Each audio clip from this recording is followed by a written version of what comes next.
a passion for it. There's a community for it. We came here and signed up to do it for a reason, because all of us appreciate it every single time. People look at those banners. People look and see like what we've made. We're in this together, and I think we're happy for doing so.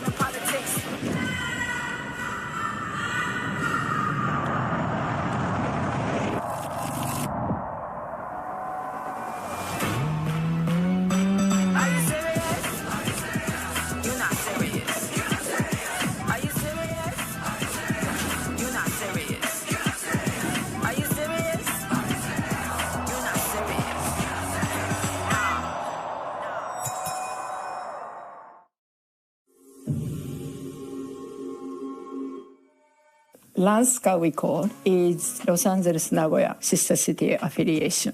I am a chair over 14, 15 years or so. Mission is we're connecting between Los Angeles City and Nagoya City. And we do exchange student, sending a teacher to the one of the high school over there. Student exchange is the creating a lot of, energy between Nagoya and Los Angeles. Cosplay started out, city of Nagoya.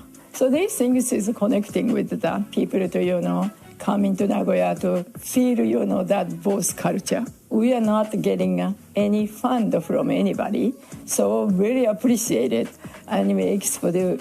So those things are very much of an honor to pleased to, we keep doing this as a volunteer.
Everybody, and welcome back to Anime Expo Day 2.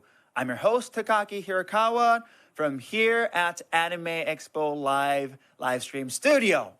We have so many things lined up today as well. For example, a great panel by Amano Sensei, who's done Final Fantasy series, yes. And of course, from this studio, we have a lot of great interviews. For example, Aki Bright will be here, and he's been doing a live drawing throughout the weekend, so go check it out.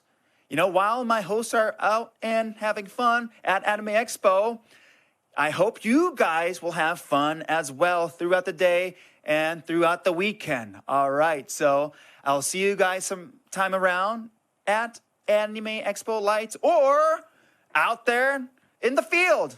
All right, so have fun, enjoy the weekend. Janet. Welcome back to AX Light. I hope you've been enjoying your time here at Anime Expo. And we're actually here with all the fashion brands and all the designers here. So let's go and talk with everyone. Hi, welcome. Okay, all right, so can we do an introduction from here? We are designers from Hoshibaku Works. I'm the founder and one of the designer, Lin. And I'm here with one of my coworker. She's also one of our designer, Takahashi Asami. 高橋です。よろしくお願いします。よろしくお願いします。はい。I'm Cloud. I'm the designer of Citrus Dallet. Nice to meet you. Nice to meet you. Thanks for coming today. This is Main. I'm from BB Sama, General Manager of the brand. Nice to meet you, everyone. 現代的和装ブランドのミサマルのデザイナーの稲岡美沙です。よろしくお願いします。お願いします。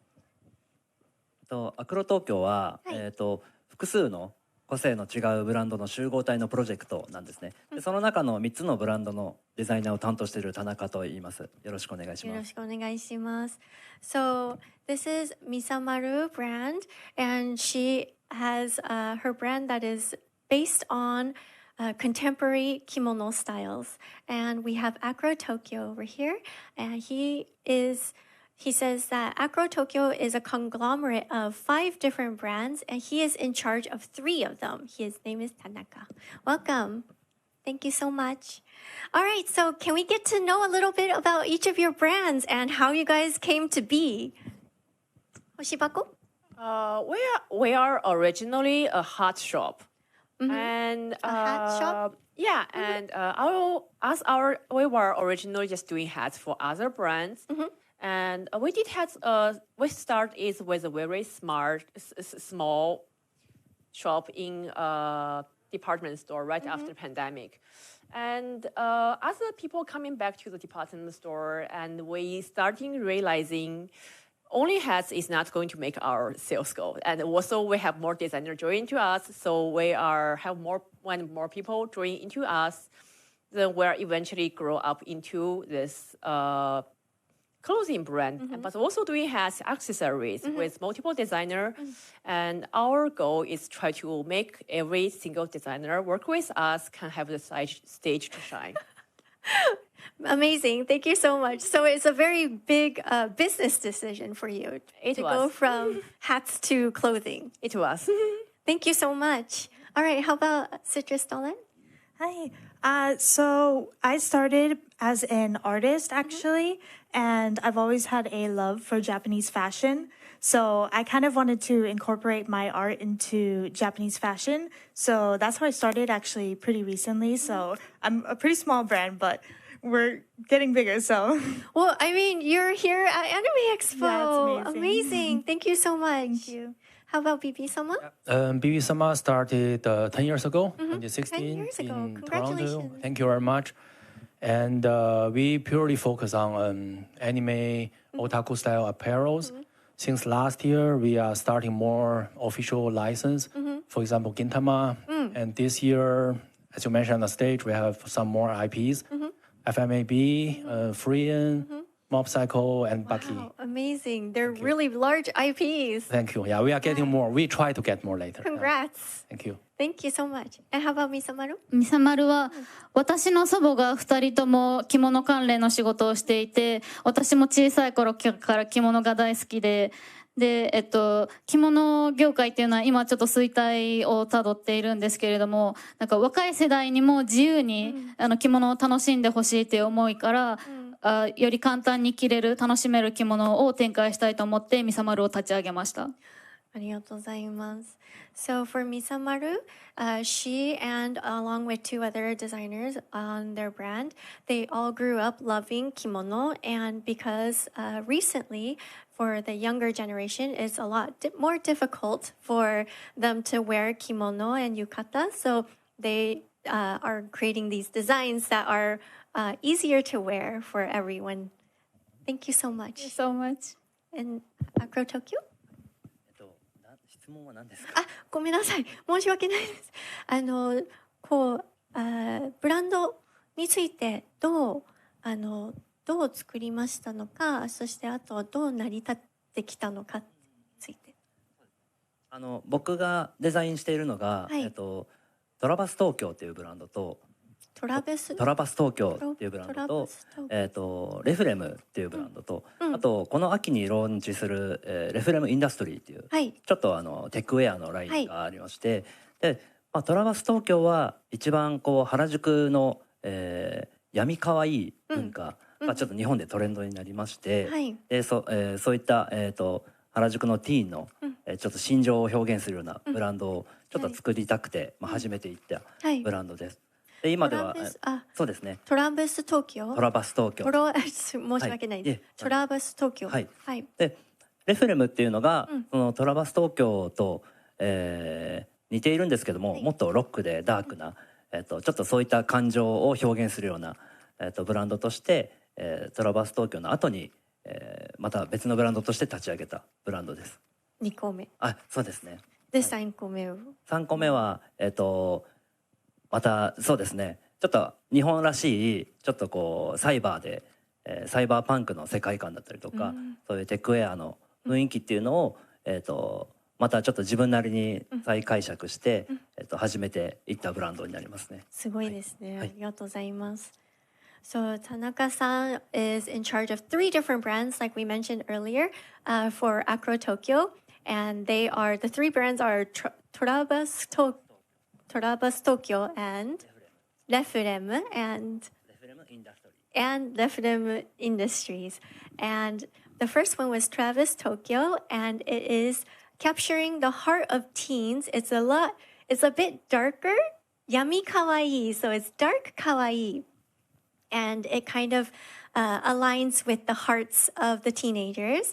And then he started Refrem, which is more rock and punk. Punk? Yes.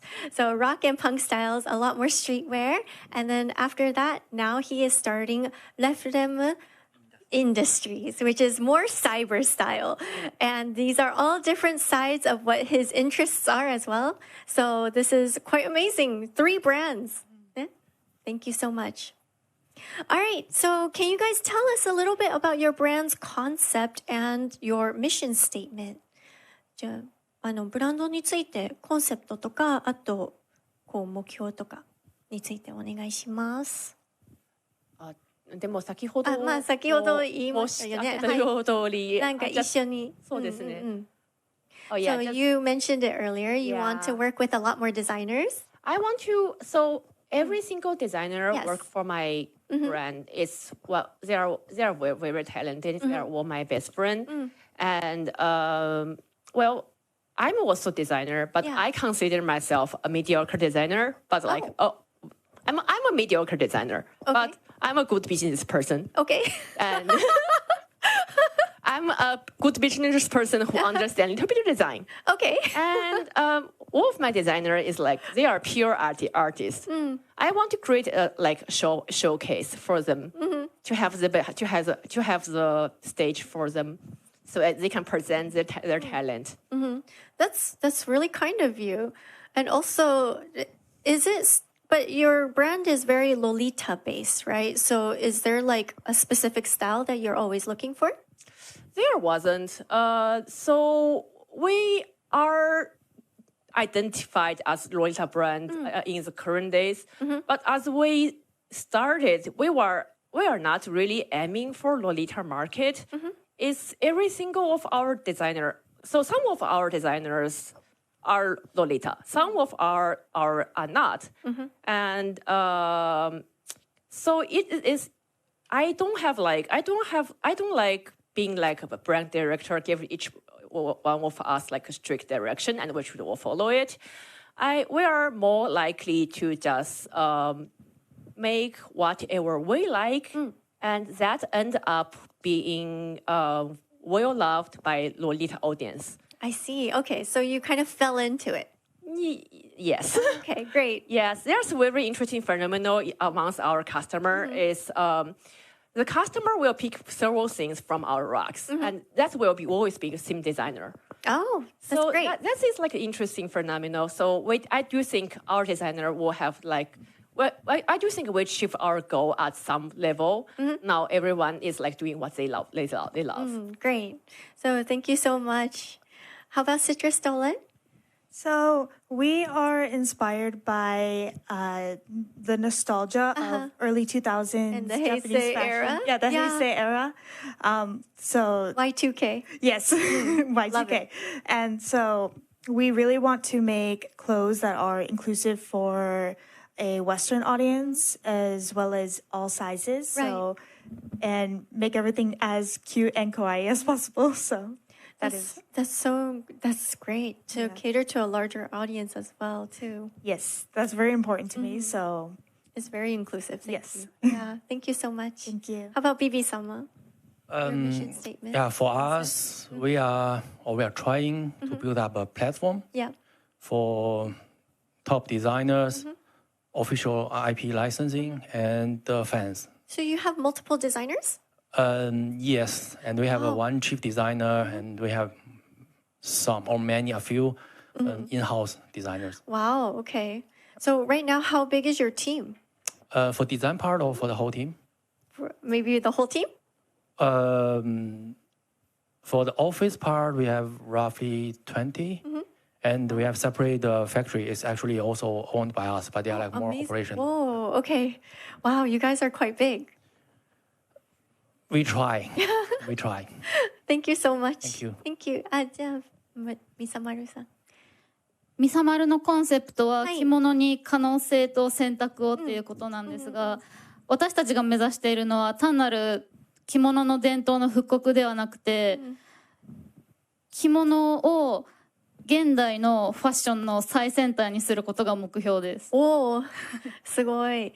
So, Misamaru's goal and concept is to bring kimono to the current generation and to become the center of the main kimono style, right? For fashion forward brand, basically. It doesn't, I don't think, なんかまだ特にそこはまだそういうブランドはまだ作られてないんですよね。なんかあんまりないんですよね。ないですね。だから最初に、着物の歴史をしっかり踏まえた上で、こういった現代的な着物としてのファッションを展開しているブランドっていうのはほぼない状態。そうですよね。はい。So because her brand is based in all the correct historical context as well, because they all the brand designers studied kimono and wearing kimono, so it's quite rare to find somebody who understands the history and then goes above and beyond with it. So thank you so much. Thank you so much. How about Acro Tokyo? 目指しているものですか。はい。そうですね。コンセプトと。たくさんのブランドがあるので、ちょっと全部共通しているのが、そうですね。トレンドだったりとかはすごく意識はしているんですけども、よりなんかこう記憶に残るデザインっていうのをすごく意識して洋服作りをしています。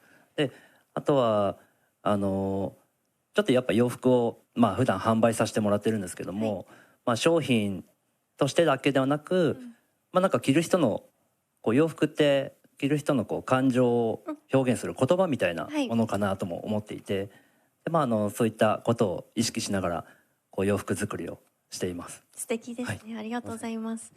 So for Acro Tokyo, his goal is to create clothing that leaves a lasting impression, and that for those who do wear his clothing, for them to find it as a way of expressing themselves and a way of styling themselves that is true to themselves. So thank you so much. ありがとうございます。じゃあ、ちょっとsorry. So we would like to go ahead and understand your creative process, if that's okay. ちょっとインスピレーションとか作り方について聞きたいです。お願いします。Please. ここはちょっと違いますね。So you guys design separately. Separately, and you have different processes. We have different processes. Okay. We might have like a sketch ready and ask for each other's opinions, but like we work in a very different way. Okay. What's your じゃあインスピレーションはどう受けてるんですか？私はもう、私自身がもう漫画ファン、アニメファン、サブカルチャー大好きなので、そういったところからやっぱりインスピレーションを取ってきてっていう形です。はい。Okay, so they work differently in the same company. However, for her, she works through anime, or she finds inspiration in anime, manga, and pop culture. So that's how she creates her designs. じゃあ、リンさんはリンさんはリンさんです。リンと申しますよ。そうですね。いろんなデザイナーある中で、みんなやっぱプロセスは違うので、Oh, you were speaking English earlier. You are asking me touching in Japanese. I answer you in Japanese. I will force you back into English. Sorry.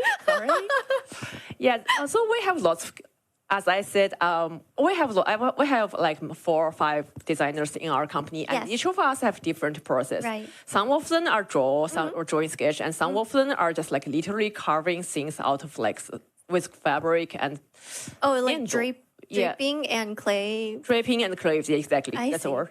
Yeah.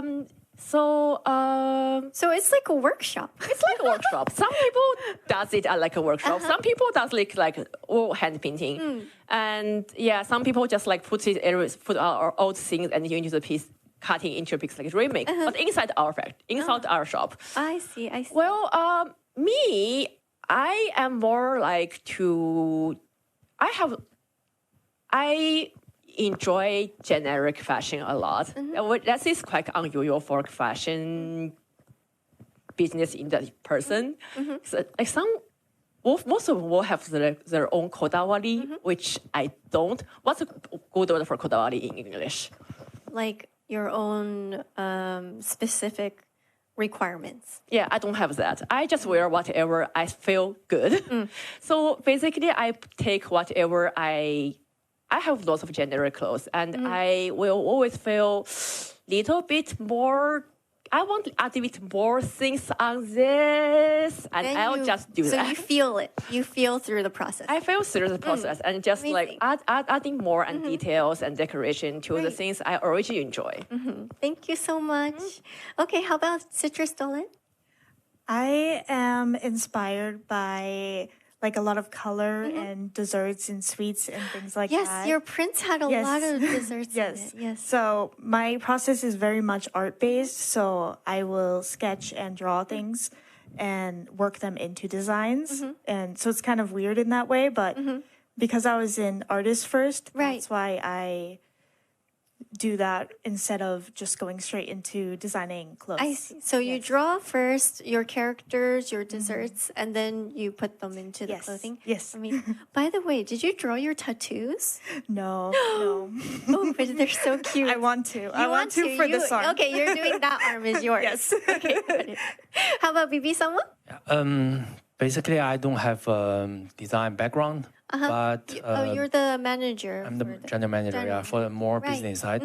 But what I understand from my chief designer, she told me that first they have to really know or familiar with the IP stories, jokes, and they also did a lot of researches about what the customers or the fans really like.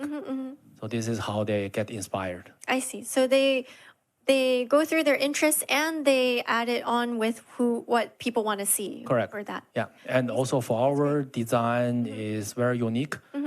We don't do like a copy paste print. It's all original art. Oh wow! Okay, so you have in-house artists as well. Yes. Amazing. Thank you so much. Yeah, Misamaru-san. ミサマルのインスパイアのベースは、日本の約1000年前からの日本のファッションの歴史と着物の歴史になります。で、何でしたっけ？目標。そうですね。そうです。神社ですとかに、実際に取材に行って制作したりすることもあって、で着物業界の方たちからもちょっとそりゃ着物じゃないだろうっていうふうに怒られたりとかもすることもあるんですけど、私たちはその着物の可能性を広げたいっていうことを目標にしているので。年配の方々からも納得していただけるようにかつその若い世代にも浸透してもらえるようなその着物作りっていうのを続けていきたいと思っています。素敵ですね。ありがとうございます。So for Misamaru, their concept is based on having their designs based in actual history and having it from thousands, 1000年? Wow, 1,000 years before in history, they have their designs and they studied all the designs and brought it into their current brand. And their goal is to be recognized by the kimono community as an actual kimono brand, since there's a lot of pushback between kimono wearers and people who are making it as a brand to be recognized as kimono still.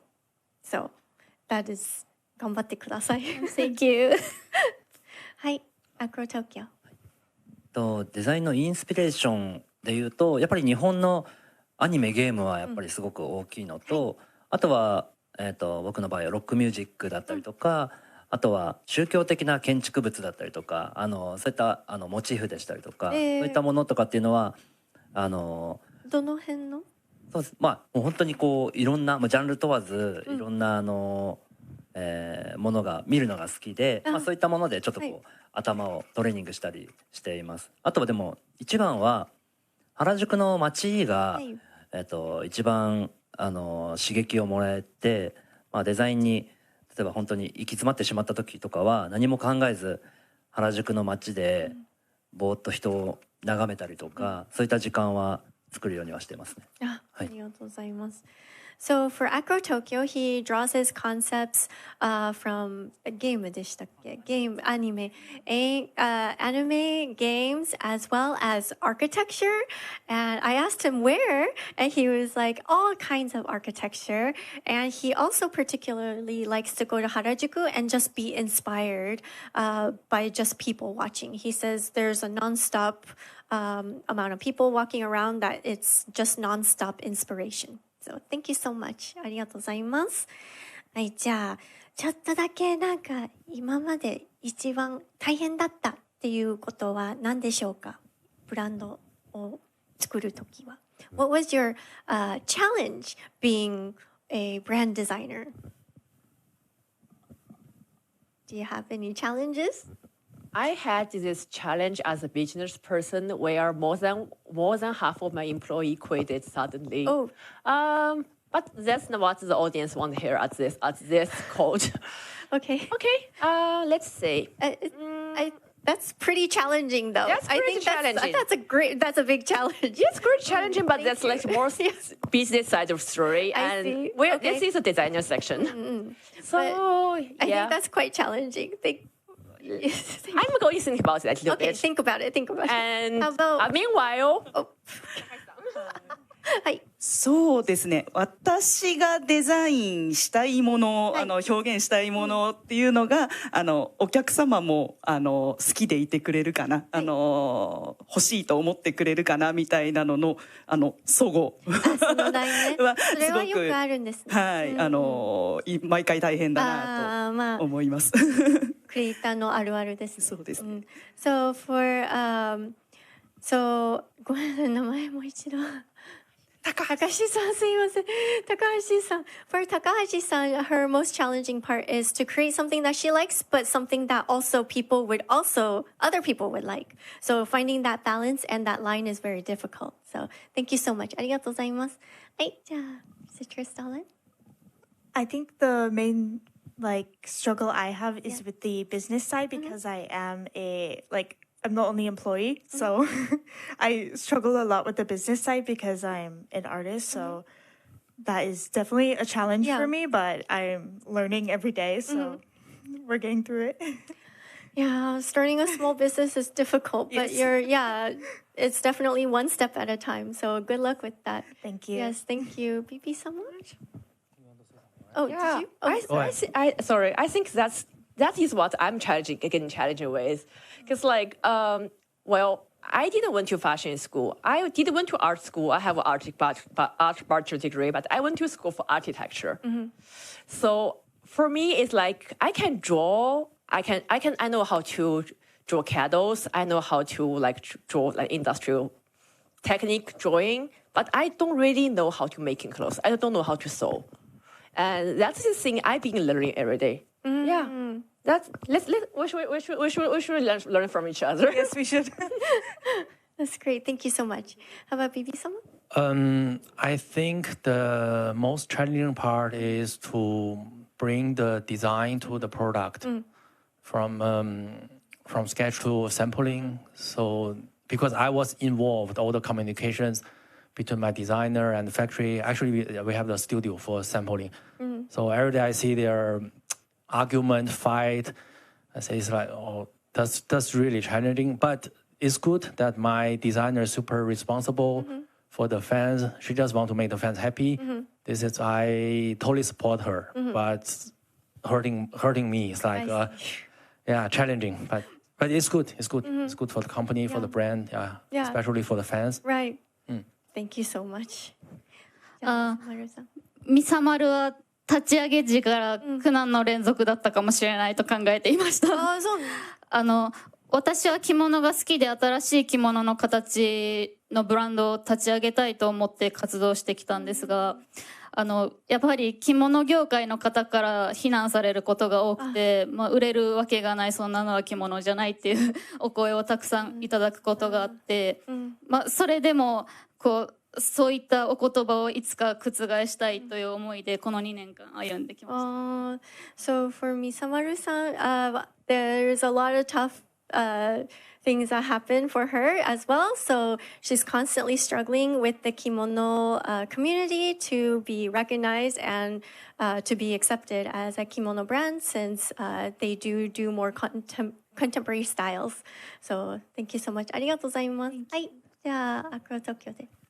僕もデザイナーとして今大変なことってなんだろうってちょっと思ってたんですけど、もうずっと楽しくて、楽しかった。そんなに他の人より苦労してないかもしれないですけども、ただブランドを3つも4つも一緒にやっていると、年間で商品のデザインを400とか500種類やっぱ作っていかなきゃいけなくて、そうですよね。3つブランドも持ってるし。そうなんですよ。で、今アクラ東京の中では3つで、でそのプロジェクトの外でもまた別のブランドもやってるので、400とか500になると1日2つぐらいもう完成させていかなきゃいけないっていう。ただ思いつかない時は本当にちょっとどうしようと思いますね。そういう時がやっぱあって。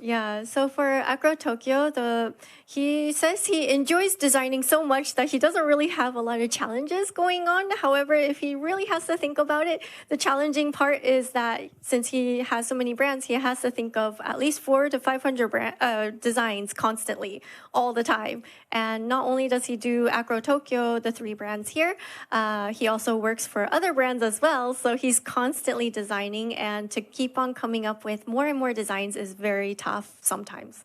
But でも楽しんでるんですね。But he's having a lot of fun. So thank you so much. Yeah, thank you guys so much for joining. I hope you guys enjoyed and watched the fashion show. Of course, everyone has their booth as well out in the West Hall. So if you guys have a chance, if you're here at Anime Expo, please take some time to go check out the West Hall in the back area. Everyone has their booth there. So you can also say hi to everyone. So thank you guys so much. ありがとうございました。Oh, yes. We have a big booth in South Hall. Oh, you're in South Hall. I'm so sorry. Okay, so BB-sama is out in South Hall. If you want to check that out, you have a lot of anime IPs, so it makes sense to be in South Hall. So if you guys are here, please check everyone out. Thank you guys so much. じゃあ、ありがとうございました。ありがとうございます。Thank you so much. So stay tuned. We have more coming up on AX Lite.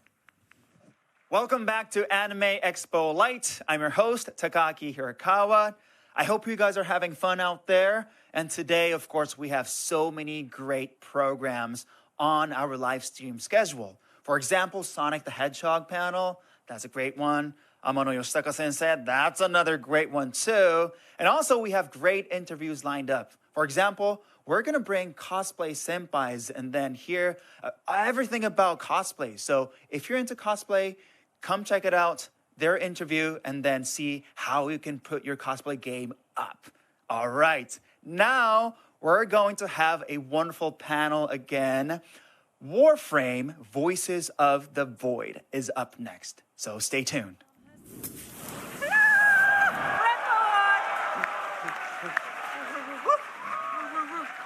But who are you? I'm no one. I'm Lucy James. I will be your moderator. My job today is to keep all of this chaos on track, so good luck to me. Lucy, everybody! Let the games begin. Let the games begin, of course, but first I need to ask a favor of all of you. I need you all to completely ignore the QR code on screen because we didn't realize the Wi-Fi was going to be this bad. So if you've submitted a question, I literally can't open the page to find it. So what we have instead is we have a microphone in the middle of the room. We will be doing Q&A a little bit later. I think I have a slide about it. Yes, in a little bit. We will be doing Q&A later, and there will be some amazing things on offer, but more about that in a second, because what's next week, gang? Might be TennoCon 2026 next week? I know we're in LA at the moment, but is anyone here planning on making the trek up to Canada to go to TennoCon? Holy Look at the hands. No way. Okay. Well, insane. Insane. Yeah. Spend money on flat? Thank you. Yep. Appreciate you. Yeah, what can we say? TennoCon, it's our 11th year. Yes. 11th TennoCon, because it's not a baby. And, you know, every year we try to go above and beyond for you guys and obviously show you the next big story arc of Warframe, as you know. We've been putting out some spoilers a little bit. We'll have some. Yeah, we're going to show you guys the first final TennoCon asset here today. So you're going to see the final teaser trailer for TennoCon. We can, you know, dive into it. It's going to be. Is there any guesses as to what it's about? Do you think? Anyone? Okay. Perfect. That's it. That's the panel. You ruined it. Thank you, everyone. But yeah, stay tuned. By the end, we'll have a lot of reveals for you guys. Well, a lot. I mean that. The reveal. Yeah. All right. So again, ignore this slide. But we do want to say that, like, you know, we want you to ask us anything within reason. Be chill. Be chill. But we do have some little prizes and gifts for those who do ask questions, and we didn't figure out a way to show it off, did we? We did not plan that. No, but we might have an idea. We have a stand-in. Do we have a stand-in? Is there anyone backstage who could possibly help us show off this amazing signed Warframe vinyl that folks could be getting? Anyone? Oh!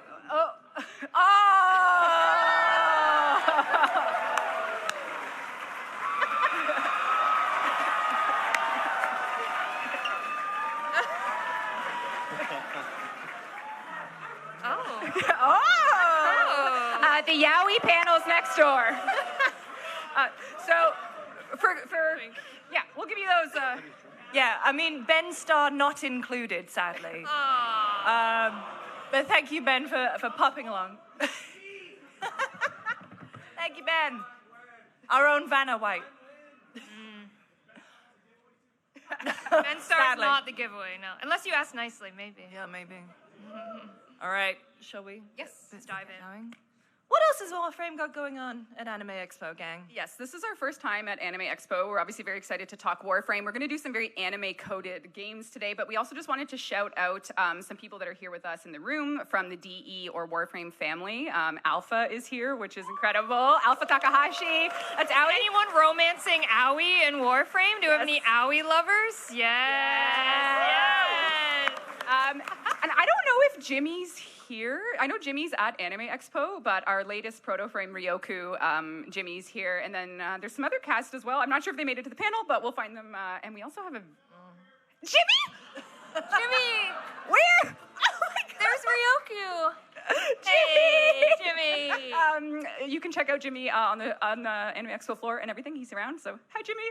I can't wait to meet you. Yeah, I haven't met in person yet. I don't think you will realize just how difficult it is to see at the back there. Oh, Jimmy! There we go. Jimmy! There he is. Hi. And if you're also here and you do voices in Warframe, wait. There's a serious cosplay. Holy shit! Whoa! Oh, wait. Is there what's happening? Oh my God!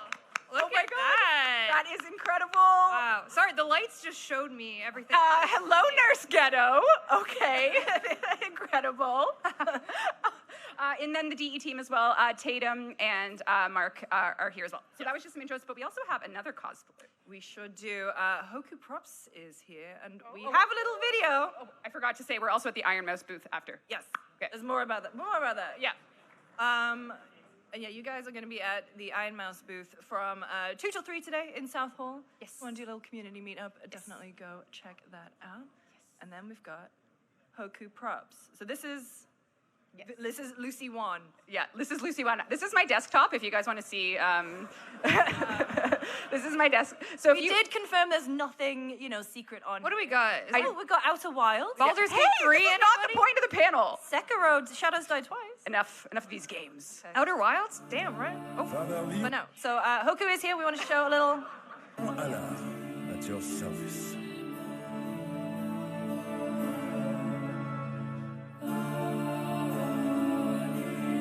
All sins can be forgiven.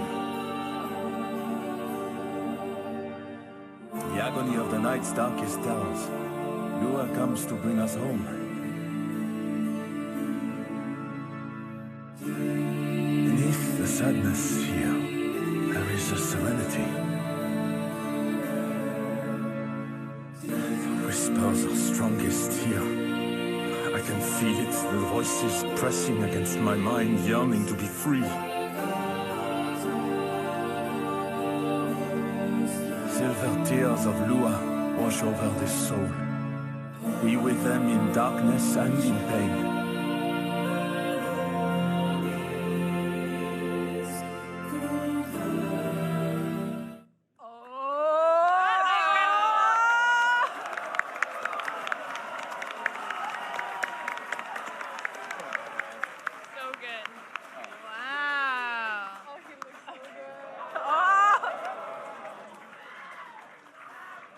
It turns out if you cosplay a French person, that just happens. Yeah. We love the French. Woohoo! Bye, Hoku. Incredible. Thank you so much, Hoku.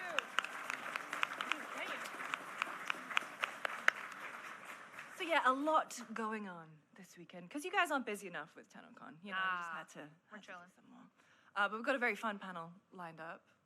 If I can click, we have a little surprise for Nick. What? Yeah.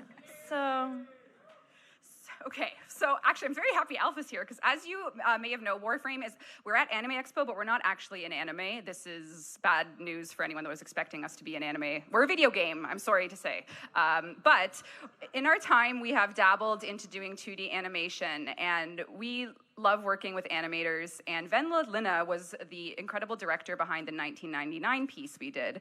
And she's also a huge fan of Nick Apostolides, not only for, Leon Kennedy and everything, but she, as a director and artist and animator herself, provided us with the animated characters of your Warframe characters. So, really? Yep, so we have for you Zeke and Valimir. Oh my God. Look at that. Wow. Venla. Is Venla here? No, she's in England. Yeah. If you're watching Venla, that's amazing. So, wow. These are your boys. So Zeke and Valimir. You're that deep V on Zeke? I know. She took some buttons off. Yeah. That's some artist interpretation. That's fantastic. It's one of the things in the animation industry when you have to make a Warframe character look 2D appropriate. She actually was the first to ever do it. So with Arthur, she created the first ever with her team 2D animation of a proto frame. So she's continuing the legacy by giving us original art design for your boys. Yeah, those look amazing. Thank you, Venla. Wherever you are, thank you. Wow. You look great. Incredible. I mean, Nick, a quick question for you. And how have you found being part of the Warframe world? I was introduced to you guys, the community. You guys are so loyal and dedicated. You love this stuff, and they love you right back. It's just it's a great honor to be a part of a franchise like this and this wonderful IP, and I'm just so happy to be on stage with all you guys. Aww. You guys are like family. We love you. Aww. Thank you. Love it.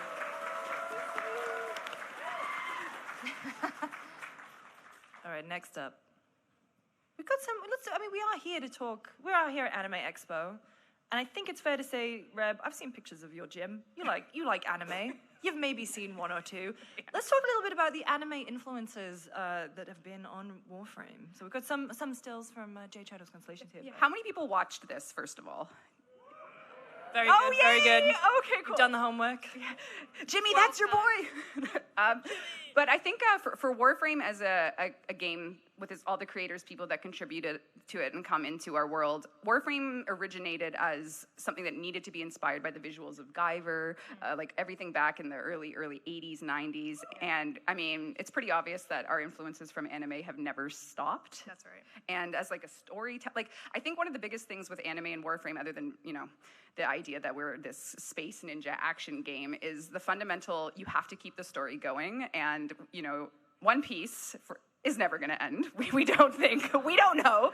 And it's shocking how impactful the storytelling strategies of like endless stories of found family, growth, violence, and we as storytellers for Warframe have to come and draw from the longest running animes. So in that regard, I think one thing that I wanted to acknowledge about Jade Shadow's Constellations was it was a very short story. So I wanted to speak just a little bit at the biggest venue we could about expanding more on our beloved Vina and Ryoku. One of the pieces of feedback we got was they didn't get enough care. Kissing? No kissing. Well, not between them. Not between. Yeah. No. Well, I just wanted to make sure that you guys knew that we heard that you felt that they didn't get enough interaction. So we plan on adding more content for them after TennoCon sometime this year. So just be aware.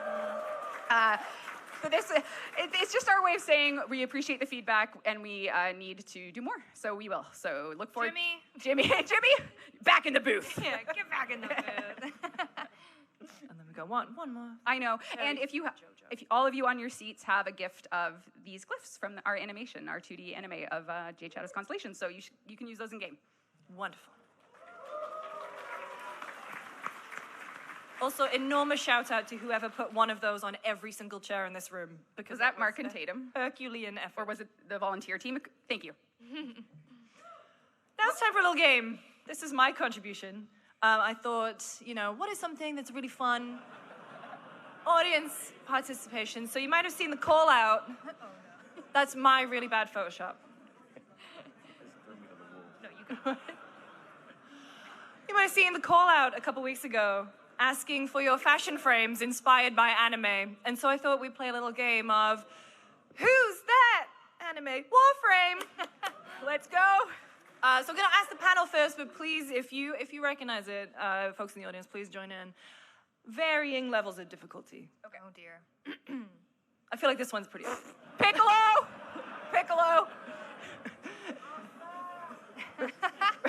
Yes, Piccolo, we see the fit. We see the fit. Yes. All right. Very good. Thank you, Alex Zoo 77 for that one. That was really good. Oh, that's really good. Alex Zoo 77? Good for you. Wait, hold on. Can we acknowledge their name is Wetness Everdeen? Yeah, I do love that. Okay, all right. We'll move past that. That's got to be my boy Naruto. Sure is. Hey. Evangelion. Yep. Eva 01. Eva. Sure is. Yeah, Yep. that's right. Yep. That's right. Okay. A classic. Guts? Is this Guts? Is this Berserk? Little Berserk? It sure is. Unbelievable. That's really good. Wait, okay, so that's Varuna with the Rift. No, that's the Rapala with. Is that the War? Just OG? Yeah, I think it is the War, yeah. Yep, okay. Unbroken. Damn. A little harder. Oh. Pepperoni Kenshin. Is it Kakashi? No. Is it a Ninja Turtle? The anime has been mentioned. The anime's been mentioned? On this panel already. You mentioned it. You mentioned It's tough. Oh, is it a guy? It's Oh! The 3 swords! I should have known. Should have known. Damn. This one. Pink? For any My Hero fans. Oh, I forget her name. Araka. That's so good. Really cute. I love that baby girl. Okay. Urelli? Perhaps more of a Vocaloid. Hatsune Miku. Of course. Yeah. A classic. Very cute. The pose on this one is the pose the hint? No, it's just it's very good. Does the audience know? Does the audience know? A colossal titan? Colossal Titan? Is this Ryan? I had Armor Titan over here. Armor Titan. Ryan? Damn. Oh, the musculature underneath. Yeah. All right. Wow, that's actually so That's fun. so sick. Urelli. Urelli. Really? Oh. Think. Anyone in the audience? Yeah.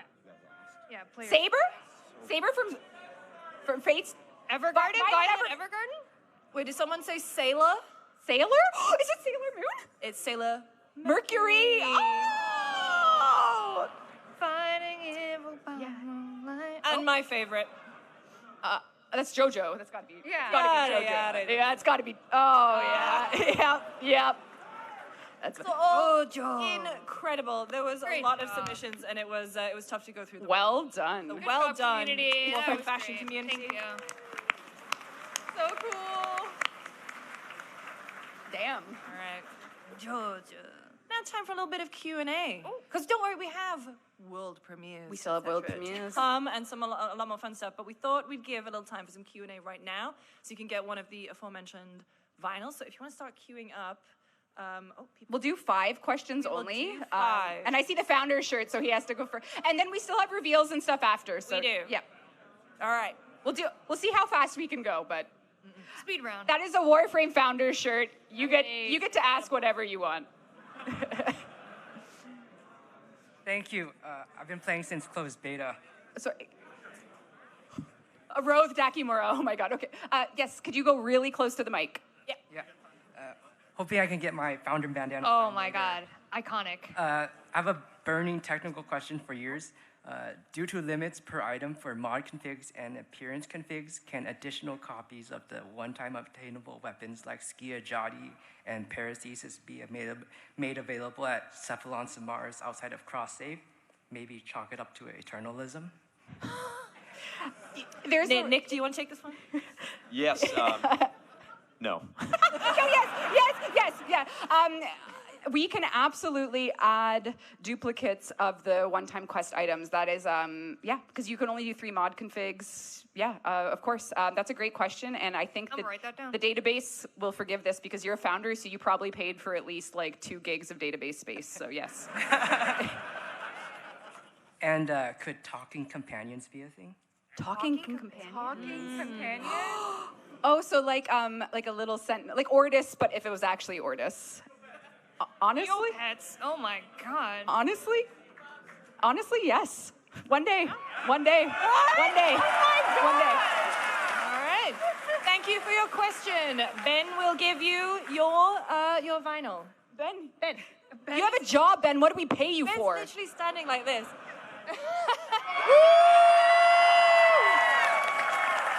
Next question. Serious. Hi. Oh my god. Sorry. Eat the mic. Founder.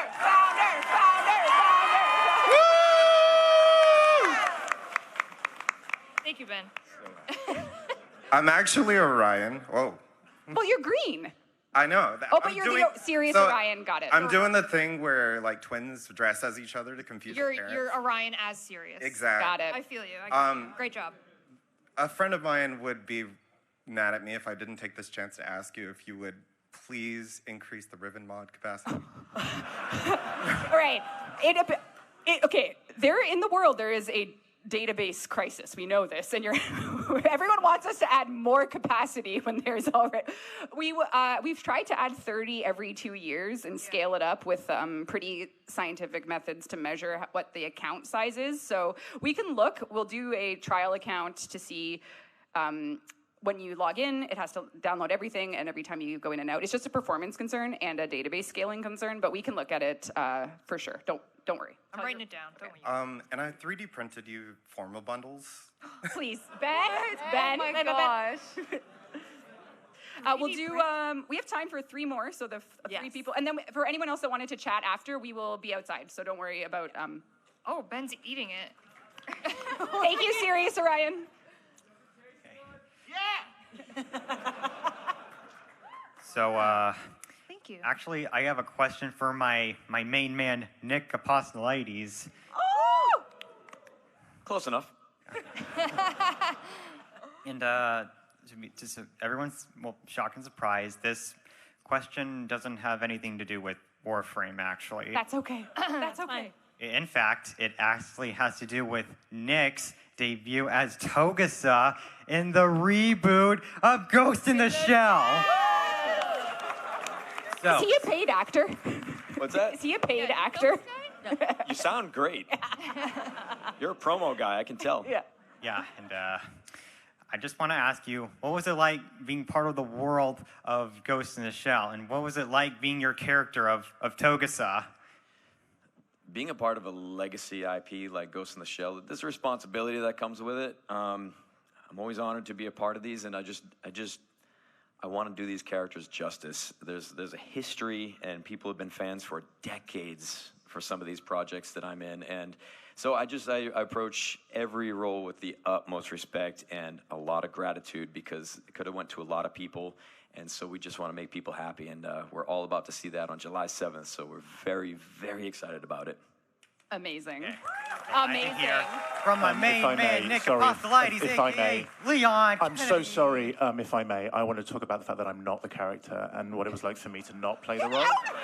And yeah, it was pretty disappointing that no one asked me to be in Ghost in the Shell. Oh, come on. I am looking for work He currently. needs money, everyone. He needs money. No. Yeah. Fantastic. Talking about the vinyl.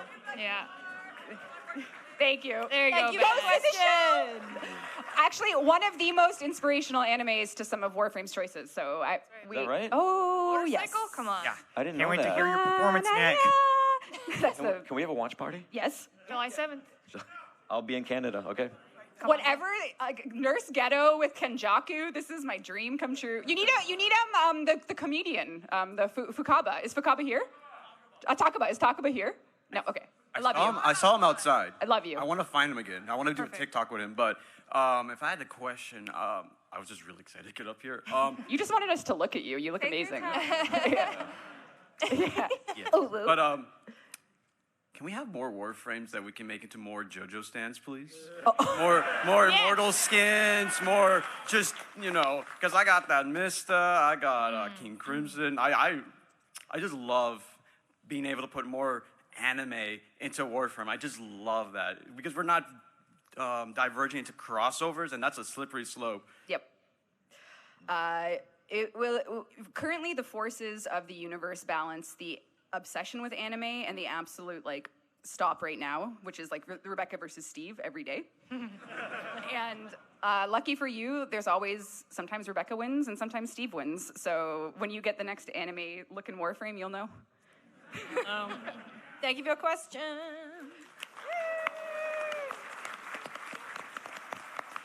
All right, I think this is our last one. This is number 5. Yes. Hey guys, as one of the few remaining Grandmasters out here, it's so cool to see you guys here at Anime Fest. I haven't made it to a TennoCon because you're usually up north, but super cool to see you guys.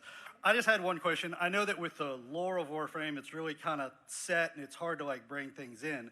But if you could drop Warframe into one anime or fandom, what would you do? Okay. This is just my biasness, obviously, but I would go Attack on Titan. I would go full, giant, naked. No, I'm joking. Going Attack on Titan. What about you guys? What about you guys? Zav, where do you want Warframe in anime? Me? Let me think. I don't think Attack on Titan. That's cool though. But I'm trying to think, what anime is based off of time? Eternalism, but anime. Steins Gate. You'd be the strongest character in Steins Gate, maybe. Okay, but... I'll go with that. I'll go with that then. Great answer. Yes. Great answer. Awesome. I'm just going to go ahead and say old school Akira. Oh, yeah. That messed me up when I watched that. Oh, yeah. Can I ask a really fast one? Yes, and my answer is JoJo. As somebody who loves playing Warframe, fishing, and conservation simulator, if there's any way to get more of the little animal critters and have them on the ship, that would be lovely. Because there's only two right now. There's only 2. We will create this for They you. have to talk, and they have to be on. Nezuko-chan, you'll get what you need. All right, this is the last Last question. one, Very, and then very the quick. Roth Dakimura, find me. Yes, absolutely. I understand. So I've only been playing for like maybe 4 years, but I've already gotten to LR3 because my friend got me way obsessed with the game to the point that we were racing each other to get to MR30. So I've really fallen in love with this game. One thing that I've noticed that I would love to be able to see is, of course, you guys hear about this all the time, warframes that have kind of fallen out of meta or have been power crept. A couple of obvious examples are like Titania. What? She is so broken right now. Is she really? Yes. Yes? Yeah. Hello? I never see... Don't worry, guys. Silence. I play Publix and I never see people playing Titania or That's because playing they're already in extraction. Tenno. I'll tell you this.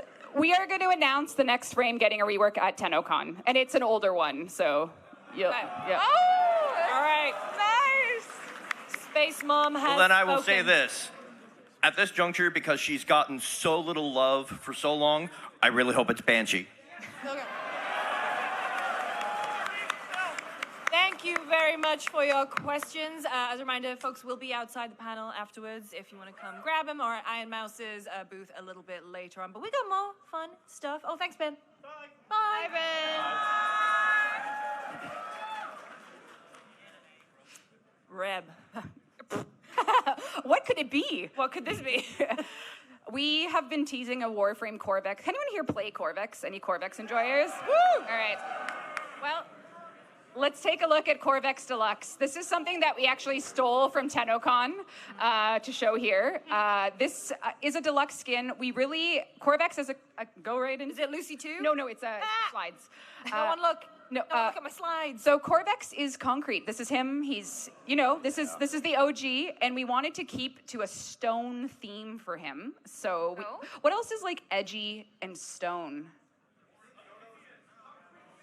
Gargoyles, people. Oh, let's do it. Oh. Your artist is insane. So this is Corvex Deluxe. It is gargoyle themed. It was done by Matti Tapia at Sumo. He also did the original Urelli, and he's a real guy, real awesome guy. So these are some images. We'll just go right through. We had to make all of his decos. Looking stone, looking gargoyle. So this is all of his props when you do his, I suppose his 3, his 1, and his 2. And then I think it's ready in game. So let's take a look at the in game. So this is Lucy too. No. It's all here. Right. There it is. Yeah. So you'll never have to deal with the status effect again if you keep up your little gargoyle buddies. But this is what it looks like in game. This is not the final model, but it is really, really close. It's just missing a couple of texture and just the detail pass essentially. But there's one more image of him in all his glory. So this is Corvex Deluxe coming to you later this year. There you go. Yeah. Yep. Very cool. Stunning. Yeah. So this is for you guys, for all the Corvex lovers first. Stunning. All right, next up. We thought in the spirit of the World Cup, we would do the Warframe Cup, and also like they do it in the World Cup of football, or soccer, as you will call it here in America, we would do it by anime power rankings. So each member of the panel has put together a team of Warframes, and they are gonna give a quick pitch as to why their team would come out on top. Doesn't have to be lore accurate. I think we can, we're just in the spirit of things. And then you here in the audience are going to vote with your voices, with your love, and see who's going to come out on top. So, should we start with Meg or Reb? Do you want to give a quick pitch on why your team would win the Warframe Anime Expo Warframe Cup? All right, I'll go first. Go on. Picture this. Villains. We love them, we know them. Sometimes we hate them. Sometimes they have a redeeming arc. Villains are what make animes incredible. Yeah, you got your himbos, you got your hot boys, you got your hot girls, but who doesn't, can I swear on this panel? Yes. Yep. Who doesn't fucking love a villain, am I right? That's my pitch. Thank you so much. Wow. They're also deceitful and they lie. Hey, okay. Redemption. I think brevity is the soul of wit. I'm just 2-word. Reverse harem. Your turn, Nick. family, loyalty. And if we win, we will throw everyone here a barbecue that you are all invited to. Brisket, hot dogs, and burgers if we win. Are you bribing? No. That is the most Velamir-coded answer. Damn. I was gonna say bribery again, very World Cup coded. Yeah. Oh. Zav, what about you? Okay, so I'm just gonna make it clear that I had one of these skins the first day I played Warframe, and I haven't stopped since, and I also haven't taken off the heirloom skins. So, Mag, Valkyrie, Ember, Mesa, sorry. They're absolutely wonderful, and you should pick them, not because they're beautiful, but because they're also really good and super OP. They will save you. They will literally fix you. They will literally fix you. Pick them. Thank you. All right, how do we do this? Should we do a cheer for each one, and then... you can only vote for one. You can only vote for one. I mean, I'm not going to be checking, but... Who here votes for Team Meg? Okay. I lost. Team Nick? Burgers, hot dogs. Hot dogs. The heck? All right, heat up that barbecue. Team Reb. Ooh. No food. No food. Team Zav. Me, please. I think we're gonna have to do sudden death. I think we're gonna have to do sudden death. Meg, I'm sorry you got knocked out. I'm really sorry. I'm out. I hate it here. You think you're out? Joke. Okay. Reb is also gracefully withdrawn. Also, I think she was out. Corruption. All right. Okay. No. Team Nick. Yeah.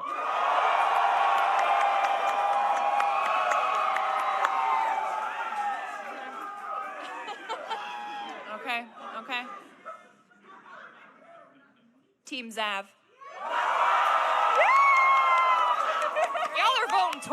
Y'all are voting twice. I think it's Nick. I think the hot dogs. Sorry, Zav. Over the line.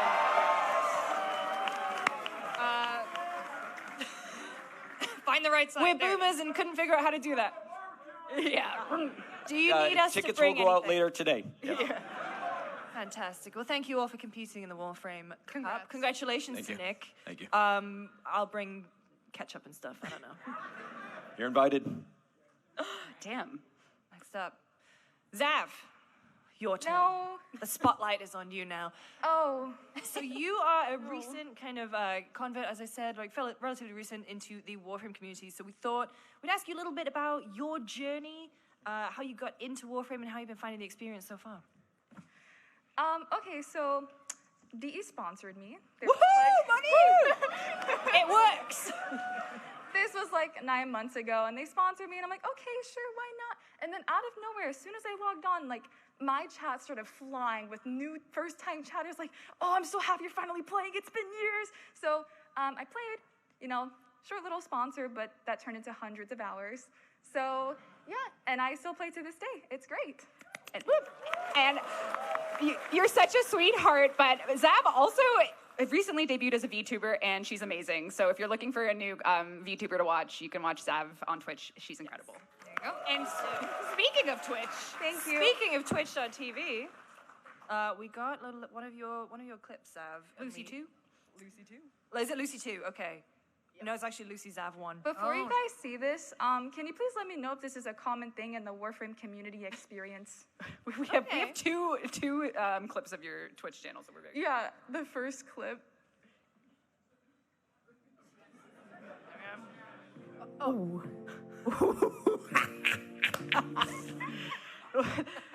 Oh, that's the clip? Well, there's two. There's two. I do want to watch that again because that laugh was incredible.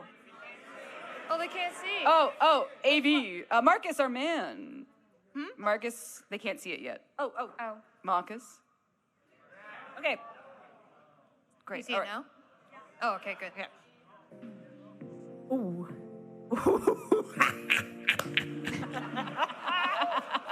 Hold on, we have Arthur in the house, do we not? We do. No, we not. Oh, It's fine.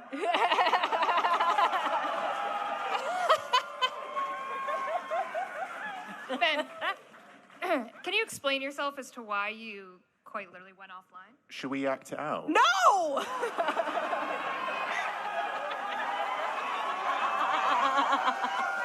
Yes. Okay. Here.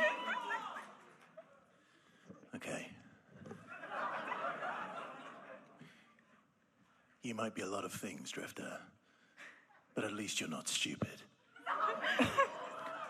I came off harsh. Tell you what, when you get your own, we'll go riding together.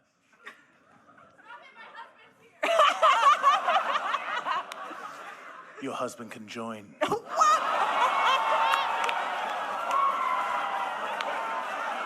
out of here! Oh. Okay. Oh my goodness. All right. All right, now we have the other clips. I'm sorry to do that to you. Sorry.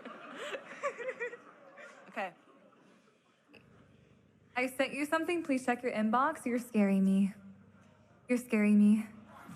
What is it? Whoops, wrong thing. Oh. Right. Okay. Let's, oh my gosh. One of us.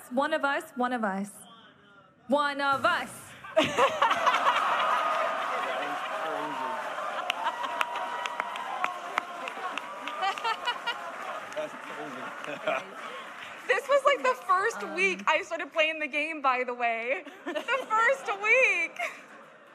Is that normal?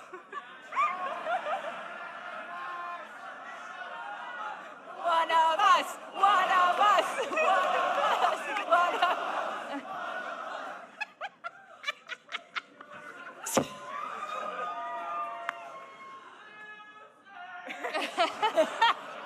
Does everyone I know the know. lore of that? Yeah, you figured it out, right? Okay, how was it explained to you? What? The registered loser lore. Is it explained to you by the? Apparently, you said that during a live stream. Yes. Yes. The Game Awards. Yeah. The Game Awards? The Game Awards live stream. Yeah. Yeah. We had the clip. No, we don't have it. Do not show it. Roll tape. No, we don't have it. We don't actually have We don't have it. The internet doesn't work in here. Yeah. We literally can't get it. Conveniently. Find me after. All right. Well, Zav, any other kind of closing words on your time? And thank you so much for being here and being part of the panel. It's been so wonderful. Welcome home. You found your people. I just Clearly. want to say that you guys are so wonderful and super sweet to me, and it means a lot. Like, you guys have introduced me to one of the best games there is out there. So thank you for that, and I can't wait to play more. Hashtag sponsored. I'm joking. That wasn't sponsored. Oh, too soon, man. All right. You guys, Is it time? could be time. Is it time? What you got going on next week? Anything? Any plans? So we have, actually, I should make sure that the team in the East Coast are ready. We're going to show you a small clip that's going to introduce you to TennoCon this year. And, you know, we're going to have to set the lights down. We're going to have to get the mood ready. We'll play it once. We'll talk. I don't think you guys know what's coming, so you can, like, give us your hot takes on what you see. Sure. After we roll it. And then I think no better time than now, Lucy. All right. This will be Lucy 2. You can open Risk of Rain if you want as well, so.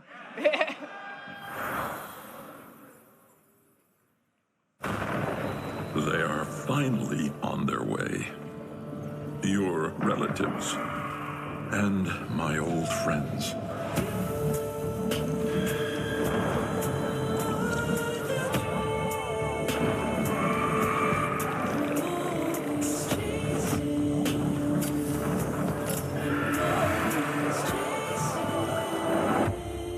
Exciting, is it not? Everybody is running from something.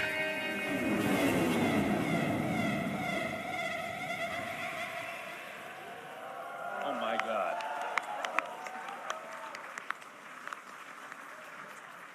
Goosebumps. My nipples just got hard. Oh.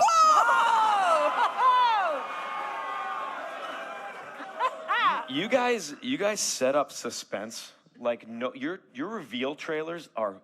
Can I swear? Yes. Yeah. They're fucking crazy. Aren't they, guys? Yeah. I've seen like maybe 3 to 5 at this point, and every time I'm just like holding on for. Oh my God. Thank you. Wrong 18 plus later. That was funny. Awesome. Incredible. The music, the suspense. What can you tell us about it ahead of next week? Oh my God. Okay. I think obviously a lot of people, and it's no secret, Tau is in sight. We've been saying that for a very long time, and I don't think anyone expects Tau in its present form to feel and look the way it's going to look next Saturday to you all. Yes, and if you're watching online, I'll be watching online with you. We have, I think it's our longest TennoCon gameplay demo to date. Yeah, it's so borderline 30 minutes. It's over of 30 minutes, yeah. Live gameplay, cinematics, brand new music, of course. Yeah, it's the longest live demo we'll ever do at a TennoCon, I think. And the team is working on it right now back in Canada, across the world. So we wanted to show this. So Canada's small, like London Convention Center. Nick's been to TennoCon. This is actually the size of our usual TennoCon audience, which is crazy. So you guys officially are like getting the vibes from TennoCon. I think it's the same capacity. So we're going a bit bigger this year at a different venue, but you're there, like you're kind of feeling it. This is what it's like. And yeah, we're excited to have everything go on Twitch, YouTube next Saturday in little London, Ontario. Yeah, and you won't be there. I will not be there. Sadly, yes. Yeah, it's gonna, this was my last allowable bit of fun before I go away for like 6 weeks. So thank you for doing this with me.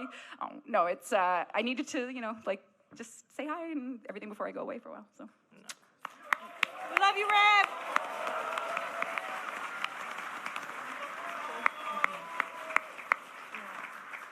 I mean, TennoCon is obviously so much work, everything leading up to this one amazing weekend. What is it like for you and the team to be able to put stuff out into the world and for the incredible Warframe audience to experience it?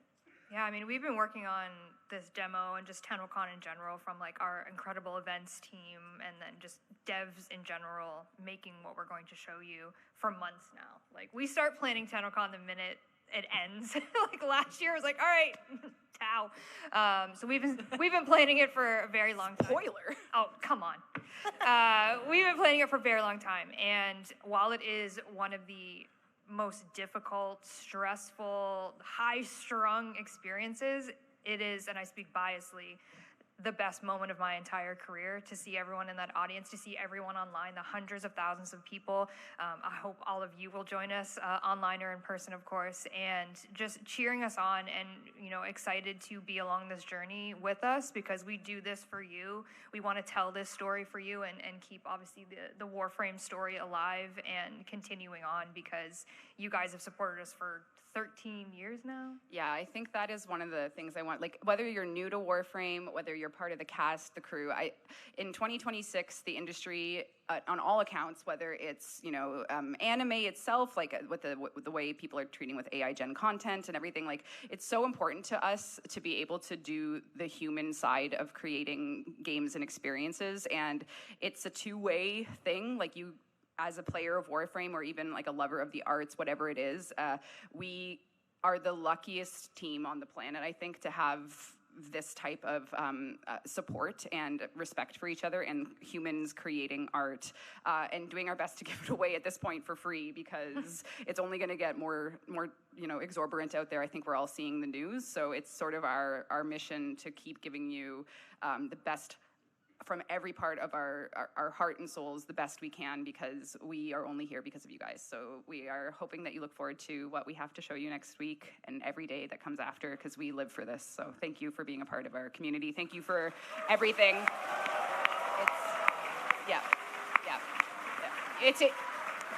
You only get one life, and you're a part of something that is this wonderful. So it's really I'm just so much gratitude this year that we are able to do 11 TennoCons, 14 years of Warframe. You just, every day is a gift because you never know when you're going to be on the other end of a bad business deal or something. So thank you for supporting Warframe, for letting us do this. Beautifully said. Now we've only got a couple of minutes left, so I wanted to kind of go down the line and just talk. I feel like we've kind of done like the what Warframe means to everyone kind of thing, but like, really, what was the moment you realized that like Warframe was gonna be this big, huge part of your life? And Zav, I'll start with you. Like maybe it was that stream, or maybe like the reaction to it afterwards. Like, when was the moment you realized that Warframe's like, oh, this is me now? So it was the registered loser thing first of all. And then I realized that, no spoilers or anything, but once I got into the story, like after playing for the first maybe 10-ish hours of learning the game and all this stuff, and then I went straight into the story, when I just saw that, I'm like, okay, so this is Warframe. Like that was Warframe, but this is Warframe.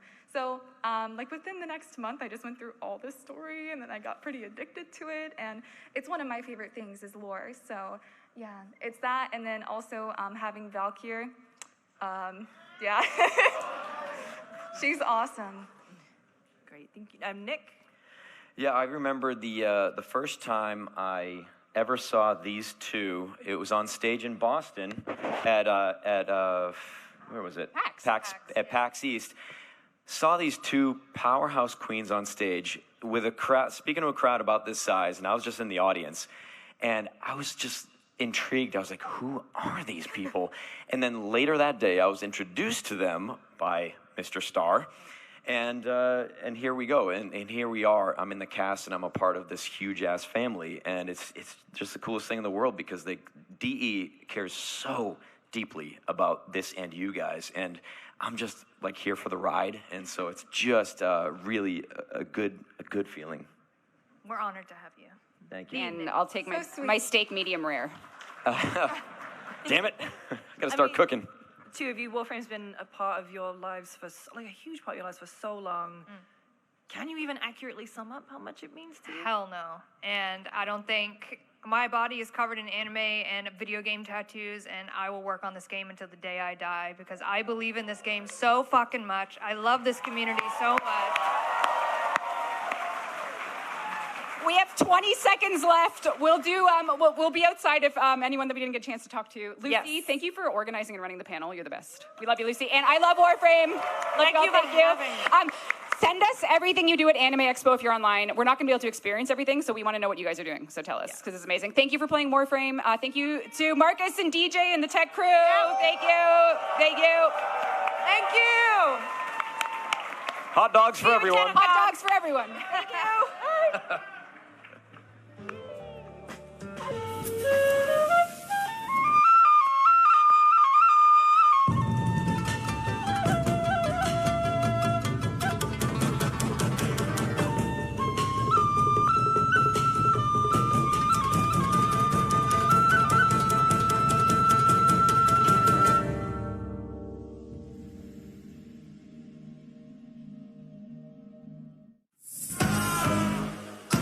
Can you feel that? The energy in LA is electric. The anime takeover is back. AX 2026 is officially here. It's time to live the dream. Want to watch while you're in line? We've got you covered with our AX Lite international broadcast. It's exclusive access, behind-the-scenes interviews, and panels you can only get right here. Catch the whole experience live all weekend long. Find us on YouTube and Twitch. It's the full AX experience beamed straight to you. The stage is set. Welcome to Anime Expo 2026.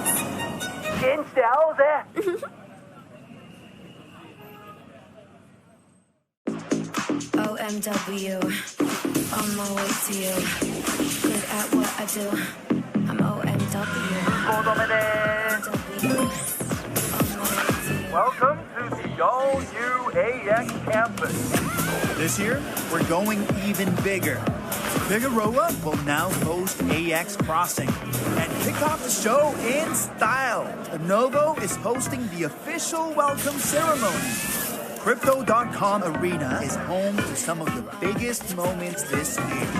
Pan Sound Capsule, Masquerade, Closing Ceremony, and all our top industry panels. Get ready to explore the event deck, your new central entertainment hub. And of course, the Anime Expo staples.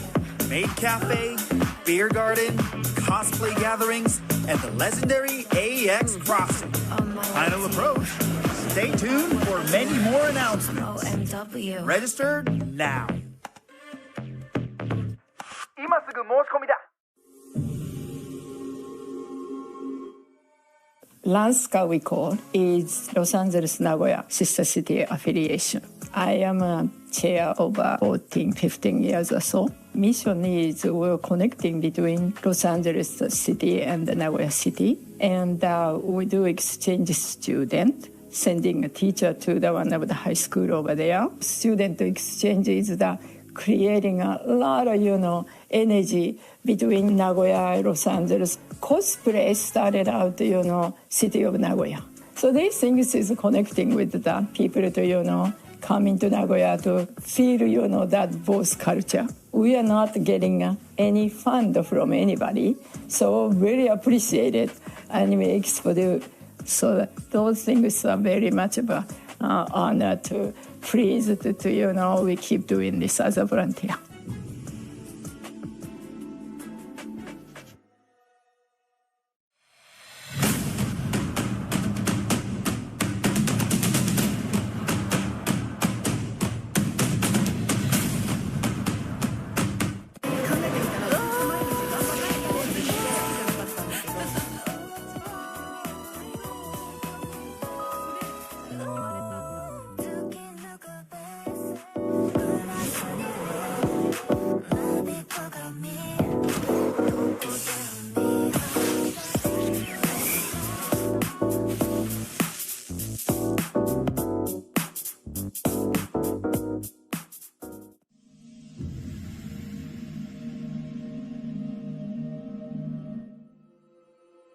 LANSCA we call is Los Angeles Nagoya Sister City Affiliation.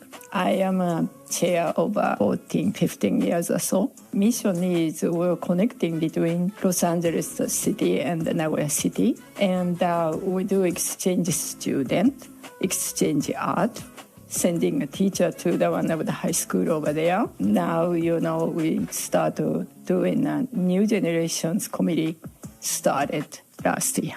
Student exchange is the creating a lot of, energy between Nagoya and Los Angeles. And then some students went back to study in University of Tokyo. So we kind of feel so good when we're finding out those things. Cosplay started out, city of Nagoya.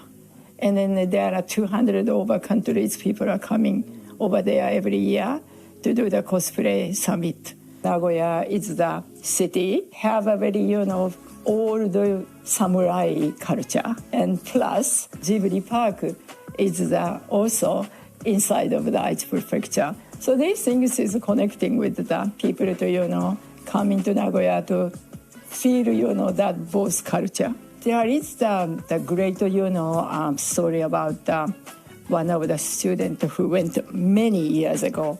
He became very much into Japanese cultures and stuff like that in art. So then he became an artist here.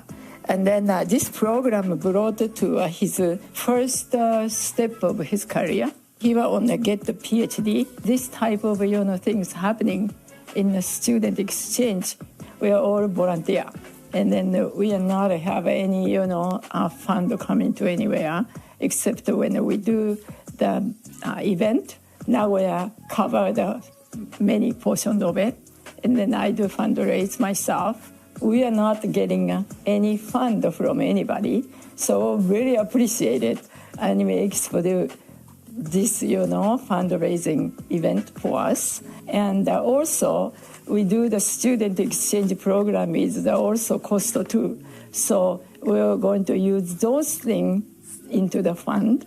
We would like to, fund this into a student exchange program to make, more students to have this, different culture experience between Los Angeles and Nagoya. So please, participate for fundraising things for us. Then I will be very appreciated. That Nagoya visit is the one affecting to his or her life now. So those things are very much of an honor to please to we keep doing this as a volunteer.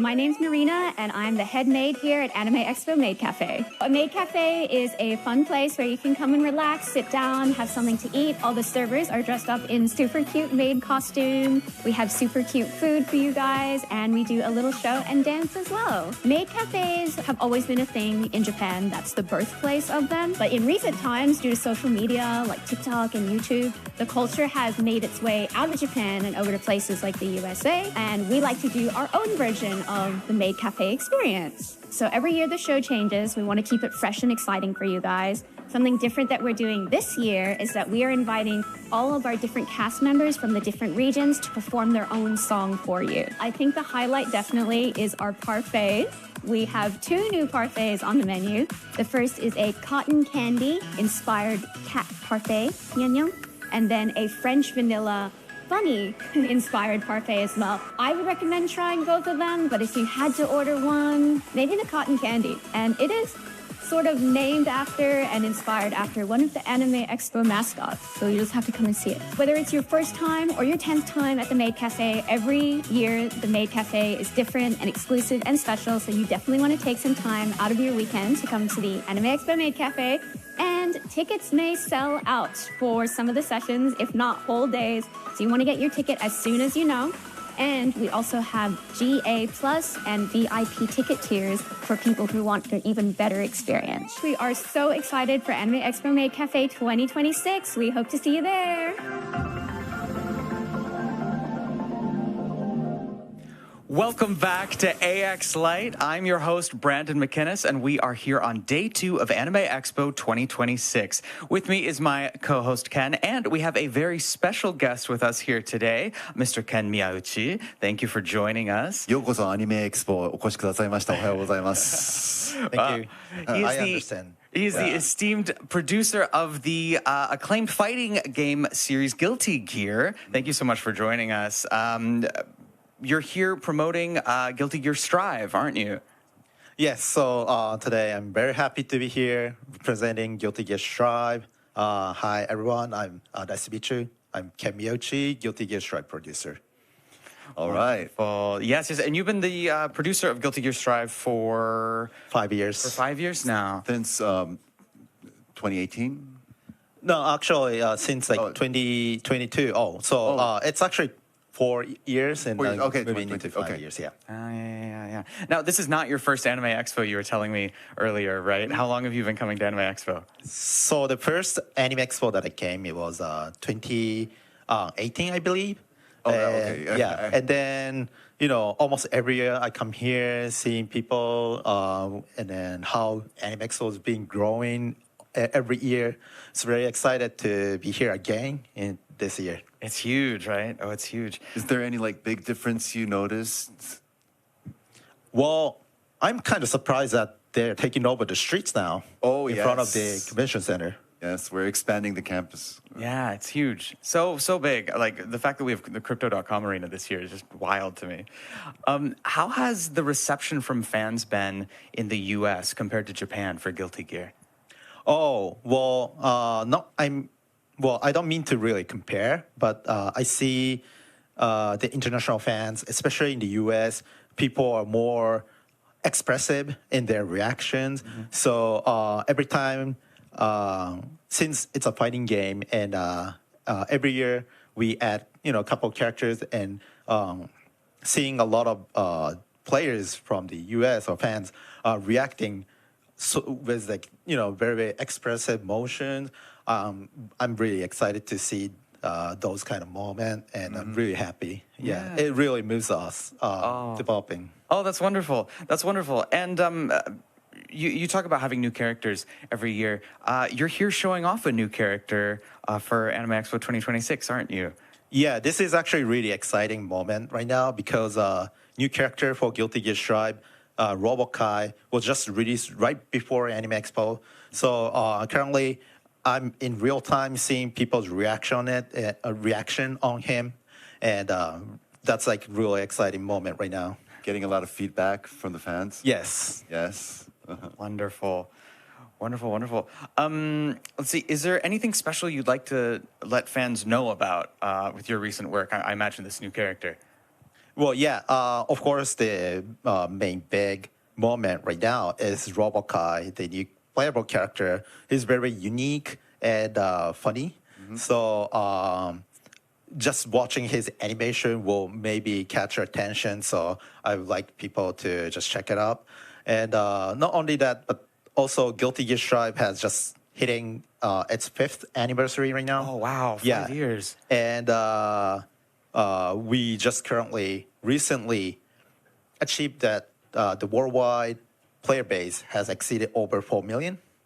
Oh, so 4 million, wow. yeah, it's really great time for us right now, and we're still getting a lot of new players coming in, and I'm really happy about that. Is it difficult to support 4 million players at the same time all on your servers and stuff? What sort of challenges does that? Well, it cannot be achieved by just only us, but there's really,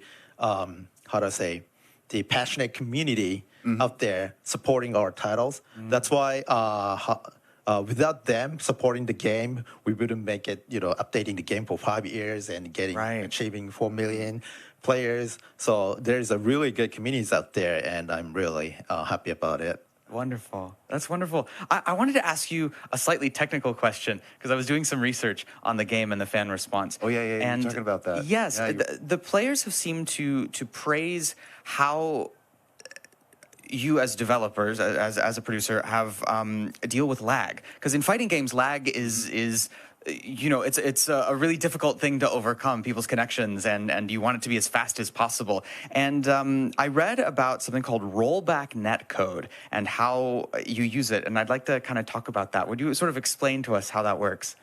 Oh, well, it's a long story, and if I explain too technical about it, you might not really understand like what's rollback. But it's basically a netcode that allows you to play from like a far distance. And back in the day, really before like 2018, at that time, a lot of fighting games were not using the rollback netcode. It's still like new, and Guilty Gear Strive is one of our developing fighting game that started using rollback netcode. And since then, a lot of players are actually actively playing online before compared to the netcode and that we were using in the past. And I kind of understand because I also used to live in Massachusetts. Okay. Yeah, and as just a local fighting game player, I love to play, network. But then at that time, the game are not supporting rollback netcode, so I was like struggling, even playing a player who from New York. Oh my gosh, from Massachusetts to New York? It's close distance, like if you look at the world map, right? Right. Yeah, but then at that time, the network infrastructure are not, that fast in the internet speed. The pings were probably really bad, right? Yeah. But then after rollback netcode, it's much easier. In New York, it's just totally fine. It could be hard if you try to play against, East Coast to West Coast. Right. But still, this netcode is kind of innovative to fighting games, and I think most of recent fighting games are they don't need you to really say anything. They just like using rollback netcode. That's a general thing. Oh, yeah, it's a standard now. Oh, wonderful, wonderful. Wow. Yeah, because I remember playing games in the past that, like, if it lagged, it would just freeze for a second. It'd stutter a little bit. And with rollback netcode, it seems like it'll let the move go through if you're fighting, and then if something was wrong, it will just roll it back and just sync you with the other player, and it's a much more seamless experience, it seems. So that's so wonderful. That's great. So where can fans follow you and your work and stay updated for future projects or events? Well, please. So we have social account on X, and also we also have the official website on on internet. So for any latest information, please follow us on X. And we've been posting new stuff that's coming. And now we have just released Robot Kai recently. So a lot of our postings about him, but there are more coming, more updates in the future. Ooh. So I'd like to everyone to. We need to keep an eye on it. Keep an eye on it. Yeah. Yeah. I actually saw somebody already mentioning, is there going to be a RoboKai 2 or hey, RoboKai just came out. It's like, so everybody's really excited about what's coming next. Oh, nice. So what's next for you after Anime Expo 2026? Well, we have a panel tomorrow. Yes. So I'm really excited to talk more about what's on Guilty Gear Strive. Of course, my main currently we just released Robot Kai, so I'm excited to talk about him. Yeah. But there could be a little bit of slide of what's coming next in that panel. Ooh. So I'm hoping everybody to keep eye on the panel as well. Okay. Some new information. Okay, yes, that will be, I believe that is tomorrow, right? Yes. Your panel's tomorrow from 10 a.m. To 10:50 a.m. in room 511 ABC. Yeah. So definitely check it out tomorrow. Arc System Works developer panel. The developer table talk. Wonderful. Of course, the developer panel is not only about Guilty Gear Strive. We are also publishing, since we are a video game publisher, releasing 2 new games that's coming out. Right. It's currently playable demo at our booth. Okay. So I'm pretty sure a lot of our fans are already checking out, but the developer for Demon Night Fever, Yes. Nikao-san is also joining the panel, and also the Cliffa, Hiraya-san is also joining the panel. So we have a lot to talk about in the panel, so please keep an eye on it. Oh, so you were talking about the work booth. That's in the South Hall? Yes, so, South Hall. Yeah, so swing by if you can. Yeah. South Hall for Arc System Just Works. right next to Crunchyroll. Okay. Oh, okay. Yeah, that'll be very easy to find. Yep. We're using Crunchyroll to find. Oh, that's great. That's wonderful. Okay. Great. Well, thank you so much for joining us today. Yeah. But I was also gonna. Before we were doing this interview, you mentioned that you've been here a week before ahead. You had. Oh, that's right. Yeah. So just last week, we had a big fighting game tournament going on at Las Vegas called Evo 2026.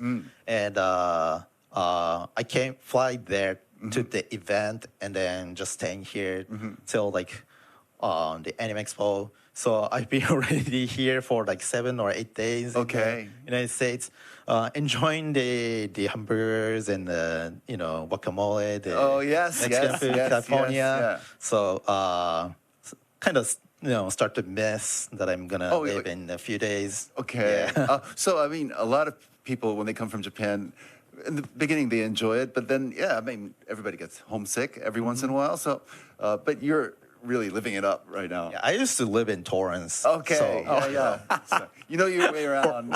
For me, it's a local. Okay. Yes. But after Anime Expo, you go back? Yeah. Much? Yeah. So. And gonna start focusing on developing more updates for Guilty Gear Strive. All right. Whenever you're back in Japan, what's the most American food that you miss? Oh, well, American food, I will just miss In-N-Out. In-N-Out, really? Okay. And also Wingstop. Oh, Wingstop. Yeah. That's pretty American. Wait, so, question for you. Who do you think has the worst traffic, Japan or the States? Oh, I should avoid that. Answering that question. Okay. Really depends on where you drive, so yeah. I mean, Tokyo seems pretty, it's pretty congested, right? Yeah, I don't like driving in Tokyo, honestly. I could never do it, Well, ever. It's getting better, I guess. I would say it's You getting think so? better. Yeah. Well, it scares me. It just scares me. It gets stuck like when you really want to get somewhere. You're like, like perfect moment. go. Okay. I don't mean like drivers up there are worse it's just like the traffic and how the roads are very narrow compared to the roads in California. The city of Tokyo was built that way, is to be complicated, so the enemies can't come in so easily. But now we're like then everybody becomes the enemies. Exactly. Oh no, what have we done? Well, amazing. Wonderful. Anyway, I really like the way you seem to be really excited about making a lot of announcements tomorrow. So yes, I guess will there can be expect a lot. Yeah. Will there be secrets unveiled tomorrow at your panel? Well, not that big of like the reveal, but just trying to put something to keep everyone's excitement, like the moment going on. So now Robokai, I know everyone is currently enjoying Robokai. Yes. But a lot of people still are looking forward to our another updates because currently the season 5 is what the Guilty Gear Strive is on, and Robokai is just like half of that stage. So we'll still have another half in the Guilty Gear Strive season 5. Okay. So now we have a lot of reasons to check out the panel. There are more things to come. Yeah. So I'm just giving a hint in the panel. Not really a big reveal, but still I'm gonna have fun talking to our fans. So of course, really looking forward to it. You're such a good person. I'm sure he's gonna spill some tea. There'll be some new information. Yes. Yeah, I'm trying not to. Maybe the fans will convince you. They'll be able to pull out the information. No, I believe you'll be fine. It'll be great. It'll be good. Yes. All right. So check out the panel tomorrow if you are here 10 to 10:50 a.m. in room 511 ABC for the Arc System Works Developer Table Talk, everyone. Thank you so much for joining us today. Yes. Today with us was Ken Miyauchi, the producer of the Guilty Gear series. Stay tuned for more great content here on AX Lite.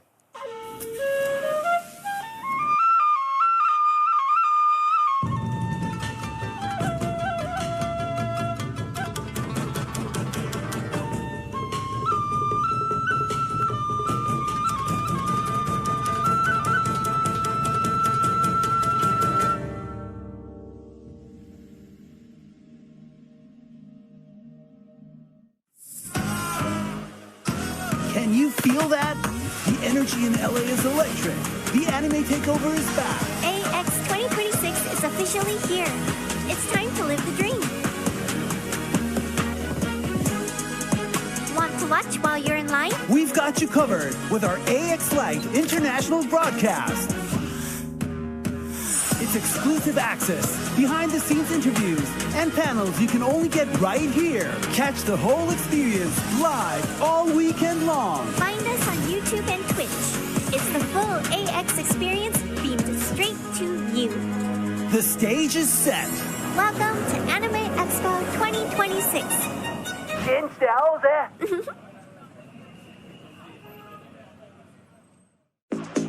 OMW, on my way to you. Good at what I do. I'm OMW. Welcome to the all-new AX campus. This year, we're going even bigger. Figueroa will now host AX Crossing and kick off the show in style. Lenovo is hosting the official welcome ceremony. Crypto.com Arena is home to some of the biggest moments this year. Japan Sound Council, Masquerade, closing ceremony, and all our top industry panels. Get ready to explore the event center, your new central entertainment hub. And of course, the Anime Expo staples. Maid Cafe, Beer Garden, cosplay gatherings, and the legendary AX Crossing. Final approach. Stay tuned for many more announcements. OMW. Register now. 今すぐ申し込みだ。LANSCA we call is Los Angeles Nagoya Sister City Affiliation. I am a chair of 14, 15 years or so. Mission is we're connecting between Los Angeles City and Nagoya City. And we do exchange student, sending a teacher to the one of the high school over there. Student exchange is the creating a lot of, energy between Nagoya and Los Angeles. Cosplay started out, city of Nagoya. So these things is connecting with the people to, coming to Nagoya to feel, that both culture. We are not getting any fund from anybody. So really appreciated Anime Expo. So those things are very much of an honor to please to, we keep doing this as a volunteer.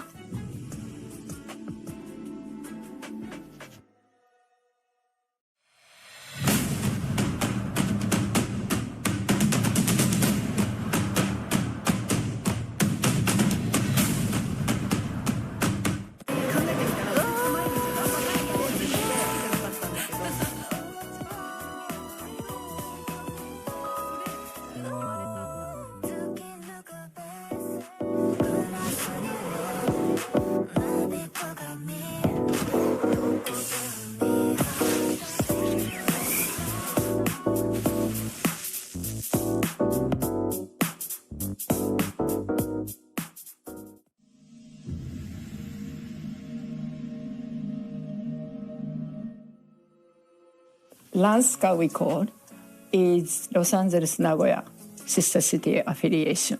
I am a chair of 14, 15 years or so. Mission is we're connecting between Los Angeles City and Nagoya City. And we do exchange student, exchange art, sending a teacher to the one of the high school over there. Now, we start doing a new generations committee started last year. Student exchange is the creating a lot of, energy between Nagoya and Los Angeles. And then some students went back to study in University of Tokyo. So we kind of feel so good when we're finding out those things. Cosplay started out, city of Nagoya. And then there are 200 over countries people are coming over there every year to do the cosplay summit. Nagoya is the city, have a very, old samurai culture. And plus, Ghibli Park is also inside of the Aichi Prefecture. So these things is connecting with the people to, coming to Nagoya to feel, that both culture. There is the great, story about one of the students who went many years ago.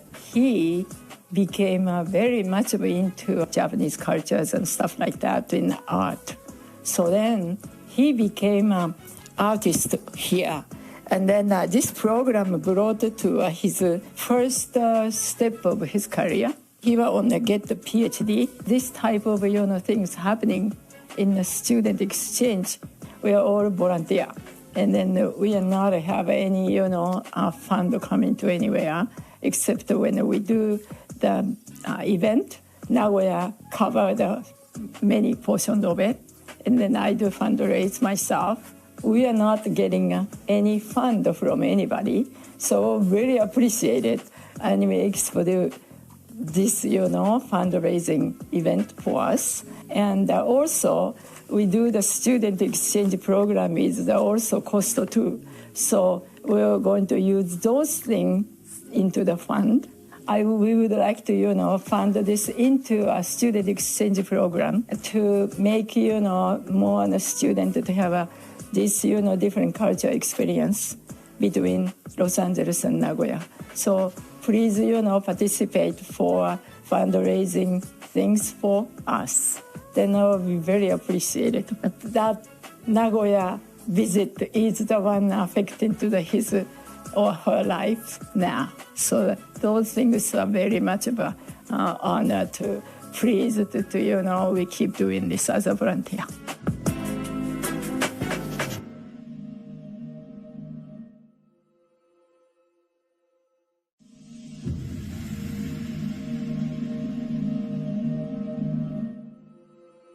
My name's Marina, and I'm the head maid here at Anime Expo Maid Cafe. A maid cafe is a fun place where you can come and relax, sit down, have something to eat. All the servers are dressed up in super cute maid costume. We have super cute food for you guys, and we do a little show and dance as well. Maid cafes have always been a thing in Japan. That's the birthplace of them. But in recent times, due to social media like TikTok and YouTube, the culture has made its way out of Japan and over to places like the USA, and we like to do our own version of the maid cafe experience. So every year the show changes. We want to keep it fresh and exciting for you guys. Something different that we're doing this year is that we are inviting all of our different cast members from the different regions to perform their own song for you. I think the highlight definitely is our parfait.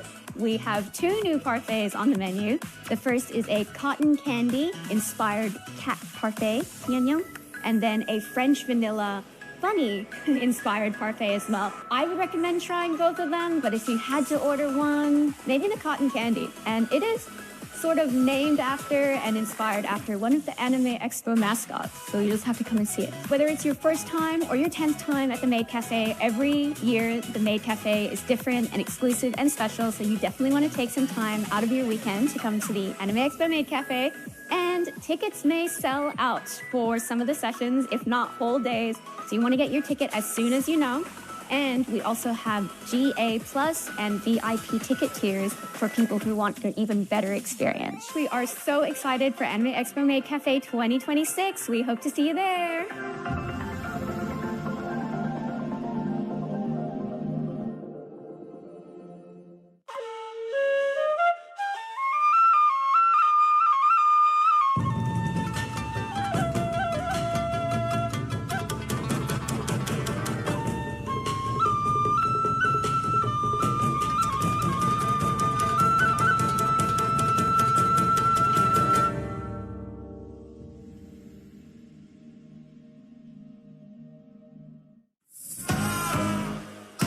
Can you feel that? The energy in LA is electric. The anime takeover is back. AX 2026 is officially here. It's time to live the dream. Want to watch while you're in line? We've got you covered with our AX Lite international broadcast. It's exclusive access, behind-the-scenes interviews, and panels you can only get right here. Catch the whole experience live all weekend long. Find us on YouTube and Twitch. It's the full AX experience beamed straight to you. The stage is set. Welcome to Anime Expo 2026.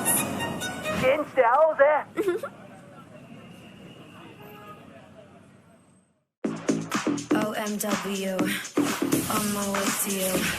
Good at what I do. I'm OMW. Welcome to the all-new AX campus. This year, we're going even bigger. Figueroa will now host AX Crossing and kick off the show in style. Lenovo is hosting the official welcome ceremony. Crypto.com Arena is home to some of the biggest moments this year. Japan Sound Council, Masquerade, closing ceremony, and all our top industry panels. Get ready to explore the event center, your new central entertainment hub. And of course, the Anime Expo staples. Maid Cafe, Beer Garden, cosplay gatherings, and the legendary AX Crossing. Final approach. Stay tuned for many more announcements. OMW. Register now. 今すぐ申し込みだ。LANSCA we call is Los Angeles Nagoya Sister City Affiliation. I am a chair over 15 years or so. Mission is we're connecting between Los Angeles City and Nagoya City. And we do exchange student, sending a teacher to the one of the high school over there. Student exchange is the creating a lot of, energy between Nagoya and Los Angeles. Cosplay started out, city of Nagoya. So these things is connecting with the people to, coming to Nagoya to feel, that both culture. We are not getting any fund from anybody. So very appreciated Anime Expo to So those things are very much of an honor to please to we keep doing this as a volunteer.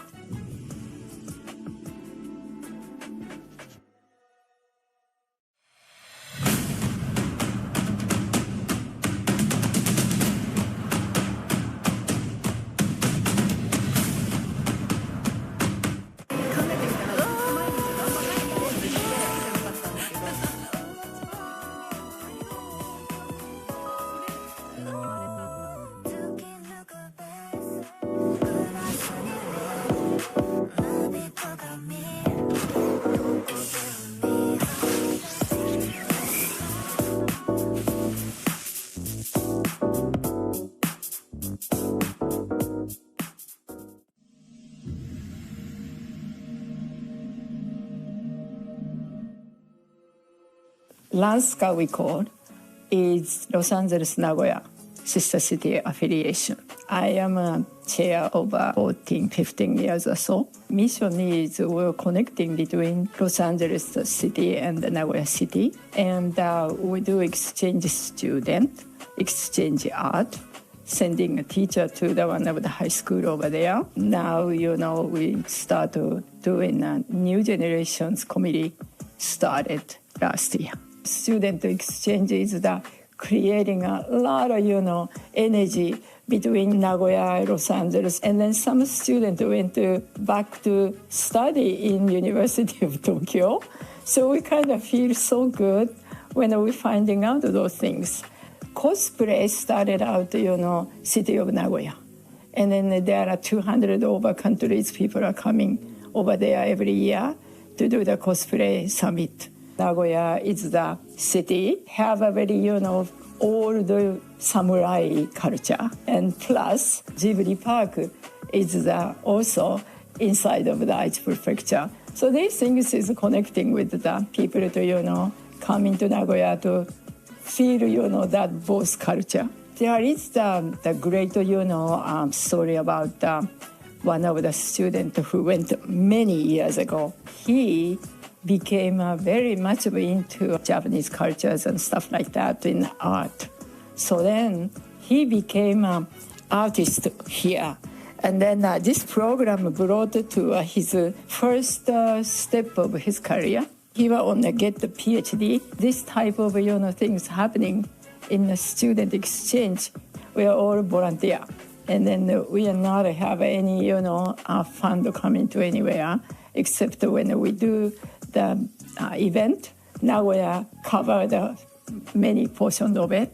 And then I do fundraise myself. We are not getting any fund from anybody. So really appreciated Anime Expo do this, fundraising event for us. And also we do the student exchange program is also cost too. So we're going to use those things into the fund. We would like to, fund this into a student exchange program to make, more students to have this, different.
でもこれやっぱり巨大だよね。これ巨大だけどね、やるしかないちょこちょこね。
でもこれやっぱり巨大だよね。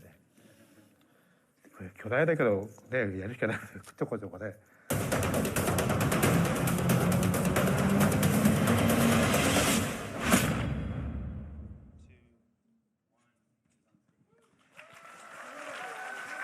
こんにちは、Anime Expo!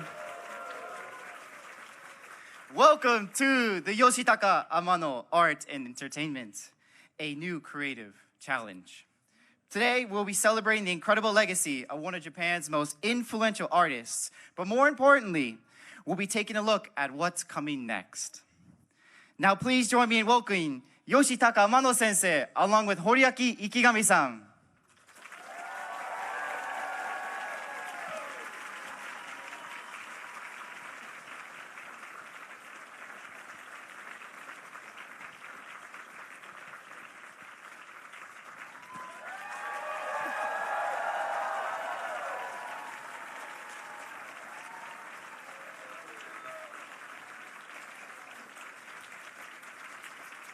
A round of applause for Amano Sensei.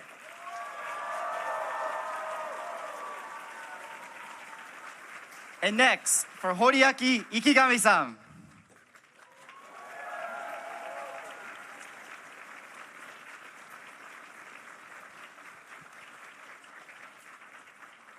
Amano Sensei, please welcome back. Welcome back to Anime Expo. How does it feel to be here again? And are you looking around for Anime Expo?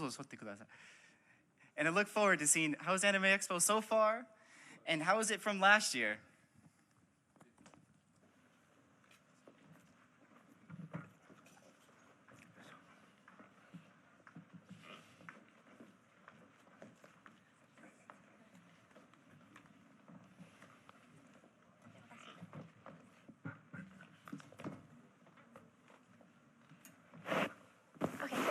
I'll be translating. Okay. 先生、アニメエキスポへようこそ。また戻ってこられて、今年のアニメエキスポの様子をご覧になって、今どのようなお気持ちですか？いやーもう本当に戻ってきました。はい、本当やっぱり3年前ですね。3年前にここでやはり発表したんですね。それで3年経って今ここにこうフィルムがこうちょっとできて、それをご紹介するっていうのはなんかちょっと約束を果たしたかなっていう気がします。So I'm back. 3 years ago, I announced that I will be doing something, and it's been 3 years. I feel like I've fulfilled my promise now.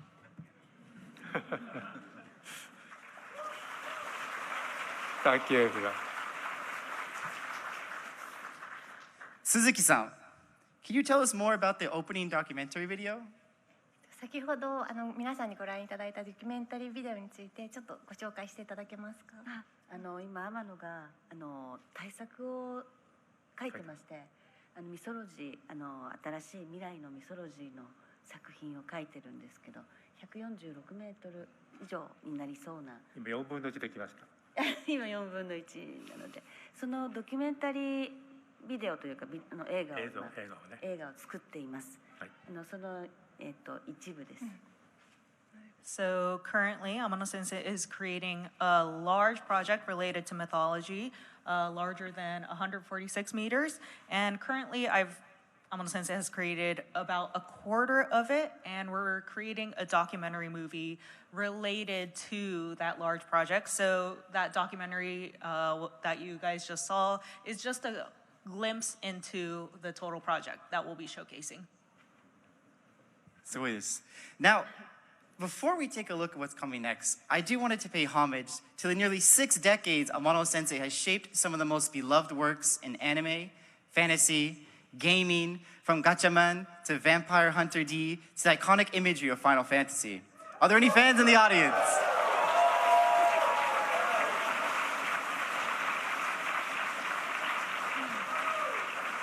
And even today, Amano Sensei continues to push the creative boundaries through a brand new project that presents the next chapter in his artistic journey. Now please prepare your eyes to the screen. We'll be taking a look at the behind the scenes.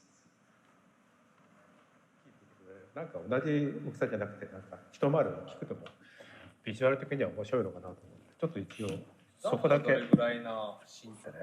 でも上を塗ってるんですよ、白く。それでヒョウのような感じで、ちょっと派手な、ちょっと中東風がいいかなと思って、一応こういう。作画ですか ?CG ですか？作画です。作画ですか？いや、CG だったら仮面って扱いやすいんですよ。なんで戦うときに仮面にしたら CG の方がいい。顔の表情出さなくていいので。そうだ。あ、そのままね、お面だからね。地面に重力で縛られると周りがいろいろ見えないんですよ。で、いろいろ見せようと思うと空中でやってくれると華やかになる。なるほどね。そこに目線がいくわけですね。実際ヒーローそうですよね。マーベルヒーローにしろ。そうね。空中で戦ってスパイダーマンそうですね。一番までは重力でもいいんですけど、何かで空中で戦いになってもリミット解除する部分が欲しいってことか。それはなぜかというと見た目が派手だから。戦ってる足元にピラミッドがあっても重力なしなら可能だけど、あるといつもピラミッドに見上げてるかピラミッドに張り付いてたになっちゃうから。ウサギちょっと合わないんじゃないかな、ウサギって赤い目でもって白い体で、優しい。でもね、やっぱりちゃんと大丈夫なんですよね。黒沢さんが宇野吉っていうのを出すじゃないですか。だから中台がそうですね。名前は宇野吉だがこいつがひでえやつでっていうのはバンタが説明してくれるけれども、だから優しそうなでも根は残酷とかね、根は強いとかそういうことはいくらでも。ウサギだけど肉食。So that was the behind the scenes look at what's coming next. Sadly today, we are unfortunately, Yomoriyasu Taniguchi-san will not be able to join us for this panel. However, moving on, we do have a series composition screenplay writer, Ryosuke Takahashi-san.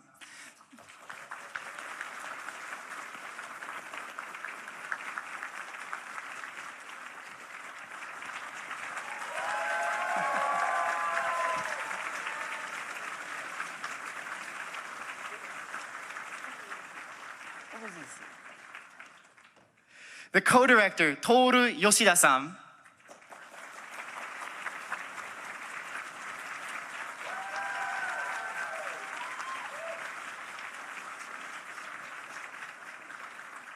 And last, but certainly not least, the production producer, Tatsuyoshi Matsumoto-san.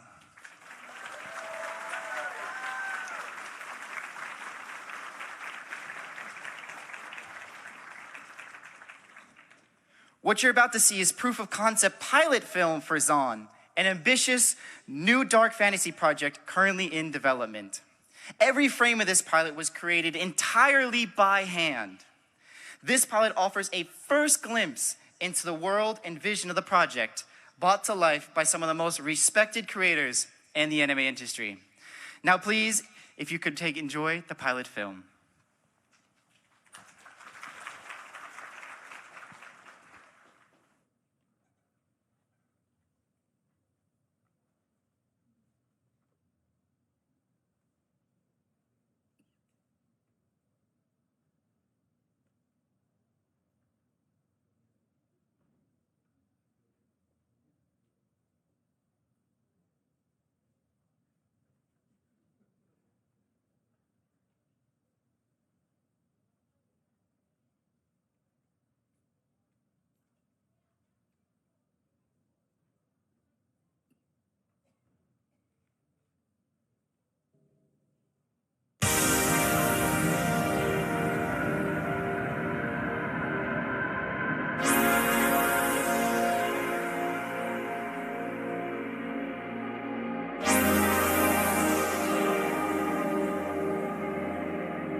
Was that not incredible?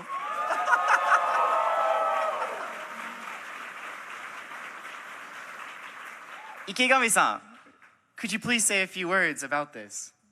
いやー、間に合いました。昨日まで編集してました。で、100% 手書きの映像を作りたいと言われた時にはどうしようかと思いました。だけどまずはこれが最初の第一本だなと思って今本当に実感しています。これからが最初なんだなっていうふうに今本当に実感しています。So we made it in time. We were editing actually until yesterday. Initially, when I heard that everything is going to be hand-drawn, 100% hand-drawn, we thought to ourselves, what should we do? What are we going to do? But I think this is our first step, seeing how everyone is doing, everyone's reactions. I'm glad. 池上さん、お疲れ様です。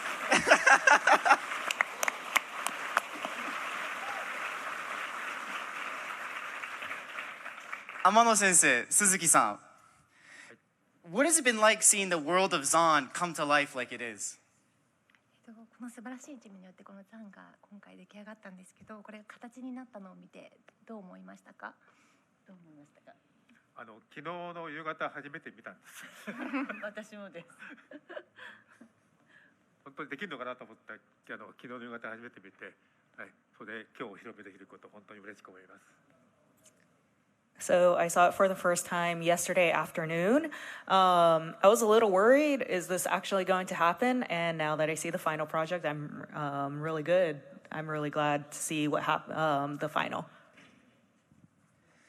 Thank you so much for that. Now, if we could also get the excuse, make sure you're speaking close to the mic with your full voice, because I know everyone here really wants to hear what you guys have to say. So we've now seen the trailer and a glimpse behind the scenes. Looking back at that footage, was there any emotions that came to life? 皆様予告編やメイキングを見ていただきましたが、いかがでしたか？当時の思い出や感情など蘇ってきたのではないでしょうか？高橋さん、吉田さん、松本さん。はい、先ほど皆さんと会議をしている映像がありましたが、やっぱり私たちの仕事は何か命を生み出すって言いますか、そういう仕事で、そういう覚悟でもってアニメーションをやっておりますので、これからだなと。これから先ほどのフィルムに出てきたキャラクターたちがですね、生き生きとストーリーを展開できるかどうか頑張りたいと思っております。So, as you saw earlier, there was a bit where we were having a meeting. I think part of our work in animation is to create lives,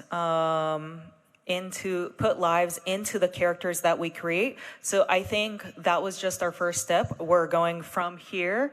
So from here, the characters that we created are going to enter their own lives, create their own stories. So we're going to work hard from here as well.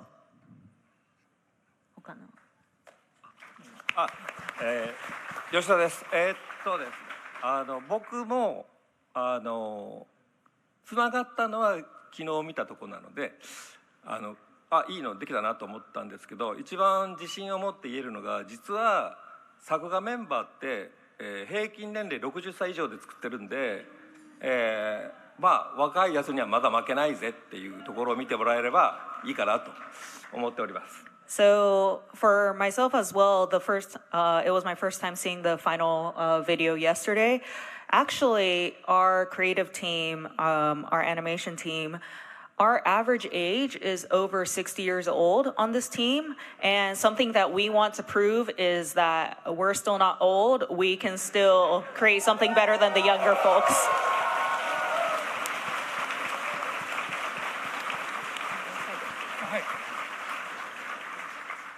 松本です。よろしくお願いします。この作品の、じゃなくて今の映像の、最初の作画打ち合わせというものがありました。ディレクターと、アニメーターの最初の打ち合わせです。それが行われたのが、1月の、26日で、そこからずっと作画をしてまして、今回参加してくださっている沖浦博之さんって方がいます。ゴースト・イン・ザ・シェルの、アニメーションディレクター。沖浦博之さんの原画がアップ、今回の映像の原画がアップしたのが、6月の22日です。半年間、取り掛かってくださいました。まあそうやって、でもその沖浦さんというのも今回の、アニメーションディレクターの作画監督の谷口森康さんのお弟子さんです。そんで谷口さんが83なんですが、谷口さんが作画のトップとしてお弟子さんたちが今回再結集してくださって、アニメ R という伝説的な作画スタジオなんですが、80年代から続いている、そこの集大成としてちょっと作画陣を組織させていただきまして、それで天野さんとのコラボレーションで、彼らの力と天野さんの妖艶な美の世界と融合しているものを皆さんにお届けできたらなと思っております。よろしくお願いいたします。So, our initial meeting with the director and the animator was held January 26th. And from there, we kept animating, we kept drawing, and we worked also with Hiroyuki-san, who has created Ghost in the Cell. And his product was created June 22nd, which is half a year later, pretty recently.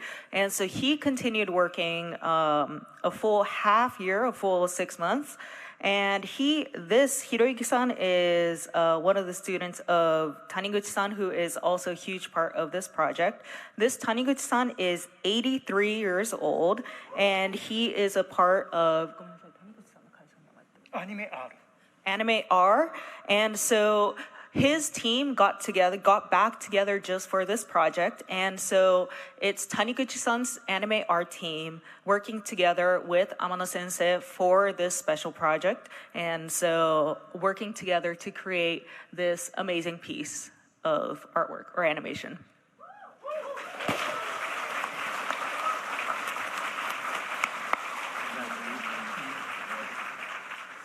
I really think that goes to prove that it doesn't matter how old you are, if you get out and want to create something, you can soar to greater and greater heights than you ever thought possible before.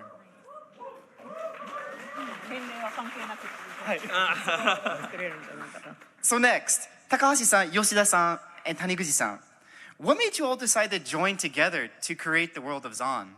皆様が制作チームに入ったきっかけを教えてください。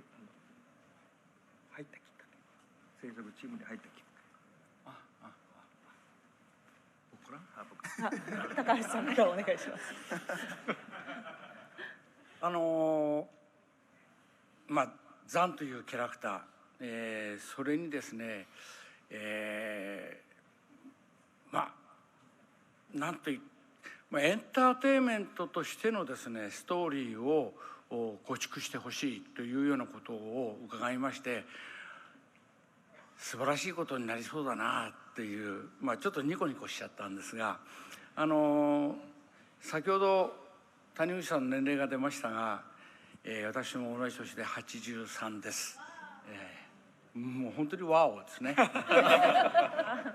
でも一方ではテレビシリーズの監督をやっておりまして、まだまだアニメーションにですね意欲がありますので、この作品はですねとにかく私が知っている範囲内では本当にトップのアニメーターが結集しておりますので、自信作になりそうです。So initially when this character of Zan was brought up to me, I just felt that this would become something amazing. Actually, I'm also 83 years old, similar to Taniguchi-san, which is really like someone mentioned in the audience. Wow. But I'm also still working as a director for television series. I'm still much motivated towards animation. I'm still very much like I keep my motivation towards creating great things. But this project in specific, I think we have such great animators, such great people working on the thing, on the project itself. So I think it's something I can work on with confidence and something I'll be really proud of at the end.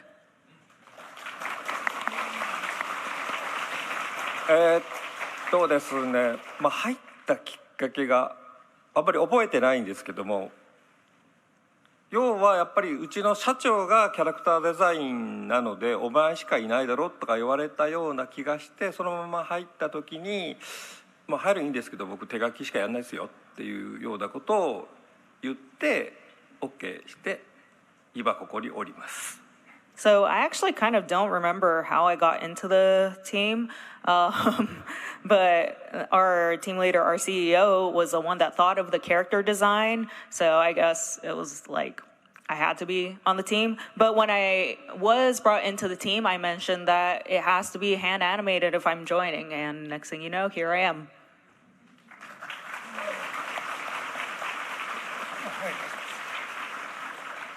私は、谷口さんの、別のアニメーションの企画の、営業をしてまして、その過程で池上さんとお会いすることになりました。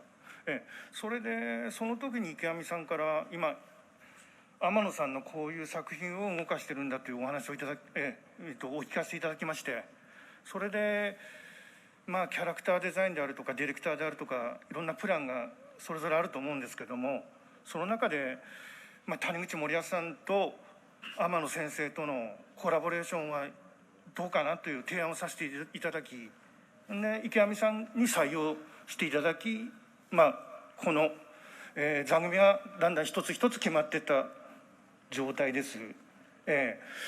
それでその天野先生の絵というのは本当に難しい絵で、美しく妖艶で繊細ですから当然日本でも80年代からその OVA というものがありまして、そのブームの中で天野さんの作品も数々映像化されてきました。でもその中でやっぱりみんな難しい、天野さんの絵を映像にするのにみんな不信してきた中で、僕当時からやっぱり谷口さんと天野さんのコラボレーションというのは40年前から夢見てきまして、今回それが叶いました。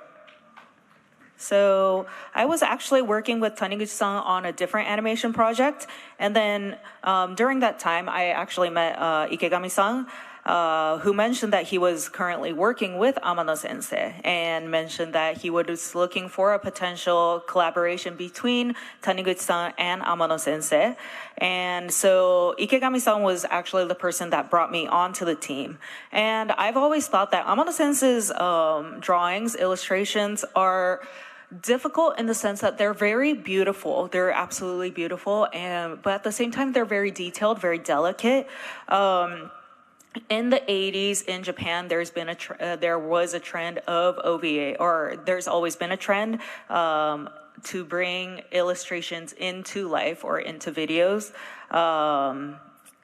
And I had always wanted to bring Amano Sensei's drawings into life, but at the same time, everyone had always mentioned that it's very difficult because the drawings are so delicate. I had always been dreaming of this for 40 years, and the dream has finally become true.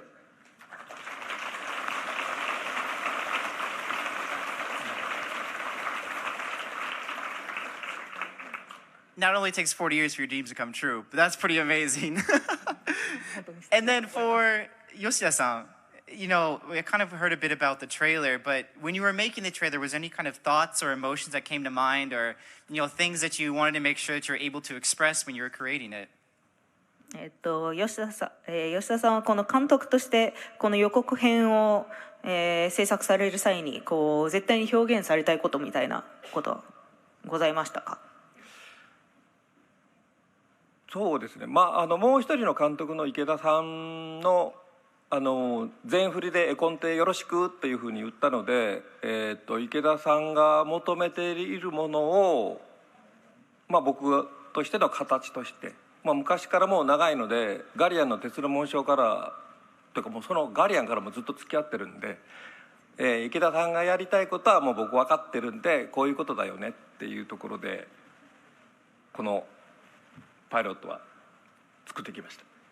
So for this pilot trailer, it was actually working alongside the other director, Yoshida-san. So I've been working with him for a long time, and so It's Ikeda-san. Oh, Ikeda-san, sorry.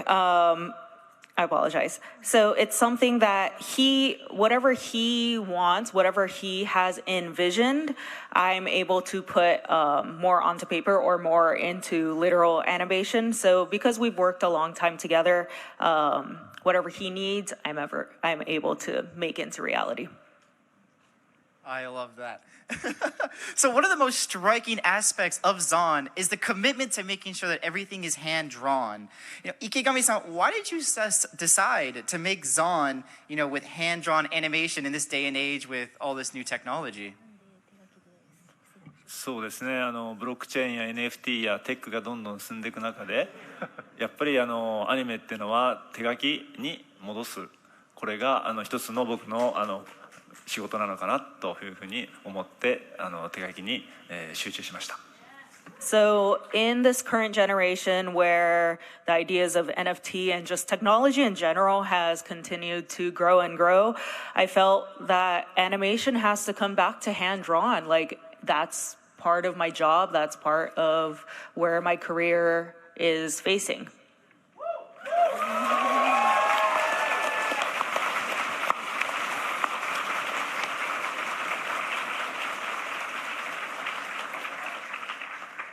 Being able to hold on to your roots in a day when everything's changing every day, being able to hold on to, older aspects that really haven't fallen out of style. When you heard that Zon would be hand-drawn animation by Ikegami-san, did you have any reactions to that? Who did you want to tailor that to? Oh, sorry. Yeah. So kind of... That question. We can go that. So what did you guys think about having that hand-drawn animation style done by Ikegami-san? Was there any kind of thoughts you had about that or ideas that came up? どなたでもよろしいんですけれども、ザンが手書きで作成されるとお聞きになられた時の心境はいかがでしたか？やっぱり高橋さんに聞きたいかな。いや、僕はアニメーションいろんな作品に関わってきたんですけれども、人間の手が、紡ぎ出すものっていうのは本当に僕は力があると思います。機械には負けないぞっていう気持ちが、みんなありますんで、いい作品になると思います。So I've had the privilege to work on so many different animations throughout the years, and I really believe that something that's hand-drawn, something that comes from the actual human has so much power and compared to something that's digitally created. And so something that can be proven here is that humans won't lose to digital creativity.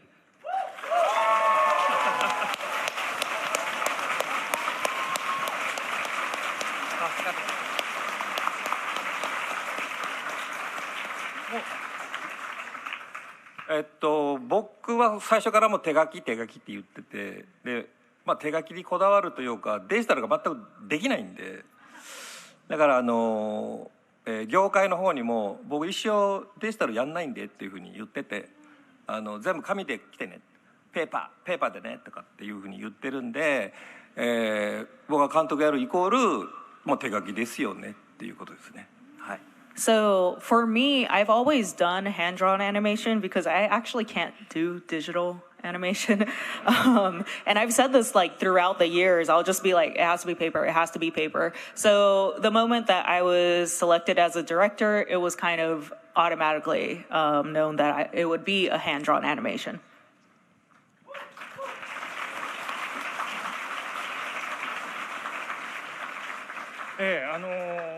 私私はやはり吉田さんであったり、今回の谷口さんであったりの80年代から、92年ぐらいまでの手書きのアニメーションのファンでした。それでそこからゴースト・イン・ザ・シェルの沖浦博之さんであったり、コードギアスの木村隆弘さんであったり、ポケットモンスターの毛利和明さんであったり、みんなそのアニメ R という手書きの、80年代最強と謳われたスタジオの出身者です、皆さん。であとは、ボンズのカーボーイビバップの小森高弘さんも谷口さんのお弟子さんで手書き出身です。で彼らがみんな今回ザンに集結してます。それでやはりそのなんていうかな、その表現でデジタルの良さもあると思うんですが、やはり手書きの意地というか日本のアニメーションのやっぱ本来の意地を見せたいなということと、美しさ、繊細さ、そういうものを表現したいなと。ですから今回14名ほどのアニメーターのうち13名が手書きです。それでもう今はタブレットや箱の中で作業をするのが普通なんですが、我々は紙に埋もれながら作業してますもうその中で我々にしかできない、個性的なものを作りたいということで、皆さんに賛同いただいて頑張っております。よろしくお願いします。So, when it was mentioned that I would be working with Yoshida-san and Taniguchi-san, I've always been a fan of hand-drawn anime, especially throughout the 80s and maybe around up until like 1992, whether it be Code Geass, Pokemon, Cowboy Bebop. So things created by Anime are, and this time all of those folks, all of those famous animators reunited for this specific project. And of course, digital animation has its pros, but I think it has to be hand-drawn animation to get those details, details that can only be drawn through handmade. So out of the team of 14, out of our team of 14, 13 draw hand-drawn animation. So while right now the norm is to draw through tablets, we are drowning in paper to create something that is uniquely ours.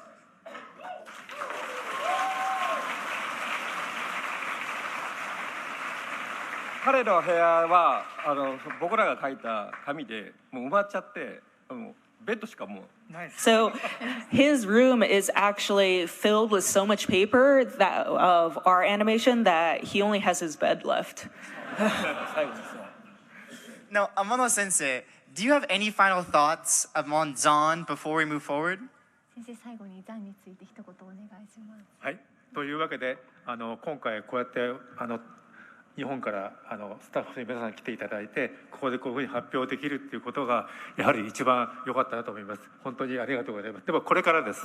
これからですので、皆さん一緒に頑張りますのでよろしくお願いします。So this time, it's been such an honor to be able to come all the way from Japan and to be able to announce and showcase this project. But it's only just getting started, so I hope that you can support this team and this project from here on onwards.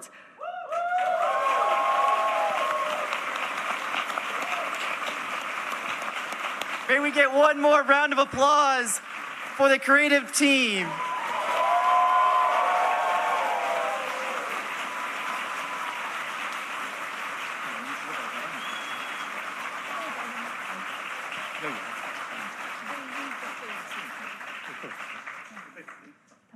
Now, as the creative team exits the stage, let's hear one more round of applause for them.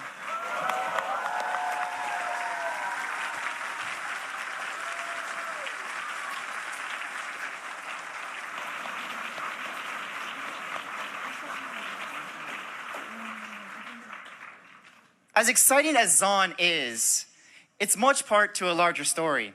Today, we're thrilled to officially announce that Yoshitaka Amano Sensei will be expanding his creative activities internationally through the development of a new studio right here in Los Angeles.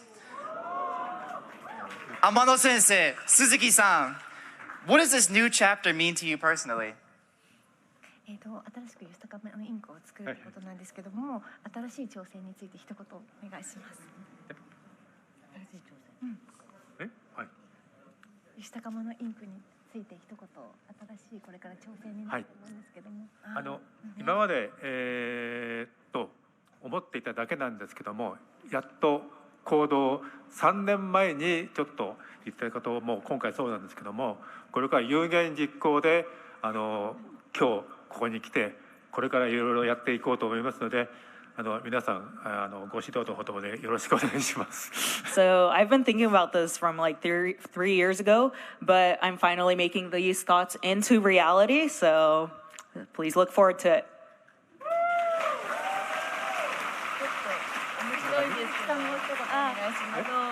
3年前にカリフォルニアこちらに来た時にあまりに天気が良くて景色も良くて海も綺麗でここで仕事ができたら最高だねって言ったのが最初のそうです。サンタモニカで盛り上がったんです。それがこうやって現実になったんですよ。そうですね。So when we visited 3 years ago, we thought like such beautiful weather, such beautiful sights, and the ocean, the beaches are absolutely beautiful as well. So it'd be so nice to be able to work here, and now it's reality. It's going to become reality. これからいい作品をたくさん作っていこうと思いますのでよろしくお願いいたします。こちらこそよろしくお願いします。Now, our press team mentions a collaboration with some toy companies, Medicom Toy, Milestone Good Smile Company, and Twin Planet. Is it possible to hear a bit more about that collaboration? 日本のサブカルチャーを代表するポップ、カンパニーチームが僕たちの会社に協力してくれることになりました。すごくハッピーです。So these are companies that represent Japanese subculture, and so I'm very excited that they will be working with our our studio as well.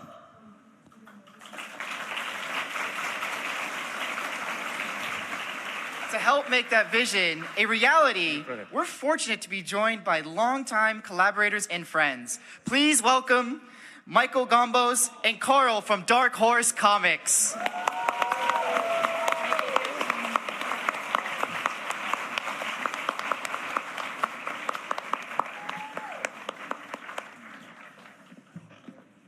For many years, Dark Horse has helped bring Amano Sensei's work to audiences around the world. As this new studio begins its journey, what projects and partnerships are you guys most excited to work on? Well, I thought we'd just get in real quick to like how we met him. We do Vampire Hunter D, as you know, and we have for a number of years. By the way, I'm Michael. This is Carl. So there can be no confusion. But when I was young, this is over 20 years ago, we wanted to do Vampire Hunter D. Had to talk to Hideyuki Kikuchi, the author, and he goes, "Look, we can't do the book without Amano Sensei, so you have to go talk to him in person, or else we can't do the contract." But he's like really scary. So I go to Amano Sensei's office in Ebisu, and I meet Amano Sensei and Suzuki-san for the very first time. And I come down the stairs, and they're like, "Michael, it's so nice to meet you." And it was just it's been a blessing ever since then to be involved in all the projects that we've been done over the years. Dozens of books, Vampire D, like over 30, I think, actually. Final Fantasy, you name it. But I think today we want to talk about Devazan, because that's why we're here, and the person who was the architect of the Bible, Carl Horn. I first became aware of Amano Sensei's in the early 80s was the first Sanrio boom. Sanrio's huge now, but in the early 80s really took off. So if you go into all the gift shops in Japantown in the early 80s, if you want the hardcore mecha stuff, you got to go all through all the Sanrio stuff in the very back. There's the anime mecha stuff. And there was an amazing poster from an anime called Genesis Climber Mospita, which Amano Sensei did the character designs for Tatsunoko. And it was a poster of Mint and Ray riding on a motorcycle, and they're holding the fall leaves are drifting around them. It was so wistful and wonderful. I had never seen that type of mood before, like in an anime image. And even though I didn't know Amano's name yet, like immediately here I am, a kid standing in a gift shop in Japantown, and his sensibility and his particular passion just leapt out at me. It was like a whole new way of seeing the characters I liked. Michael mentioned Vampire Hunter D. Vampire Hunter D is the longest-running light novel series in English, written by Hideyuki Kikuchi sensei, and of course famously illustrated by Amano sensei. It has been published now since 1983, so 43 years in English. Working on that has been wonderful. Also, the chance to work on the box set of The Sky, The Art of Final Fantasy, which contained a number of wonderful supplementary books, including about Amano Sensei's studio life in New York in the 1990s and 2000s. But David Zahn was something else. There were really three privileges about David Zahn. First of all, David Zahn, usually the books that we do have already been published in Japan. This was not the case with David Zahn, and we were the first people to publish it. So we had that honor. Secondly, I was entrusted with taking Amano Sensei's text and Amano Sensei's paintings and finding the right places to put them together. And it's a rather spiritual and mystical novel, so sometimes that was somewhat challenging. Thirdly, another great privilege was it's rare that I get the chance to work with the original art of the artist. That is to say, we usually are sent digital assets when we work on Japanese books. But in this case, Amano Sensei sent all of his original paintings for David Zahn. So anytime I just needed a spiritual recharge, I could just go in and look at them. It was just incredible. And I understand that some of his paintings are on display here at Anime Expo? Yeah. That's right. So if you get the chance, go to the Amano Gallery and you can see some of the originals of David Zahn. And I believe some of the, when he sent the illustrations as well, that we thought they were cardboard dividers, but no, Amano Sensei had actually painted on cardboard and sent that as part of the original art. Right, and he painted on rice paper that was so fine that sometimes there was a painting we thought was one painting. It's actually 6 paintings. You just have to very carefully peel them apart. So it has just been wonderful being Amano Sensei's editor and being so close to his work and his sensibility. It's one of the greatest privileges of my career. And now I believe that there is an announcement to be had. Yes, do you want to announce it, Carl, or should I? Well, yes. So I mentioned David Zahn. This is a novel that we released about a decade ago. However, today we will be announcing a brand new second edition, which has an entirely new cover painting by Amano Sensei. So that'll be our panel day. If you want to see it, room 411 at 5:15 p.m. We'll talk about that and a lot of more stuff, but we finally have a second edition. Thank you both for joining us. If you guys would like to learn more about Dark Horse Comics, please check out their panel in room 411 later today at 5:15 p.m. Let's give them another round of applause. All right.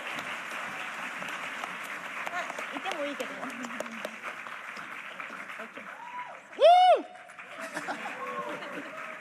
So today we've shown you the future of Amano Sensei's storytelling through Zahn. But what if you could actually step inside of his artwork? We're now excited to announce Amano, a new art and entertainment experience. The gallery and immersive space exhibition has already been held in Brazil, welcoming thousands of visitors.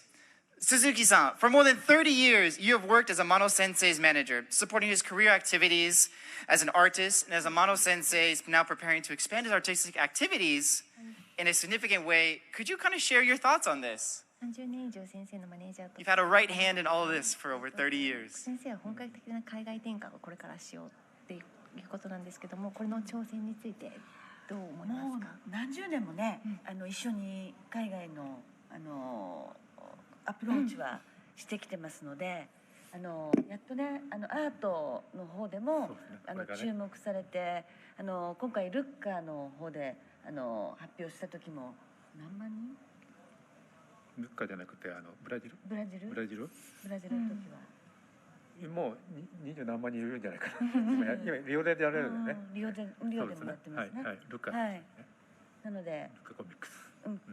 今後海外の方にも天野のアートをたくさん見ていただきたいと思ってます。よろしくお願いします。 So we've worked together for multiple decades now, and we've always looked into approaching overseas as well, and to have people look into Amano Sensei's art as well, more in terms of like art rather than just drawings. And so we've been to Rio in the past, and now it's really nice that we have a chance for people to look, people overseas to have the chance to check out Amano Sensei's artwork in more of an immersive way. 僕いいですか？これからちょっとお見せするのもそうなんですけども、もういろんなことやってますので、今日はその一部なんですけども、これを見ていただいて、新しいイマーシブルの世界をちょっと披露したいなと思います。So I've always been doing a lot of stuff, but hopefully this is kind of a new experience, a new immersive experience that I'd like you guys to check out. ぜひぜひ。Now, if you guys could please direct your attention to the screens on the side, we actually have a taste of the Brazil exhibit. So please have a small taste of the Amano experience.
So today, not only have we been able to celebrate an extraordinary legacy, but more importantly, we've had a glimpse into the future of what's to come.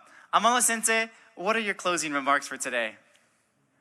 まだやりたいことがたくさんあるので、今回ここでお見せしたこと以上にこれから、ロスでいろんなものをまた発表したいと思いますので、期待してください。僕も楽しみにしていますので、またどんどん発表していきます。こっちでね、それを楽しみにしてください。Thank you, everyone. So I still have a lot of things I want to try out and showcase to everyone, and including announcements here in LA as well. So please look forward to it. Yeah, still a lot of projects and announcements I'd like to make in the future.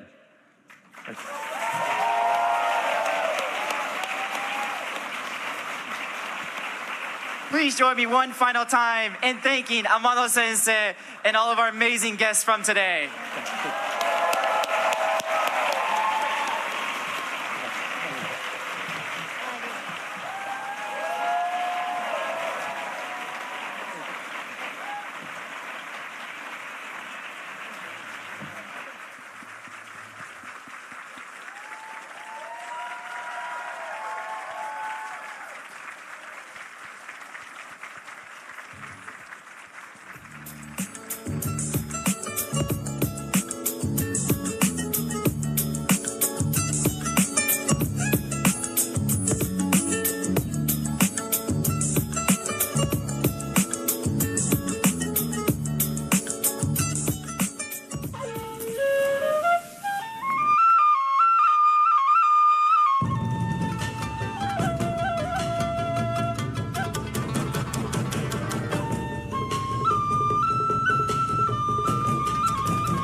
feel that? The energy in LA is electric. The anime takeover is back. AX 2026 is officially here. It's time to live the dream. Want to watch while you're in line? We've got you covered with our AX Lite international broadcast. It's exclusive access, behind-the-scenes interviews, and panels you can only get right here. Catch the whole experience live all weekend long. Find us on YouTube and Twitch. It's the full AX experience beamed straight to you. The stage is set. Welcome to Anime Expo 2026.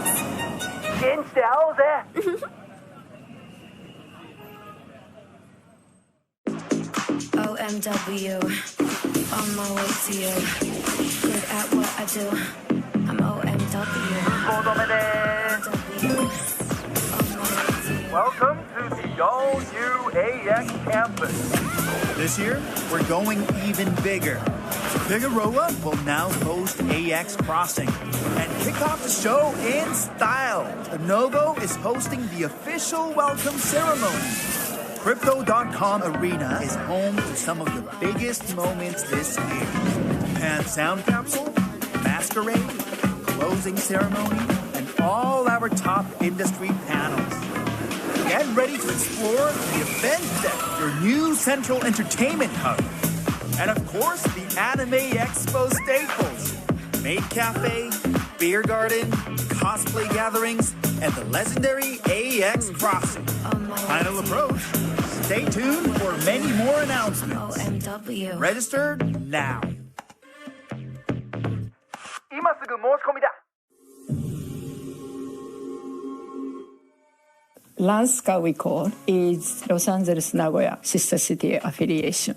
I am a chair of 15 years or so. Mission is we're connecting between Los Angeles City and Nagoya City. And we do exchange student, sending a teacher to the one of the high school over there. Student exchange is the creating a lot of, energy between Nagoya and Los Angeles. Cosplay started out, city of Nagoya. So these things is connecting with the people to, coming to Nagoya to feel, that both culture. We are not getting any fund from anybody. So really appreciated Anime Expo.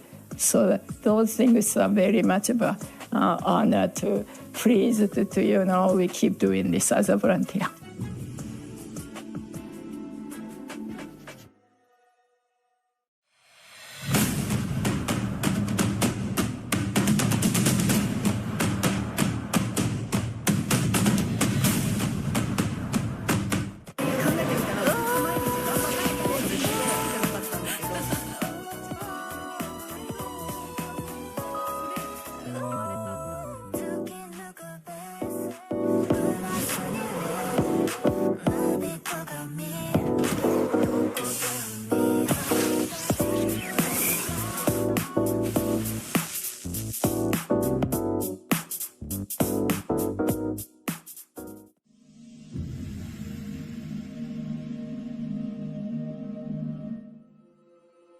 LANSCA we call is Los Angeles Nagoya Sister City Affiliation.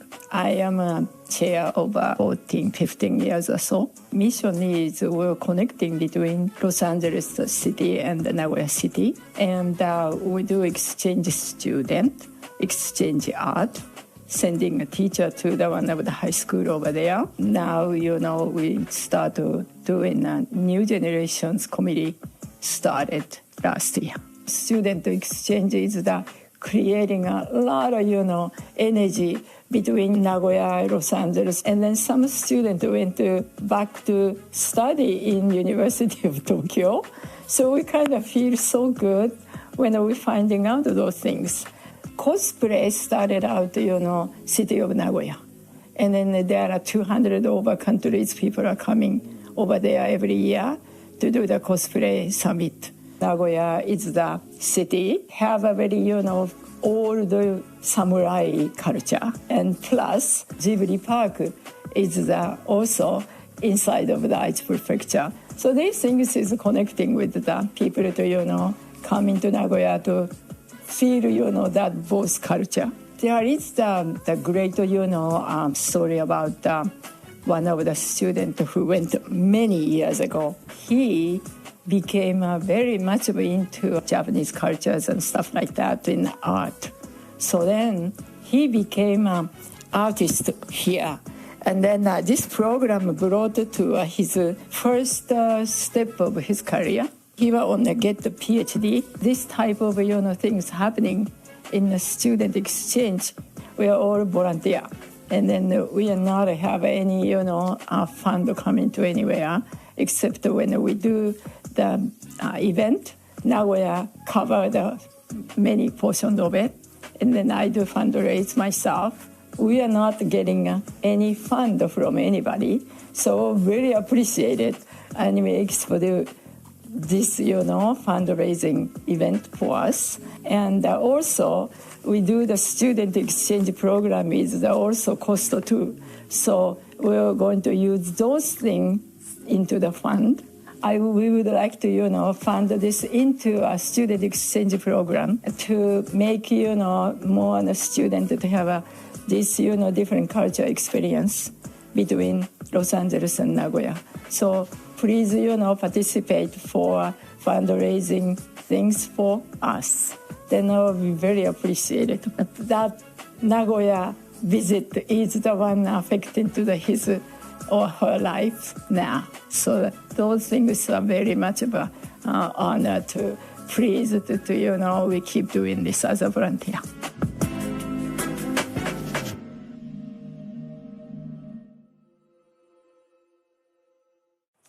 Hey everyone, we're here at Anime Expo and we have a very special session today. Yes. We have two special guests with us. We have the creators of Blue Lock. We have Muneyuki Kaneshiro and Yusuke Nomura-san. よろしくお願いいたします。お願いします。よろしくお願いします。お願いします。How exciting is it? Yes. World renowned. And at the time of World Cup that's happening right now in the United States. The timing is crazy. ワールドカップ行われているこの瞬間にブルーロックそしてアニメエキスポということで、ちなみにアニメエキスポ見たりだとかワールドカップ見たりだとかっていうのはちょっとできたりしてるんでしょうか？ Have you guys enjoyed Anime Expo and Blue Lock by any chance? Not Blue Lock, World Cup by any chance? どうでしょう？エキスポもYouTube で上がってる動画ですとか、はい、見てたり、毎年やられてるんで、その遠くから様子は見てました、日本の方が。はい。なるほど。They've been watching it live on YouTube and then every other sites, so they are excited to be here. Wow, we're so happy to hear it. And is this your first time in LA and, being at Anime Expo? 初めてでしょうか？アニメエクスポとかロサンゼルスにいるのは。はい、初めてですし、こういうイベントに海外のイベントに参加させてもらうのも僕らは初めてなんで。初めてです。Their first time here in LA, first time here in Anime Expo. First time coming and going outside of Japan to reach and then connect with fans. They chose Anime Expo. Wow, what an honor! アニメエクスポを選んでいただいてありがとうございます。ありがとうございます。ありがとうございます。楽しみたいと思ってます。どうでしょう？なんかこうファンの皆さんと直接お話をする機会も海外のファンの皆さんと初めてということで、こう緊張であったり不安であったりだとか、どんな感じなんだろうっていうのはありますでしょうか？ Are there any thoughts about connecting with the worldwide fans for the first time? どうでしょう？緊張はすごいしてますし、その海外の方にどういう感じでブルーロックが愛されてるのかっていうのをちょっと確認をしに来ました。楽しみにしてます。They're so excited to, talk to the fans from outside of Japan, and then they would love to know how Blue Lock is loved, but also how people are reacting to it. It's their opportunity to finally know what the fans are thinking, and they haven't spoken to any yet, so it's from now. Yes.これからじゃあどんどん海外にも進出していってどういったことになるのかっていうところですね。そのつながりでちょうど今日パネルがありまして、そうですね、はい、実際にファンの方とお話ししたりとかすると思うんですけど、一番こう楽しみにしてることって何でしょうか？ What are you guys looking forward to the most with this panel coming up today? いやもうファンの人の顔なんか多分温度がまた日本の方とも違うし、僕らはもうずっとお家で描いてるだけなので、実際どんな、まあ、顔が見たいです顔がどんななんていうんでしょう、どういうふうに楽しんでくれてるんだろうなって僕らのことをっていうのと、まあ、僕らもアニメエキスポを楽しみたいと思ってきたので、どちらも楽しい時間になればいいなと思って来ております。なるほど。Wow, so basically they just want to see the fans. They want to see their faces because this is their first opportunity, and you know, they've met Japanese fans, but usually they're at home just writing away, and so this is their first opportunity to really, you know, meet their fans and have a good time. そこでちょっと質問なんですけれども、はい、特徴的な顔を見たときに、あの顔描いてみようと思ったりしますか？You know, they mentioned, you know, seeing a fan's faces, but if they see a unique face, you know, between the crowds, in the crowd, do they get inspired and write and draw that character? Just curious. どうでしょう？いや、もちろん思います。特に僕はその作画を担当してますけど、その表情とか目の動きは特に気をつけてたりするブルーロックを描く上で、重要なファクターなので、そこはすごいいい表情が見れたら、もしかしたら漫画の中に描いちゃうかもしれない。頑張ろう頑張ろう。So, the fans, he said, yes, of course, if he see great expressions or some facial features that stands out, you know, he gets inspired and then will draw into the manga itself. So, maybe... We gotta work on our expression. Yes. And you might want to stand out with your facial expression in the crowd so that you might end up in Blue Lock. Yeah. Blue Lock の中にね、もしかしたら自分が登場するかもしれないということで。すごい。楽しみ。いやですね。で次ちょっと気になるんですけど、ちょっと金城先生に振りますと、このようなストーリー結構心理的な部面もあったりとか、実際に結構こう競争だったりとか、結構なんだろう、激しいというか、激しい戦いね、だからフィジカルだけではなくて心の戦いもたくさんねあるっていう、そのストーリーがどういったところから来られたのか来たのかっていう。なるほど。Well, let me actually translate that to English real quick. Well, ちょっと訳しますと、what originally inspired kind of to Kaneshiro sensei how he wrote his psychological competition stories with this high intense background. We really want to know how he writes these questions. Yes. 金城先生どうですか？まあ今までにないスポーツ漫画とかサッカー漫画を考えた時に、こう自分がやってきた作品のそのデスゲームの感じとか、こう人の心理対決とかを考えて、割とスポーツ漫画にはない、バトル漫画であるとか、そのまあ心理戦、ゲームの心理戦みたいなことを1対1で戦えるように、作ったら新しいデザインになるのかなと思って作ったので、そこに、勝負してみたらみんなが面白がってくれたんで、なんか嬉しいです。それは合ってたんだなと思って、自分の感覚がと。なるほど。So, the story making, creation process of him from the former mangas and everything stories, the death game aspect of it, and something that sports mangas that didn't have, which is that death game or the battle kind of element. He thought that it's going to be interesting because it's going to be unique. And then it was kind of an experiment in a way. But then once the fans appreciated it and the fans absorbed it and had fun reading it, his experiment, his process was proven that it was right. So he's very happy that we and the world is enjoying it. すごいな。そういったアイディアというか、これとこれを掛け合わせたら面白いだろうなみたいなところっていうのは昔からこう考えたりとかされてたんですか？ Was it always in you that maybe this collaborating with this will have a great outcome growing up? はい。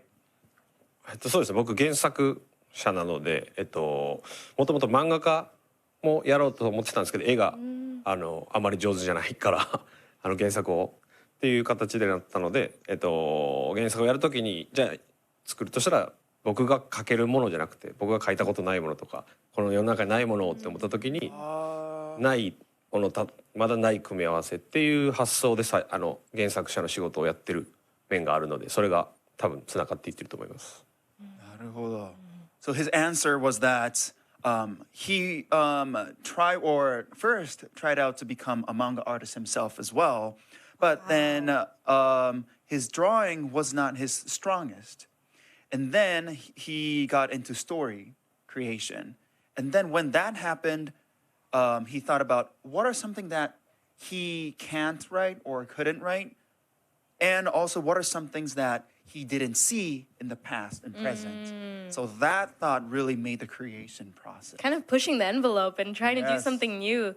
That's amazing. 新しいことにこうどんどん自分自らこうチャレンジっていうそのチャレンジ精神みたいなものって今回の作品というかストーリーに現れたりってやっぱりしますか？この心理戦とかっていうところで言うと。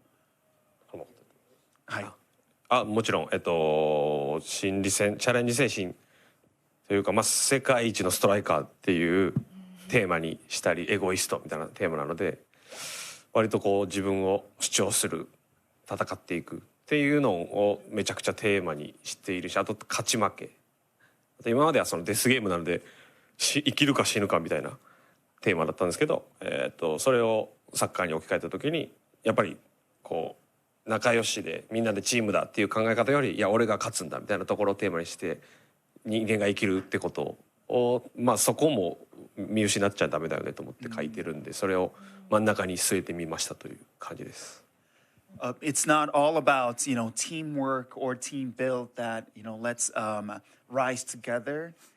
There are always egoistic or like prideful moments in human beings. So he centered in Blue Lock that psychological feeling. So that's why it's kind of a little bit unique and different in a sense. And then he feels that is also important when it comes to, I think, human life. Definitely. なるほど。ありがとうございます。野村先生にもちょっと質問があるんですけど、今までの自分のアートのスタイルだったりとか、こういうアクションシーンをすごくダイナミックに作ることってどういうインスピレーションがあったのかなとか、きっかけだったりとかあるのかなっていうのを聞きたいんですけど、 What inspired your artistic style, 野村先生, and your approach to these dynamic action scenes? いかがでしょうか？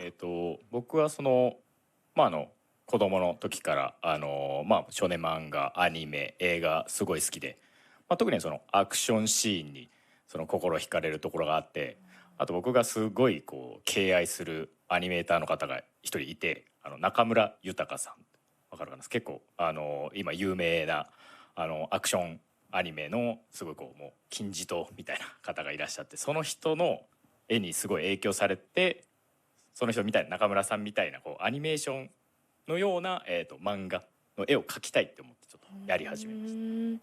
So Nomura Sensei, he's really from a childhood inspired by shonen manga, anime, and after seeing all of that, he was especially inspired by a specific creator, Nakamura Yutaka-san. Yutaka-san. He's an animator. An animator, super famous, and these action scenes just really pulled him in, and it's always been something that he's been inspired by. With that, I have a question where do you start drawing with the intention for your manga to become an anime? Because he was inspired by animator. Yeah. アニメーターの方からすごいインスパイアを受けて影響を受けたということで、実際に漫画として描かれるときにアニメになることを想定して描かれたりとかっていうのはしてたりしますでしょうか？そうですね。まあでもアニメになるというよりかは、漫画は、静止画止めてる絵ですけど、止まってるのに動いてるように見せたい。読んでる人がこうページをめくっていくのが漫画なんですけど、気づいたら読み終わってるっていうようなものを描きたいと思って、そのアクションの動きとか、流れみたいなのをすごいブルーロックではかなり重要にして描いてます。ありがとうございます。So, manga is 2D, and then anime has flows. Right. It's like, did you say a static drawing? Yeah, yeah. So he doesn't really necessarily think that, this becoming anime. He would draw something that with motion intended, you can feel the motion within the static In the pages, pages. And then his goal is to draw something that you finish without thinking. The readers think that just like keep going, and then they realize that, oh, it's done. What's the next chapter? Being engrossed in the manga because it's so vivid and you just kind of get lost and who knows, you're done and you're like, what's next?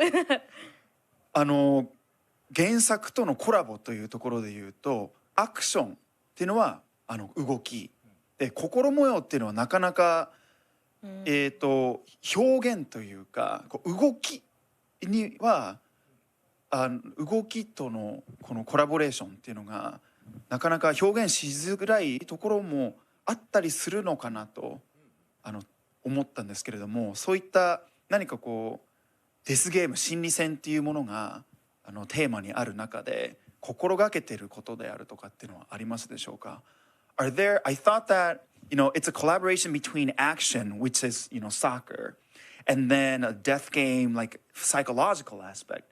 And psychological expressions might not really come out in action. So I was wondering if there's something that he really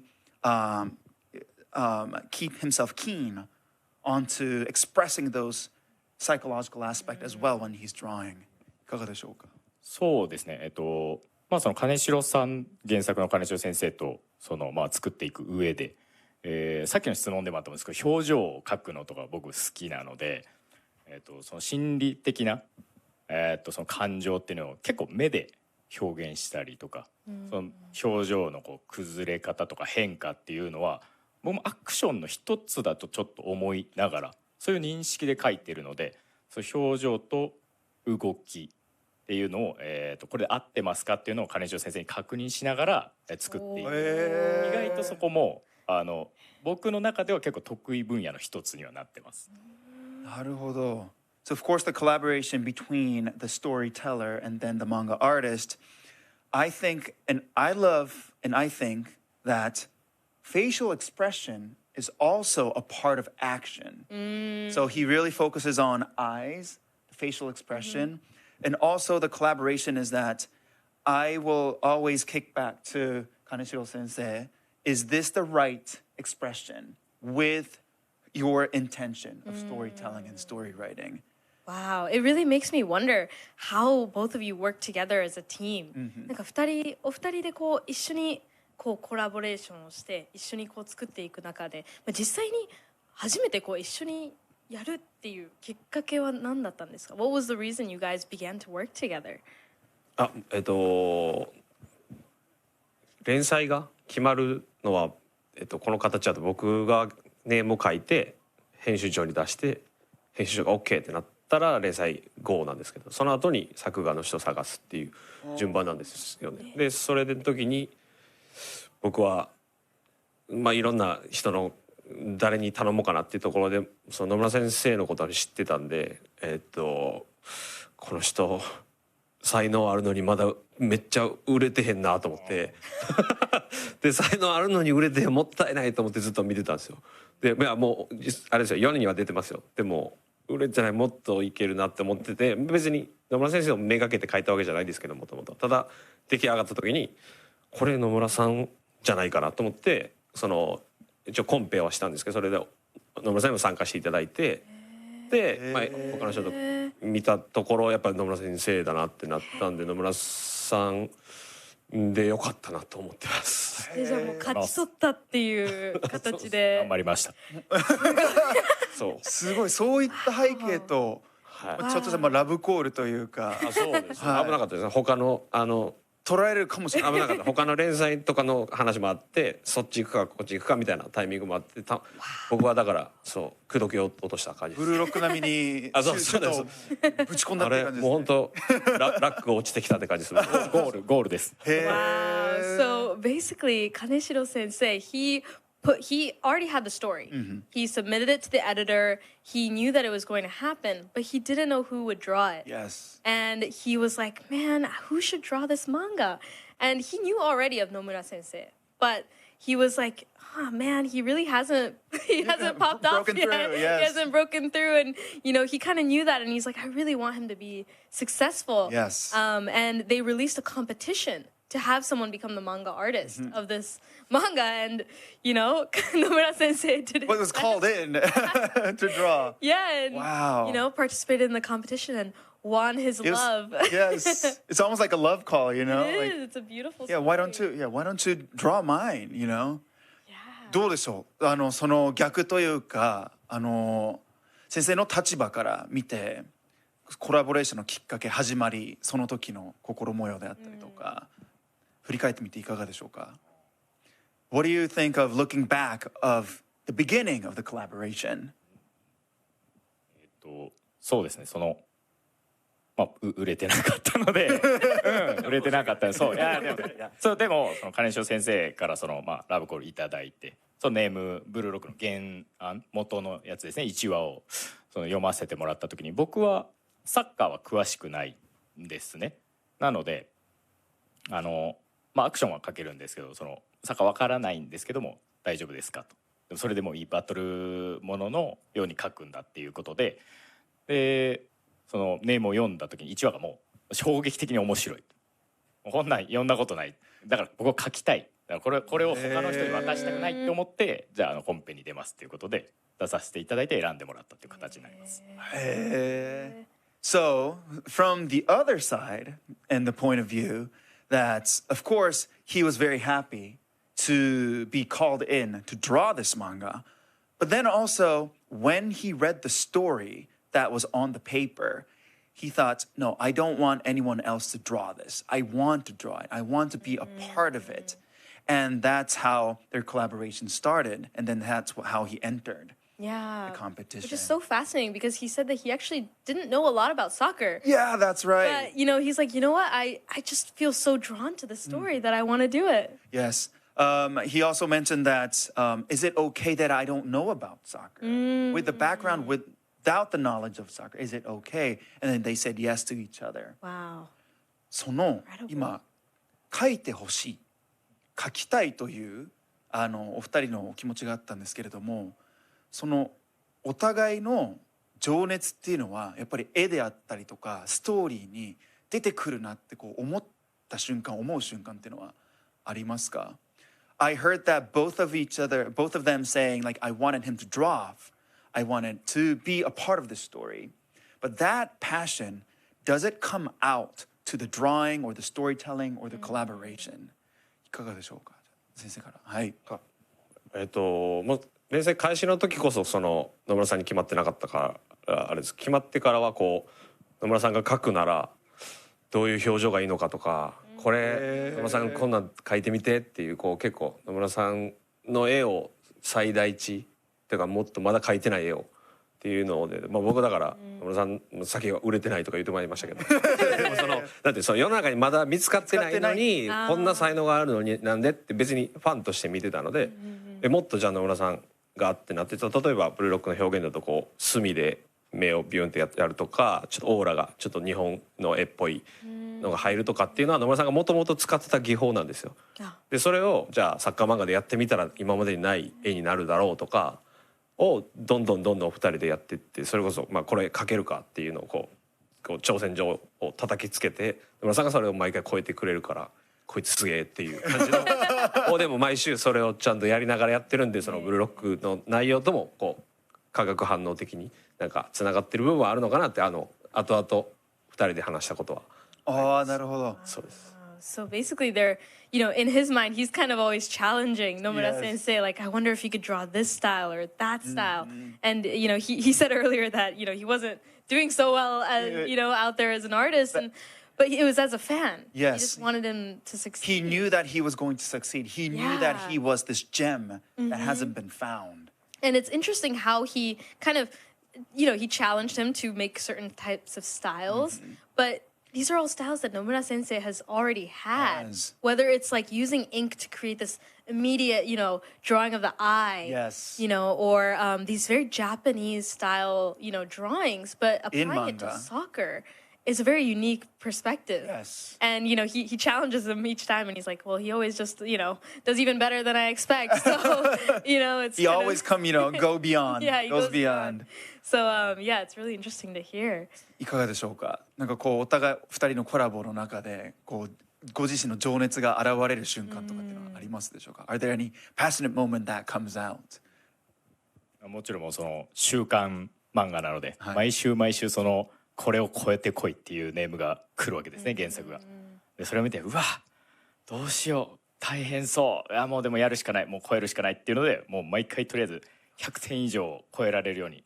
でも超えても最終的に単行本とかでもしっかり山のなんていうんですかね、ダイナミズムをコントロールして、作れるように、もうとにかく上がったお顔をもう下がらないように、若干なだらかにする時とかもあるんですけども、気持ちいいところはもうバンと突き抜けるっていうようなのを金城さんと一緒に作っていってる。それが楽しい。Basically, they're having fun creating this with each other. That is a great collaboration to start. But also, it's a weekly manga. Right. So every week when the story comes and then when story is being sent out, it's always a challenge, constant challenge, weekly, week by week. But then he will do 100%, but he will try to go beyond 100%. But it is a collaboration between them that makes it so much fun and so joyful. Working together. Wow. ということはまさに日本語でいう切磋琢磨という、お互いをでもそれがなんかとてもいい美しい形で常に登っていってるんだなっていうのを受けましたね。There's a word in Japanese called 切磋琢磨, which is like you challenge somebody else with good intention. Oh, that's a yes, great phrase.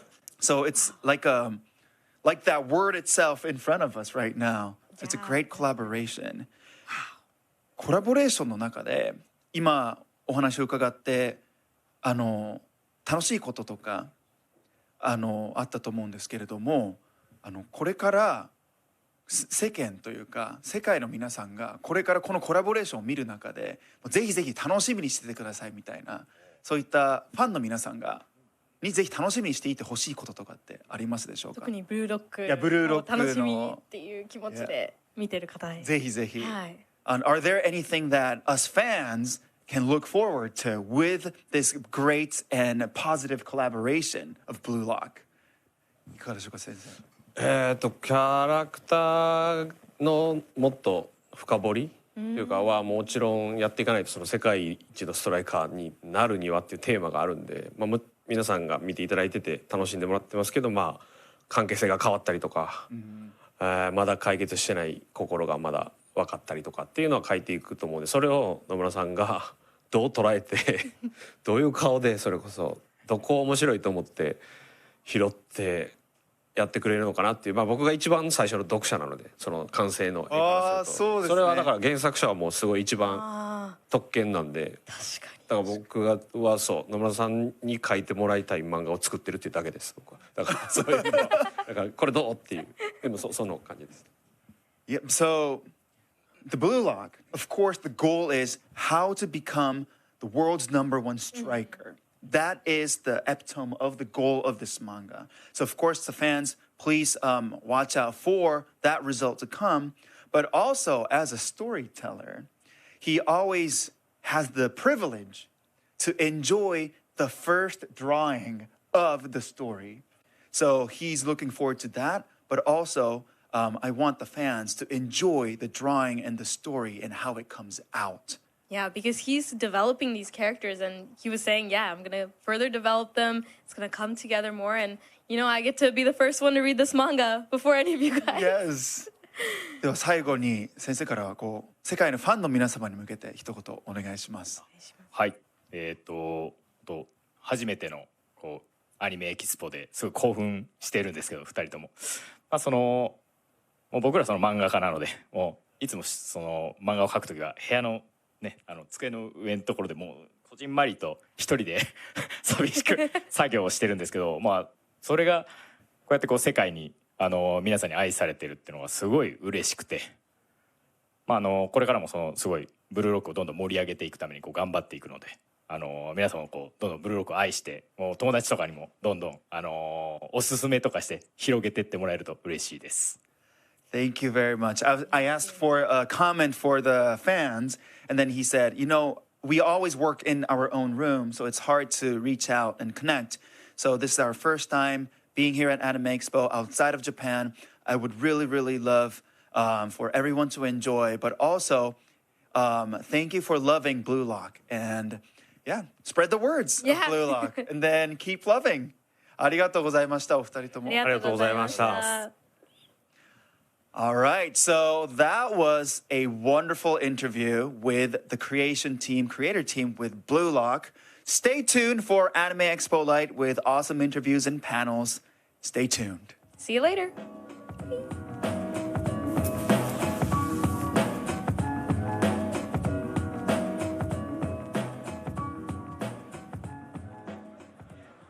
Hi, everybody. Are you ready for this panel?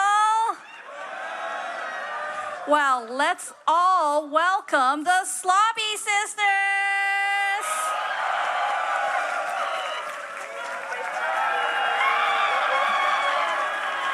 Welcome to the Sloppy Sisters battle with me, Doki Bird, your fellow bounty hunter, and hello, I am Laimu the Ferret. Wait, where's my No, everyone was like, oh yeah, Doki Bird, I guess she's here. Yeah, she's here. It's your turn. Hey. Hey, it's your turn. We rehearsed this, man. My boo! Kairi nasaimasu, Gosujin-sama, Ojo-sama. Hello, everybody. I'm Ghost Min Phantom, not Phantom May. Phantom May. I was gonna say, all right, show us up. Yeah, Whatever. wow. Fine. Speak another language. What do you mean? That's literally my intro. It's okay, Snuffy. Snuffy's gonna follow it up exactly the same thing. Off you go, Snuffy. Snuffy. Yeah, you got this, Snuffy. You got this. Hey, I'm Snuffy. What are you, Snuffy? What are you? The Snuffsters. She's just the Snuffsters. Yeah, just cool, you know. Snuffy. Okay. What are you? What animal are you? Oh, I'm a raccoon. Yeah. Wait, everyone's an animal but me. I'm just a freak in the sheets, I guess. Hell yeah. I mean, some can say that's an animalistic behavior. Yeah. Your nickname is the animal. PG, guys. PG. I was gonna say, we're starting off well here. That's okay. Whatever. That's a Shrek joke. That's a Shrek joke. Shrek is technically PG, guys. Yeah. Is it? Is it PG? Yeah, I don't know. Someone Googled that. Okay. Yeah, someone Googled that. Did you guys know the new Shrek movie is coming out? Oh, no. Are you not a Shrek fan? Are you not a Shrek fan? What's wrong? He's really looking like an onion now. That's all. You know, he's got hairs and he's all wrinkly. Yeah, because people get old and that's gonna happen to you, Snuffy. Raise your hand if you're excited for the new Shrek movie. The new Shrek movie. Did anyone raise their hands? I don't think anybody raised. Nobody is excited for the new Shrek. Oh, I saw a hand. I saw one hand. Yeah, one person is excited.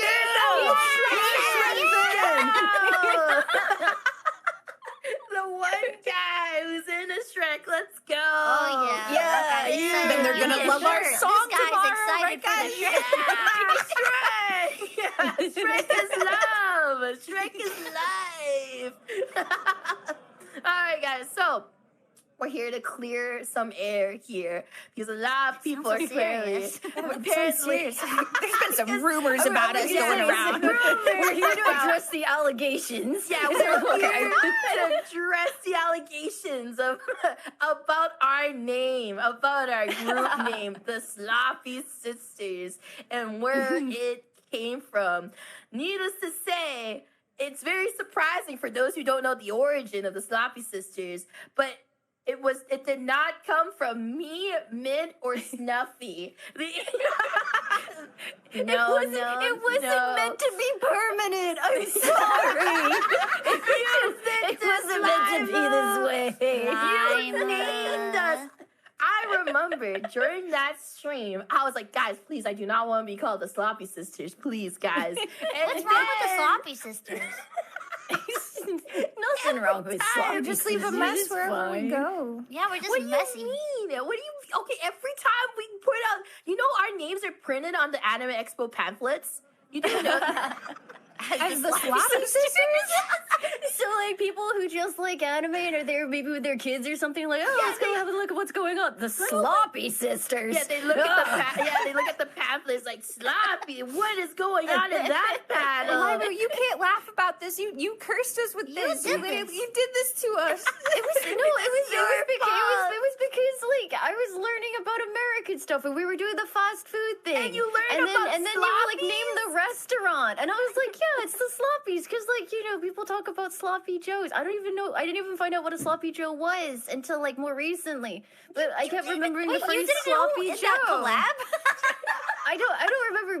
I think people tell me and then I forget because I had to be told again recently. It's like mince stuff, right? I don't remember what said a sloppy joe, but it was like that was the first thing I thought of when you were like you were like, you're the manager, you named the restaurant, so I did. And that's what it was. So it came from our very first stream collab together as the four of us. And it's sort of, that's why we're in the fast food. We're back to our origin, we're going back to where we came from. And we're in a fast food restaurant. Our humble roots. And Lamu decided to call us, to name the restaurant Sloppy Sisters.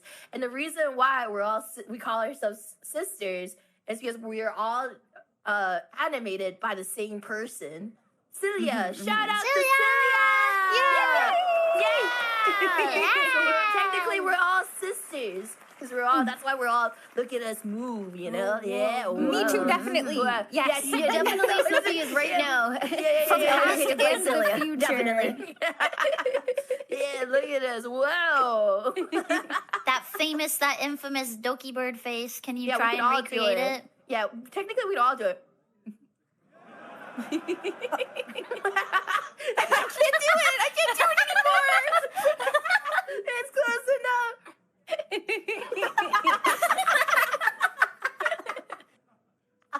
Oh, you just look cute, Snuffy. Yeah. Stop giving me a little pouty face. I'm like begging for You look more like a freak. God, cute aggression from her. Oh my God. And then she's slapping me over her goddamn wings too. You look like you put your head down, so you kind of look like you were like advancing on me menacingly. I know, right? She's eating the fries. This is the 3D experience Sloppy Sister panel. Whoa, Put it on ASMR. Yeah, put on your 3D glasses. Like, put them on. That's what they're for, guys. That sounds even worse. Imagine reading that on like the schedule is the 3D Sloppy Sister panel. Isn't that tomorrow? Yeah.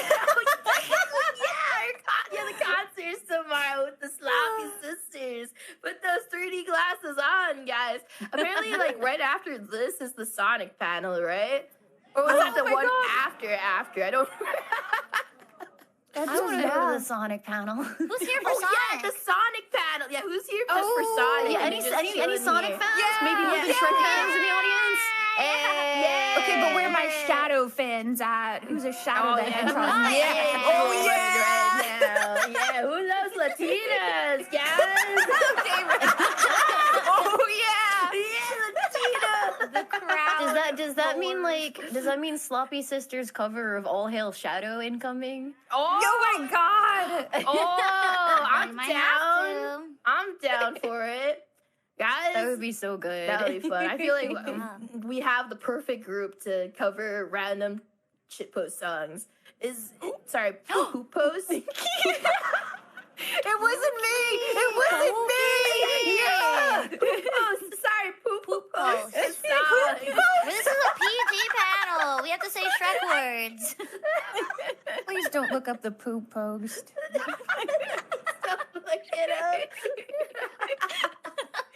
All right, Limu, what are in the notes? Secretary Limu, what's in our notes? We've run out of things to talk about. Please. We wrote Turn our to page list 12. down. No, future songs. I tried to flawlessly segue into it, and then you regressed. I thought I was being so smooth, man. I was like, yeah, Shadow, let's do a Shadow song. It was too smooth, Limu. It was too smooth. Too smooth for this bird brand. Too smooth for this group. I know what songs. My Little Pony. Oh, you were talking about that. I swear every time I try to think of something, you're like, bringing up My Little Pony, guys.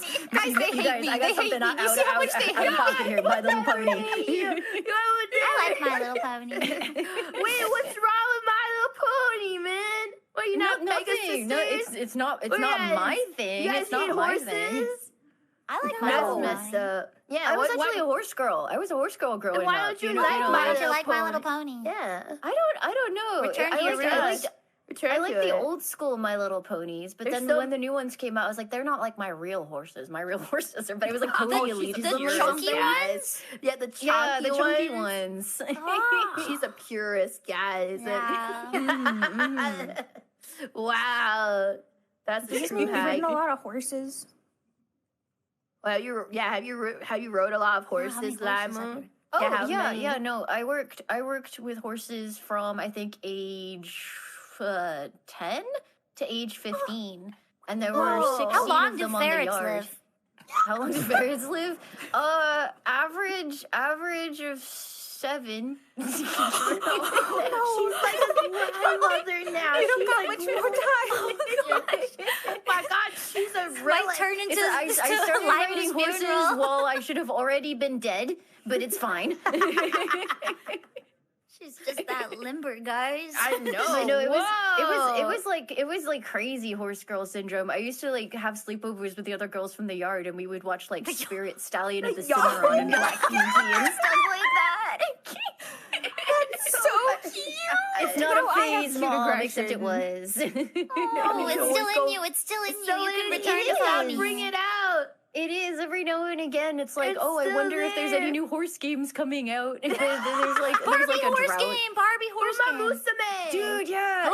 I did play Umas for a bit, but they're like, They're not horse enough for you. They're not girls, Horse but enough. not horse girls. Yeah, you just she likes full 100% horses, not the 50-50 weak sauce. I don't think Uma Musumes are even 50-50. They're like They legs just and tails. like like the hair, the ears and the tail, and that's it. Yeah, it's not And even. the They don't even sauce run on all and fours, sauce. man. But they have I the need that snout. willpower of horse. Yeah, you need the full snout. It's snout or nothing. Sorry, I'm afraid. Yeah, no snout, no horse. Man. We'll All right. we'll make a Uma Musume part 2 for you, Limu. Oh my god, we should do one of the actual Uma horses? songs. Oh, the Uma songs. How does it go again? I know there It'll was be a. half horses. I think I the only main, know the there's the tune. one that goes like Uma, Uma, Uma, Uma. Right? Oh, that's Like there's like the one that's like Yeah, that's that one. yeah, that one. That's the one I know. And then there's that's one the where they most keep popular going. one. What's the one where it's just it's like Bakushi. Bakushi, yeah, Oh, Bakushin, yeah. yeah, How's that one Bakushin. go? It goes like Bakushin, that. Bakushin is how it goes. I demonstrated it for you. That's the song. I'm so sorry to all the horse fans out there. Yeah, Yeah, I'm sorry for Limu's behavior. No, love horses. It's really great because whenever there's like a horse in a video game, I get to be like, well, actually, that's not accurate because if you did it like that, it would be a problem. You're like a musician, like when they see people playing music instruments. I liked horses before they were cool. Yeah. Oh wow! Oh my gosh, she's a real horse fan. Dude, I did recently. There was like because of the Uma Musume research or like surge in the West. There was a VTubers go visit the Santa Anita race course thing. And I participated in that, and it was really funny because like pretty much every other VTuber was just like an Uma fan, and I'm sitting there like, oh my god, it's the statue of Seabiscuit. That's my favorite racehorse. Seabiscuit. Were you like looking at them, being like, "Oh, that's a nice hide. Oh, their legs are so strong." Oh, they were like, I like that one's color. It's kind of like a red and a gray, and I'm like, that's a roan. Thank you. They're like, excuse me, it's blood orange. Girl, that's orange. I don't want to be actually by a live move. That scares me. No, it's okay. It's like my default setting is sarcastic, so it kind of wraps around again to just being like almost sincere. It's okay. She's gaslighting. She's gaslighting right now. I love horse girls. Horse people are scary. My only other memory, genuinely, anybody that competes in like anything to do with animals, they are all very scary. Like they just, it is a very like gossipy, backstabby industry.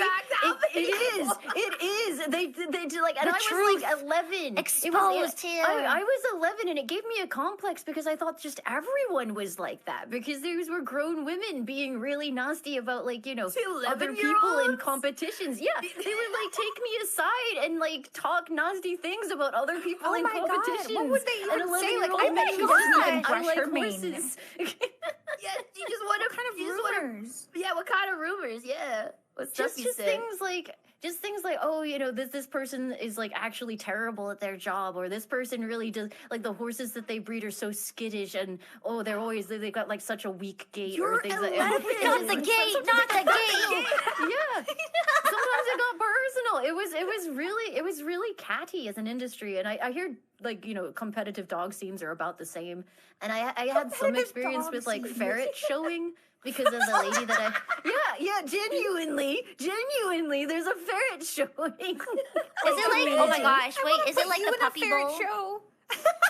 Honestly, it's a little bit. I went to a ferret show to pick up because I didn't want to go all the way to Wales to get one of the ferrets that I had got, and she was gonna be at a show. So she met me halfway, and they had like there were more like confirmation shows and the health of the ferret, but then there was also like racing, and it was literally you put your ferret in the tube and whichever ferret comes out the other end wins. But because they're ferrets, they don't really understand it's supposed to be a race, so sometimes the race is just won by whichever ferret meanders out about 20 minutes later, and then the other ones have to kind of like be slid out of the tubes because they just stopped. That's like those basketball games where they have the babies crawl across the court. That's true. I saw those. And they're like, come on, baby, you got this. I got really into worm racing, so that sounds sort of similar. Wait, what racing, Stuffy? Yeah, worm racing. Worm racing? Yeah. It's like oh my god. Okay, they have a How table. Does it move? Well, that depends on what kind of worm race you're entering. Worm racing than ferret showing. What the hell? Here, I'm gonna scoot over here. Snuffy, if you'll just tell me more about the worm racing. Tell me about the worm. Yeah, really glad we're here about ferrets. Tell me more about I've been ostracized. Why, yes. The very cultural art of worm racing depends on what kind of worm you're racing. Now, it ranges from a caterpillar-style worm to the regular earth wiggler. So, most people do earth wriggler racing, and you just drop them on a table, and whichever one reaches the outer limit first by just furiously wriggling wins. How would I do with an Alaskan bullworm? You might have an advantage if it's quite large. Did you just chat nonsense for like 40 seconds? Or that was real. You don't believe me? Okay. Your 11-year-old horse squirrel drama is real, but not my very passionate race culture of worm racing? How many trophies have you won, Snuffy, in your I don't participate. I'm simply just an admirer. An observer. A spectator. Maybe one day you'll get your very own worm for your worm racing. No, usually Is you there win like an instead of $100 sea biscuit, TJ there's like Maxx. earth biscuit? Worm biscuit. I know about snail Limp biscuit. racing. I know about snail racing Limp because of biscuit would be an Turbo. amazing name for a pet worm, actually. I think That's so, fantastic. actually. Because anybody in the crowd can take that. You're welcome to. Yeah, if you want to get into Yeah, free idea for competitive you all. worm racing, there's a name for you, and then Yeah. make sure to dedicate it to the Sloppy Sisters. What if somebody tags sloppy us saying like, thanks to the Sloppy Sisters, I named my firstborn child Earth Biscuit. Animal names are really honestly super fancy most of the time, though. Like with horses, they always have like a stable name, which is like Bob or something. And then you go and look up their actual registration, and it's like Winjay Danushka of Wales. And it's like, oh, okay. Wait, they have double lives like Hannah Montana? Yeah, they have like a People registered love like them. name for showing, and then they have like the name that you actually call them because you're not gonna walk around the yard being like, oh, where is Sir Worthington Rollers? That's weird. I feel like what I learned that I didn't know is that a lot of people like rent the horse, so they just like have a fake LARPing relationship where they're like, "This is my horse," I'm like, but I got him from this like stable where his name is actually like Avenged 27-fold. It's because horses are really, really expensive. Like, even what does that mean for stand. It's like paying for friendship. Yeah, no, it's not even like to buy the horse. It's just the upkeep, and then like they like to just get themselves hurt. It's just not worth it for so And many you have to people. trim so yeah, you like the nails and stuff like that too. Cause, get like, the farrier out to mess with I the love those horse. videos. And does anyone else watch hoof cleaning videos? Oh yeah, I yeah. can't stand Yeah, that's my Wait, guy. you guys watch that? Dude, no, way. dude, I got actually really tilted because I got tilted because on social people were like, "How can they hurt the horses like that?" It's like, it's not hurting them. It's a nail. It's not something nail. to flesh. Snuffy, why do you hate those videos, Snuffy? She just looks like called you a bones. freak. It looks like bones. You guys have problems. I mean, I think people who watch It's a pimple nail. popping is gross. It's Gross. a really long nail. It's the same as cleaning your nails. but it You clean your looks- nails, right? I respect it, but I will not watch it for my entertainment. I can't believe you Stuffy, just what do you compared it watch? to pimple popping. Stuffy, yeah. Sorry, Stuffy, what do I you watch? Yeah. I watch Earthworm Race. Wait. So, Other like, a than horse's earthworm foot racing. is too disgusting, but you'll watch worms writhing around on a So table. that's not disgusting. Disgusting. How do you clean a worm? Do you just dip it in water? Why does it need to be clean? I don't think you need to groom the worm. I think it's Yes, it doesn't care. But he needs a really shiny coat. What are you talking about? You go for a Put worm some confirmation oil. show. You gotta, like in dog shows where they like every time they stop, they brush the dog's fur. You're doing that, but with a worm, you just You dip him real massage quick the in some worm. oil. Yeah, Make him look as shiny as possible. Get that stressed out, you worm know? for the you competition. If you give the worms, if you dip the worms in oil, would they be more exactly. slick? Performance enhancements for worms. Worm doping. The worm I'm gonna attach two allegations. worms together. Oh no. The scandal. That could be. We could start the scandal. We can be little plants and start worm racing. The rumors. Oh yeah, that's Like, like we use article title Caterpillar pink. Sloppy Sister Worm Scandal. Yes. Enhanced Worm Scandal. Wait. If there are any indie devs in the crowd or listening online, a worm racing game, you can use that idea as well. We'll voice in it for free. Yeah, well, we will be True, voice true. actors for free. We'll be like, I'm a worm. I'm a worm. Please make it like Then Earthworm you could be like, Racing. well, would you still love me if I was a worm? And then just That's and then you could unveil it and be like, well, actually, I am. I can have one of those like manga titles, like "What if my Oshi got turned into a worm?" And then you just get to like spam a button to wiggle around, like a clicker game. Yeah. I Someone is always like furiously the typing anime. this down. Yeah, I always like Write the it down, anime put with it the down, write really it long down. titles. I like the ones with the long titles where it's like, my Oshi got turned into a worm, brackets, and I think maybe I still love her, close brackets. Do you know why those are really long titles? Wait, why? No, go tell me. It's because, like, like, I guess on the place where they're typically published, there's not a good description for like what the show is about, so they have to fit it in the title of the show. That's why. Yeah. So it's kind of like the opposite of snappy YouTube titles, and like they kind of put everything algorithmic in the title. I see. Yeah, like they're just like, oh, well, people can't read what my title is about, so I just fit it in there. Like the title is the description of the show. It's very silly. Today I learned. I just thought maybe it was like clunky translation or something. Yeah, I thought it was that's just actually kind of mind-blowing.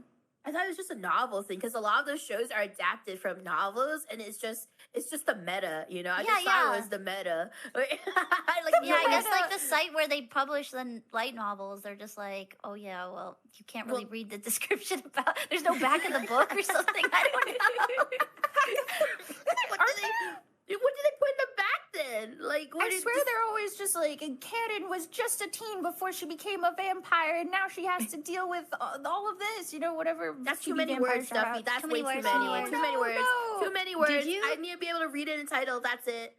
Dang it. Did you ever have that phase? I don't know why, because I only have Facebook because of like, you know, ferret breeding and groups and things like that, animal groups and stuff like that, so I can keep in contact with my ferret breeders.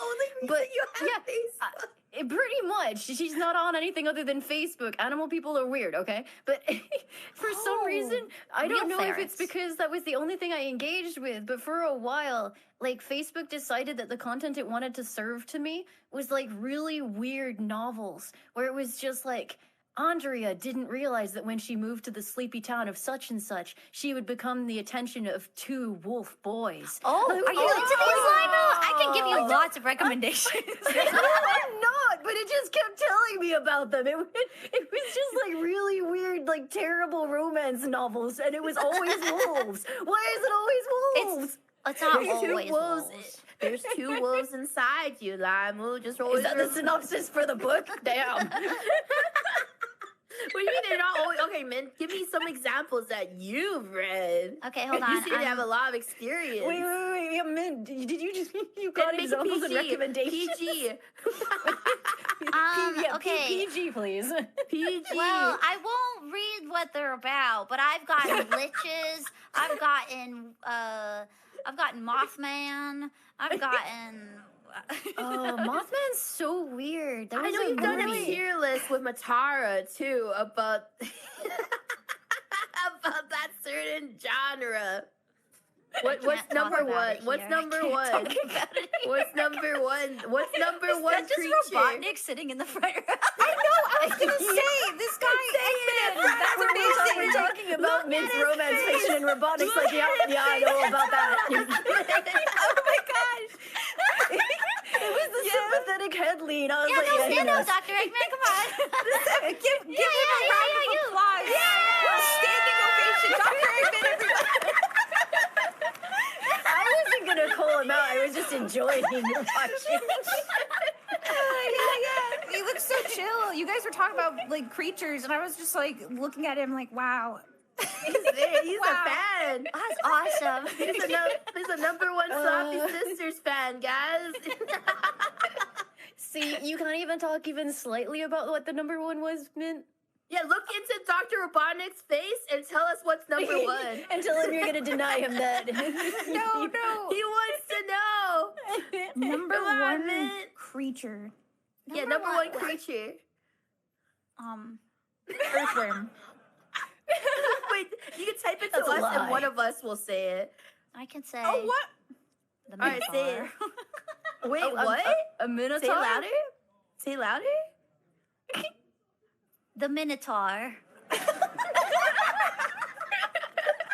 You can't milk those. Milk the Minotaur. PG. Not what I've read. It's PG. It's a League of Legends reference. Wait, no, League of Legends ain't PG. League of Legends is absolutely not PG. They don't swear.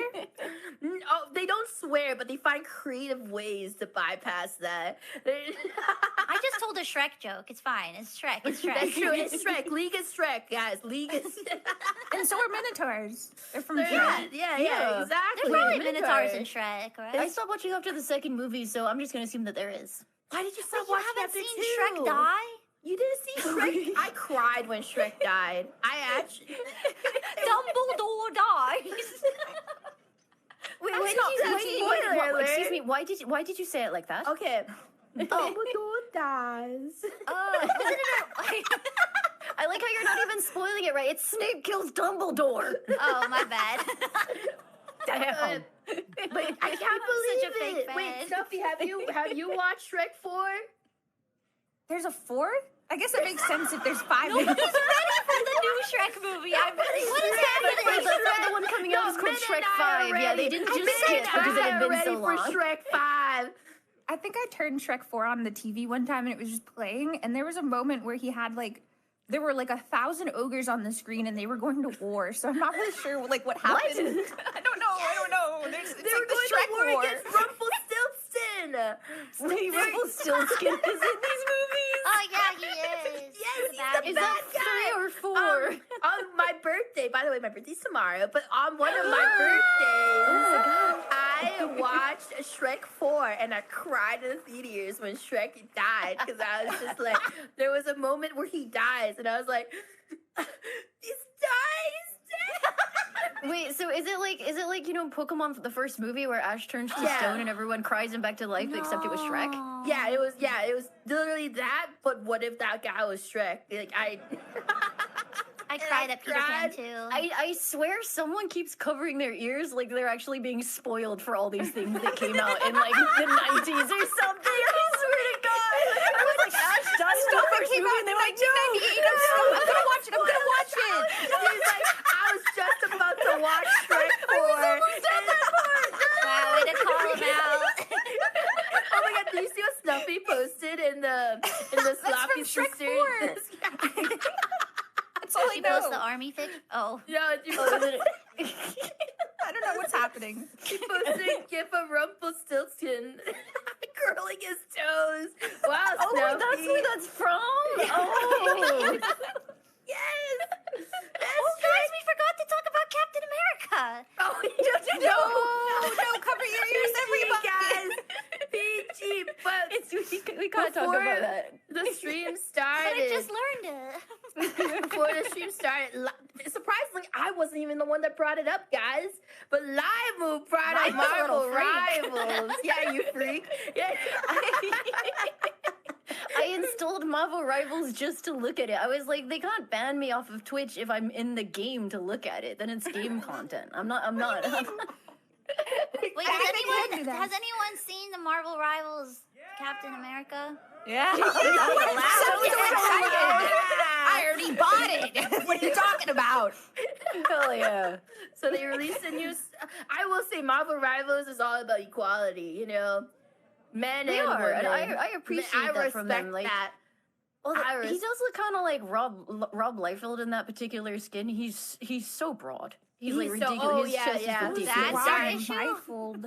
You not know He's- the classic Captain America artwork where he has a giant ass chest. Am I allowed to say I've never ass? seen that. I'm gonna That's go. a I'm Shrek gonna link word. I it. think I'm it's gonna link that to Snuffy. Donkey. Giant donkey chest. I'm gonna Link put it in to the Snuffy Anime Hole. Expo server, by the way. So this is the chest that we're talking You're about. posting this. The staff are gonna look at this. Oh, that meme photo.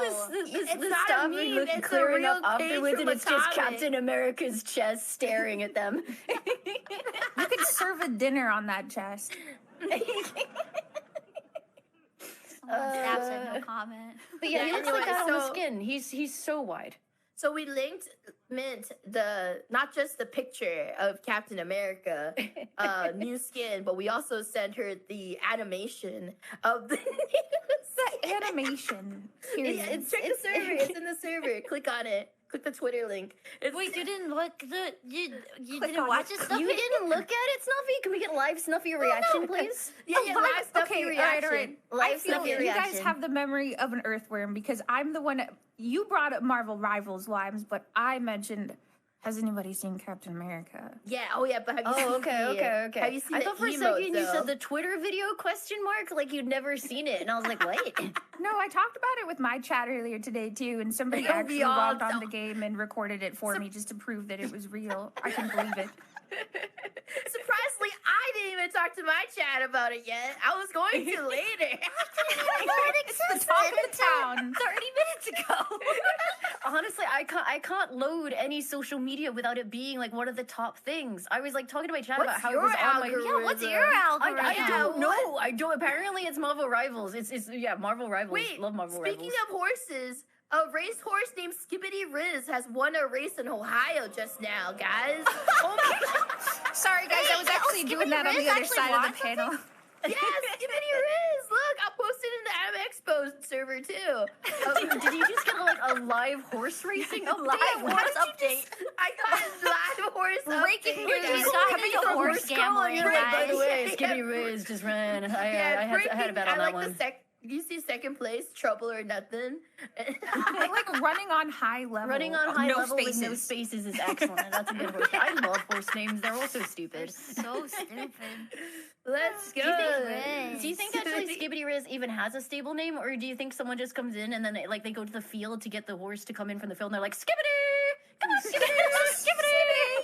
Is that what you called your horse? Yeah, you have to have a horse, like a horse calling voice. It's a very specific projection. Does that mean like when it has descendants, it'll have like Silver Riz or something like that? I mean, sometimes they do actually append things to the name to like make it actually What? kind of like Generational or familial something. relationships. Yeah. If you could come up with a horse name, what would you come up with?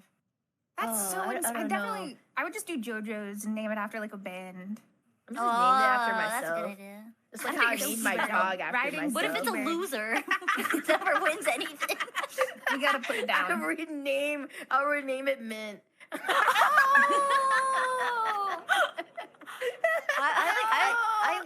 I don't like horse names are fun. Dog names are kind of annoying because you have to say them in public. But I like ferret names because you don't. And I decided that when I get like new ferrets, I'm gonna name them. I decided Loco Roco, Piku Niku, and then one of them was like something else. It was like all sorts of silly like video game names, like Katamari and things like that. Yeah. Snuffy, stop eating. We're at a panel. We're literally We're in a fast We're at an undisclosed She's doing immersion. Yeah, she's like, I'm so hungry looking at that burger for so long. We're on stage with a bunch of food. I did actually stave off my dinner, so you know. Well, there's a burger right in front of you, so. Yeah, she's a wait, I don't have raccoon, lean guys. technology. I'm gonna have to like crouch. Okay. Anime Expo was nice enough to cater to us. Thank you very much for the with perfectly refilling burgers and fries. You just don't see them refilling. It's fine. Yeah. Wait. Anime Expo staff, how much time do we have left, guys? I like how we're like, let's do a Q&A later, and then we're just like, oh yeah, what We Q&A? just managed to talk about horse names for like 15 minutes. We have 14 minutes. We can take like 2 to 3 questions. Yeah, we can take a couple questions. Yeah. For the lucky people. Staff, help us. Staff. If that's okay. We got someone. Thank you. That's my staff member, guys. Hell Get yeah. out of here. We appreciate you. We appreciate you. We appreciate you. Yeah. Thumbs up. Yeah. We said the word Q&A and it just shot out of the sea like, all right. Yeah. Teacher. How do you want to do it? You remember like when you were in class and the projector would break and the teacher would like sprint to the front of the room? You're kinda Oh, like running like that. yeah. Whoa, the lighting. Wow. Spotlight. We found you. This is him. Hello. You won the lottery. People are so jealous right now. Wow. Hi. Hey. Thank you. What's your favorite video game? Our favorite video game. Metal Gear Solid. I mean, obviously. Ooh, Metal Gear Solid. Spyro. Oh, No, Spyro, Sophie? I'll go last. Spiral, wait. Spiral? Hell yeah, I love that's excellent Spyro. game taste. Excellent That's game good. taste. That's good. What about you, Oh, Gabo? God. I like Monster Hunter and The Witcher and Cyberpunk and RimWorld. Okay, and all right. Subnautica. This game player over here. All right, if there was a battle royale and one game has to survive, who would it be? Oh my God, Snuffy! What happened? Snuffy didn't want to answer that question. You said battle royale, and she was like, "I'm out." I'm out. She got battle royale. Thank you so much. Thank you. Okay. Thank you. Wait, I didn't say Hey there. My name is Jonathan Patterson, and I wanted to say this first off. But basically, I have my little Doki Bird plushie. Oh, there you are. Yeah, sorry about that. And I wanted to say happy birthday there, Doki. Yeah. Thank you very much. Now my question is that if you were ever going, and by the way, my horse name would be the horse with no name because it reminds me of a kick-ass song. It's a good name. Yeah. Anyway, my question is if you were ever going to, like, pretty much do like a JoJo's Bizarre Adventure type of thing, who would you dress up as? Oh. That's hard. Wait, what's that guy's name that goes like? I like specifically just like that. He was my favorite, but I forgot his name. Kakoyen. I'll be the dog. Yeah, Kakuyen. Yeah. I'll be the dog. I don't know who he is, but I want to be Joleon. That guy's got one. You guys need to pick one for me because I've not seen anything to do with JoJo. You never seen JoJo before? No JoJo's. Wait, I want to be Dinosaur Yes is in Dio. the intro. Like they play roundabout in the intro, right? That's my JoJo knowledge. Oh my God! Wait, Limu, you can be Joseph. You're Joseph. Joseph JoJo. That's our JoJos, guys. Okay. Thank you very much, and I'm very happy that I get to celebrate your birthday once again. Doki Bird, happy birthday!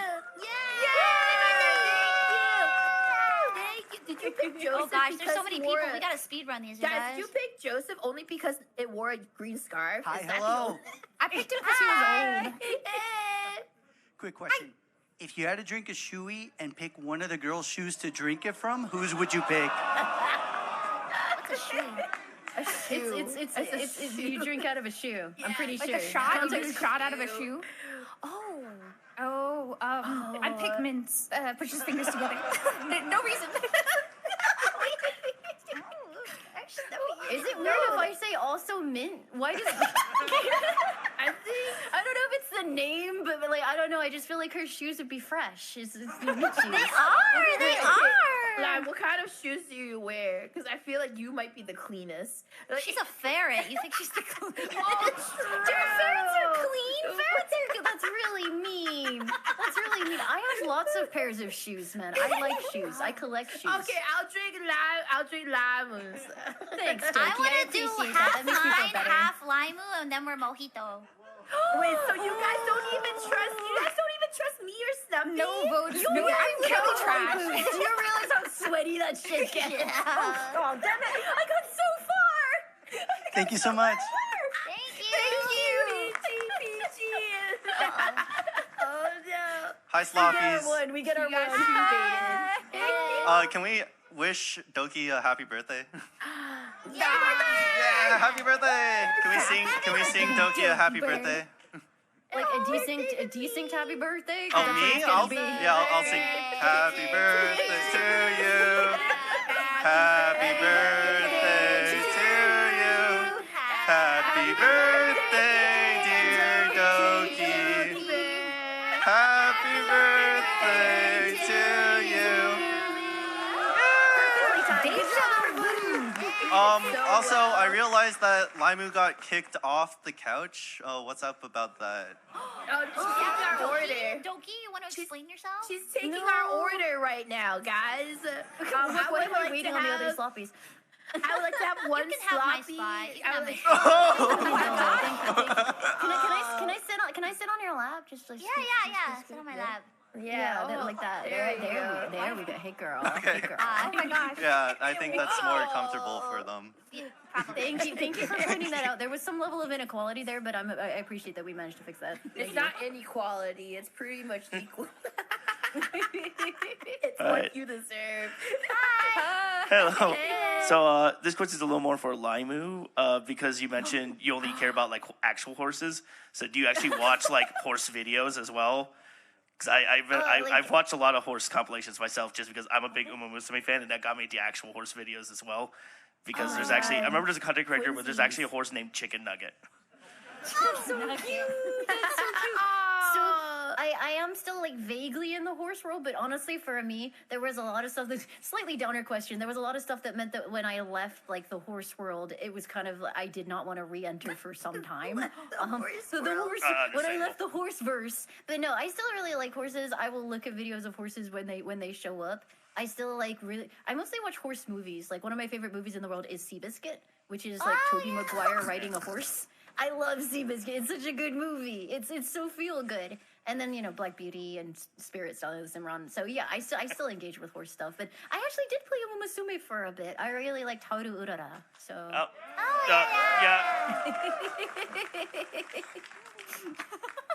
I like the like Hello, button. girls. Okay, first of all, Mint, Doki, I love you so much. I didn't mean it like that. Sorry. Okay, sorry. Okay, second of all, Yeah, I was gonna say, I'm Doki, sitting in your mid-slot right now. girlfriend cover made my I'm sorry. You're You're good. Oh, it's okay. Don't worry. Okay, quick question. In which I hadn't. Okay, I'm just gonna say it. What new songs are you planning to cover so far? Like as a like for each of you guys, like solo or as a group? All of us. Oh, as a group and all of us. I want us to do Space Jam. We should do Space Jam. Cool. Space Jam, Space Jam. Slam. I want to do Winter Wrap Up, My Little Pony Season 2. Yeah, can we do My Little Pony cover? Yeah, Stumpy's been really pushing for that. She really wants us all to do a My Little It's Pony. been like vetoed twice, so at some point I'm gonna have to do a My Little Pony song. Yeah, you can't run away, Limu. You can't run away from My Little Pony. Friendship is magic enough and everything, I guess. You're so nihilistic. What is that? Yeah, woo, friendship, whatever. Okay, thank you. Thank you. Wait a minute, Limu. You didn't say your song. I agree, Space Jam. It's fine, yeah. Hello. Hi. Hello, Sloppy. Supposed to ball. Happy birthday, Doki. So yeah, my question is, if you, fuck, no,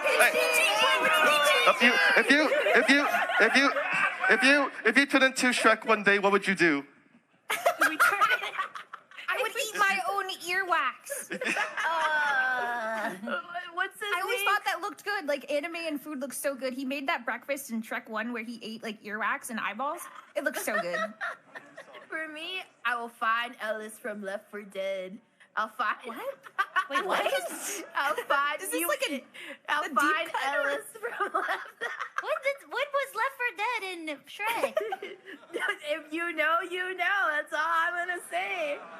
Dude, All I can think about is like mad Left 4 Dead mods where it's like you go like in a group where it's like you got Albert Wesker's Shrek and like an Uma Musume character and then a goose as your main characters or something, but I assume that's not what you meant. Oh my god, we should play Left 4 Dead and just use Sloppy Sisters mod. Please, I always want to play Left 4 Dead. Please play Left 4 Dead with me, please. Yeah, we could all play Left 4 Dead together. I want to eat the gingerbread man. You want? You should eat the big one. You know the giant big one they made in Shrek. Oh my god.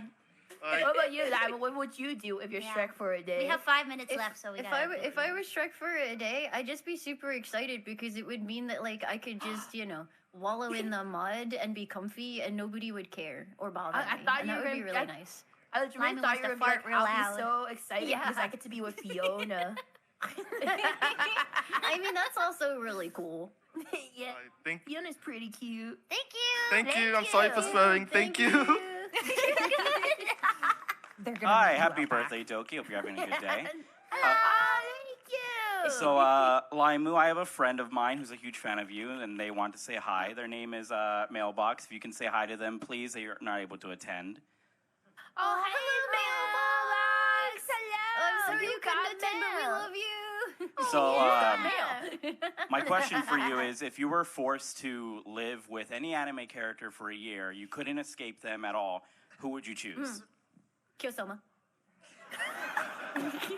Fast. Who's that guy? He's Yo, a from Fruits Fruits Basket Basket? character. He's from Fruits Basket.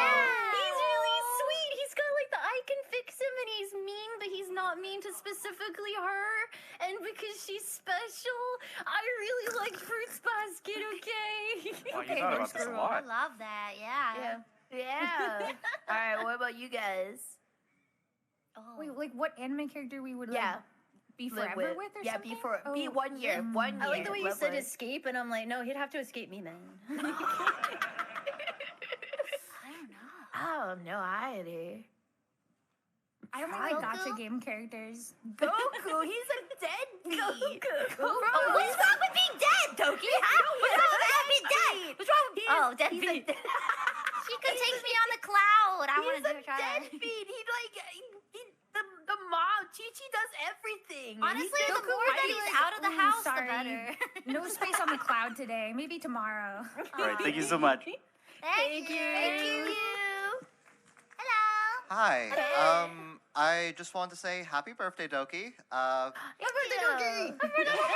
Yep. And I guess my question is, all of you have done a lot together at this point, so small mental.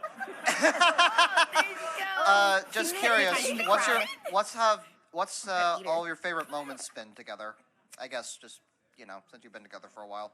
Favorite moments. We Favorite have done so moments. many funny things together. I know mine. Which was The yours? nuclear bomb. Yes,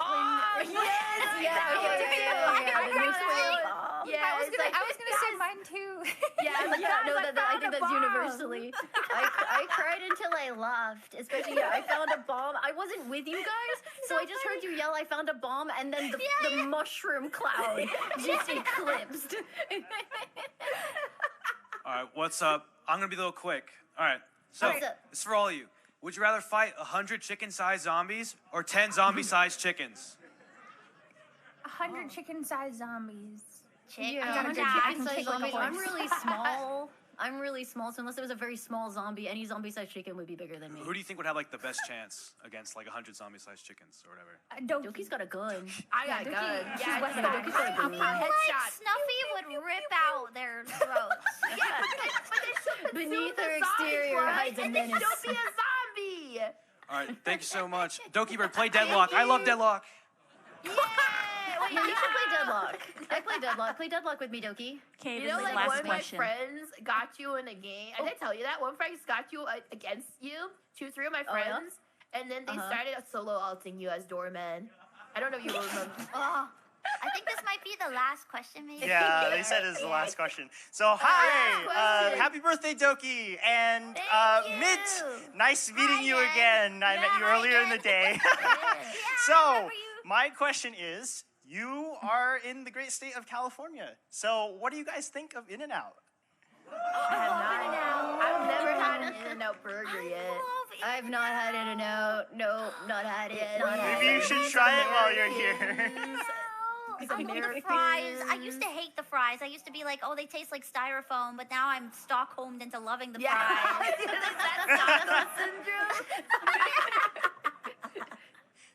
All right, thanks very much. Yeah, no Thank problem. you. Thank you so much. Thank you, everyone. Thank you, everyone. Sorry, we Oh, look at the face. Look at the face. Oh my gosh, there's so Oh my many. God, there's one dad and 3 Dad. mids. There's a Lima behind too. I see. There's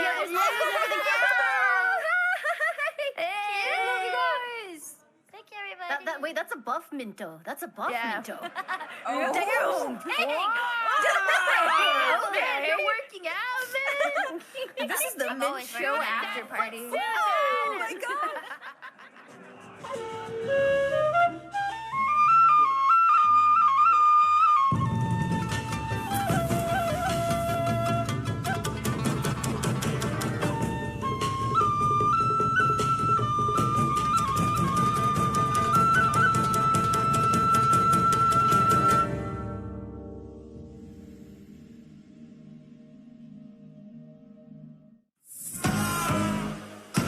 Can you feel that?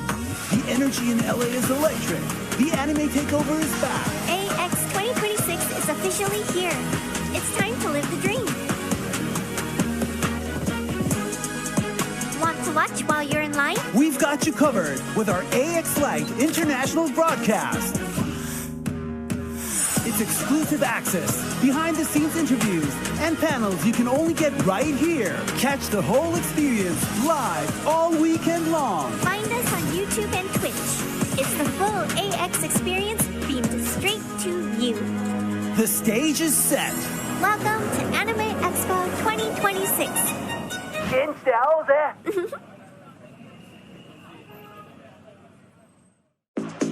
OMW, on my way to you. Good at what I do. I'm OMW. Welcome to the all-new AX campus. This year, we're going even bigger. Figueroa will now host AX Crossing and kick off the show in style. Lenovo is hosting the official welcome ceremony. Crypto.com Arena is home to some of the biggest moments this year. Japan Sound Capsule, Masquerade, closing ceremony, and all our top industry panels. Get ready to explore the event deck, your new central entertainment hub. And of course, the Anime Expo staples. Maid Cafe, Beer Garden, cosplay gatherings, and the legendary AX Crossing. Final approach. Stay tuned for many more announcements. OMW. Register now. 今すぐ申し込みだ。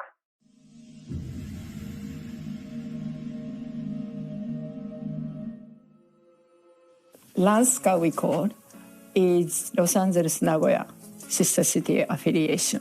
I am a chair of 15 years or so. Mission is we're connecting between Los Angeles City and Nagoya City. And we do exchange student, exchange art, sending a teacher to the one of the high school over there. Now, we start doing a new generations committee started last year. Student exchange is creating a lot of, energy between Nagoya and Los Angeles. And then some students went back to study in University of Tokyo. So we kind of feel so good when we're finding out those things. Cosplay started out, city of Nagoya. And then there are 200 over countries people are coming over there every year to do the cosplay summit. Nagoya is the city, have a very, old samurai culture. And plus, Ghibli Park is also inside of the Aichi Prefecture. So these things is connecting with the people to, coming to Nagoya to feel, that both culture. There is the great, story about one of the students who went many years ago. He became very much into Japanese cultures and stuff like that in art. So then he became an artist here. And then this program brought to his first step of his career. He will only get the PhD. This type of things happening in the student exchange. We are all volunteer. And then we are not have any, fund coming to anywhere except when we do the event. Nagoya cover the many portions of it. And then I do fundraise myself. We are not getting any fund from anybody. So really appreciated Anime Expo do this, fundraising event for us. And also we do the student exchange program is also cost too. So we're going to use those things into the fund. We would like to, fund this into a student exchange program to make, more the student to have this, different culture experience between Los Angeles and Nagoya. So please, participate for fundraising things for us. Then I will be very appreciated. That Nagoya visit is the one affecting to his or her life now. So those things are very much of an honor to please to, we keep doing this as a volunteer.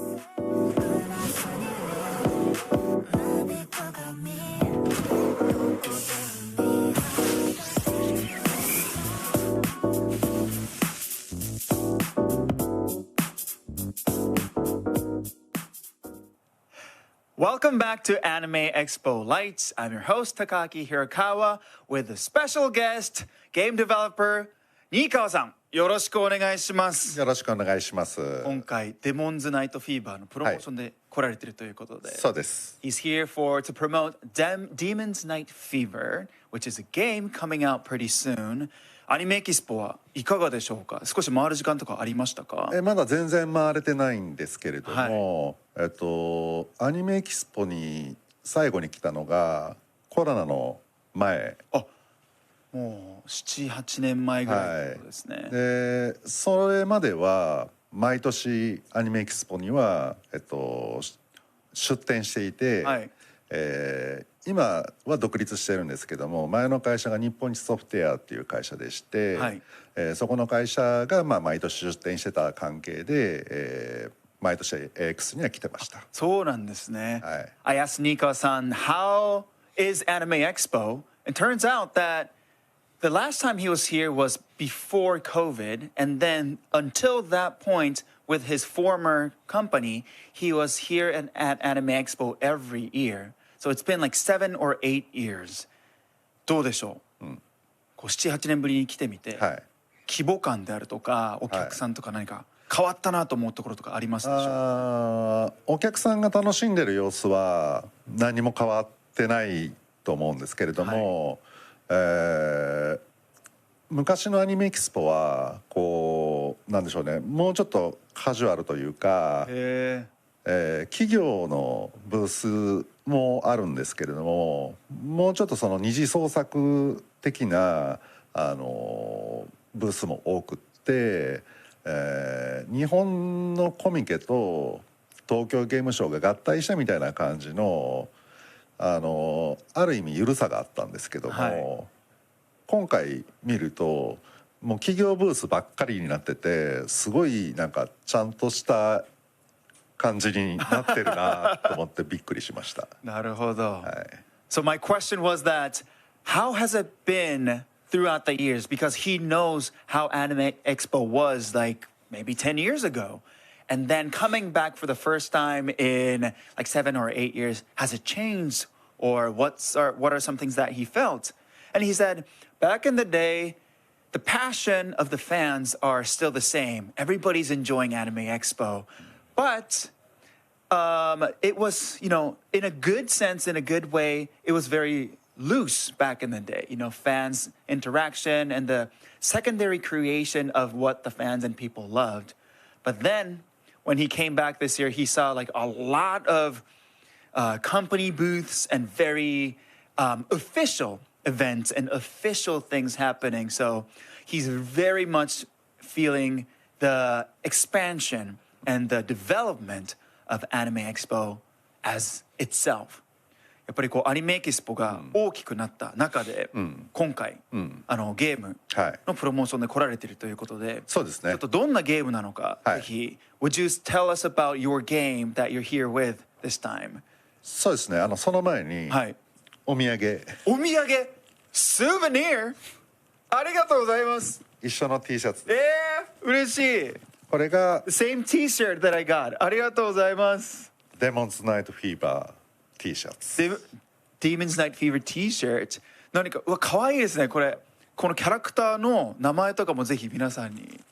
ギガすごいです。ギガすごいです。これも。So this cat is a character. ギガすごいです。Means like Giga super cool, super good. うわ楽しいですね。これは少しこうプロモーションの動画だとか見たんですけれども、まずはありがとうございます。Thank you so much.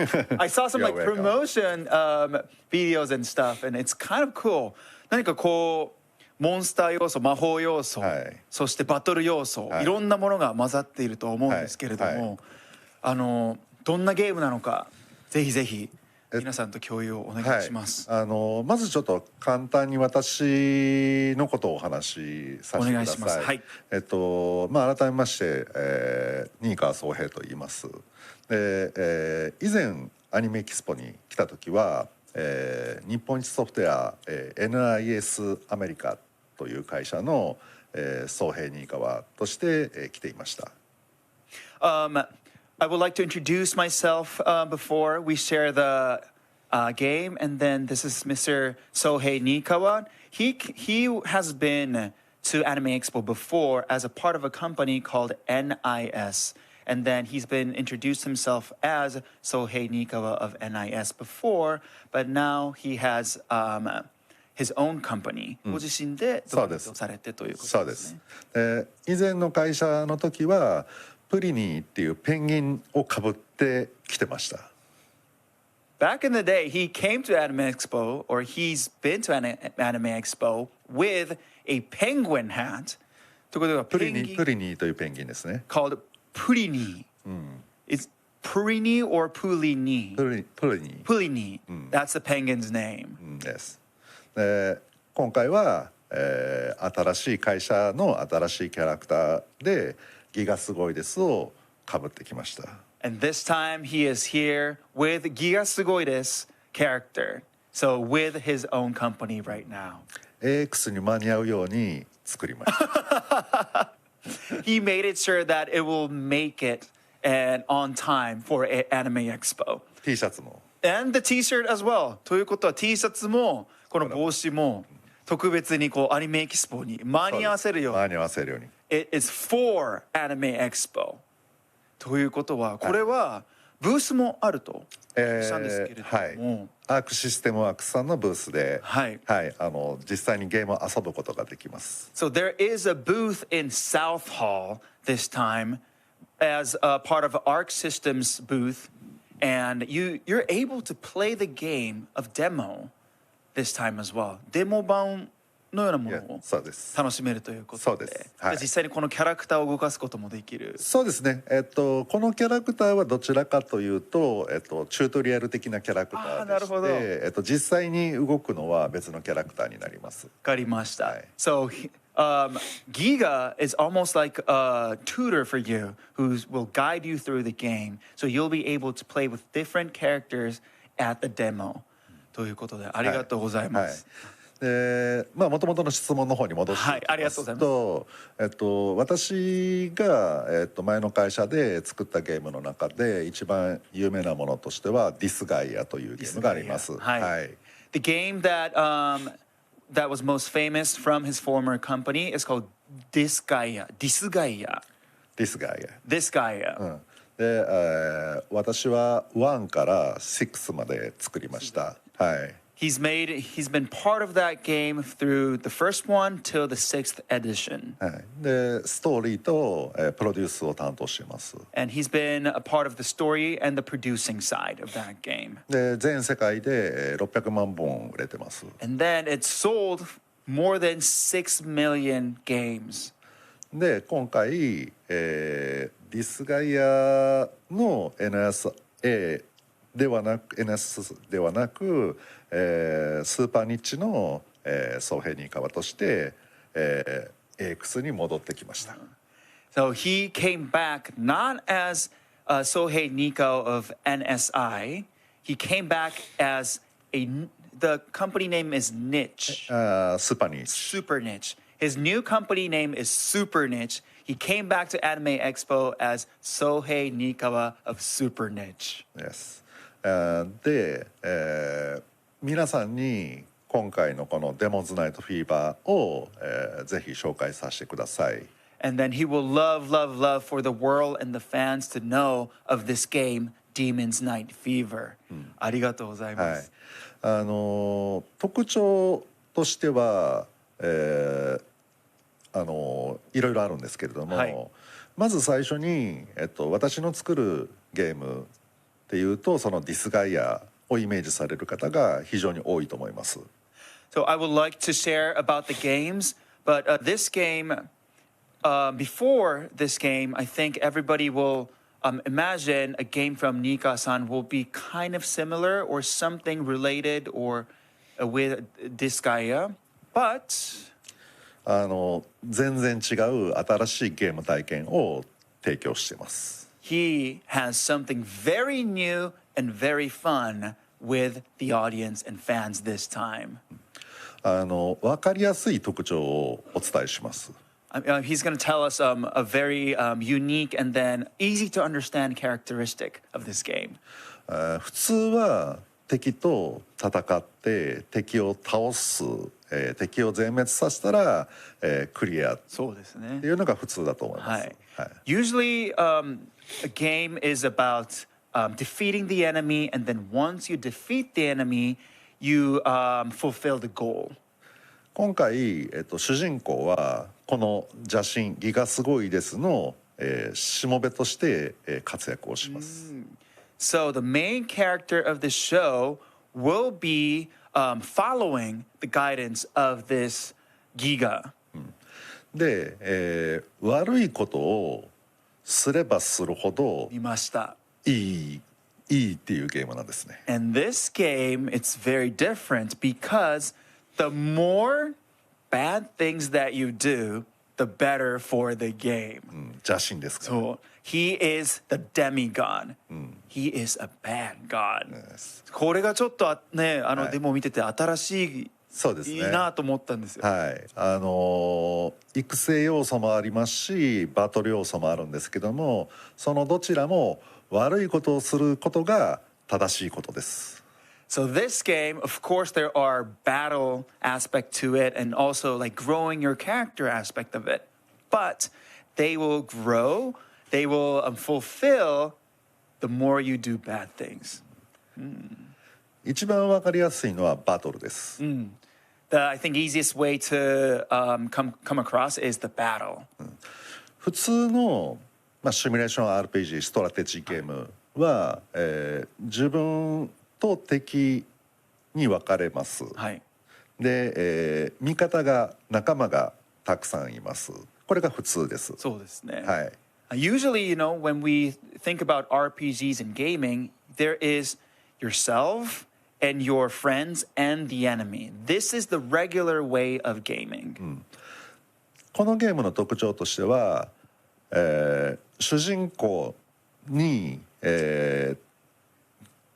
なんていうんですかね、しもべがいるんですけれども、全く言うこと聞いてくれません。へー。So this game, something unique is that there is the main character, and then there are the followers, or you would say like group of friends, but they will not answer and listen to you. 彼らは言うことを聞かないんで、勝手に行動します。So these characters, your friends, will not listen to you, therefore they're going to do whatever they want to in the game.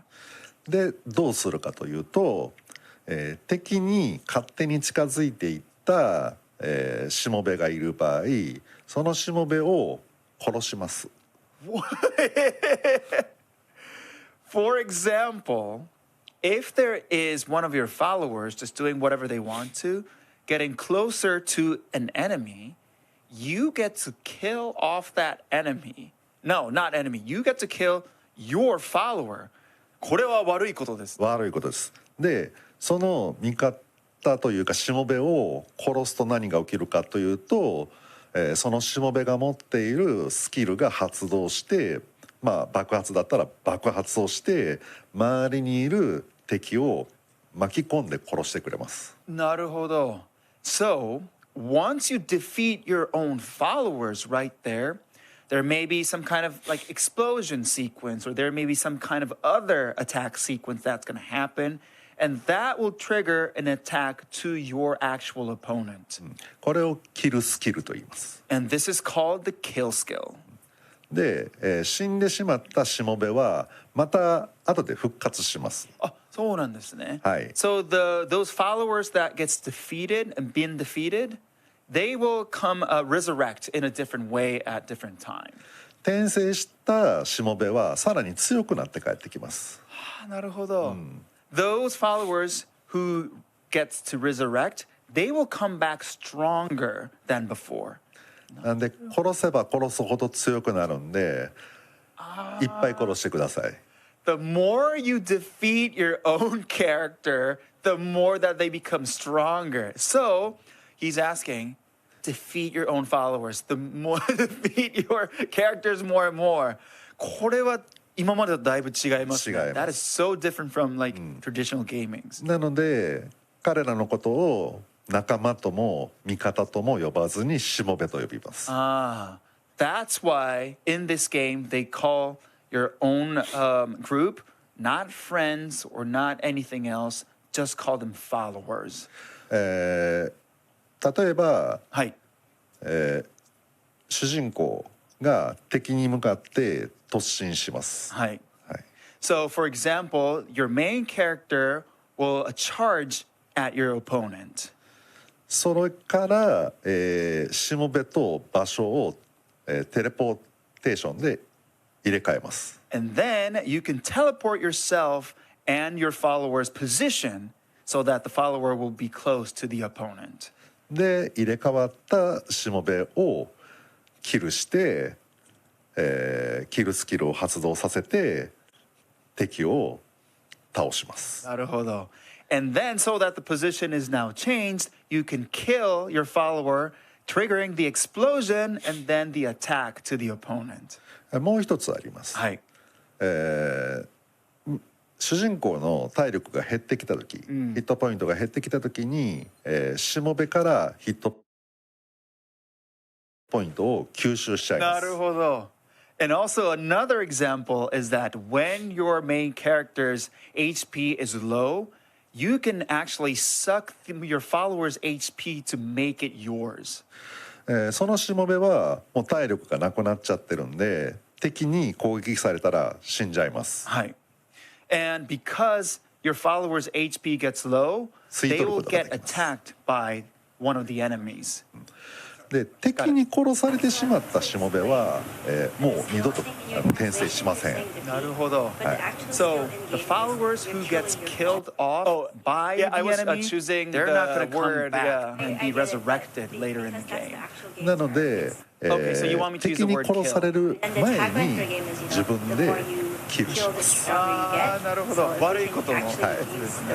So before your followers get killed by the enemy, kill it yourself so that he or she will stay in the game. 体力を奪った後に殺す。悪いでしょ？はい。めちゃくちゃ悪いですね。So for example, 言い直すところがあったら言い直してください。Suck the HP and then kill off your follower. That's a bad thing.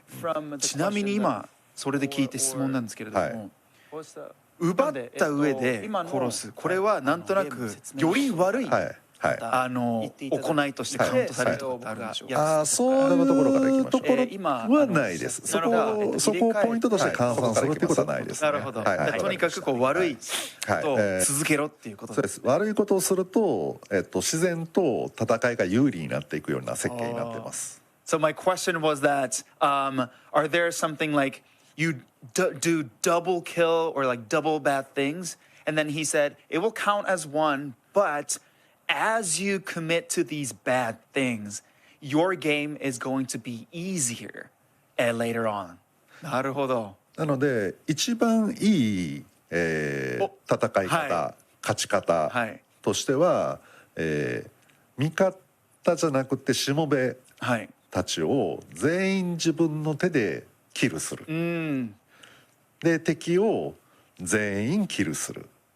で残るのは主人公だけ。これが一番美しい状態です。初めて聞きました。これが一番美しいっていうのは。So the best way to end the battle, the game, is that yourself as a main character, there's your followers, there's your enemies. You kill off your followers, therefore kill off all the enemies, and the only one remaining is yourself. That is the best way to end the sequence.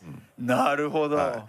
まずこんなゲームは世の中にないと思いますし、まず、メジャーな大手ゲーム企業は作らないし作れないと思います。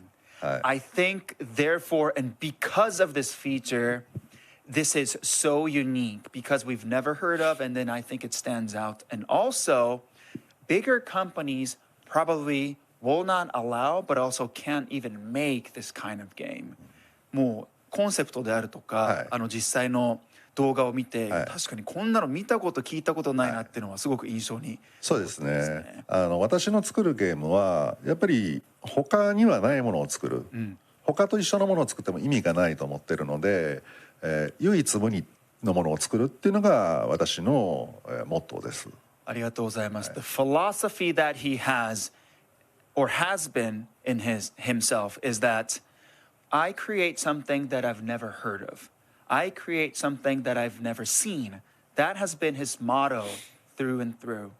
そういったじゃあそのモットーがもう今までのゲームにも、このゲームにもがっつりと生きてるっていうことですね。そうです。ですんで最初に申し上げたように、このゲームにディスガイアを期待しないでください。ああ、なるほど。So I think everybody knows him as Disgaea producer, but please don't expect that aspect of the game in this one because it's going to be very, very different. もっと新しくて経験のしたことのないゲーム体験を皆さんに提供します。I would love to provide a game playing an experience that you've never had and then you've never experienced. That is my goal with this game. 自分でもひどいゲームだなと思うんですよ。作ってらっしゃって。I do personally think that it's in a fun way. This is a very cruel game that I'm developing. 全員殺すのが正解っていうゲームなんでね。In this game, it is correct to kill off everyone. それがでも私のスタイルでスーパーニッチ、スーパーなニッチ。それはですね。名前を聞いて思いました。というのがスタイルなんですね。And that style and this motto has been in the company name Super Niche as well as you can imagine. このゲームを、パブリッシングするのはアークシステムワークスさんです。And the publisher of this game is Arc Systems.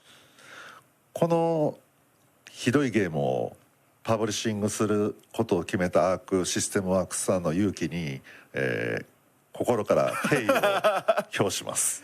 And I absolutely appreciate and hats off to Arc Systems for making this happen and then being able to support and publish this game. So thank you very much.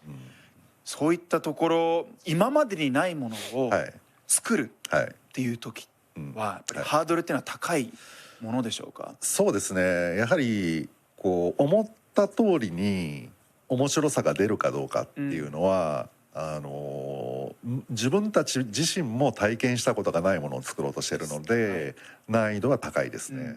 My question was that, are there a lot of hurdles trying to come up with a unique or develop a new game or new philosophy? And then he said, yes, of course, there are some hurdles, especially because you're trying to create something that you've never experienced before by yourself or on your own. So in that case, in that sense, it's very hard. なので結構試行錯誤の時間は、取りましたね。So it's always a trial and error. で最終的には私自身自分でプレイして、これは新しい、これは面白い、ゲームファンの皆さんにぜひ遊んでほしいって思うところには持ってこれたかなと思います。なるほど。At the end, of course, he plays it himself, and then once at his game playing, he thought, okay, this is unique, and this is fun, and this, I do think it's going to reach the international audience. コンセプトの段階から、かなりユニークであったと思う、スーパーニッチだと思うんですけれども、このコンセプトを先ほどいろいろ試行錯誤した上で、ゲームプレイの段階でそのユニークさっていうのを保つっていうこの作業はもうどのぐらいの実際このゲームの開発にどのぐらいの年数かかったりとかっていうのはありますか？このゲームの開発自体は2年ぐらいですかね。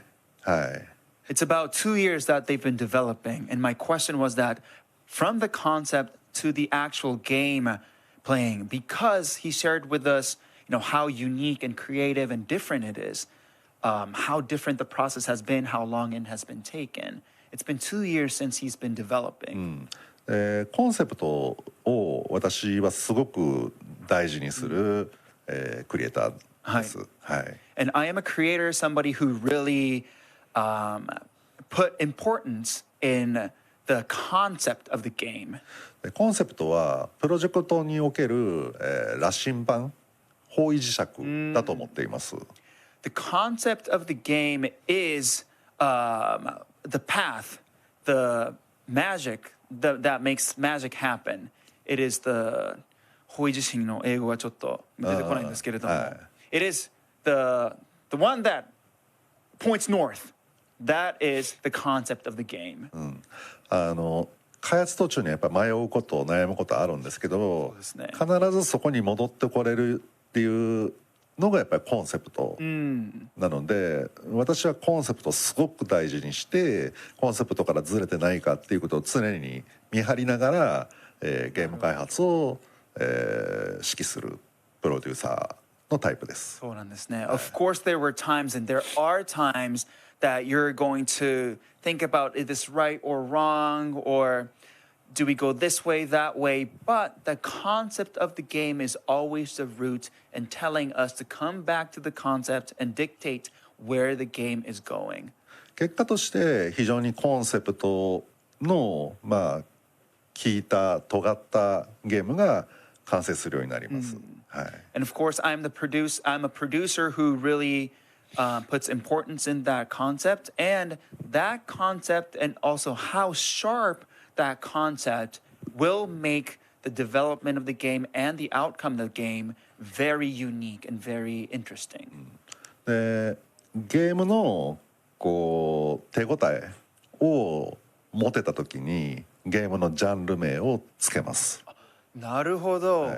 So it's not the genre that he thinks first. It is the development of the game will dictate what kind of genre the game will be and is becoming.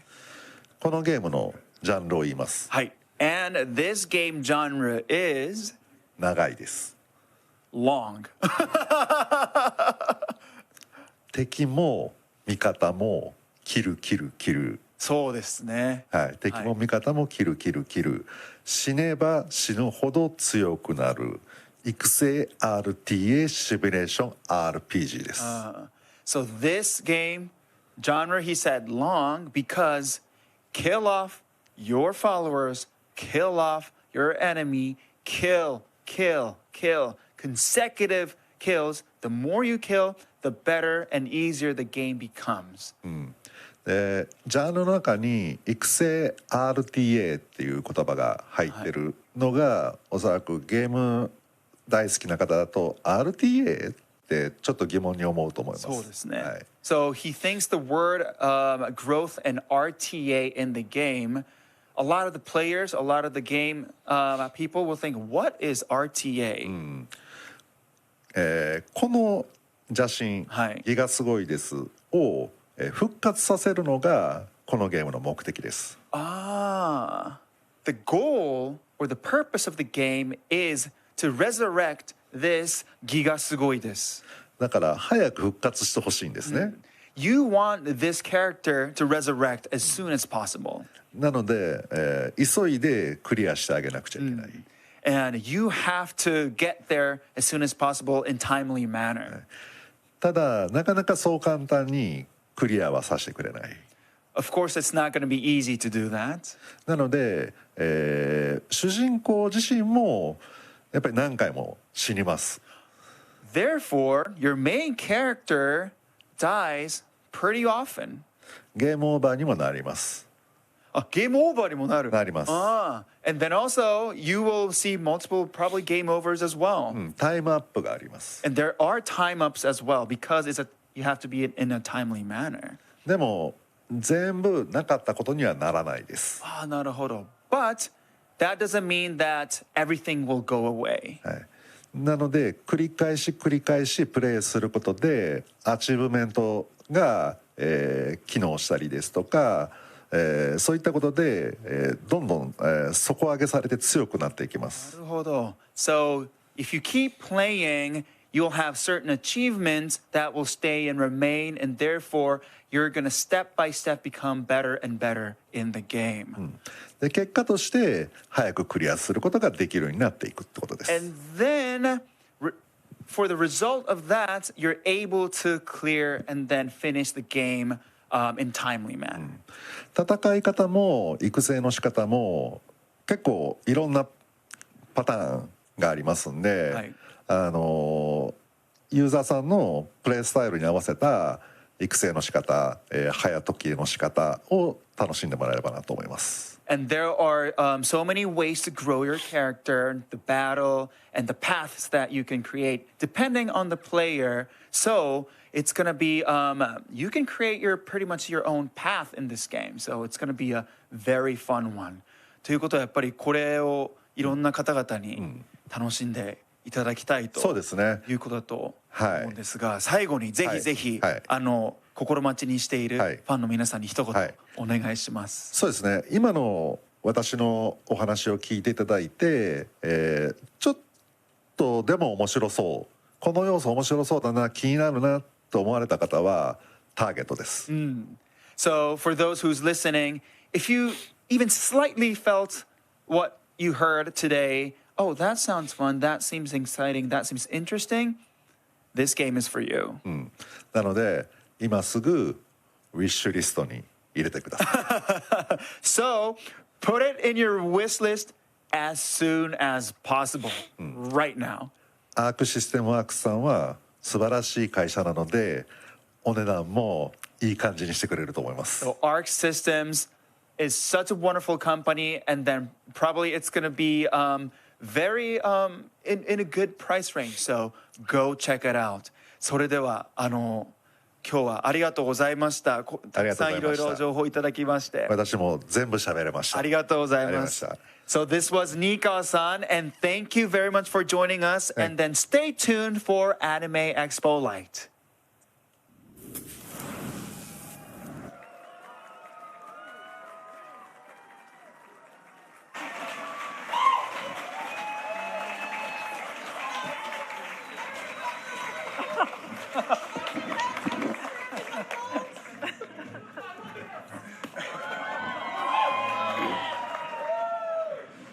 Well, hi everyone. Long time no see.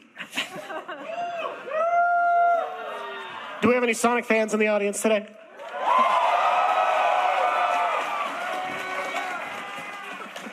That's not bad, but I kind of feel like they're not trying as hard as they could, Izuka-san. Yeah, they could be louder.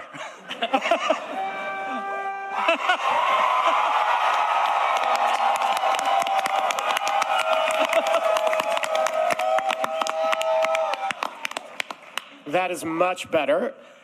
Hello and welcome to our audience online in the chat as well, and thank you for being here. Welcome to the Sonic the Hedgehog animated shorts, a frame-by-frame retrospective panel.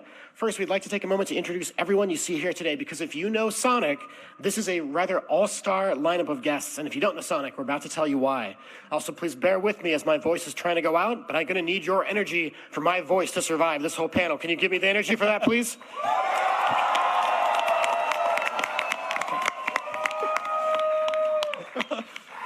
First, a man who joined Sega back in the early 90s and started work on a game called Sonic the Hedgehog 3 for the Sega Genesis. He would then go on to help create even more Sonic titles, then Nights into Dreams for the Sega Saturn, Sonic Adventure and Sonic Adventure 2 on the Dreamcast. And he's been involved in almost every major decision from Sonic from then until now. Please give a warm welcome for Takashi Iizuka. Hello, everyone.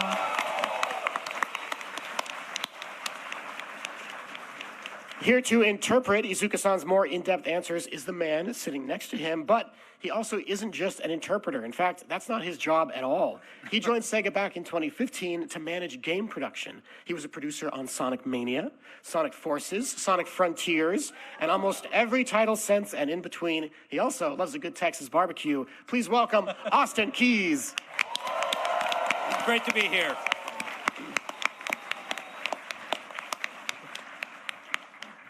I met our next panelist in 2015 when the new Sega office in Los Angeles was first coming together.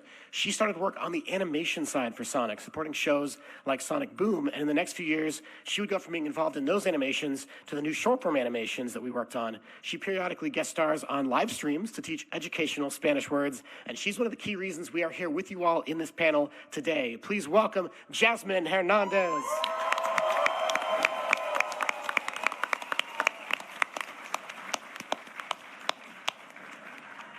Next up, an illustrator, animator, and a writer, a fellow Sonic fan who turned her passion and her talent for art into working on the official Sonic comic books.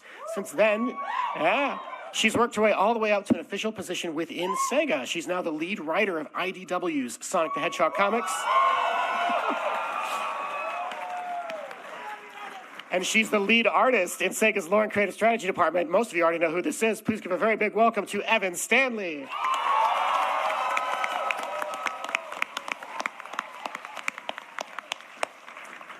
Our next panelist is a veteran in the animation industry, having worked as a director and a producer on shows from TMNT to Star Trek Prodigy to Blue Eye Samurai. In 2023, he co-founded a new studio called GXS Productions. Their debut animation is one maybe you've heard of. It's called Sonic X Shadow Generations Dark Beginnings. Since then, his studio also won their first Annie Award nomination for last year's Sonic Racing Crossworlds, the animation. Please give a warm welcome to Alan Wan.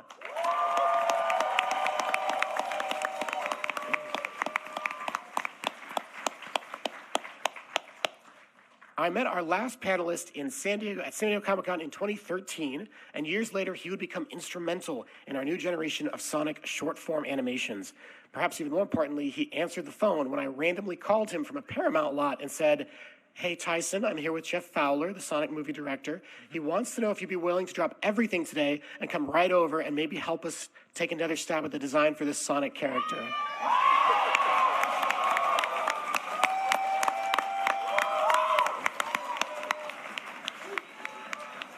And I think we can all agree we are very glad he picked up the phone that day. He's worked on everything from comics to animations to movies like Sonic the Hedgehog and The Sheep Detectives. Please welcome Tyson Hess.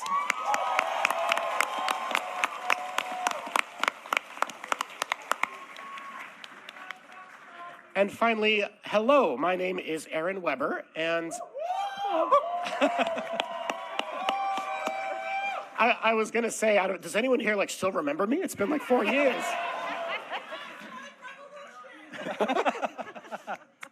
Well, if you're a Sonic fan and you know who I am, you probably have some questions like, Aaron, where have you been for the last 4 years? So if you don't know me, I grew up like many of you. I was a huge Sonic fan growing up. I dreamed of working at Sega someday, and in 2008, I got to do that. When I moved to Sega in LA, I ran the Sonic Twitter account for a while and all the social media there. I got to work on projects like the games, the trailers, and even some of the movies, and then I went over to Japan. What I haven't told anyone yet is that as all of that was happening, I was burning out and hard, and in 2022, I actually left Sega. This is the first time that I have come back. They asked me to come back for this panel, and I can announce today that I will be returning to assist Sega of Japan in the coming year.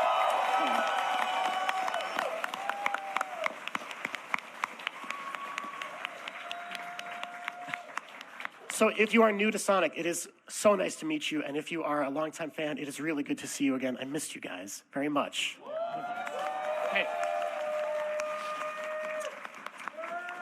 All right, now, as we dive into today's panel, I want to do something that kind of helps the audience know a bit more about each of our panelists. So we're going to start off by asking everyone on the panel, what is your favorite either Sonic game or Sonic project that you've worked on? Here we go. So I think Izuka-san, we're going to start with you. Yeah, actually, I love all of them. But if I choose one, Sonic Adventure 2.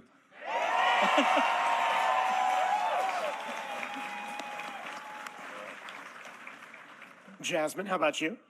It's Sonic 2 because that was the first memory I have of Sonic.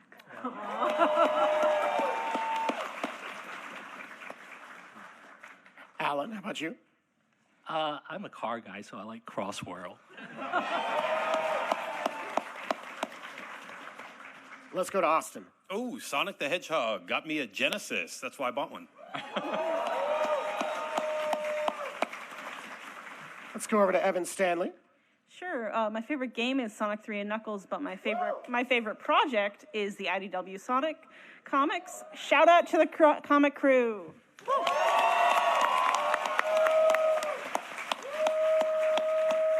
And Tyson, let's go to you, Tyson. Favorite Sonic game is Sonic Unleashed.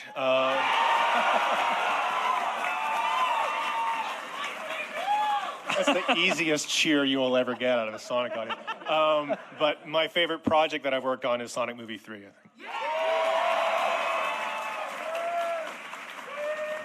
Aaron, what's your favorite? Probably for me, either Sonic 3 and Knuckles or Adventure 2. But most recently, I think I've got to say Sonic Mania.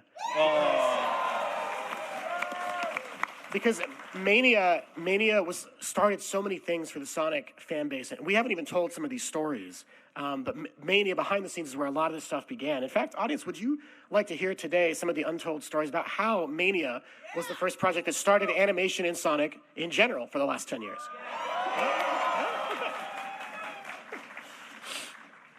All right, well then let's take it back 10 years. Little sound effect there. All right, now, as some of you will remember, 10 years ago, Sonic was in a very different state than it was now. Yeah, very different. Yes. And in the early days of the Los Angeles office, we at Sega were facing a challenge. Actually, it was many challenges. And one of them was space. Austin, Aaron, and I first met in Los Angeles as it was getting built.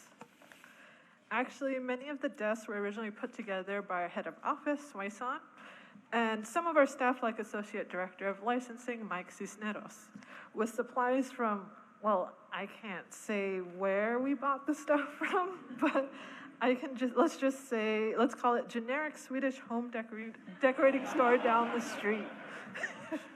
And beyond the basics, like, really the previous big game just did not meet the expectations that Sega hoped. So with Sonic Boom Rise of Lyric, everything was kind of a little bit on the downside. Most of the Sega staff in San Francisco had been downsized with the move to Los Angeles. So a lot of the team really were new to Sonic. Yeah, and we had a group of core fans who would support us through thick and thin.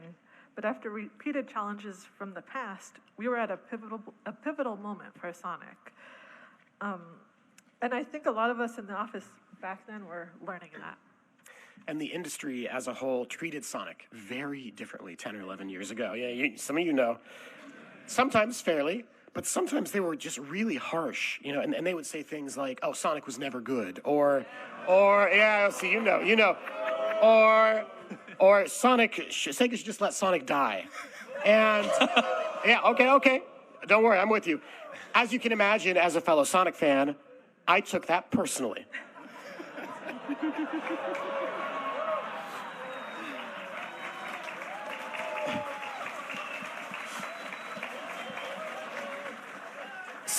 So in those early days, I took a bit of a risk, and I just kind of started tweeting almost whatever I wanted because I had to start pushing it back and changing the discourse that was happening around Sonic. And this was kind of a risky play for my job because I was not running anything through Japan. You didn't hear that, Izuka-san? But I also knew we had to do it this way because we had to change what Sonic was known for if we wanted to build him back up again. So, fully expecting I might get fired, I just kind of started posting like crazy. We embraced, the memes. We had fun, and we brought in the voice actors and actually answered questions live on Twitter. We even had fun. Hey, there's one. We even clapped back a little bit at we had a good time with the press accounts.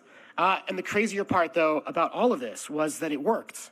We got headlines from Polygon and BuzzFeed and GameSpot, and most importantly, we got love from all of you. Can I go to the next one? I'm amazed and so thankful that the internet showed up in force to support us. So if you were there, from the bottom of my heart, thank you so much for that. Yeah.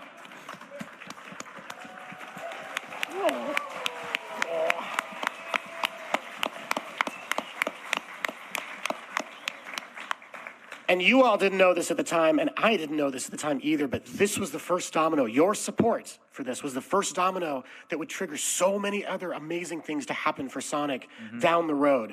And right now we're going to talk about one of those things, which is animation. So here's how it happened. So we all knew that kind of game production needed to improve from where we were before, and further that our work for Sonic really had to be handled by people who really knew and cared deeply about the IP. And there were two people at Sega of Japan who had worked on Sonic longer than any of us had worked on it, and who, in 2016, also would move out to Los Angeles to help us out in Los Angeles. Hello. Those two guys.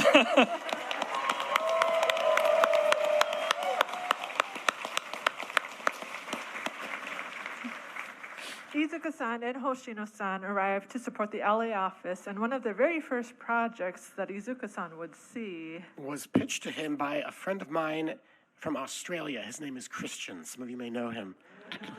I had asked them to come over and share this prototype of a project that I really believed in, and I knew, like, if we can launch this thing, it's going to be amazing for Sonic.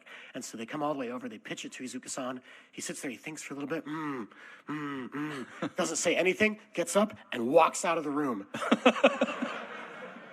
And I look at Christian, I look at Tom, the artist, yeah, and all I can think is, oh no, he hates it. The whole dream is dead. He hates it. Yeah, and it's kind of stayed that way for about 5-10 minutes until Izuka-san walked back into the room. He grabbed a marker, walked to the whiteboard, and wrote 2 words on the whiteboard. What were those words? And Izuka-san, of course, you remember what you wrote on the whiteboard? Sonic Mania.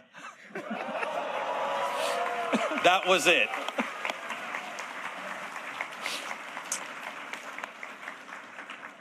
And thus, Sonic Mania became official. So as we go to the 25th anniversary party that happens not long after that, we decide we want to concept a trailer to help announce Sonic Mania. And Hoshino-san helps us out by coming up with, these guys, these little designs for the trailer. And here's where it all connects into the very first animations of 2016. In fact, it's a bit of a reference to a previous animation team for a previous Sonic game. Do we have any fellow Sonic CD enjoyers?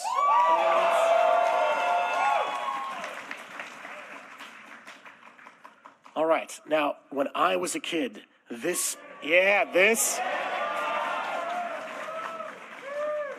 blew my mind. This was amazing. I love this thing. And also a big shout out to Naoto Oshima. That is the original designer of Sonic. He was the guy who storyboarded a ton of these scenes. So special thank you to you, Naoto-san, Oshima-san.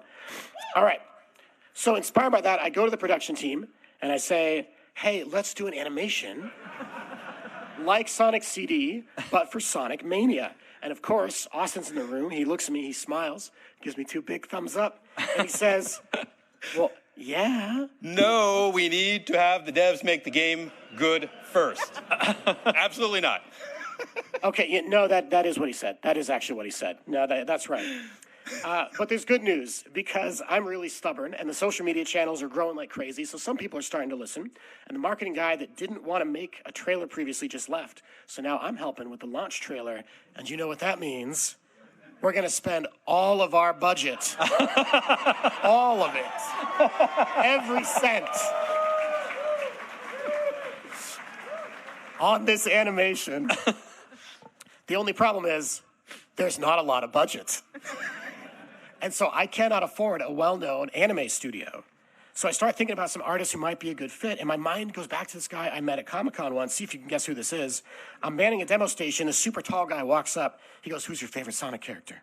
So I tell him, but before you hear my answer, let's get some other votes. Alan, who's the best Sonic character? Metal Sonic.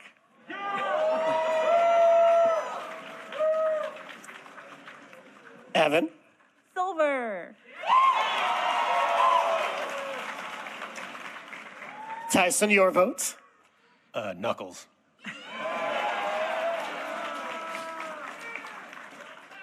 Austin, how about you? Sonic, duh. Come on. Jasmine? Amy. And finally, Izuka-san, who is your favorite? It's Shadow the Hedgehog.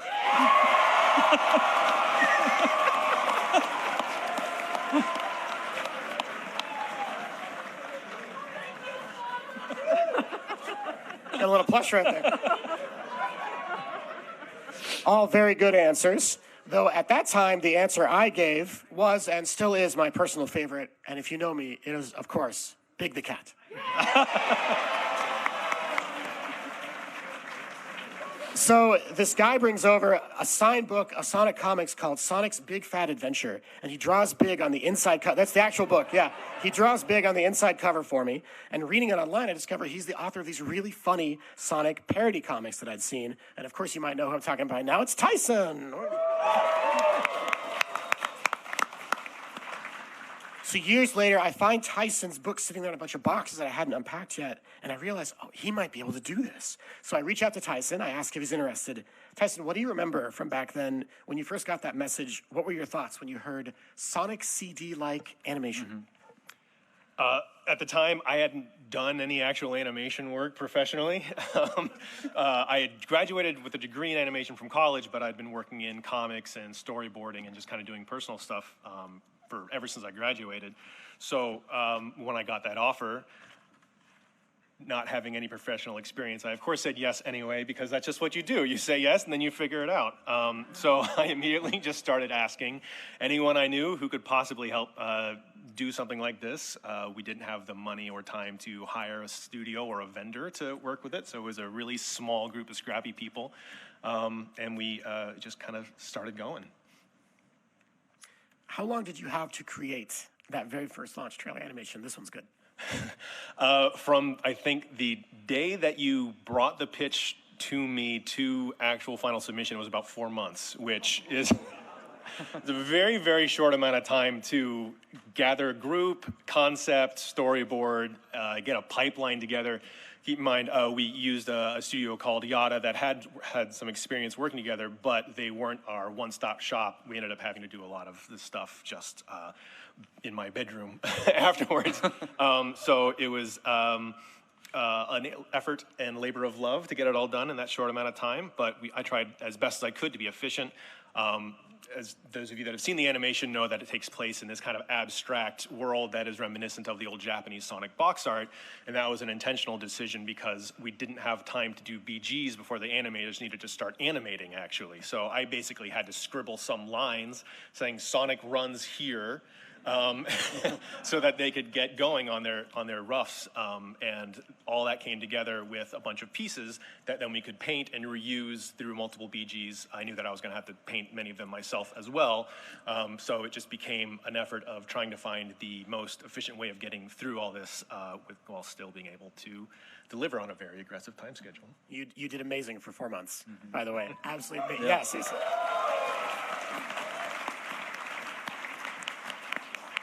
And Izuka-san, I remember you seeing the early animatic of this trailer and this big smile on your face as you watched it. What were your first thoughts? I was very happy. So I felt the team behind the animation really understood Sonic.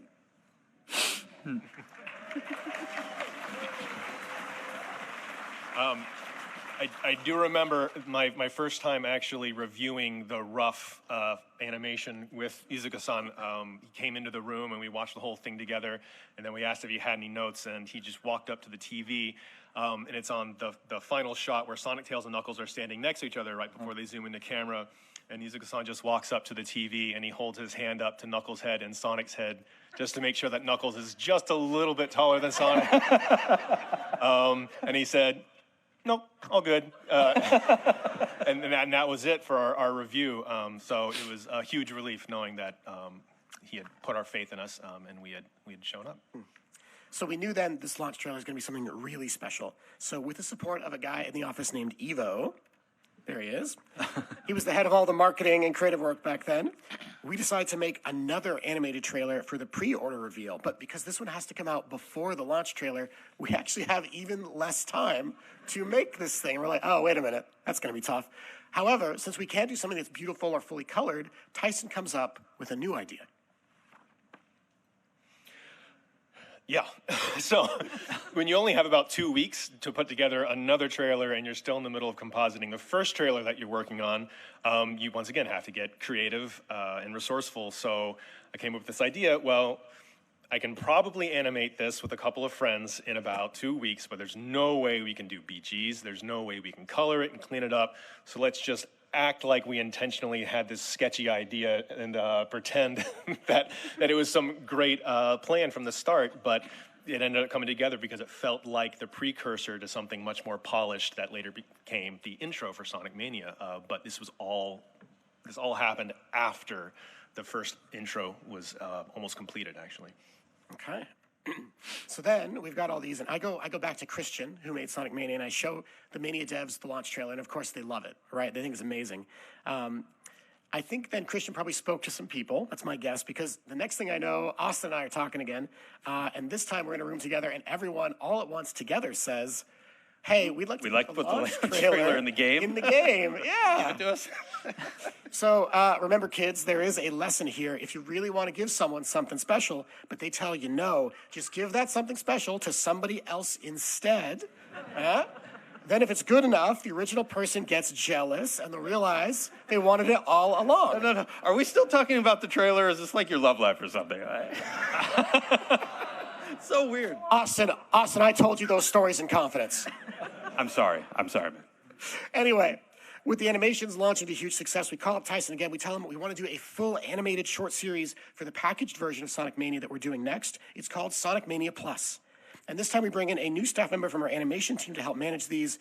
For the last year, she's been working on a TV show, but this time helping on this project is going to change the entire trajectory of her career. Her name is Jasmine. Hello.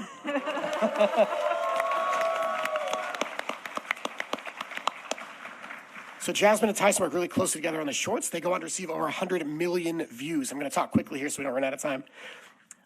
Tyson, could you tell us a little bit more about some of the early concepts for Mania Adventures before they grew into what fans finally got?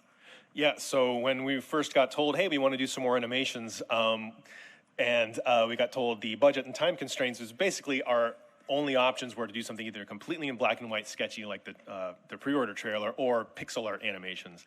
And when you get offered your first Sonic show, you don't want to make some pixel art animations or some black and white sketchy stuff. So basically, we just kind of stuck our heels in and said, we can do this. We can do a real cartoon. I'm going to have to do probably 10 different jobs because we can't afford to hire anyone else. But the passion behind it was just, it was our opportunity to really show up and do something fun and new, and we weren't going to, half measure it. So we stuck in and we made it work. And since then, Tyson has worked on many projects with us. And Tyson, I know this is a difficult question, but what's your favorite project that you've worked on? Personally, I have a great affinity for Chow in Space. Just because this was a project that wasn't attached to a game. It wasn't trying to sell anything. It was really just, hey, kind of, you guys want to do something fun for social and come up with an idea? Chow in Space, obviously we're all big Chow fans behind the scenes, and so it became an opportunity to do something fun. And for me, I got to animate all of the Sonic Chow Garden segments myself, which was a lot of fun because I rarely get to do the actual full animation just on my own. Mm-hmm. When you're working to make it a short, Tyson, you often did so with very small teams. You wore many hats to build them. Any part of or phase of the production that you love the most? My favorite single part is getting to do a little bit of everything, actually. I think, at every step, everyone is working as hard as they can on these, but it's nice to be able to take a break from one thing, move on to a next. It's nice to be able to either do some animating one day and then move on and do some sound design another day, and then another day move on and do some compositing. I think what keeps me sane is knowing that there's something else I can do, and something else that can keep me growing and learning across all these different things. I mean, just looking at this small little bit of animation that's up here, I didn't know how to composite a shot before the Sonic Mania intro. It was basically, I had to learn, and so I think I'm really lucky, actually, that I'm able to do all these different things because it lets me learn things I had no idea. All right, last question I have for you, Tyson, and we're a little bit behind on time, so answer it as quickly as you can. Ready? If you could do anything you wanted, what would be your dream Sonic project? I've always wanted to do a Sonic music video, like a real Sonic music video.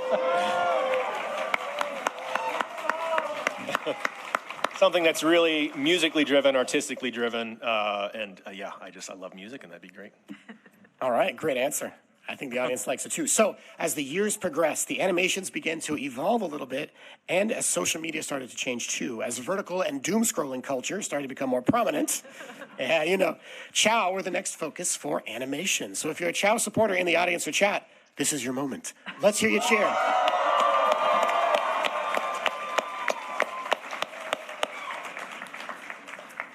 Jasmine, why were Chow chosen to produce the vertical content? Well, Aaron, you might remember when I first joined Sega, one of my first meetings with you was to discuss the Chow, and that was because I needed to know more about these characters. I do remember that. Yeah, so like very early on, we were trying to do a short form initiative. However, that didn't get to be quite seen because we were working on Sonic Boom, and Chow were one of the characters that we wanted to see in short form, but I did not want that dream to die, so I am a very patient and persistent and polite person, so anytime an opportunity would come up, I would pitch Chow, and I had a lot of support from our #1 Chow fan, Kitty Krzyzanowski, and that's how we kind of ended up with Chow in Space. And so because it was such a great success, we wanted to file that information away, and I took that over and to, in the future, trying to make another Chow short. And I know there's a lot of love for Chow here. Yeah, there's clearly some love in the audience, it sounds like. And I know outside of the Sonic community, Chow aren't quite as well known. So in early 2023, I pitched the idea to our head of our department, Yukio Kusumoto, and pitched the idea of vertical shorts because I really believe that these characters would be great to the fans who really love these characters, but also expand to newer audiences. And so fortunately, Yukio took my pitch and believed in it. And so, like I said, we started this in early 2023, and it takes a lot of time and approvals to get a project done.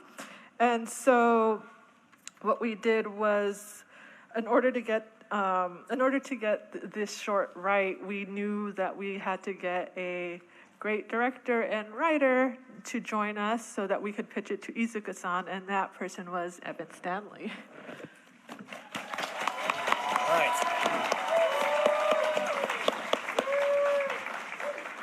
Evan, hello. Hello. Evan, these Chow videos were shorts. Many were around a minute or so. What's the story process like when you're producing a video that is so short in length? So going into this, we knew we had to keep, again, short, no dialogue. So I focused on very simple, easily readable conflicts that could be solved through action. And we also had a few kind of goals that we knew we wanted to hit. We wanted to really reintroduce the audience to the fundamentals of Chow raising. We wanted to tell a story that really tied into the natural world. And so that really gave me the building blocks I needed to start putting together a story. So I split our episodes up into 4 seasons. I gave each episode kind of a seasonal theme. And then to cap off the whole story, I wanted to have a nice action beat that was resolved by Chow raising. And then as we were working through it, we originally were going to have Shadow be the character who was there in the garden taking care of the Chow. But as we kept going, it made more sense to use Sonic there and instead put the narrative focus on a little Shadow Chow that could be our flawed protagonist and go through a journey of self-improvement. And that definitely worked out for us in the end because by focusing on the Chow, we had a lot more narrative freedom. And the animation for the studio for Chow Tales was in Japan. What was it like to work with Japanese animation pipelines? Well, it was our first time working with a Japanese pipeline, and it was a little nerve-wracking at first. Compared to a Western animation pipeline, which puts a lot of focus on very precise pre-production and fully timed animatics, which doesn't leave a lot of room for revision and spontaneity in the animation. The Japanese pipeline does very loose animatics and even looser first pass on animation. So when we got that back, we were like, oh no, uh-oh. So what do you do in that situation? Well, we decided to trust our partners and their process And we got there in the end. So in the Japanese pipeline, the first pass is called the Ichigenga, and it is super rough. But what happens next is that the director, in this case me, and the lead animator will go through basically every cut and redraw the layout and the key poses to make sure that everything starts to read and gel. And then they go back into animation, they redraw everything, present it again, and then the director and the lead animator do the same process, but hopefully tightening up the models and any lingering animation issues. That pass is called the Nigenga.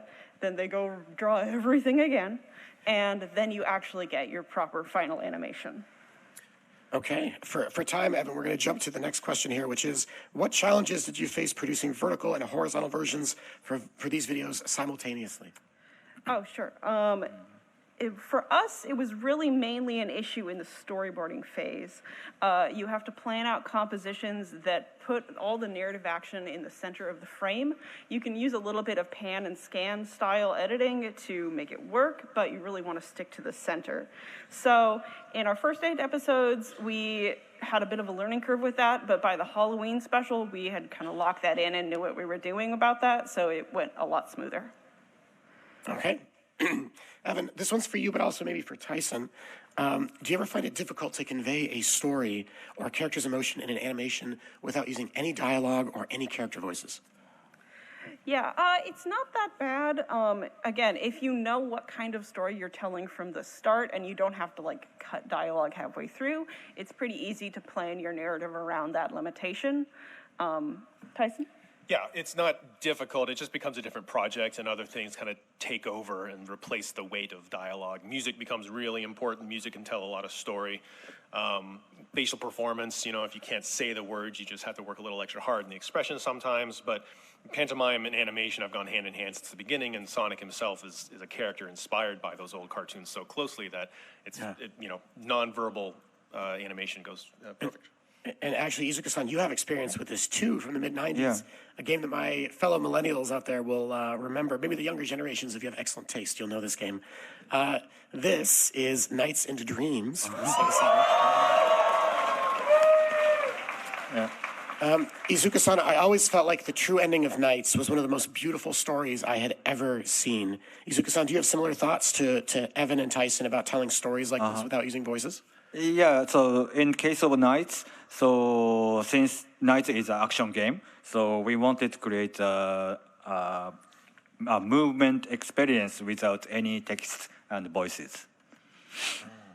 Well, you did a great job. Thank you.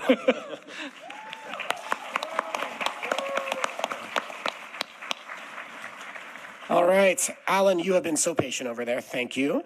Alan, I have a number of questions for you now as one of the key people behind Sonic X Shadow Generations Dark Beginnings. Yeah. And if you don't mind, Alan, we're going to go real quick. Yeah, we're going to go real quick. Come on, let's go. Okay, so your team works on Dark Beginnings. It gets a hugely positive reception on YouTube. Your animation even goes in the game. Based on that, you feeling any pressure when you're working on the animation for Racing Crossworlds? Yeah, I mean, there's always pressure in making cartoons, but a lot of it doesn't really come from the outside, but it's mostly from our own expectation, because every project has its own challenge. Some of it is creative, some of it is logistic. So for Dark Beginnings, it has action in it, but it's really a tragic, beautiful story about Shadow and Maria. So the action is there to just support that character story. But Crossworld, it's like a 5-minute long, non-stop movement showing Shadow's comeback race. So the challenge becomes, how do we keep raising those stakes? How do we sustain the energy for 5 full minutes without it feeling repetitive? And also with all of that, we also have to make it production friendly within production scope. So those are mainly where the pressure comes from, but it's also like stuff that we enjoy. It keeps us motivated. Now, Evan, Tyson, and I, we all grew up with Sonic, but you approached it as someone that was very new to the fandom. What's your process like when you're telling an emotional story while still staying true to the world of Sonic? So I'm aware of Sonic as a character, but I'm definitely a little bit late to the party. But So when we first started Dark Beginnings, it was very lucky that our project director, Kevin Molina Ortiz, he already knows a lot about the franchise and its history. So from that point on, it became a real team effort between our crew in Los Angeles and Simic Animation in Hong Kong. We were constantly just cross-checking, making sure we're staying true to the lords. And also having Ian Flynn writing the story from the get-go gives us a really strong foundation. And what kinds of inspiration does your team draw on for the action scenes? So most of our inspiration actually comes from the game itself. We just want to show it in a way where our fans can experience it in a cinematic way. So one of the examples is when Shadow is doing Chaos Control in Dark Beginnings. Like, when fans see it, they know what it is. But what made it special is how we applied it within the story. Okay, perfect. Well, as you can see, let's ask the audience real quick. Audience, if you enjoyed Sonic X Shadow Generations Dark Beginnings, could you please cheer for Alan over here?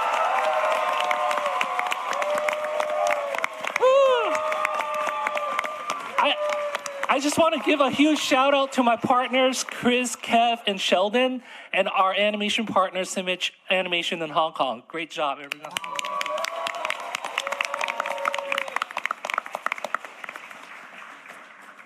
Well, as you can see, Alan, your animation has touched the hearts of a lot of people. What do you think makes Sonic special? So I think one of the things that I enjoy a lot is watching the reaction videos and seeing. It's not so much like people reacting to our work, but I can really see how these characters are connected to these people. I mean, fans love these characters for decades. So when we put something in the story and fans pick it up, it feels like we made a meaningful connection. And then the other thing that made Sonic really special, it's the Sonic team, because the team really took a lot of creative chances that a lot of franchise probably wouldn't. And then they're also really open to letting creators come in into this sandbox and play in it. So we're really grateful to Sega and the fans for letting us be part of it. So thank you so much. And that's Izuka-san as well. Yeah, that's Izuka-san too.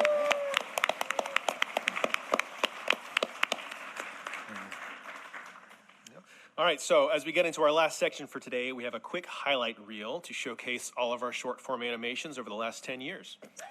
And the sound.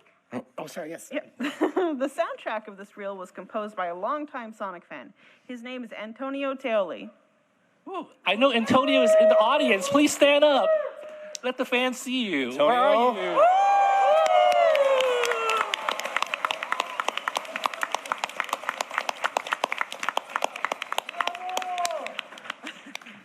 All right, let's play video number 1.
All right.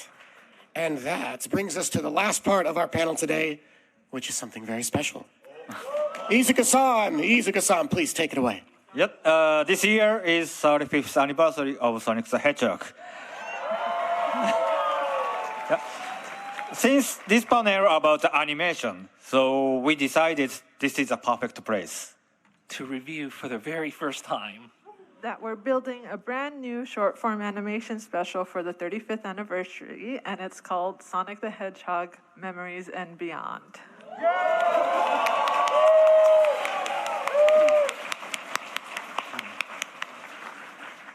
The anniversary animation is an action-packed story that celebrates the last 35 years and packs a little emotional punch. Dr. Eggman's evil scheme is to upgrade Metal Sonic into the ultimate fighting machine by stealing Sonic's life data and harnessing the power of the Chaos Emeralds. Sonic and his friends realize that to defeat Metal Sonic, they must rely on the friendship they built through their adventures. Is this a happy feel-good animation like Chow Tales, or does it have more action like Dark Beginnings? It's going to be more like Dark Beginnings, where you have a lot of action, but have a lot of emotional story that you will see. So what we're gonna see today is still very early because you all are still working really hard on this right now. But how long is the total animation going to be when it's finished, and how long is today's preview going to be? So the full animation will be about 10 minutes in length, maybe a little more. And today we're going to show you a sneak peek of the first 15 seconds. Listen, that is super exciting, but I just got to say, the audience has been really great today. Yeah, I agree. Can we show them a little bit more, please? Yeah? A little bit more?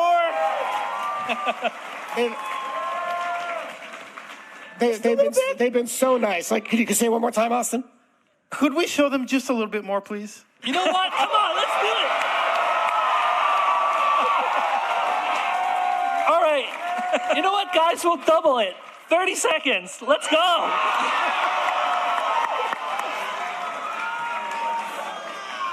Thank you. Surprise!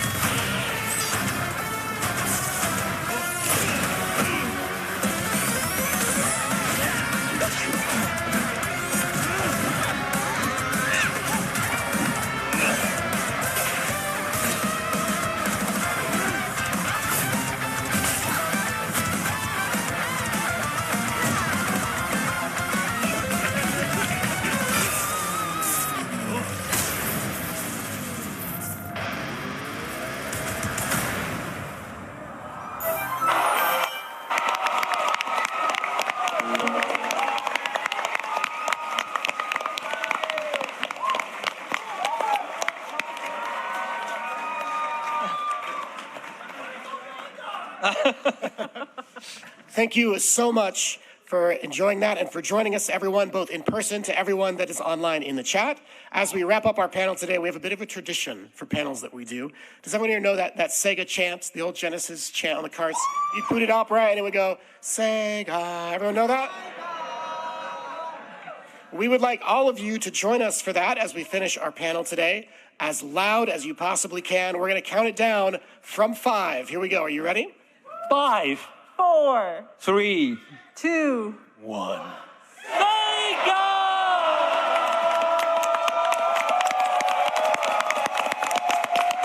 Thank you.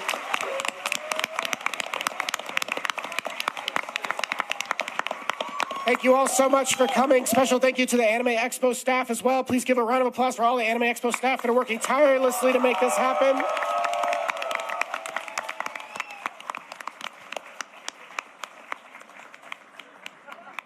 All right, we're all done. Thank you.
What's going on, y'all? It's your boy, Big Baby Drum.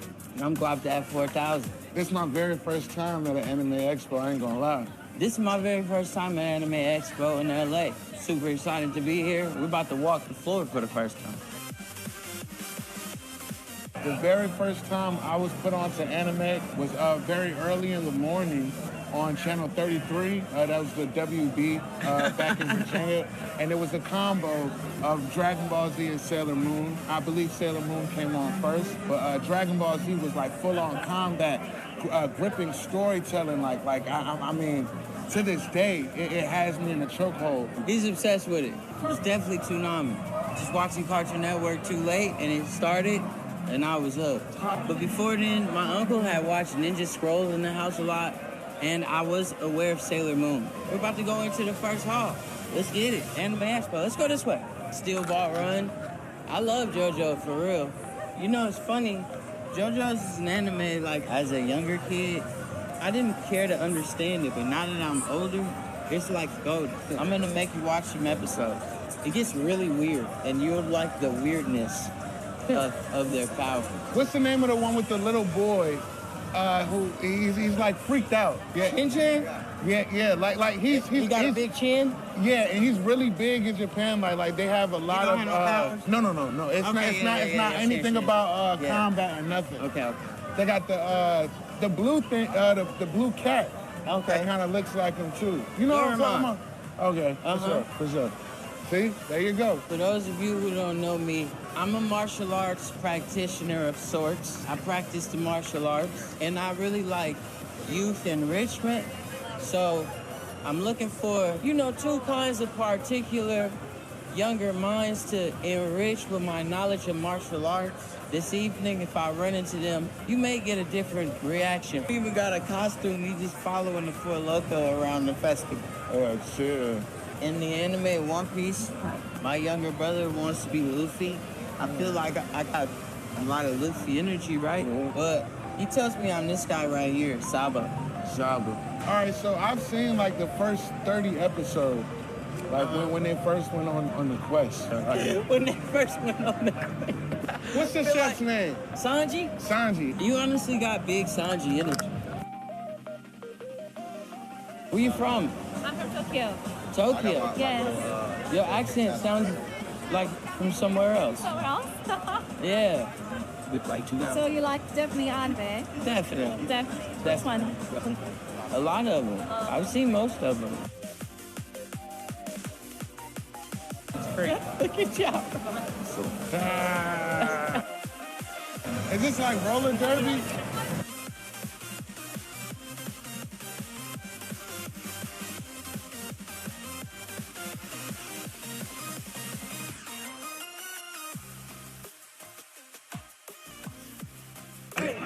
It's just going up in the middle.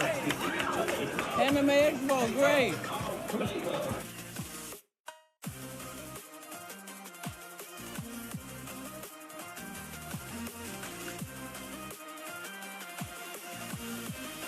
I was cool when the other dude beat me, but it's not cool. Oh, nah, nigga. I thought you won. Oh, hold on.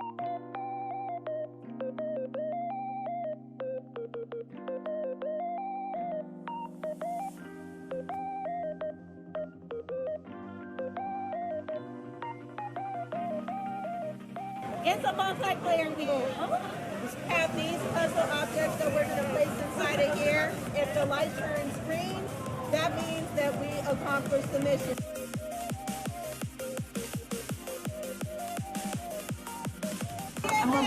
Okay. All right, well, thank you.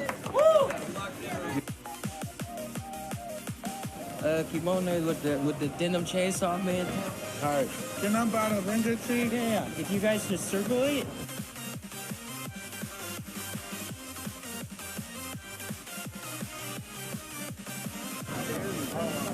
No, I was just about to say that my earring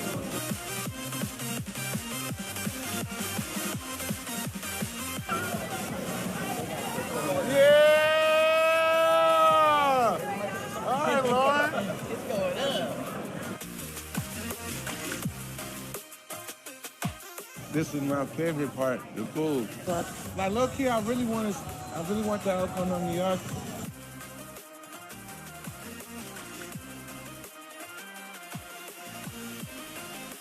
All right, y'all. We're about to get into this wonderful food and very exotic to California cuisine that Anime Expo has brought to the lovely shores of this side of the country. I am Guapdad 4000, and this is... I was Big Baby Drum. This is my very first Anime Expo, and it feels great to be with you guys. You know, he's like the sensei, you know, with all of the knowledge and everything, and I'm just experiencing all, you know, firsthand, you know, in real time. I'll be in Tokyo tomorrow, so, you know, if y'all see me, what's up?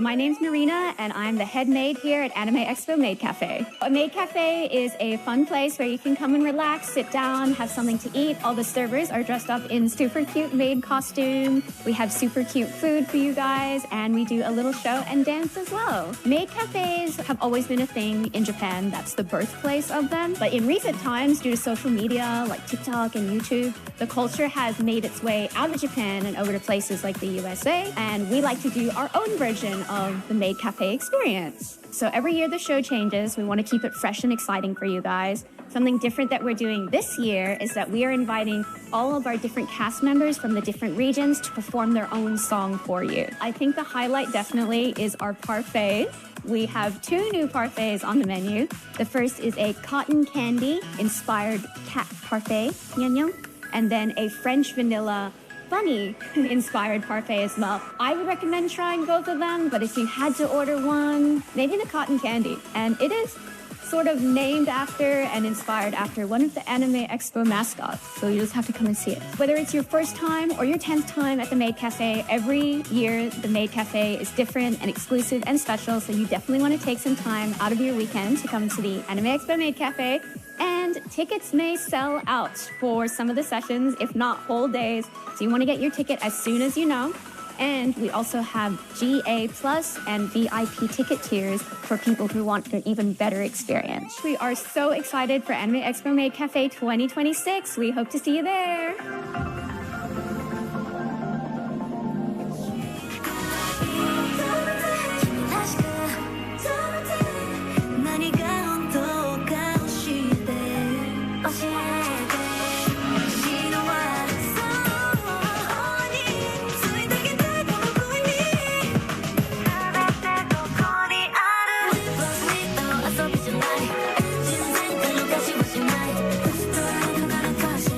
Cause I love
you feel that? The energy in LA is electric. The anime takeover is back. AX 2026 is officially here. It's time to live the dream. Want to watch while you're in line? We've got you covered with our AX Lite International broadcast. It's exclusive access, behind-the-scenes interviews, and panels you can only get right here. Catch the whole experience live all weekend long. Find us on YouTube and Twitch. It's the full AX experience beamed straight to you. The stage is set. Welcome to Anime Expo 2026.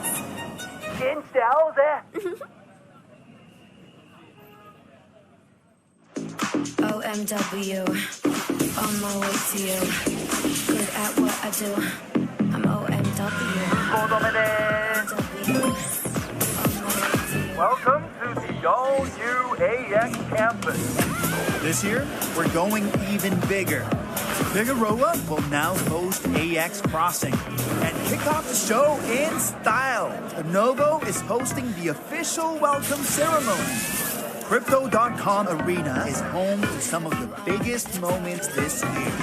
Japan Sound Council, Masquerade, closing ceremony, and all our top industry panels.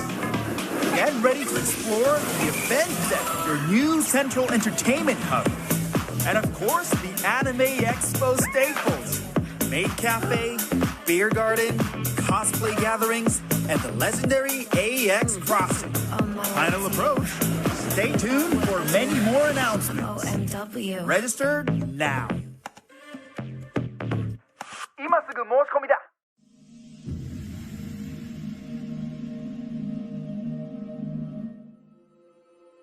LANSCA we call is Los Angeles Nagoya sister city affiliation. I am a chair over 14, 15 years or so. Mission is we're connecting between Los Angeles city and Nagoya city. And we do exchange student, exchange art, sending a teacher to the one of the high school over there. Now, we start doing a new generations committee started last year. Student exchange is the creating a lot of, energy between Nagoya and Los Angeles. And then some students went back to study in University of Tokyo. So we kind of feel so good when we're finding out those things. Cosplay started out, city of Nagoya.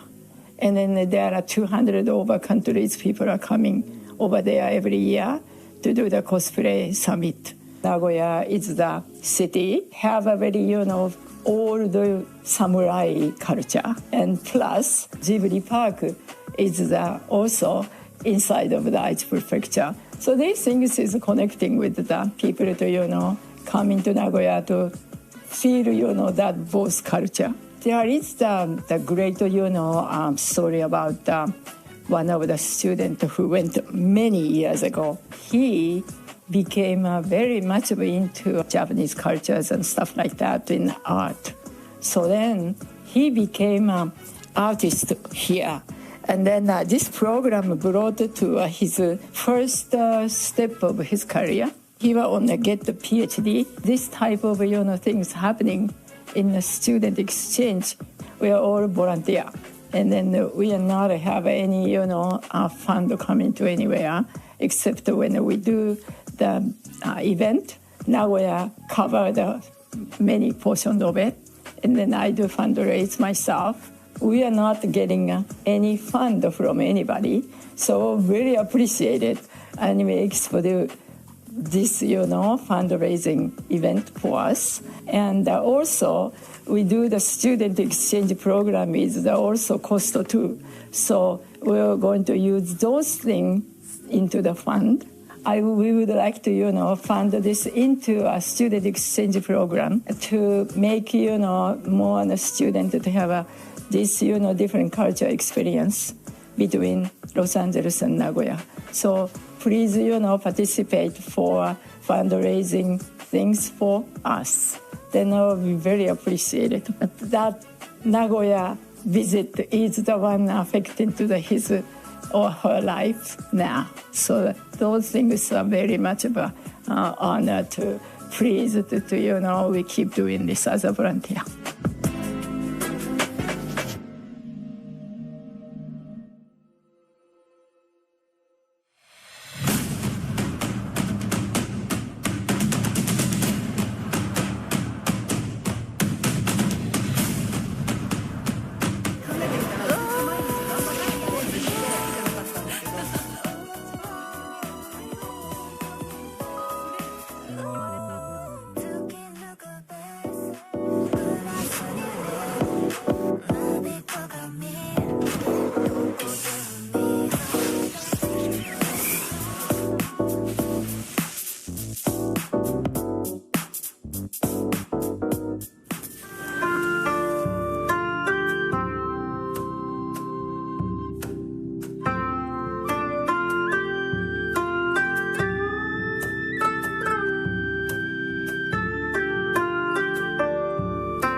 Welcome back to AX Light. It is day 2 here at Anime Expo 2026. I'm your host, Brandon McInnes, along with my 2 co-hosts today. We have Ken and Ananya here. Okay, this is Ken.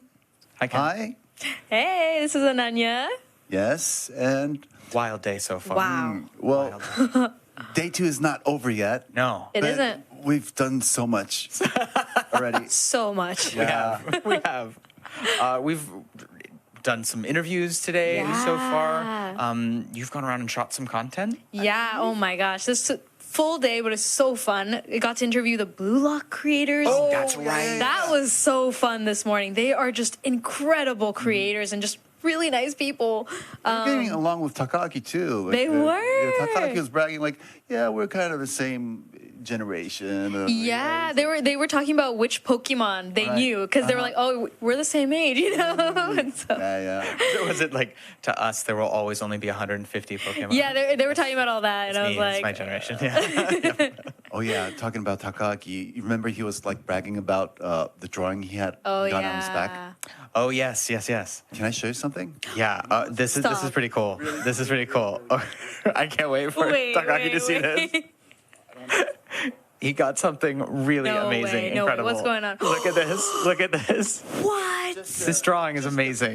Just a bigger version of Oh my god, yeah. We'd be like one-upping each other on the drawings. It is like a bigger version of literally what Takaki got. Yeah. Oh, stand up straight. Wow.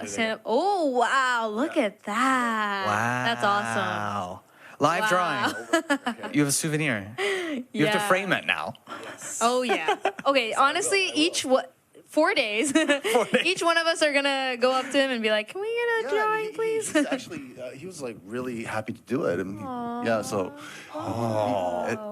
well, I think he was putting much more effort into the drawing than because I was watching him actually doing for Takaki. Not saying that there was not any, but he's like explaining to me this drawing was actually watching from the front of the different perspective. Machine, yeah. Oh, so different that's pretty rare. Gotcha. And I also got the autograph from the director on side. Look. Okay. Okay, enough bragging, Ken. I was really excited. I got to meet Mika Picasso, the artist illustrator. How was that? It was pretty cool. She was also the character designer for a game. I'm the protagonist in Fire Emblem Engage. So it was really neat. She was excited to meet me. I was excited to meet her. She actually did this drawing on the the cover of the program there. She was so nice. She was so super nice, and we actually took a photo together, and she posted and she tagged us. She tagged us. She said such nice things. Oh my gosh. I was like, whoa. She must be fans of you guys. Well, maybe. We just took advantage of. We're like, she did we're the ask hosts. if we could take a picture. Tag us. Yeah. But she's super nice. Oh my gosh! Wow. Well, there have been some great panels today too. Earlier today was the Warframe panel, Voices of the Void. I saw Ben Starr up there, and I was like, "Oh, Ben's great, phenomenal British voice actor in many projects." You know him well. Yes. We've been. We actually did a panel together at a convention wow, what about? once. It was like a radio show that I brought a radio script, and all the actors cold read everything, and Ben was there, and I cast him as my male lead. He's very good. He's so funny. And then there was also the Doki Birds AX Birthday Bash 2026. That was up there. And we saw the Sonic the Hedgehog animated shorts, a frame-by-frame retrospective. That was really cool to see what's next for Sonic. Yes, and we're going to also be interviewing. Yes. Izuka-san. Izuka-san, Yes. the producer. Yes. I'm He's jealous. been working That's awesome. on Sonic since 1992, I believe. Yes. Yeah. So that'll be really cool. Yeah, the 3, right? Sonic 3. Yeah. Sonic His first project 3. was Sonic 3 back in the day. What a special Yeah. opportunity. So- Wow. Yeah. Speaking of Sega, I also saw a lot of activations, including Sega, out on South Hall. Okay. It was Wow. so cool. Oh man, like Crunchyroll had a booth too. I got to experience what it's like to be you. Oh, you did the dubbing booth? A little bit. I really wanted Just to go. a little bit. You did? Just a little bit. Okay, how was it? really Tell me about cool. it. I mean, we didn't do the official, we were kind of just, we didn't have much time, so we're like, Right. please let us Just do like a little one- scene. a So cue me or and two. Rinrin, we did a little scene from an anime, and it was really cool. Wow. They had all the official stuff there. It was Do we really get to neat. see that later sometime? Or? Yeah, you will. All right. Yeah. I should go down there. You I should go check down it there. out. We I could do feel a like- cool Go too. segment. They'll be fangirling, you know? Wow. There was also Yoshitaka Amano.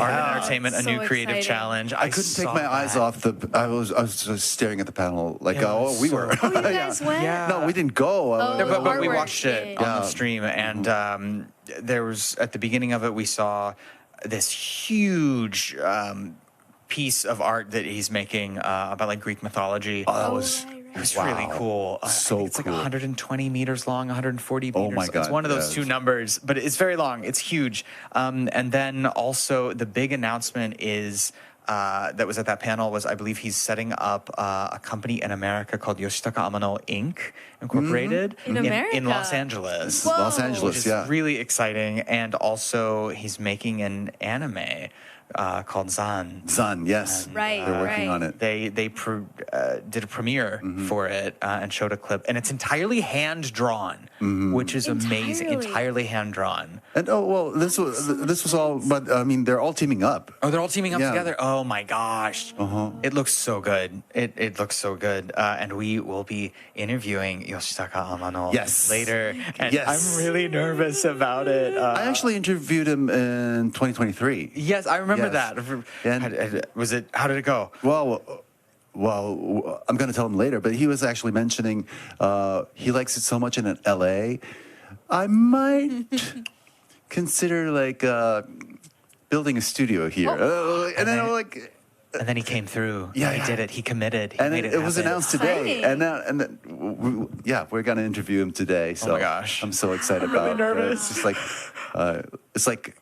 I mean, using the word catching up is like so wrong. But We're yeah. besties. But yeah, so I'm excited to see him again and speak with him again. Oh, I can't wait. I hope I don't clam up during that interview. I'm not gonna lie. I'm really nervous. That's why I'm so glad gonna you'll be be sitting together with you. Yes, Thank you, Ken. yes. We can do it. I believe in us. Yeah, we can do it. Okay. But yeah. Wow. Speaking of art, I mean, I got to check out Artist Alley today, and I was hearing day one Artist Alley was crazy, just so much excitement. So I was really excited, and I went, and oh man, I already have a couple things I want to buy. We got to talk to the artists as well. Some of them work with like actual American comics as well, and so it's really cool to see. You, Ananya, you did an interview earlier Yes, today. I that did. is about to go up. Aki Bright, Yes, right? Aki Bright, yeah. I mean, I really want to talk about that as well because, this year we have a lot of artists, and Aki Bright is really impressive because his experience is really focused on, bringing in art. Oh, he announced. This is what I want to talk about. He announced his. That was close. That was Oh my gosh. Oh, that was good. That's good. I was like, what's happening? Okay, well, he has exciting Just save it. announcements. So You're right. Yeah. check it out. But he announced during the interview. Yeah. So we have a lot of exciting. exciting things to see. Well, I imagine that everyone watching wants to check it out. So why don't we pass it to that interview right now, and you'll find out what the secret is. I'm in it too, so. Well, all right. So that's coming up next, the Aki Bright interview with Ken and Anya, right here on AX Lite. Hello, everyone. You are watching Anime Expo Lite, and thank you so much for joining us. We have an exciting guest interview today. We have Aki Bright. Yes, Aki is back. Welcome back to Anime Expo. Oh my gosh, it's so special having a guest that's been to Anime Expo so much. You are a regular, member here. How many Anime Expos have you been to? It's four times. Fourth time? Wow. 4 years in a row? もう連続ですか? そうです。はい。 Wow, 4 years in a row. That is so special. We're so glad to have you. Amazing. Well, tomorrow you'll be appearing at Bright Horizons, the artistic journey of Aki Bright. What can fans look forward to so far? 明日のパネルあると思うんですけど、ファンの方が楽しみにできることは。はい。僕のパネルいつも結構クイズやったりなんかいろんなことやるんですけど、明日は新しいIP の漫画の発表とあとは史上最大ぐらいのラッフルやります。Okay, so usually they do like quizzes and stuff like that, but tomorrow he's gonna, introduce everyone to his new series. Wow, that's... new IP is coming out. So it's a launch, right? Yeah, it's a launch, it is. And besides that, he's just gonna go with the flow. And apparently there's also a huge raffle that he's going to do. Yeah. That's exciting. Wow. And you've also been doing the live painting. Really? In the West Hall? Yes. How's that going so far? It's day 2. Yes. You're going to do it from day 1 to day 4. 4 days in a row? Yes. That's the plan, isn't it? Yeah. So how's it going so far? Yeah, I'm so tired. All the energy into the... That seems to be the theme here, but we push through, Yeah. Do fans come to you and talk to you? そう、もうむちゃむちゃたくさん。A whole bunch of fans just やっぱもう 4回目なんで、もうやっぱりもうもう本当にみんな知ってるんで、すごいいろんな人が「おきおかえり」みたいな感じで。Okay, so it's his 4th year in a row, and so everybody comes up to him and approaches him and says, "Hey, Aki, welcome back," kind of. Oh, that's really nice. And what is the artwork that you're working on this time? What is the theme? 今回のライブペインティングのテーマは何ですか？今回はその自分の新しくビズメディアから出る漫画を一応テーマに書いてます。Okay, yeah. So it's from the new series, the manga he's working on right now. It's based on that. Whoa, that's kind of exciting. You know what? I actually ran into Aki yesterday. Oh, really? Yeah. And he's my friend. We are friends. Yeah, lucky me. I got the first. I'm so very jealous. First episode right here. Whoa! Yeah, do I get one? For you. Oh my gosh. Yes. And I didn't get the autograph yet, so I'm expecting that later on too. Yes, Okay. Thank you so much. So tell us about this manga you've been working on. このテーマとかぜひ。そうですね。これは実際のMLB のプレイヤーがたくさん出てくるっていう、もう本当にそのままリアルに出てきて。A lot of real Major League Baseball players appear in the manga. はい、でこの見て分かる通りこうパワースーツみたいなの着て未来に行って銀河で宇宙人とベースボールで戦うっていう。Yeah, so they're in their power suits here, and they play baseball with people extraterrestrial. Basically aliens. Yeah, aliens. So the point is, this is official with the Major League Baseball. So what? Yes. That's kind of, how did that happen? どうやってそれはもうどうやって実現したのか。すごいですね。それは本当にいろんな時間かけてでもそうですね。はい。なんか本当にそうですね。2年ぐらい前にその声かけてもらって、でも僕その1年前に実はこのアイデアをWBC 見た時にすごいもうリアルが漫画を超えたみたいなこと言われてたから、それを見ていや僕だったらじゃあこう書くなっていうのを考えて書いたって。So they actually approached you. メジャーリーグベースボールの方からオファーが。メジャーリーグの選手会から来たんです。Okay, yeah. Like 2 years ago, he was approached. But actually, the year before that was the World Baseball Classics, and some announcer probably said it. It's like, well, the reality just overcame the manga, and he was like, what? Yeah, and he was like thinking about like taking revenge. Revenge. Like I know how to draw this. I know how to do this. I'll do it better. Yeah. But so it all matched up, kind of. I believe. ね、じゃあ全部こうねタイミングも。はい、だからもう、はい、このアニメエキスポに合わせて昨日デジタルリリースされて今、ウエストホールでこれちょっと配ったりとかしてるんですけど。Yeah, so they're handing these out at the West Hall. So if you want one, yeah, you should get yours. まああとデジタルでもリリースしてるので第1話が。はい。Amazing. Wow, and to kind of change gears here, I'm really curious, and I'm sure many people have asked you, what first got you interested in anime, manga, illustration specifically in your work? もともとこう本当に絵だったりとか、まあ漫画もそうなんですけど、もう興味を持つきっかけは何だったんですか？いやでももう子供の頃からなんか気がついたら絵ばっかり描いてるようなそういう、はい、あれでしたけど、やっぱりでも僕はドラゴンボールの影響っていうのはすごく大きかったと思います。はい。Okay, Dragon Ball was a huge inspiration, but as a kid, as a child, he would just be drawing naturally. Yeah, I'm sure a lot of the fans can relate. You know, if you love art, it's kind of something you just find really fun. なんかもうやっぱり好きこそものの上手になるじゃないですけど。まあそうですね。はい。そういうところもあるのかなという。だからすごいこうメジャーリーグともうすごい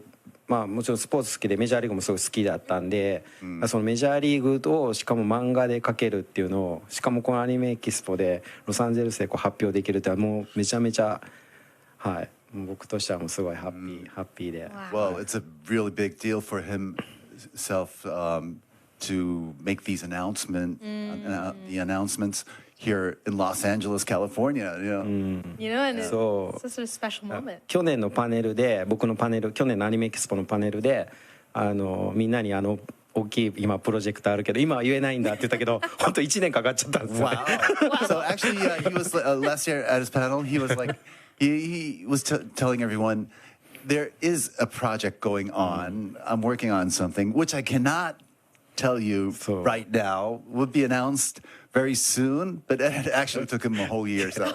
いやだからそうみんなブース来て僕の今ウエストホールでやってるブース来てはっきり言ってたんこれかって言っていやごめん1年かかってごめんねって言って。So all the fans come to this booth in West Hall. And they're like, oh, so that was what you were talking about last year. Yeah. Like finally, that's the one. Okay. Everybody's been waiting for that. みんな多分タイムスリップしたんだと思います。So it feels like everybody kind of time slip. Yeah. Oh my gosh, that's time travel. Yeah, time travel. These Japanese words sometimes it's tricky. Yeah. What are you most excited about it then, especially now that you've announced it? 実際発表してどうですか、皆さんの反応とか。いや多分みんなびっくりしてましたね。まさかベースボールの僕は漫画描くってけどここまで宇宙に行ってエイリアンと戦うなんて多分誰も考えてなかったと思うので。ご自身ではどうですか？いや僕はもうこれをやりたかったんで、もうずっと。Yeah. So everybody must have been pretty surprised. That's what he thinks. So it's like even if announcing that he's doing something. Drawing a manga about Major League Baseball, who would have imagined? And then above that, they're wearing this armor and actually playing baseball with aliens up there. Yeah, and it's called Galactic Baseball League. That is so cool. Yeah. 僕は子供の頃にやりたかったこと全部詰め込みました。Oh, this is his dream come true from since his childhood. Yeah, it's like everything that he wanted in childhood is in this. So you have to read this manga. Yeah, so this is Aki Bright. That's awesome. Wow. All right. Amazing. Were there also like especially as you were writing this one, were there any inspirations or other artists that you kind of thought about as you were creating these stories? なんか他にインスピレーションというか、特にこの漫画を描くときに。この漫画って簡単に言うと「スター・ウォーズ・ミーツ・ドラゴンボール」みたいな世界なんですよ。ミーツ・ベースボールみたいな感じです。Okay, so it's yeah, so it's like Star Wars and Dragon Ball and baseball all in one. That's pretty cool. スター・ウォーズといえばなんかアメリカの本当IP の象徴みたいな感じだし、ドラゴンボールは日本のやっぱ IP の象徴で、でも僕はその2つに子供の頃影響を受けたので、それをこう2つひっつけてみたいな、そういう感じで読んでもらえると。Yeah, so yeah, Star Wars is so symbolic in the like for the States, and so it's Dragon Ball for Japan. So, and they were both huge influences for him since his childhood. So, yeah, it all comes together. Amazing. Wow. Tekina. Yeah, I can't wait to read it. I mean, just listening to it, I'm like, I don't even know what's going to happen. I've got a question, actually. So your artwork is instantly recognizable for the dynamic line work and all this energy inside it. So how would you describe your philosophy, if you have one, artistic philosophy? アーティストとしての哲学みたいなのがあれば聞かせていただきたいんですけど。なんかその僕もやっぱりこう子供の頃漫画とかアニメとかにすごいこうしんどい時とかやっぱ救われたっていうなんか人生をなんかなのでこう自分がやっぱりこう作る側になったらやっぱそういう風に誰かの支えになれたらいいなって思うし、そのためにやってるっていうか。はい。いやちょっといい話しちゃった。いやめっちゃいい話。ちょっと申し訳ないいい話全部ちょっとカットさせてね。好感度。No, but actually, yeah. So I mean, there were so many moments in his childhood where he was saved, or like, yeah. So manga, and there was manga and animation, which kind of saved him. So now he wants to return the favor. Oh. But it's such a good story, so we just have to, unfortunately, cut it out. Yeah. なんかそのこの漫画を今一緒に作ってるビズメディアでその作ってるんですけど、その編集の一人っていうのがその元ジャンプの編集長の佐々木さんっていう人なんですけど、まさにそうでまさにその人がジャンプを作ってた頃のジャンプに僕はすごくこう救われてたみたいな、それがこう時をなんか超えてこう一緒にその作る、すごいそういうナラティブがあるというか、いい話だな。これもカットなしでお願いします。Okay, we won't cut that part. Okay, because that's like the advertisement more. Actually, so from Viz, there's Mr. Sasaki who's taking care of Shonen Jump. Yeah, and he used to be the main chief editor for Shonen Jump, and that was the era where he was a kid, and where Shonen Jump actually saved his life. Yeah. Sort of. So to be able to work with them now, it's like pretty much like destiny or fate. It's like a full circle moment, right? Yeah. You know, you get to pay it forward to fans beyond that. Wow, すごい特別. It's amazing. And especially as you're creating, these characters, is there what does kind of your creative process look like, especially working on this stuff? そのクリエイティブな過程はどういう感じなんでしょう。そうですね。なんか僕は結構アイデアが結構ポンポン降りてくるタイプなんで、なんかあんまりその苦しむことがないけど、でもそれでも行き詰まった時は本屋さんに行きます。Oh, okay, wow. Well, he usually doesn't run out of ideas, but still, he's only human. So sometimes when he doesn't feel too inspired, then he'll just go to a bookshop. それは理由があって、インターネットとかで探そうとするともう自分の好みを知ってるからレコメンド音楽もそうじゃないですか。やっぱ今ってみんなレコメンドされるけど、例えば CD ショップとかその本屋さんに行くと、自分の興味がないものも入ってくるから、そこがやっぱりすごいインスパイア Yeah. Okay. So, I mean, you can look anything up on the computer these days. I mean, of course, like you don't even call it a computer anymore. It's like, I mean, yeah. So it's all over. But then, of course, the computer learns what you're into. So it only shows you like you must like this, you must like this. Right? So that's why he actually goes to the bookstore.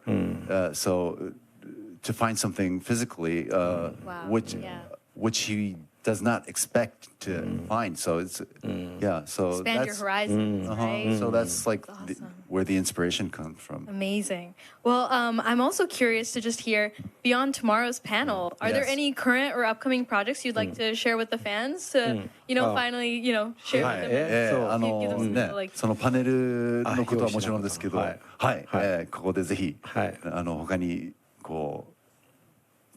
言いたいことポロッとご紹介できる。なんか今めっちゃ関係者いてるから言いづらいな。なんかいやわかんないですけど。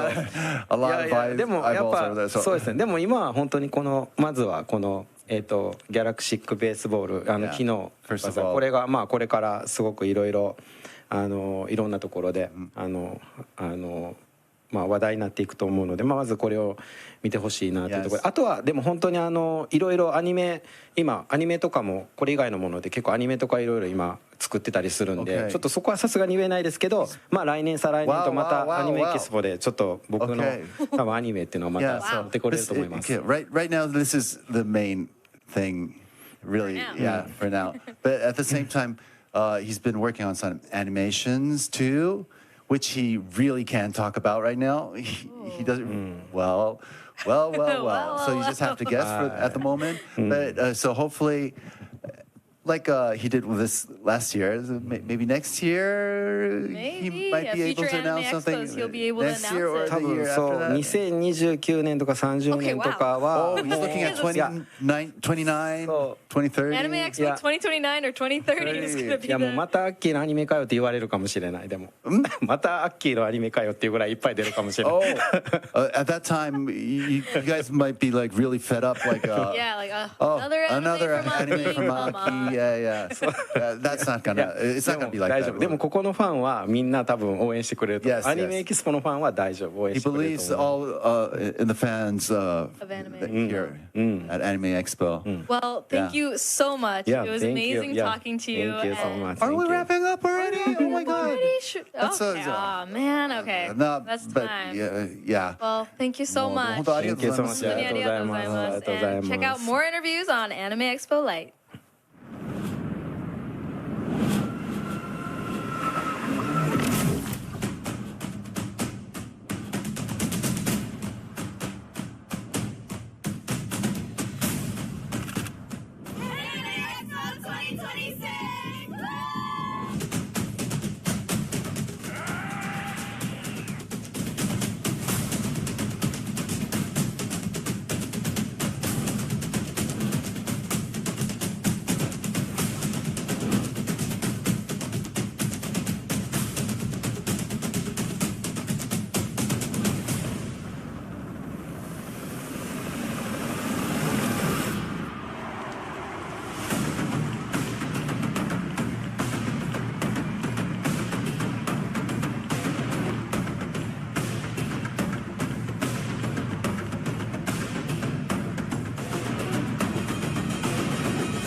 What's going on, y'all? It's your boy, Big Baby Drawing.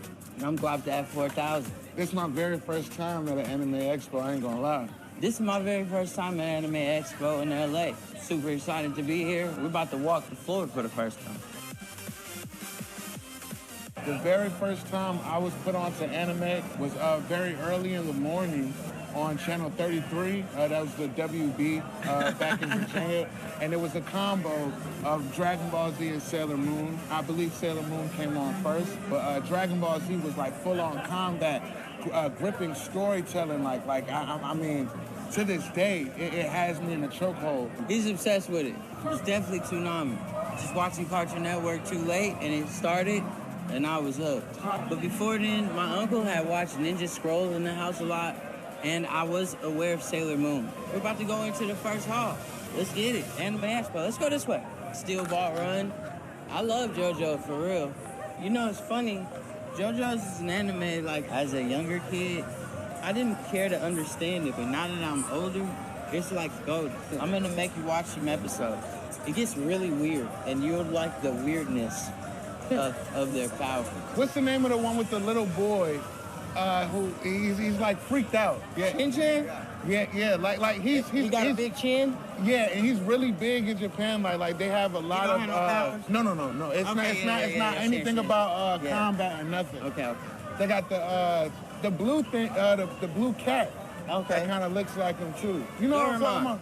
Okay, for sure. See, there you go. For those of you who don't know me, I'm a martial arts practitioner of sorts. I practice the martial arts, and I really like youth enrichment. So I'm looking for, two kinds of particular younger minds to enrich with my knowledge of martial arts. This evening, if I run into them, you may get a different reaction. We even got a costume, he's just following the Four Loko around the festival. Oh, sure. In the anime One Piece, my younger brother wants to be Luffy. I feel like I got a lot of Luffy energy, right? But he tells me I'm this guy right here, Saba. All right, so I've seen like the first 30 episodes, like when they first went on the quest. When they first went on the quest. What's the chef's name? Sanji. You honestly got big Sanji energy. Where you from? I'm from Tokyo. Tokyo? Yes. Your accent sounds like from somewhere else. Somewhere else? Yeah. So you like definitely anime? Definitely. Which one? A lot of them. I've seen most of them. Good job. Is this like roller derby?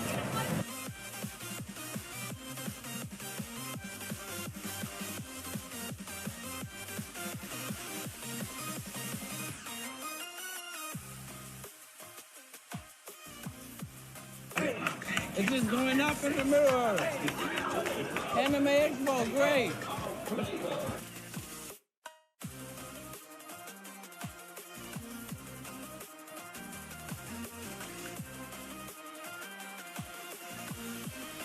I was cool when the other dude were beating, but it's not cool. Oh, nah, nigga. I thought you won. Oh, hold on.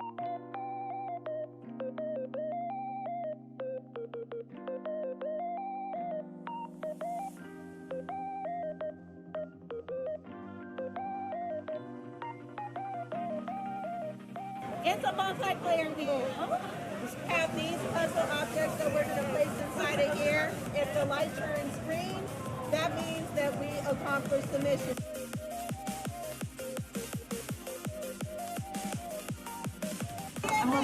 Okay. All right, well, thank you. Kimono with the denim chainsaw, man. All right. Can I buy the ringer tee? Yeah. If you guys just circle it.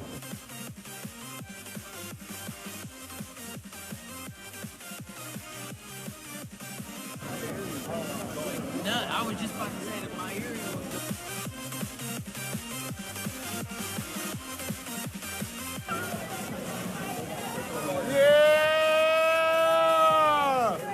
All right, Lauren. It's going up. This is my favorite part, the food. Like, look here, I really want to I really want that okonomiyaki.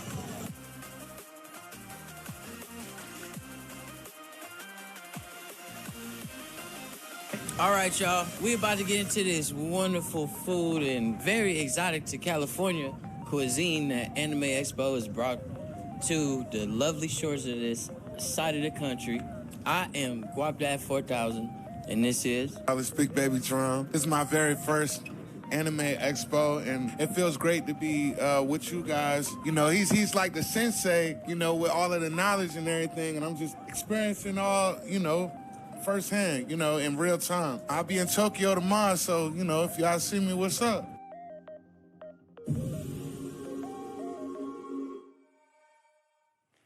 Welcome back to AX Light. I'm your host, Brandon McInnes, here with my co-host, Ken Ayugai, and we have a very special guest with us today. I'm very excited to have here on the interview couch, Mr. Takashi Iizuka-san.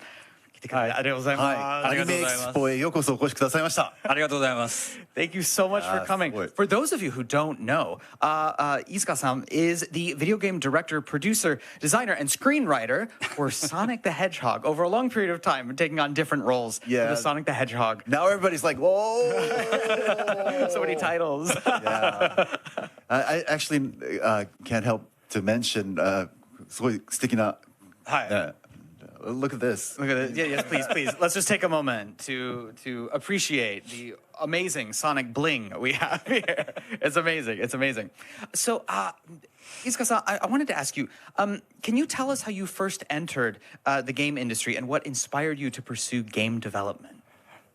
質問は英語でやるんですか？もともとそのゲーム業界にこう入られたきっかけというか。ね、そしてどんなインスピレーションを受けたのかっていうこと。はい、もともとですね、実は漫画家になりたかったんですよ。漫画家になりたかったんですけど。Actually wanted to be a manga writer. 漫画家になる方法がわからなくて。But he didn't know how to become a それで漫画先生。自分の得意なを活かせる仕事として、1992年にセガに入りました。Okay, so he decided to enter Sega in 1992. そのひいてはこういずれはこう漫画家になろうというのも含めてですか？いやもう漫画家になる道を諦めて、これからビデオゲームを作ろうという気持ちです。So he tried to figure out a way to become a mangaka, manga sensei, but he kind of like, well, it's time to get a job. So he jumped into the world of gaming. Pivoted to video games. All right, amazing. Wow. During that time, were there particular games or creators or experiences that influenced you early in your career? そのキャリアの初期の頃とか自分のインスピレーションになるようなあるいはどういったこうゲームが主流だったんでしょうか？そうですね。やっぱり92年っていうとアーケードゲームではセガが、アウトランとかアフターバーナーとかもう本当にゲームセンターといえばもうセガって感じだったんですけど、家庭用ゲーム機でいうとやはり任天堂でそのマリオとかがすごく流行ってた時期です。Yeah, so the arcades. At home it would be Nintendo, but if you went to an arcade, yeah, it'd be Sega. The Sega arcades really dominated the market, didn't they, at that time in '92, Afterburner. Oh, interesting. So, that was such an exciting time for games, truly an exciting time in the gaming world. What was it like joining the team behind Sonic the Hedgehog during that time? もうその頃やっぱこうゲームの世界がめちゃくちゃ熱かった時代だったと言えるんじゃないかなと思いますけど、そんな中でそのソニックのプロジェクトに加わるっていう。そうですね。実は私が入った92年の時にはもう圧倒的にビデオゲームは任天堂さんが優位にあって、でセガはその中で小さく頑張ってる会社だったんですけども、そんな中でソニックの1が91年にこうバーンとヒットしまして、で私はその3作目ソニック3に参加することができたっていうことで、私自身すごくエキサイトしたのを覚えてます。91年に1が91年。So at that time, it was like Nintendo was like totally winning the game. And Sega was like doing something in the corner. It was just fighting. It was like struggling in the corner. But then in 1991, that's when first Sonic came out, and it just blew up, and it just went up. And then, yes, he joined the Sonic from 3, Yeah. So you joined in 1993 and had the opportunity to work on Sonic 3, right? Yeah, 3. He entered Sega in 1992, and then 92. I'm work on Sonic 3. Right. Mm-hmm. Amazing. Numbers are complicated sometimes. We're like switching it around. So, the Sonic franchise is known for its speed, energy, and sense of adventure. What do you think defines the core identity for Sonic? スピードとエネルギーとその冒険心といいますかね、やっぱこうソニックの魅力じゃないかなと思いますけれども、はい、いかがですか？そうですね。やっぱり一番のコアといえばスピードですね。ソニックっていう名前がもう示す通りですね。どんな今までも本当に何十本もゲーム作ってきましたけども、常にスピードをこう楽しむゲームっていうのを常に心がけて。Number one is speed. Yeah, it's called Sonic, so obviously, yes. Go fast. And so he's making sure that it has the speed element. The speed feel. Very important, very important. Yes. So when you approach gameplay design and storytelling, what does your creative process look like? どうですか、このクリエイティブなプロセスをちょっとお話しいただければ。全部話すとすごく長くなっちゃうんですけど。It's gotta be a very long story. まず最初はまずインスピレーションで次にどんなゲームを作ろうかっていう一つのワンアイディアをこう思いついた時に、そこからこのアイディアをゲームにするためにはどうすればいいのかっていうのをどんどん一つのネタから膨らましていくっていう。集中に。One idea and then kind of dig into it, like. It's always organized under one main idea, right? Core idea. A core idea, and then go into details. Interesting. But I was wondering, where do these inspirations come from? そのインスピレーションはどこから来るんでしょうか？今までにないアイディア、今までに他の他社のさんのゲームでないアイディアをソニックでどうできるかなっていうのを常に考えてて、これだっていうところを思いついたら、それをメインにゲームデザインも考えるし、ストーリーも考えるっていう感じ。So he's trying to focus on like what others are not doing. Exactly. So what can Sonic do which others are not doing? Yeah, something different. Yes, new and interesting, right? But it must be kind of a challenge to like actually find what others are not doing. Right. It could be a challenge sometimes. That's what my right. よく考えないとね。結構みんながやってないことを探すのって意外と難しそうな気がするんですけど、いかがですか？はい、やはりそこがコアがしっかりしてないと、やっぱそこからどんなに膨らませてもいいゲームにはならないので、やっぱそのコアエレメントでいかにいいアイディアが思いつくかが、その作品の成功と失敗を分けることになりますね。Yeah, so after all, it has to be it needs its core. So I mean, not just any idea goes. It's like it really has to make sense. It's so important, isn't it? It's not easy to find like a idea that goes like that. Right. Wow.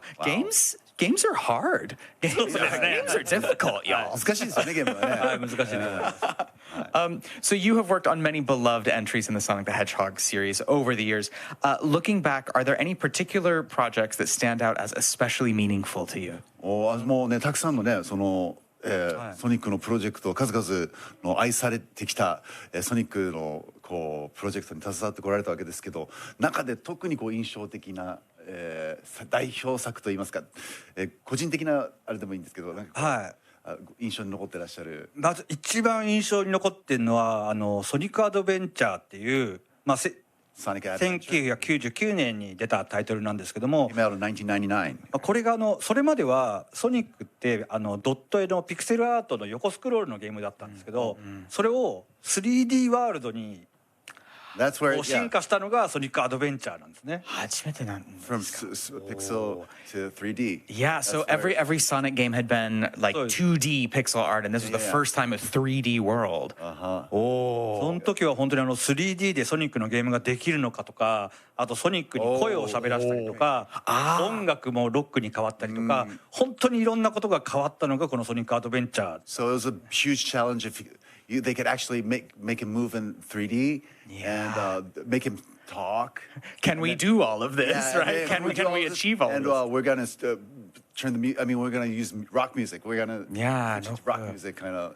It was a huge change. 1999 is very like a big turning point. そうですね。一番大きなターニングポイント。その1999年っていうのがなんかこう象徴的です。ちょうどlike the 21st century is right there. So. Yeah. Well, I imagine also because you were talking about how important it is to have a core concept. What are other people not doing yet that we can do? And with Sonic Adventure, like so many new things, that other people like that hadn't been done before. So, was it very stressful? 実はそのプロジェクトが始まった時にソニックみたいな高速なゲームを 3D でやるっていうのがみんな誰もアイデアを持ってなかった。Wow. Nobody would come up with the idea to it's everything goes so fast. It's like it's go Sonic. So right. No doing time. that in 3D would be like you must be out of your mind. 今でこそもう 3D でソニックがこう駆け回るのは当たり前なんですけど、当時は誰もそのイメージを持ってなくて。Yeah. Now it's I mean everybody when you say Sonic, it's 3D. Like really fast and everyone thinks of 3D now. Like that's what it is. But back in the day, it would be like nobody could have imagined like that. Wow, amazing. So amazing. その時私ディレクターだったので、もうすごくプレッシャーでしたね。周りのみんなに対しての。But you did it. You did it. He was what we have now. He was the director, so he felt so much pressure. Like everybody was pressuring him. Like this is your idea. その言い出したことですよってね話になっちゃいますもんね。But you pulled through, and we're so grateful. We're really grateful. Thank you so much for doing that. もう感謝でありがとうございます。So Sonic has remained popular across multiple generations of fans, so many fans of so many ages. What do you think has allowed the character and series to endure so long? なんでしょうね、もういろんな世代にわたってもう愛されてきたソニックですけれども、はい、やっぱ愛されてきたやっぱりいわば核みたいな部分ってどういうところになるんですかね。やっぱりソニックももう誕生してから今年で35年になるんですけども、35 years since Sonic the 35th anniversary. だから当時10歳で遊んでた子供がもう今45歳なんですね。So a boy or a girl, anybody who was playing with Sonic at the age 10 would be like 45 by now, right? Yeah. なのでその当時のファンだけをこうどんどんこう喜ばしていったら、もうそのぽっかり若い層に穴が開いてしまうんですけども、ソニックは常にそのコアファンとこの新しく入ってくる若い層を常にこう意識したゲーム作りをすることによってこうジェネレーションを広げていくっていう。そういう取り組みを行っています。So if they only focused on the core fans, like that been all the way along with Sonic, the 45 generation, then it'll just like there'll be a gap like for the younger generation, and so if they focus too much on the younger generation, so they have to kind of balance it out. Yeah, なんかバランス取るのがやっぱ大事になってきますよね。そうですね。やっぱりそのコアファンはもう長年ソニックを愛してくれたコアファンなんですごく大切にしてますし、で新しく入ってきたファンに関してはもうソニックがどういうものなのかを教えるっていう、この両局面からキャラクターを作品を育てていくことがこうファンを広げる一つのネタなんじゃないですかね。So of course the core fans are who allowed Sonic to become this huge. I mean, like, yeah, without their support, it wouldn't happen. So very grateful for those fans. But at the same time, so to guide in the young generation, to let them know about Sonic, learn about Sonic, and yeah, so bring them in. Kind of that's like the challenge. But that's what they try to focus on very much. They try to think of everyone. Yeah. Yes. So you've helped guide Sonic through some major gameplay and visual evolutions, like you're talking about the 3D shift and 99 over the years. Which transitions or innovations were the most exciting or challenging? I'm guessing this will be the 3D. いやいや、そうですね。ちょっと重複するようですけどね。やっぱいろんなね、このソニックの進化を経ていく中で、一番 what was the word you said? Most exciting or challenging. そうね、挑戦であったり、おそらくその 3D の変化。そうですね。ゲームの中で言うとやっぱ 2D から 3D に切り替わったっていうのが一番のチャレンジになるわけですけども、それ以外のメディアに展開するっていうのも一つの大きなチャレンジでして、皆さんもご存知だと思いますけど、2020年にソニックが映画化しまして、That's another turning point. これはもう一つ大きなターニングポイントであり、一つのすごく大きなチャレンジだったんですね。Okay, so of course, evolving from 2D to 3D was a huge thing, of course. But then again, now not only jumping out of the game to different media, like as you all know, in 2020. There was the movie. Yes. That was one big turning point for Sonic as well. Yes. Huge challenge there. Yes. そうですね。あれは本当に大きなチャレンジでしたね。Did you have all this? Was everybody on your side, or you must have had a lot of challenges. そうですね。映画に関してはもうパラマウント社とセガとで50-50でやってますので、だからキャラクター作りとかも一緒に私も参加しましたし。Okay, so Paramount and Sega were 50-50. So partnership. Of course, he was attending to create the character and story. But so there must have been something frustrating because you don't know anything about movies, you don't know anything about games, something like that. そうですね。やっぱり業界の違う人と同じクリエイター同士の話なんですけど、やっぱ映画業界の人とゲーム業界の人なんで、業界が違う中での話し合いなので、結構最初はこう話が通じなかったりとかしましたけども。Yeah, so but I imagine everyone learned so much. いい勉強になりましたかもしれませんね。But in the beginning, so it's like I mean, they're both entertainment, but movies and games are like different elements. So we're speaking in a different language. Required so much communication. Yeah. Wow. Okay, so you've been working with Sonic for so long. But are there any elements of Sonic's world or characters that you still feel excited to explore creatively? はい、もうなんでしょう。探検するのにワクワクするそのキャラクターというのは数々のキャラクターがなんていうんでしょうかね誕生するというか、ごめんなさい、ちょっと難しいですね。ロストイントランスレーション状態で、すみません。長い間にソニック、so long, but like, is there a part that you are always like excited to work with? そうですね。やっぱり皆さんが喜んでくれるのが一番嬉しいですね。ゲームショーとか行けば皆さんが遊んでくれてたりとか、あと街中でソニックの T シャツ着ている人がいたりとか、やっぱり我々は皆さんを楽しませるためにずっとこの30年間仕事してきましたので、やっぱり喜んでる姿を見るのが一番嬉しい。The biggest joy is just to see those smiles.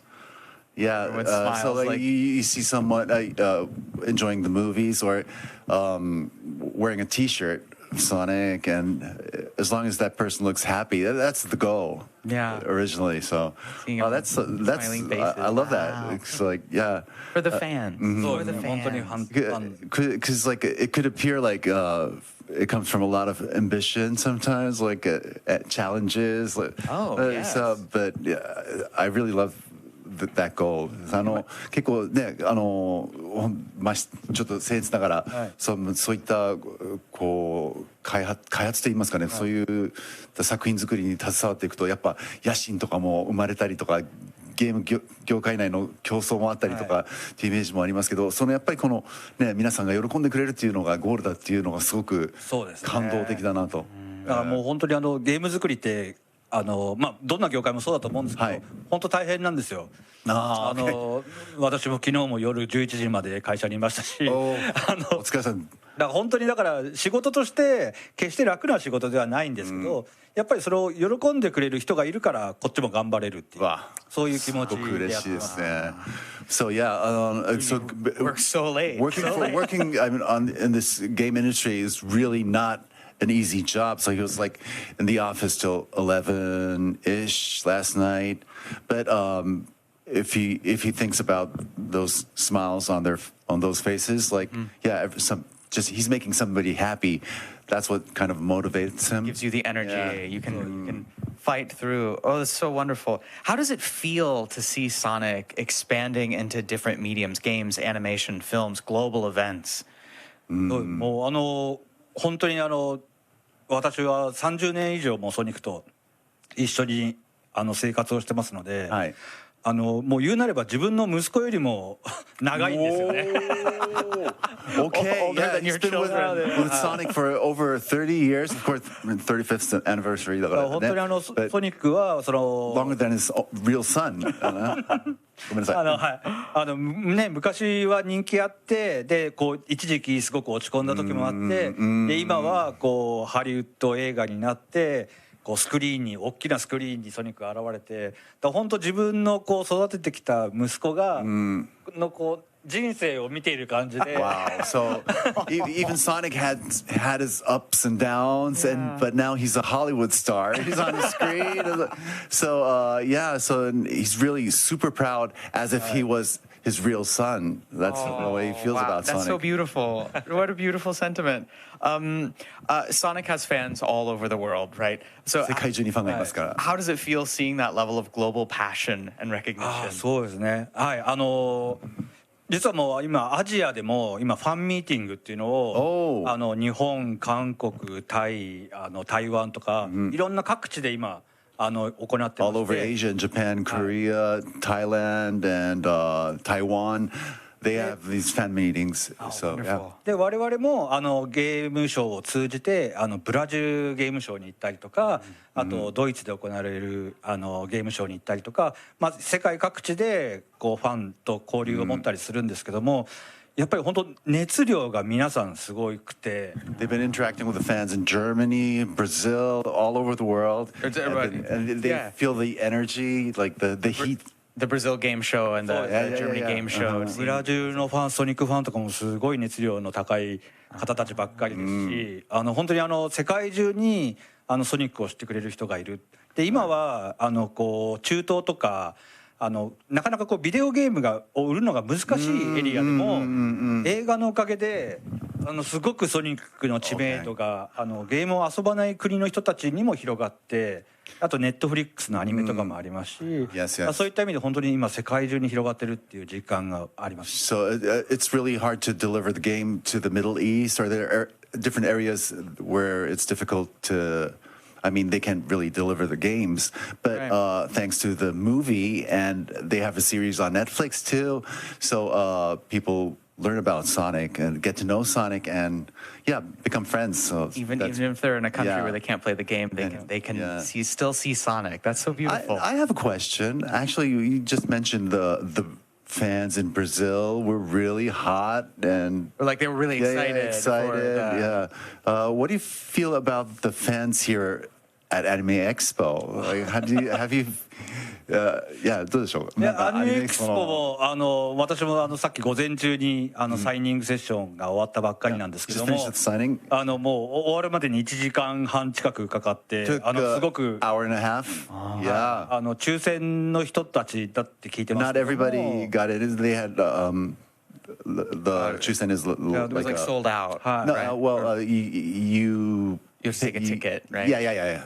で本当に一人一人みんなこう自分の思い出を話してくれたりとかして、Oh, that's so wonderful. Oh, everybody, yeah, will deliver their memories with Sonic. So I bet Daddy's happy. Many fans said such wonderful things about how important Sonic was to them. That was wonderful.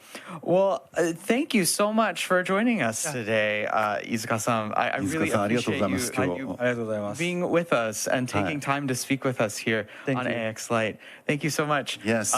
Again, with us is Takashi Izuka-san, who has worked as the video game director, producer, designer, and screenwriter over his time working with Sonic the Hedgehog, a very important person to the franchise, and we're honored to have you with us here today. Stay tuned for more wonderful content here on AX Lite. Don't go anywhere.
What's going on, y'all? It's your boy, Big Baby Drawing. I'm glad to have 4,000. This is my very first time at an Anime Expo, I ain't gonna lie. This is my very first time at Anime Expo in LA. Super excited to be here. We're about to walk the floor for the first time. The very first time I was put onto anime was very early in the morning on channel 33. That was the WB back in Virginia. And it was a combo of Dragon Ball Z and Sailor Moon. I believe Sailor Moon came on first, but Dragon Ball Z was like full-on combat, gripping storytelling. I mean, to this day, it has me in a chokehold. He's obsessed with it. It's definitely Toonami. Just watching Cartoon Network too late, and it started, and I was hooked. But before then, my uncle had watched Ninja Scrolls in the house a lot, and I was aware of Sailor Moon. We're about to go into the first hall. Let's get it. Anime Expo. Let's go this way. Steel Ball Run. I love JoJo, for real. You know, it's funny. JoJo's is an anime, like, as a younger kid, I didn't care to understand it, but now that I'm older, it's like, go, I'm gonna make you watch some episodes. It gets really weird, and you'll like the weirdness of their power. What's the name of the one with the little boy who he's like freaked out? Yeah. Chin? Yeah, like he's got a big chin? Yeah, and he's really big in Japan. Like they have a lot of no. It's not anything about combat or nothing. Okay. They got the blue thing, the blue cat. Okay. That kind of looks like him too. You know what I'm talking about? Okay, for sure. See, there you go. For those of you who don't know me, I'm a martial arts practitioner of sorts. I practice the martial arts, and I really like youth enrichment. So I'm looking for, two kinds of particular younger minds to enrich with my knowledge of martial arts. This evening, if I run into them, you may get a different reaction. We even got a costume, he's just following the Four Loko around the festival. Oh, sure. in the anime One Piece, my younger brother wants to be Luffy. I feel like I got a lot of Luffy energy, right? But he tells me I'm this guy right here, Saba. All right, so I've seen like the first 30 episodes, like when they first went on the quest. When they first went on the quest. What's the chef's name? Sanji? Sanji. You honestly got big Sanji energy. Where you from? I'm from Tokyo. Tokyo? Yes. Your accent sounds like from somewhere else. Somewhere else? Yeah. We'd like to. So you like definitely anime? Definitely. Definitely. Which one? A lot of them. I've seen most of them. Great. Good job. Is this like roller derby?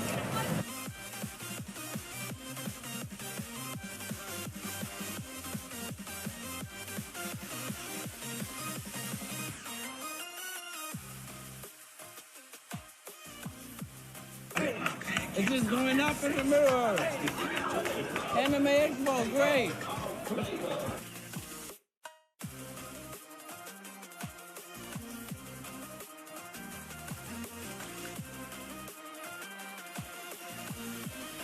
I was cool when the other dude beat me, but it's not cool. Oh, nah, nigga. I thought you won. Oh, hold on.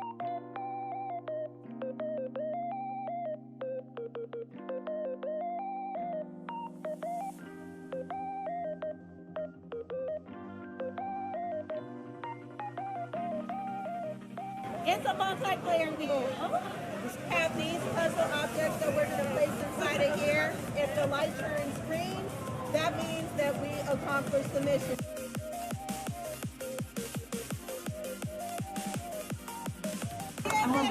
Okay. All right, well, thank you. Kimono with the denim chainsaw, man. All right. Can I buy the ringer tee? Yeah. If you guys just circle it.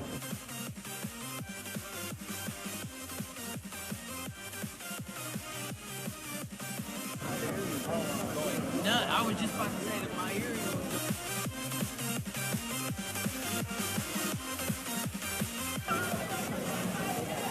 Yeah! All right, Lauren. It's going up. This is my favorite part, the food. Like, low key, I really want that okonomiyaki.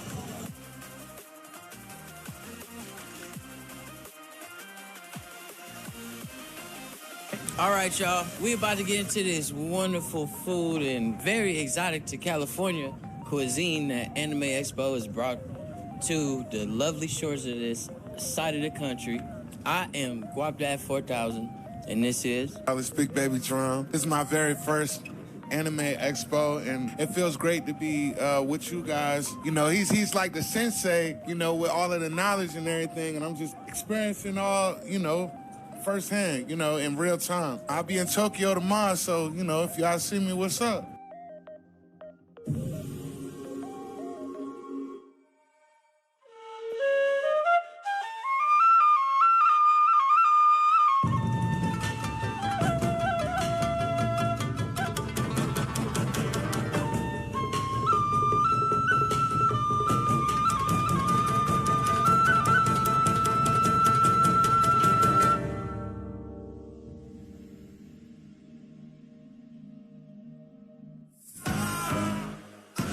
Can you feel that? The energy in LA is electric. The anime takeover is back. AX 2026 is officially here. It's time to live the dream. Want to watch while you're in line? We've got you covered with our AX Lite international broadcast. It's exclusive access, behind-the-scenes interviews, and panels you can only get right here. Catch the whole experience live all weekend long. Find us on YouTube and Twitch. It's the full AX experience beamed straight to you. The stage is set. Welcome to Anime Expo 2026.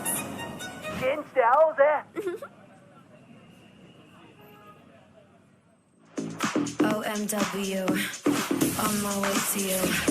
Good at what I do. I'm OMW.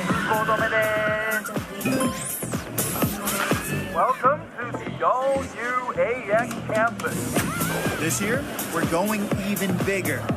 Figueroa will now host AX Crossing and kick off the show in style. Lenovo is hosting the official welcome ceremony. Crypto.com Arena is home to some of the biggest moments this year.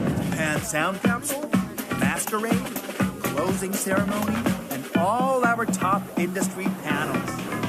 Get ready to explore the event deck, your new central entertainment hub. And of course, the Anime Expo staples. Maid Cafe, Beer Garden, cosplay gatherings, and the legendary AX Crossing. Final approach. Stay tuned for many more announcements. OMW. Register now. 今すぐ申し込みだ。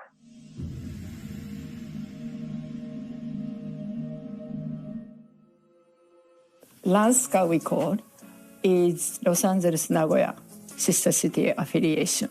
I am a chair over 15 years or so. Mission is we're connecting between Los Angeles City and Nagoya City. And we do exchange student, exchange art, sending a teacher to the one of the high school over there. Now, we start doing a new generations committee started last year. Student exchange is creating a lot of, energy between Nagoya and Los Angeles. And then some students went back to study in University of Tokyo. So we kind of feel so good when we're finding out those things. Cosplay started out, city of Nagoya. And then there are 200 over countries people are coming over there every year to do the cosplay summit. Nagoya is the city, have a very, old samurai culture. And plus, Ghibli Park is also inside of the Aichi Prefecture. So these things is connecting with the people to, come into Nagoya to feel, that both culture. There is the great, story about one of the students who went many years ago. He became very much into Japanese cultures and stuff like that in art. So then he became an artist here. And then this program brought to his first step of his career. He will only get the PhD. This type of things happening in the student exchange. We are all volunteer. And then we are not have any, fund coming to anywhere except when we do the event. Nagoya cover the many portions of it.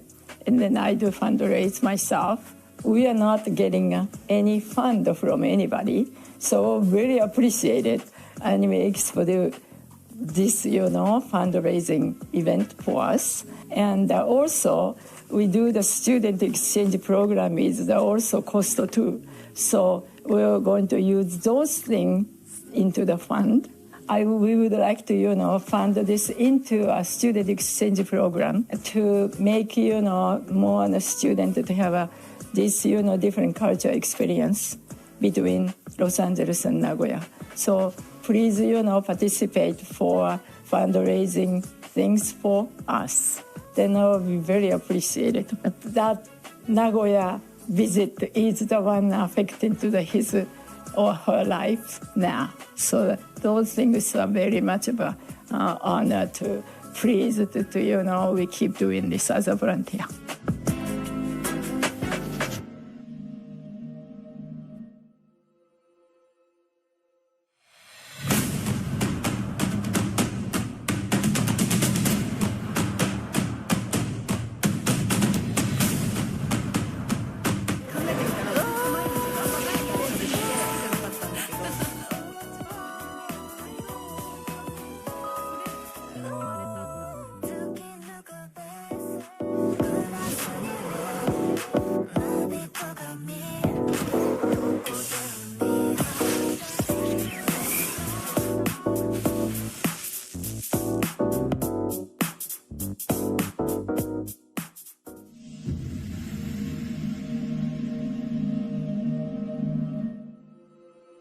My name's Marina, and I'm the head maid here at Anime Expo Maid Cafe. A maid cafe is a fun place where you can come and relax, sit down, have something to eat. All the servers are dressed up in super cute maid costume. We have super cute food for you guys, and we do a little show and dance as well. Maid cafes have always been a thing in Japan. That's the birthplace of them. But in recent times, due to social media like TikTok and YouTube, the culture has made its way out of Japan and over to places like the USA, and we like to do our own version of the maid cafe experience. So every year the show changes. We want to keep it fresh and exciting for you guys. Something different that we're doing this year is that we are inviting all of our different cast members from the different regions to perform their own song for you. I think the highlight definitely is our parfait. We have 2 new parfaits on the menu. The first is a cotton candy inspired cat parfait, and then a French vanilla bunny inspired parfait as well. I would recommend trying both of them, but if you had to order one, maybe the cotton candy. And it is sort of named after and inspired after one of the Anime Expo mascots, so you just have to come and see it. Whether it's your first time or your 10th time at the Maid Cafe, every year the Maid Cafe is different and exclusive and special, so you definitely want to take some time out of your weekend to come to the Anime Expo Maid Cafe. And tickets may sell out for some of the sessions, if not whole days, so you want to get your ticket as soon as you know. And we also have GA Plus and VIP ticket tiers for people who want an even better experience. We are so excited for Anime Expo Maid Cafe 2026. We hope to see you there.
What's going on, y'all? It's your boy, Big Baby Drum.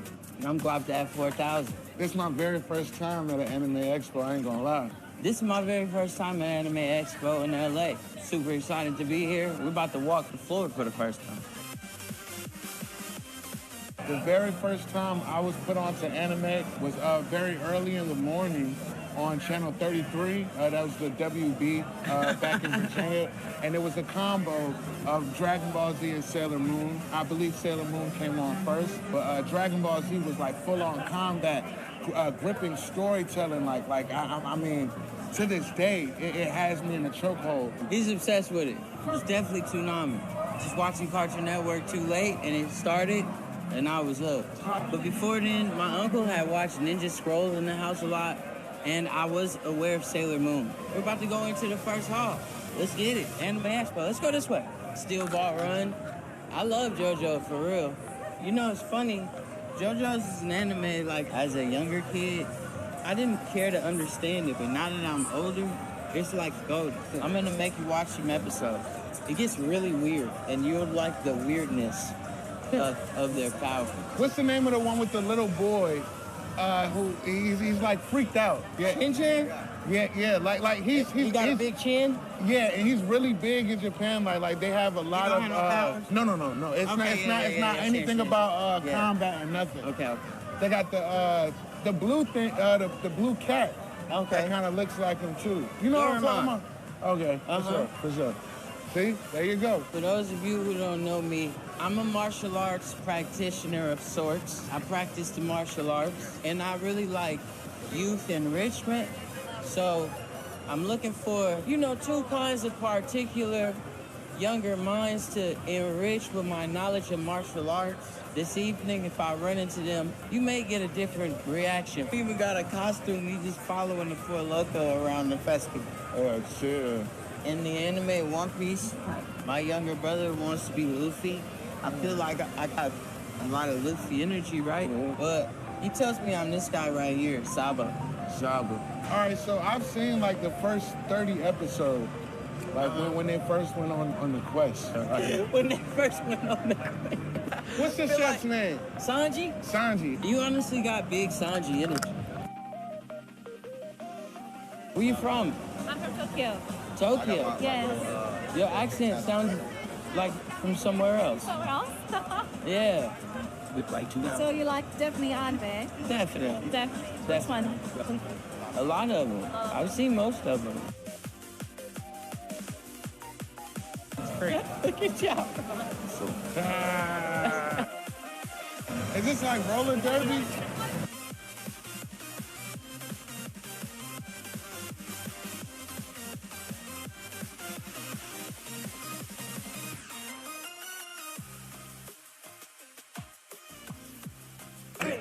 It's just going up in the mirror.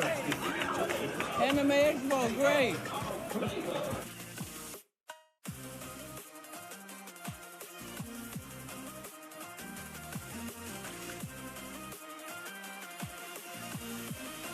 I was cool when the other dude beat me, but it's not cool. Oh, nah, nigga. I thought you won. Oh, hold on.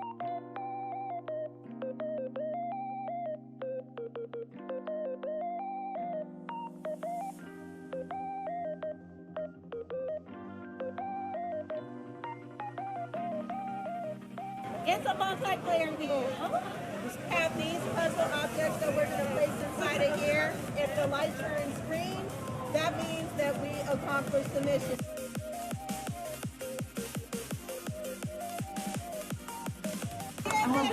Okay. All right, well, thank you.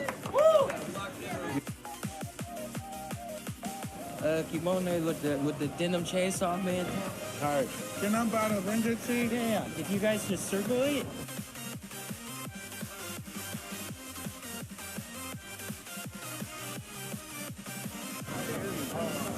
No, I was just about to say that my earring.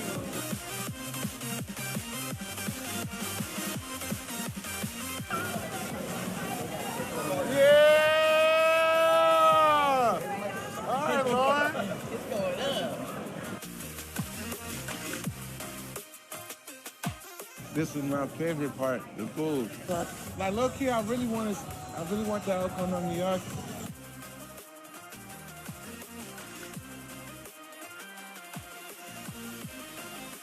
All right, y'all. We're about to get into this wonderful food and very exotic to California cuisine that Anime Expo has brought to the lovely shores of this side of the country.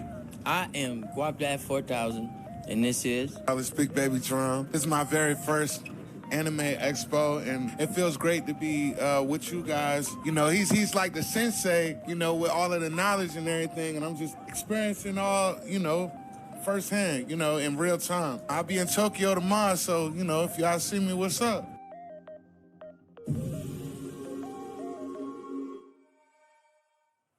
Welcome back to AX Light. I'm your host, Brandon McInnes, here with my co-host, Ken Ayugai, and I'm so excited to share who we have here with us today for an interview. It is the esteemed Mr. Yoshitaka Amano.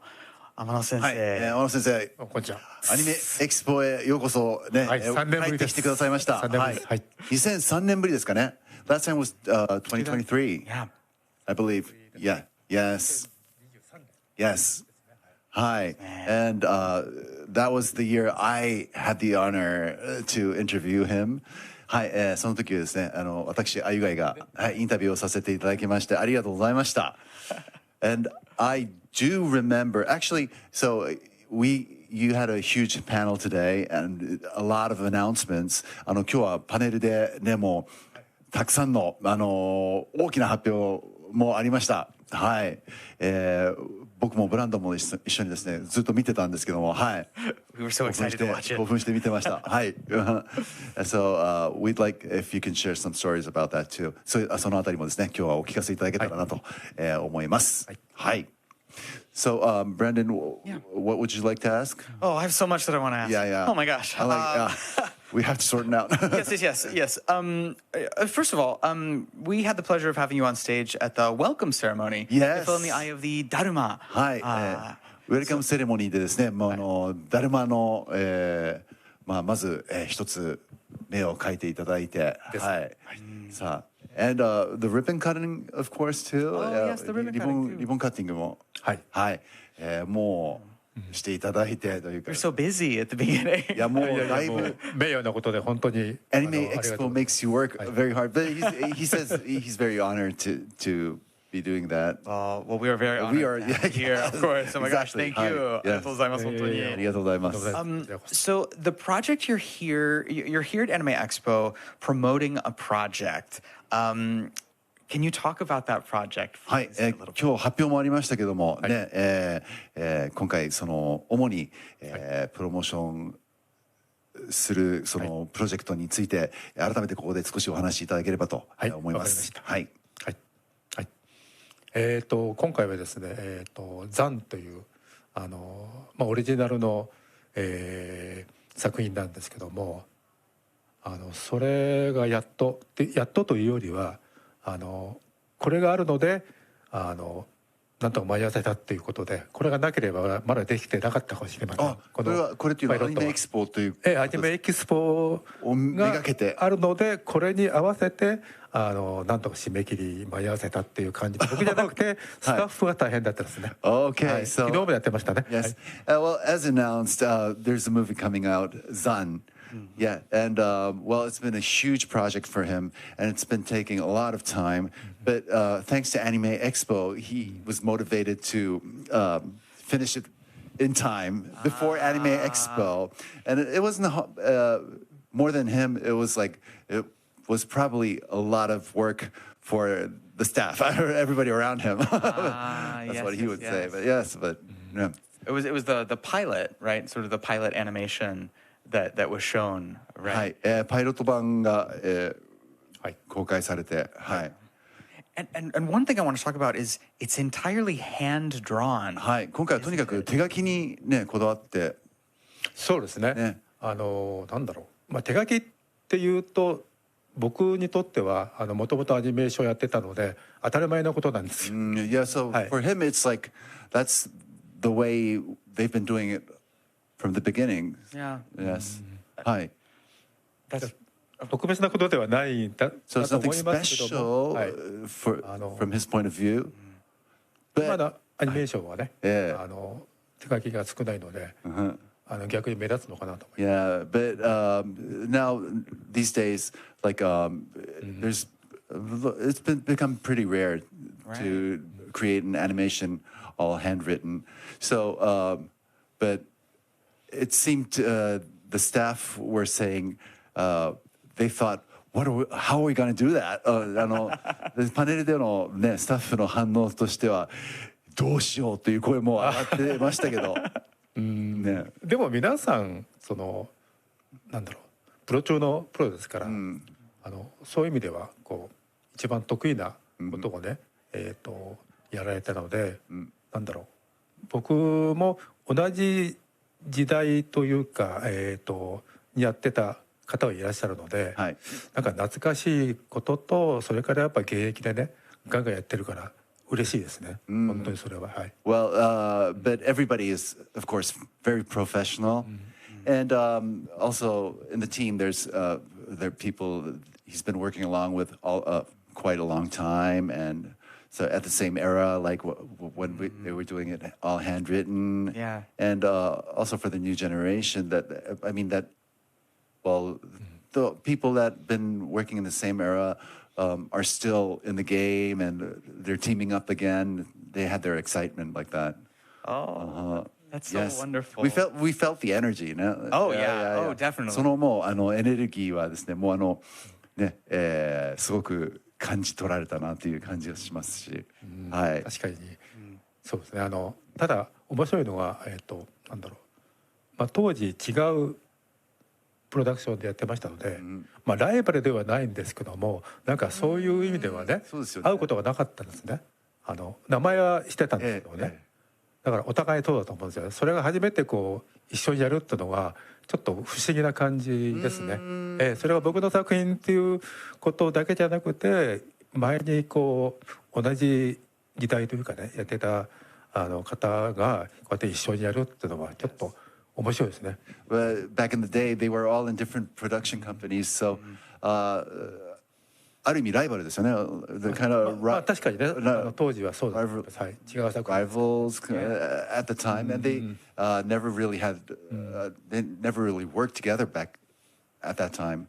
So it's kind of a strange feeling that they're all coming together now as one team. I think it's really cool, and it makes me very happy that there's still hand-drawn animation. 素晴らしいと思います。僕もブランドンもですけども、やっぱその手書きにこだわった作品ということで、なんでしょうね、なんかこうすごくワクワクするんですよね。そうですか。なんでやっぱりなんでなんでしょうかね。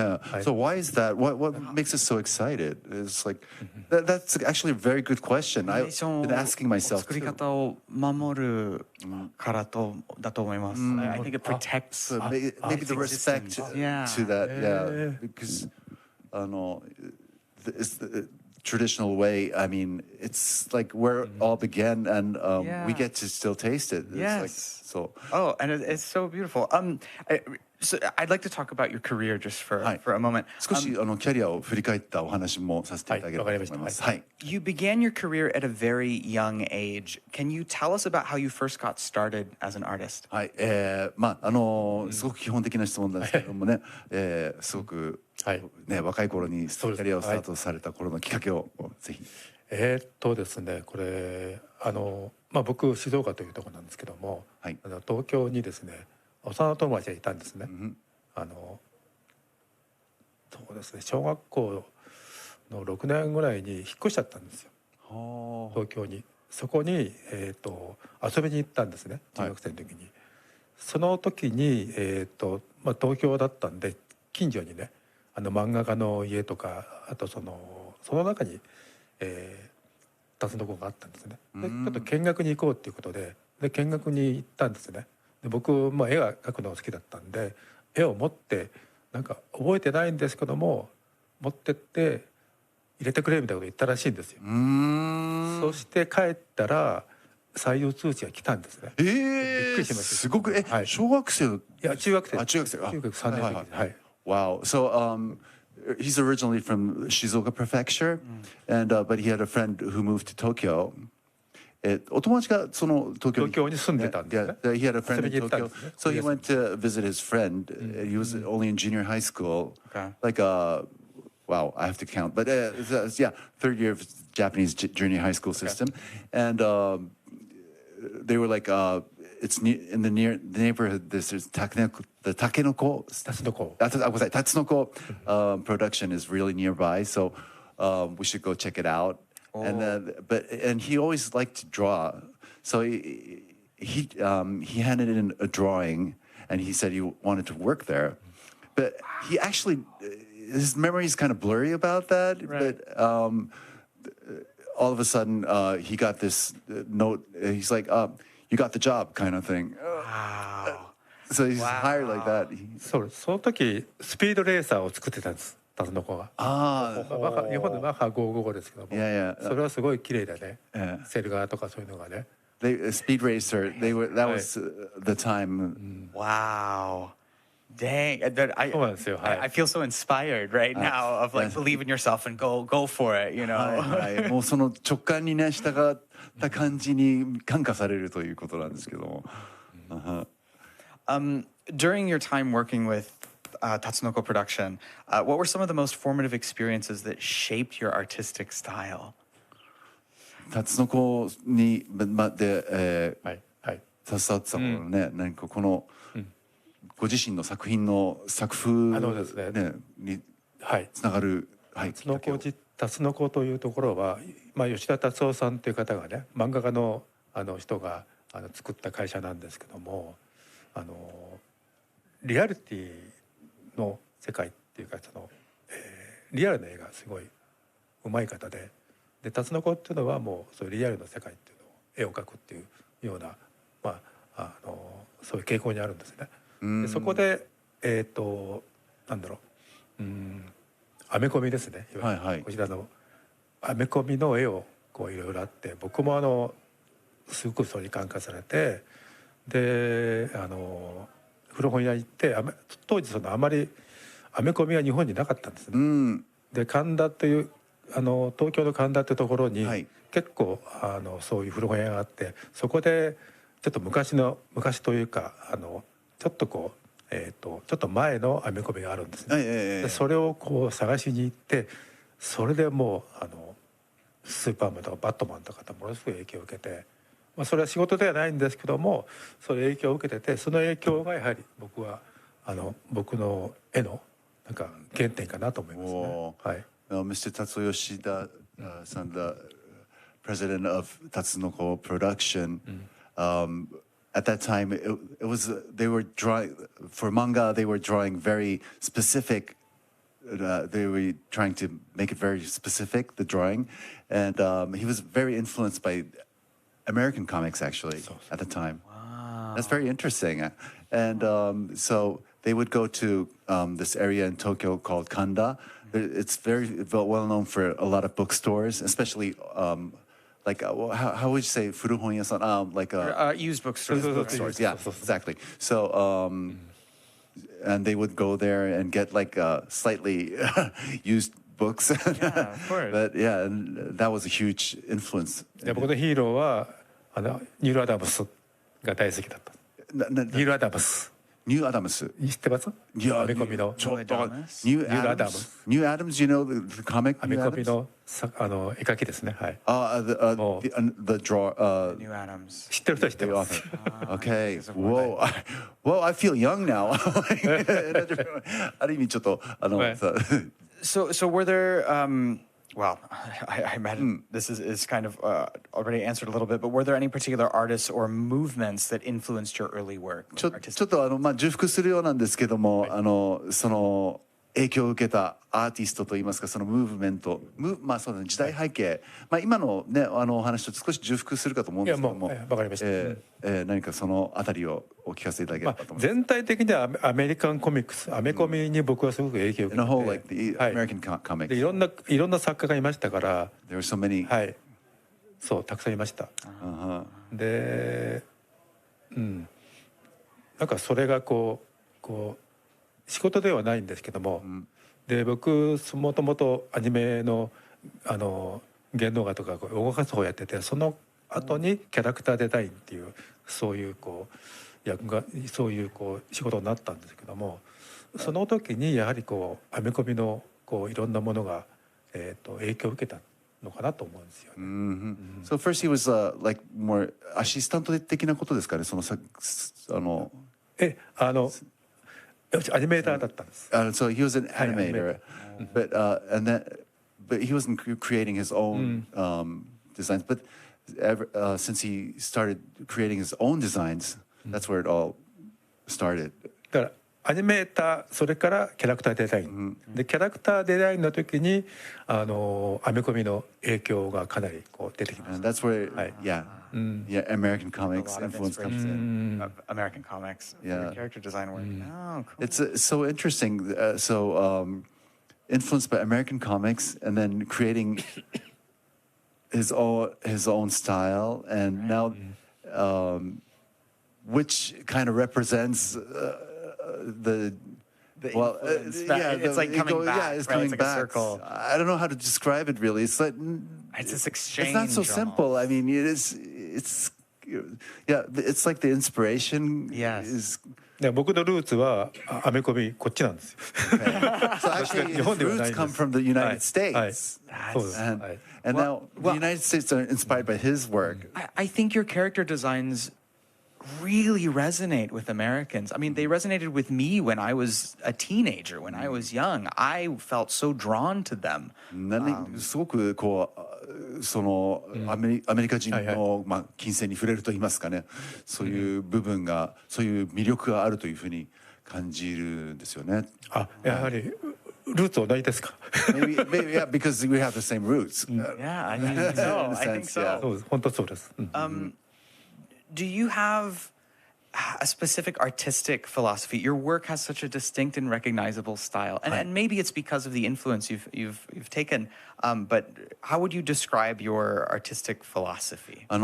そのねまあその作品の個性もそうですけど、そのまあ根底にあるその作品に対するまあ哲学といいますかは。まあ特にないですね。あんまないですね。好きだから描いてる。He's just drawing what he likes. That's great. It's great. It's great. I mean, coming from him is like. It's so cool. そういう風な返しが来るとなんかもうなんかドカーンって感じ。いや本当です。子供の頃好きだった絵を今茨に描いてるので。そういう意味では仕事で描いている絵もあるんですけども、自分の好きで描いた絵があって、その中の一つが残なんです実は。Okay, so but it's true because like of course there are drawings he does as a project or as for work, but he basically it's all just like what he's been doing since his childhood.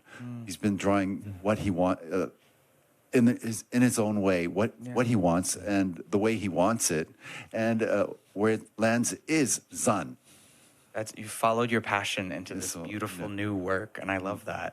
もうその情熱に従ってというか、ね、直感に従ってというか、はい。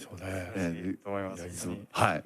So, do you approach character design differently depending on the medium, whether it be like anime or video games or fine art? その媒体によってこうキャラクターデザインやっぱ違うところを意識したりされるんですか？いや、それはないです。No, not at all. けど媒体が違うっていうかまあ違った僕のやってることは変わらないんですね。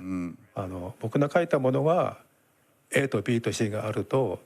A が持っていけば A の媒体、B の人が持っていけば B の媒体で C は C っていうふうに僕のやってることはほとんど同じなんですね。Okay, so no matter what medium, what he does would be the same. Yeah. Actually, Brandon, you wanted to show something? Oh, yes. You were at the gallery. You're at the gallery. ギャラリーの方にね、行ってました。もう I just want to show these off. You still have a few of these left. If we can show these beautiful oracle cards here, I'll hold them up here. 自前で買ってはいもうねはい。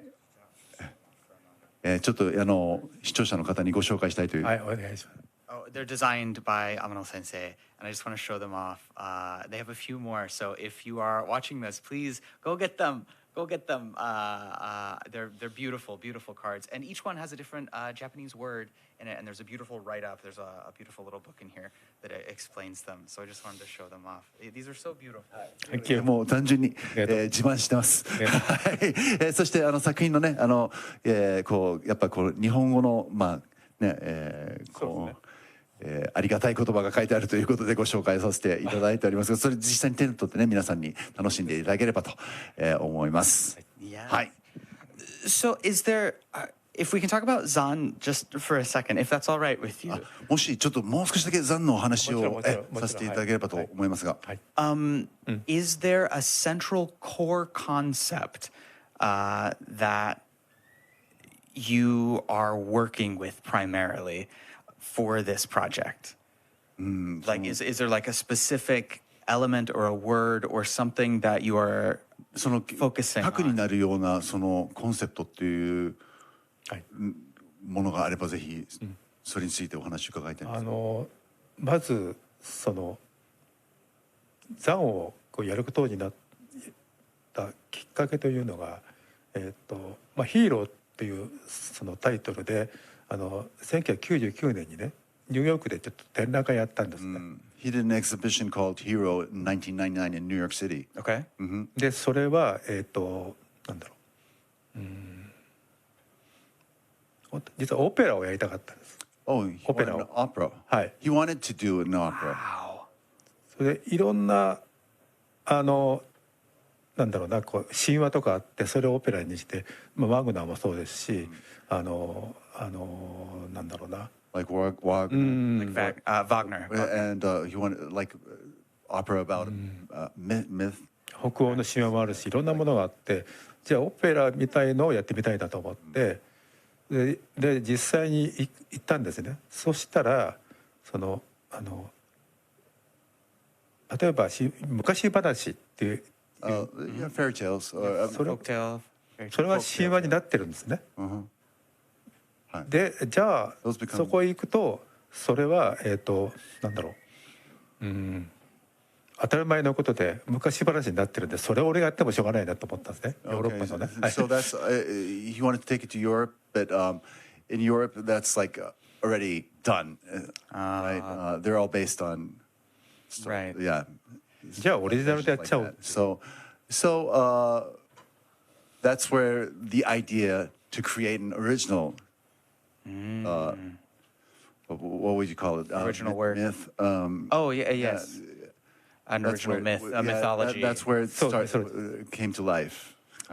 でなんでオペラっていうそれオペラは例えばね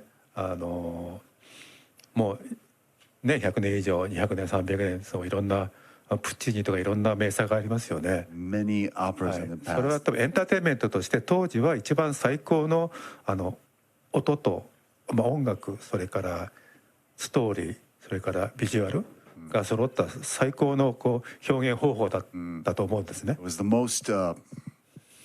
It was the most celebrated art form for so long because it combined dance and music and art, right? それを現代に例えると、じゃあ何だろうって言ったら映画なんですよね。それは。映画。Today, what was opera is now taken by movies. それが一番こう表現できる最高のこうエンターテインメントなんじゃないかなと思って。So that would be the best way to express the entertainment. Wow, I'm so happy you're making this. はい、もう Thank you for making it. はい、本当にね、作ってくださったことを感謝したいと。こちらこそです、本当。はい。When you meet so many different fans, I'm sure you also meet many aspiring artists who want to become an artist, that look up to your work. Do you have any advice for those young artists? はい、もうもうたくさんのこうファンの方がいらっしゃる中で、先生にこういろいろ影響を受けてこれからね、目指そうという方もいらっしゃるんじゃないかなと、若いアーティストがいるんではないかと思いますが、そういった、これから目指す若いアーティストへの何か、お言葉をいただければと。ちょっとね、照れくさいかもしれませんけれども。照れくさいです。好きなことを貫いてくださいっていうことですね。Just do it your way. Find your way. Do what you want. Do what you love. Do what you love. Yeah. That's beautiful. それだけです。Just do that. Just do what you love. Oh, I love that so much. It's so simple. Oh, wow. And finally, do you have a final message for the fans here at Anime Expo? アニメエクスポに集まってくださったファンへの最後に改めてね、もうパネルもやられてましたけども、改めて一言メッセージをいただければと思います。皆さん楽しんでください。これ終わったらまたいろんなね、自分の生活というかいろんなことあると思いますけども、ここにいる間はもう本当にハッピーになって本当に楽しんで、でまた来年ねまた来れるように皆さん頑張ってください。Okay. Just basically just have fun. Everybody just enjoy Anime Expo right now. Enjoy the moment. And after Anime Expo, everybody goes back to their own lives, of course. ファンタジー空間ですよ。 Yeah, this is the fantasy world. So let's enjoy it while we can, while we have this opportunity. And let's go back to our lives and then try as hard as we can to make it next year too. Hopefully, yeah. And to keep having fun. Keep having fun. Thank you for your wisdom today, Amano Sensei. Really appreciate it. Thank you. Stay tuned for more great content here on AX Lite.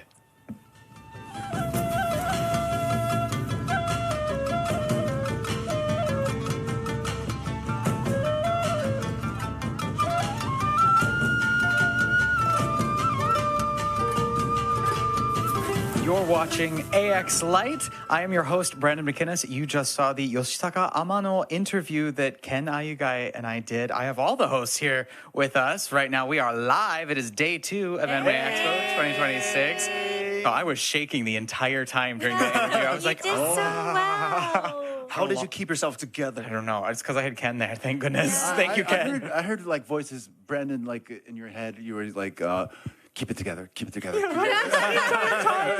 It was wild. I've been a longtime fan of Amano Sensei's. Me too. I mean, like, we were so excited to even have him. Like, we were talking about him all day. We were like watching his panel. Yeah, and yeah. I asked him for his advice for young fans who want to be artists, if he had any advice for them. And he said something so simple. Basically, 好きなことやって, like, do what you love, like, do what you like. And it just, for some reason, it hit me. So I was like tearing up at the end of the interview. I'm like, keep it together, keep it together. So yeah, but wow, what a good interview. It was such a good interview. Sometimes the simplest words will like hit you the hardest. Yeah, it's true. Yeah. Definitely. So, Rinrin, yes, what have you been doing today? You've been all over the place. So much. Actually, what's up? I'm just like, what's up? What just happened? What? You have like such amazing, outfits every single day. So we're trying to like find all the secrets. I've been taking a look. Thank you. Today I am pink and purple. No, there's no theme. I don't know. Like, I don't Explains know. a lot. Yeah, that's about it. I just thought today a bit pop color because we're visiting so many people. This morning I was in South Hall and Kentio Hall with Ananya, and we were just playing all the games. And we won some pink and purple charms. Yeah. So I was Wait, what? like, We got matching charms. We got matching charms. Yeah, but that was kind of our consolation prize because we kept losing the UFO catcher. We lost every single one. Like we got none of them. There was one where you were like, "Oh, I thought you were gonna get her." There was a free run. One. Yeah, and then she had it lifted all the way up, and then at the last second, no. It was so yeah. That happens all the time. Does it? I don't even see things get picked up sometimes. Oh, I see. Yeah. No, Japanese ones are like so slippery, and then the claws are so like loose. Yeah. So So you try it over and over, right? yeah, we went through South Hall. It was super exciting. We did so. Oh, we did Yes. what you're good at. We tried. We tried. We're now voice actors. Dubbing. do we You get did to see that? dubbing. You We're dubbed now- some anime. We're now voice actors. Welcome. Welcome to the For like 2 seconds. But yeah, actually, I do have a question for you. Yes. So I'm ready. on the script, they say like different words. It doesn't really set the setting. And also like, Yes. so like my first words were like, hold on, wait. But like, I don't, what are you Why supposed am I to saying do? hold on, wait? Yeah. Like, do you your ask director? No. You walk in. Your director tells you what's going Oh, on. okay. And also, you will preview the lines in Japanese. I see. Oh, Yes, okay. yes. So maybe we missed out on that. Yeah, but maybe. there was another one where it's like parentheses react. Yes. And it was literally both of our dialogues was like React? wait, and then you're like react, and then I'm react. So like Yeah, wait, like, you what have do to we know do? what the reaction is. There's some terminology like OM, like open mouth, like gasp, or like open mouth, Wait. like realize, like, or that's the anime. Yeah. Okay. Yeah, you wait, probably wait. heard 1,000 times, yes. so that one's the go-to. That's kind of the go-to, like OM realize. Okay, so how do you do two in consensual order of react. Okay, wait, how do you say that again? Say that again. Consensual or not consequential reactions. Oh, like one after another? Yeah. Or like what I just did? Yeah, like it would just say two-part. like two-part reaction. Like two of them? No, you react and then the second person reacts. Oh, I see. Okay, so I'm going to show you this reaction, and that will lead us into the next segment that we're going to go live to, Awesome. which is Blue Archive and Beyond by IO Division in Petrie Hall. Ready? 1, 2, 3. Remember me from Kyoto's Live from each anniversary? Yes, Kyoto's Live rocks! Great to be here again, Senseis, continuing from last year. Today's developer panel, we will look back on the past year's journey and also through Kyoto's talk together about what lies ahead. To briefly introduce what we have prepared today, we'll begin with a talk session featuring the sensei of our sensei, the Blue Archive developers. I've heard we'll also have a special guest joining us, so look forward to that. I can't wait to hear what they will have in store to share with us. Oh, now there we go. That's me. We're already on the second page. So I'm sure many senseis are excited about this part as well, because there's a special DJ session with Mitsukiyo at the end. All right, full of energy already. Can we hit the next slide, please? And at the end of the program, Mitsuki always delivers incredible performances. And frankly, with so many DJ experience that he has all over the place, he told me that he's gotten better compared to last year. So we'll see. We'll see about that. But stay with us, please, until the very end. Also important to note that our next booth, it's next slide, please. Already? Yep. Another slide. I'm going a little too fast. There we go. We got the raffle, and our next booth is open during AX South Hall 2220. How many of you guys checked out our next booth? South Hall? Should be 100% of you. If you haven't, please visit. I think it's closed today. Tomorrow and the day after, we're still open until the last moment. And many of the raffle are also available at the booth for purchase, so please stop by for today. And the booth raffles actually have a lot of prizes. We have backpacks, acrylic stands, laptop sleeves, keychains, luggage. I saw those luggage. It looked pretty good. On your way back, could be very helpful. I wanted to. I brought one luggage just in case if I win something, but no luck so far. But yeah, joining is incredibly simple. You just have to open Blue Archive and show us that you are playing the game, you're incredible sensei in the game, and so easy. So hope to see as many of you visit us in our booth multiple times in our booth and join the fun. And also, follow us on our social, because on the social, we have schedules of each day. So you know exactly when to come, what to enjoy, so you don't miss anything. Also, you can get the stamps at the right time. So before we get started, please take a look at the bags inside that you got.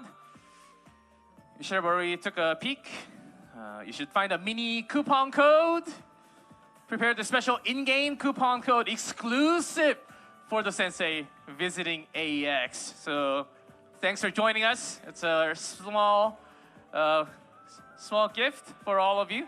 You can put it in game. You can claim it in game. Setting menu. I don't even need to tell you. You know exactly where to put the coupon. It's in there. We've been getting a lot of coupon, guys. So you should know. So without any further delay, just like last year, we're going to start to heat things up with the raffle. And I need lots of participation from all the senseis. So let's bring up some special festival energy with the raffle. Who's excited about the raffle? Are we ready? Woo! Oh boy. You know what that means? Raffle time. We've got some good prizes to go into. Got Hoshino, Asuna, and very good cycle, Shiroko. So I need a bit of hands up here. Who came here last year as well? Okay. Who came here the year before that? Oh my God. I can't choose now. I thought I had some idea.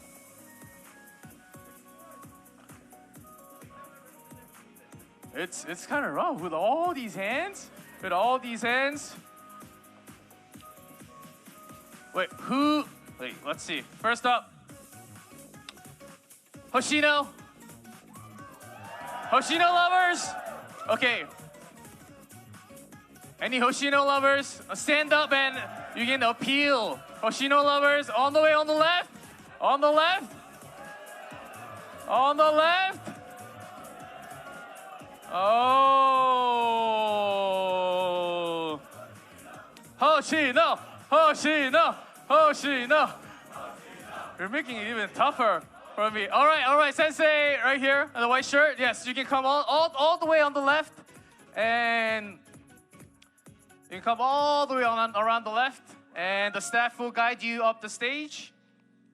All the way from the left. Yeah! Woo! And we'll have a couple of questions for the sensei. Oh, now are we talking left hands? No, right? All right, Hoshino Sensei, welcome! Woo!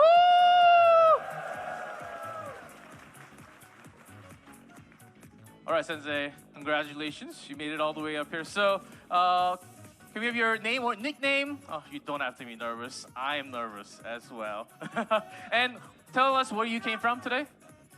My name is, you can find me on Twitter, Rinhe. I came from Chicago. Shout out my Midwestern friends out there. Oh, great to have you, certainly. So here's the question. If you could meet one of the students right here, right now, who would you want to meet? And what would you like to say?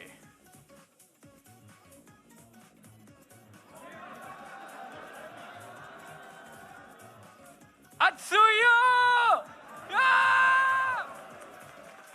Thank you, Sensei. Take the prize and you may step back to your seat. Congratulations. Another round of applause for Sensei for coming all the way up. Next. Aha. Asuna Ichinose! Asuna fans, this is your time. This is your... Oh! Come on up! You win! You win! All the way around. He's got Asuna right here. Oh... I don't think very few can beat that. Oh man. Well deserved, Sensei.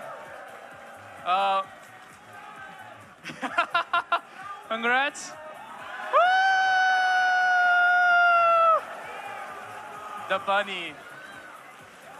Could you give us a brief intro, your nickname, and where did you come from? I'm Gatsu Sensei. I'm local to LA, so not too far. Yeah. Okay, but you're certainly worth coming off the stage. So your question, this might be a little tougher, just a little tougher. So if you could create one of the academy or school in Kibotos, what kind of academy would you like to make one? Millennium! Yes, Millennium! Millennium fans out there! Woo! All right, thank you, Sensei. And deserving prize, you may go back to your seat. Thank you so much. Another round of applause for the Ozuna Sensei. All right, here comes the big one. The cycle, Shiroko.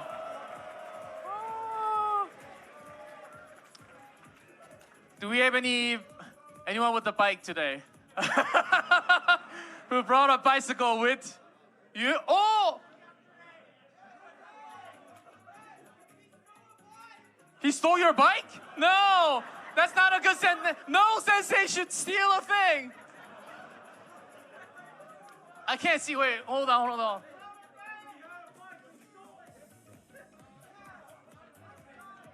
All right, sensei, come up, come up, come up, come up.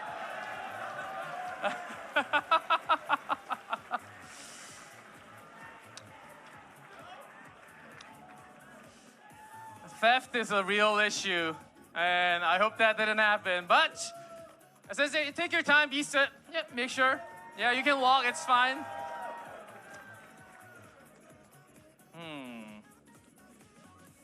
Let's see. Oh, I've got a little bit of a tougher question for Sensei. What's your nickname and also where'd you come from? People call me JC, but some people call me J Creatine. It's an inside joke. That guy, those folks. And, okay, so as of this weekend, I drove down from San Diego, but I'm originally from the real life of Bidos called Arizona. Oh, Arizona green tea! Yes! Love it. Arizona, thank you for coming. Okay, we got a tougher question. So, any type of content, what party composition is your favorite? Which type of students from specials and also like in-game, your favorite students of composition, the team that you use the most? I know some people may call me a LARPer for this, but if they're not all matching, I don't do it. It's all Abidos, all Gehenna, or all Prefect team, etc. I don't play Total Assault. Whew. All right, all good. And here you go, Sensei. Get that cycle. Another round of applause for the team. Shout out to BACG, who brought me here today. I love you all. Thank you, Sensei.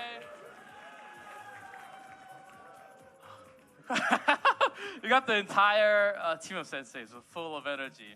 I think I chose the right person. Oh, we have more. Oh, Shiroko, Muffler.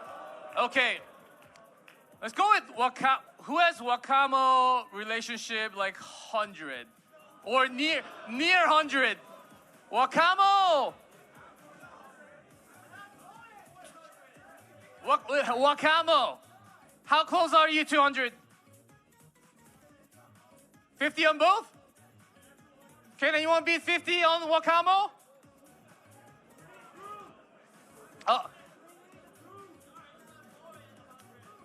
Okay, yes, Sensei with the red backpack seat. You can stay in your seat, but keep your hand up. Our staff will come and bring the Wakamo shirt to you. Congratulations. Keep your hand up. And Shiroko. Oh, do we have some Shiroko? Big favorites. Big favorite. How about the senseis all the way in the back? Oh. How about Sensei? Sensei, yes, you standing up with the black shirt with the mustache. Yes. Take that muffler. Yes, it goes out all the way to you. Keep your hand up for Shiroko. Congratulations. And I believe we have some bicycle cards as well. Yes. Now, who likes cards? All right. Now, who likes cards? Oh. So how about I'll 1, 2, 3, 4. Okay, I'll choose from one from each.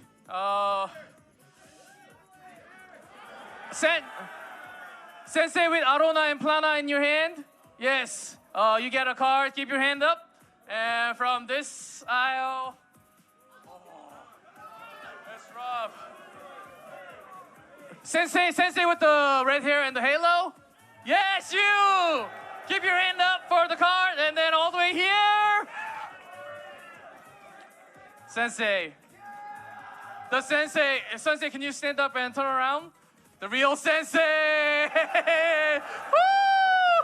Yes, you can get. Keep your hand up. We'll bring you the card, and of course this aisle. I almost forgot. It's so far away. Oh, Sensei with the flashing. Oh, there are two of you. Can you guys share? Are you a party? Okay, yes, congratulations! And, okay. I have one more, that's not on this list. I have a Saori hat. Saori cap. Saori shares the same birthday as I do. Very special student. Oh! Saori! Right there! Right there! Right here! Yes! You can take the Saori hat. Staff will bring you the hat. Should be available all the way. Saori sensei, can you keep your hand up? Yes. And then our staff will bring you the prize.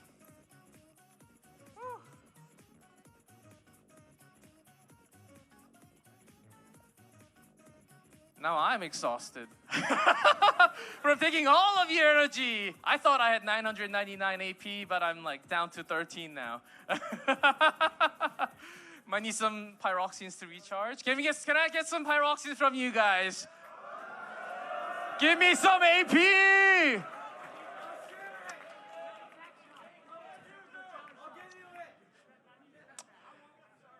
I pulled a lot of Amy, and I'm very short on pyroxenes. So this is a time where I change the atmosphere a bit. It's finally time to bring out our stars of today's panel. Let's do one practice. You all know it. When I say blue. Okay, that was a practice, okay? With max energy, full energy. 1, 2, 3, blue! Please welcome Blue Archive's Executive Project Director, Kim Myung-ha!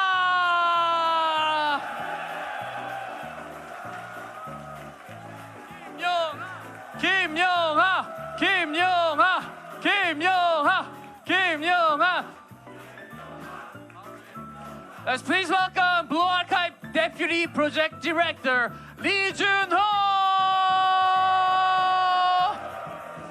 Lee Jun-ho! Lee Jun-ho!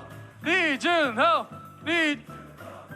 Blue Archive Scenario Director, Oh Hyun-suk! Oh Hyun-suk! Oh Hyun-suk! Oh Hyun-suk! Oh. Last but not least, Blue Archive Music Director, Mitsukiyo!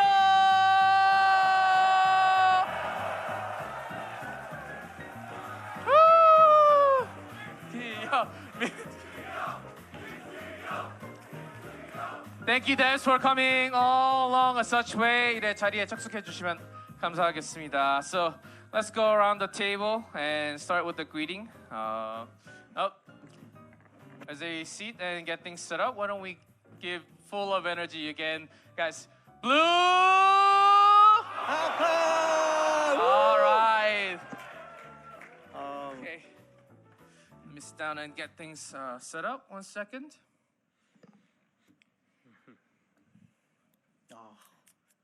So many sensei. Wow. Woo! Thank you. I know so many senseis full of energy. 일단 자리에 이렇게 앉아봤고요. Let's go around the table and go with the greeting, starting with EPD 용화 김 EPD님부터 한 분씩 인사 부탁드리겠습니다. Hello, sensei. Oh, great to see you again. Yeah. 저희가 지금 AX 세 번째로 이렇게 참가하게 되었는데요. 이렇게 매년 다시 선생님들을 뵙게 되는 게 이렇게 뜨겁게 환영을 해주시는 여러분의 열기 덕분이라는 생각이 듭니다. 감사합니다. It's our third time at AX. Thanks to your amazing support. We're happy to be back. Thank you again. Thank you. 네, 오늘 thank you. 오늘 모처럼 이렇게 찾아온 만큼 좋은 정보 많이 전해드리도록 하겠습니다. As we came all the way, we will do our best to share plenty of information with you today. 다음에 주도 PD님 부탁드리겠습니다. Hello, Sensei. I'm Lee Junho, Deputy Project Director of Blue Archive.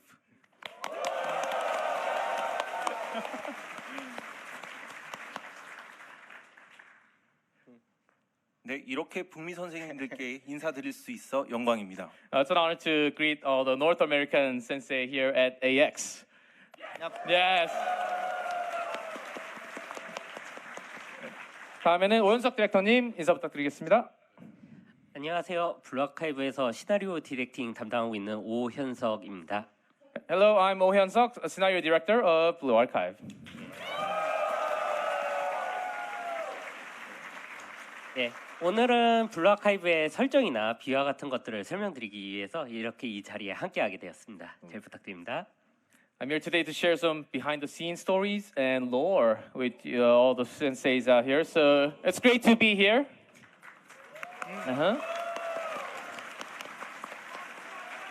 And next we have Mitsukiyo. 안녕하세요, 센세이. 블루아카이브에서 음악 디렉터를 담당하고 있는 미츠키오라고 합니다. Hello, I'm Mitsukiyo, the music director of Blue Archive.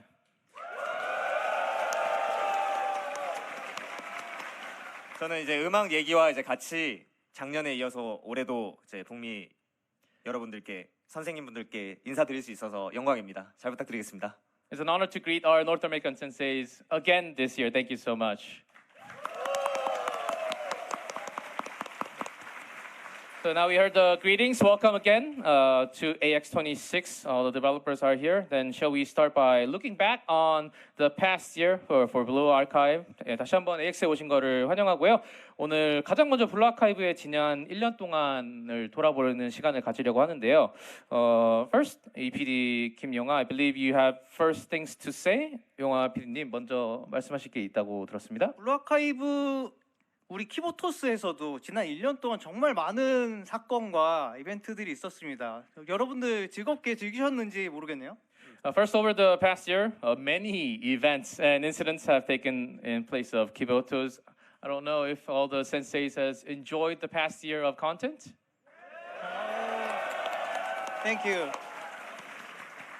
오늘은 모처럼 이렇게 새로운 두 분, 이 부피디님과 오현석 시나리오 디렉터 두 분과 함께 왔기 때문에 이 두 분으로부터 또 많은 얘기를 들어보려고 합니다. Since we have our associate producer and also scenario director with us today, we'll be hearing a lot of great insight from them. 그 중에서도 우리 이 부피디님에게 음악 관련된 좀 질문을 해보고 싶은데요. 특별히 좋아하시는 음악이 있으신지. First, let's start with Blue Archive's music. Is there a specific song that you like the most? 예, 제가 개인적으로 블루 아카이브에서 제일 좋아하는 곡은 로그인 페이지에서 선생님들께서 가장 먼저 접하시는 곡인 콘스턴트 모데라토라는 곡입니다. Personally, my favorite Blue Archive track is Constant Moderato, the song from the first PB, the Sensei Encounter on the login page. 예, 선생님들께서도 이 곡을 가장 많이 들어보셨을 거라 생각합니다. I imagine it's also the track that many of you heard the most. Always. 네, 최근까지도 계속 실감하고 있지만 블루 아카이브 개발자로서 누릴 수 있는 가장 큰 복지는 스튜디오 알로에서 만들어주시는 매력적인 곡을 누구보다 먼저 들을 수 있다는 점이 아닐까 싶습니다. Even now, I'm constantly reminded that one of the greatest perks of being Blue Archive developer is getting to hear the wonderful music Studio Allo creates before anyone else.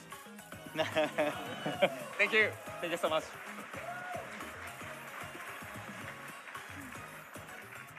예, 그 블루 아카이브에서 사용되는 이제 BGM은 대부분 저희가 스토리와 상황 등을 먼저 전달드리고 키워드나 희망하는 감성 등을 설명드리면 이를 기반으로 스튜디오 알로에서 제작해주는 방식으로 진행되는데요. For most of the background music used in Blue Archive, we share the story, situation, keywords, and desired mood with Studio Allo, and they create the track based on the direction. 예시를 위해 지난 마법소녀 헤비캘리버 이벤트의 BGM을 제작하는 과정을 일부 소개해드리도록 하겠습니다. As an example, let us walk through the parts of the process behind creating the background music for the recent Magical Heavy Girl Caliber event.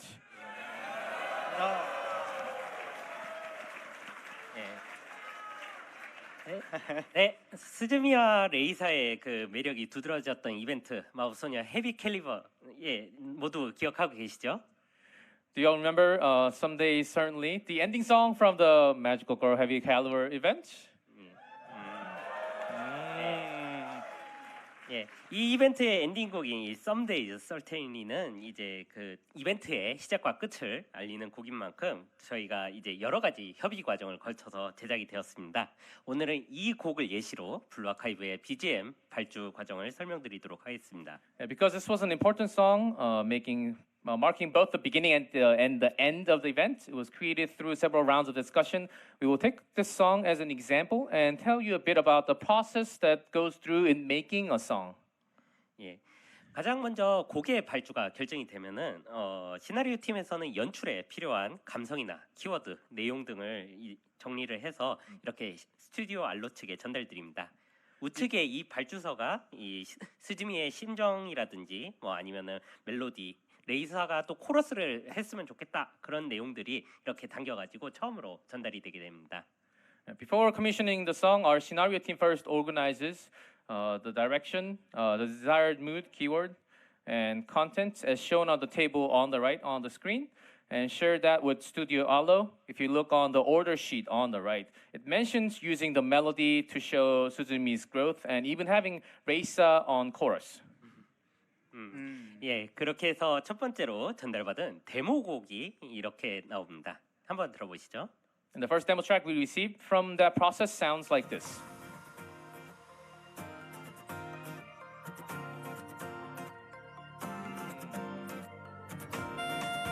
예, 이런 느낌으로 처음에 데모곡을 전달받는데 처음에 이 곡도 굉장히 좋았는데요. Yeah, even the first version, the demo we received was already pretty good. 극적인 엔딩 연출을 위해서 인트로를 조절하기도 하고 시나리오 플롯을 이렇게 전달드리기도 했습니다. And then we adjusted the intro for dramatic ending and shared extra plot details to help for better understanding. 예, 그리고 이제 이후에 조정을 거쳐가지고 최종 인스트루멘탈 버전을 이렇게 다음과 같이 받았습니다. After those small big adjustments, the final instrumental version we received sounded like this. 잠시만요.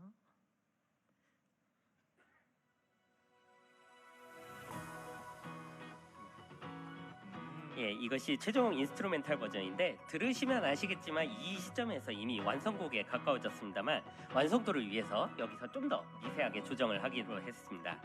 So, as you can hear, this version is already pretty close to the final version, but we exchanged a bit more detailed feedback for the final presentation of the song. 예, 주고받은 내용을 보면은 여기서는 도입부의 기타나 피아노 그리고 보컬 등을 조정하게 되었습니다. From here, we adjusted elements such as guitar, piano, and vocals in the intro. 예, 그 결과 여러분들이 잘 아시는 최종 버전의 Someday Certainly가 완성되게 되었습니다. And that is how the final version of Someday Certainly was completed. 예, 이전에는 카와이 피처 베이스 기반의 곡이 많았는데 최근에는 백기야행 산해경처럼 학원색이 강한 BGM도 많아진 것 같습니다. Yeah. In the past, many of our tracks were based on kawaii future bass, but recently we've also had more background music with a strong academy identity, such as Hakiyako and also Cheonaijing. 이런 BGM에는 전통 악기도 잘 활용해 주시고 계시는데요. And Studio Allo also makes excellent use of traditional instruments in those pieces. 예, 특히 가장 최근 이벤트였던 불인의 길에서는 런웨이 워킹 느낌을 잘 살려서 강렬한 비트에 일본풍 화학기를 섞은 이미지로 발주서를 전달드렸는데 너무 잘 나와서 감탄한 기억이 있습니다. For the most recent event, the Unconcealed Path, we sent over a brief calling for a powerful runway walk style beat blended with a Japanese style wagaki instruments, and I remember being so amazed at how well it actually turned out. 여기서 제가 뭐 코멘트를 드리면 이제 현재 블루 아카이브 글로벌 서버는 이제 4.5주년이지만 저에게 있어서는 블루 아카이브 음악을 만든 지 이제 7년이 훌쩍 지나서 이제 8년 차에 접어들고 있거든요. The Blue Archive Glow server may be celebrating its 4.5th anniversary, but for me, for Mitsukiyo, It has been already over 7 years since Mitsukiyo started making music for Blue Archive, now entering his 8th year of making Blue Archive music. 그래서 초기에는 이제 퓨처 베이스, 확실히 퓨처 베이스가 음악이 많았지만 요새는 이제 약간 퓨처 베이스도 퓨처 베이스지만 이제 좀 더 다양한 장르의 지금 음악을 조금 장르를 활용해 보고 있는데요.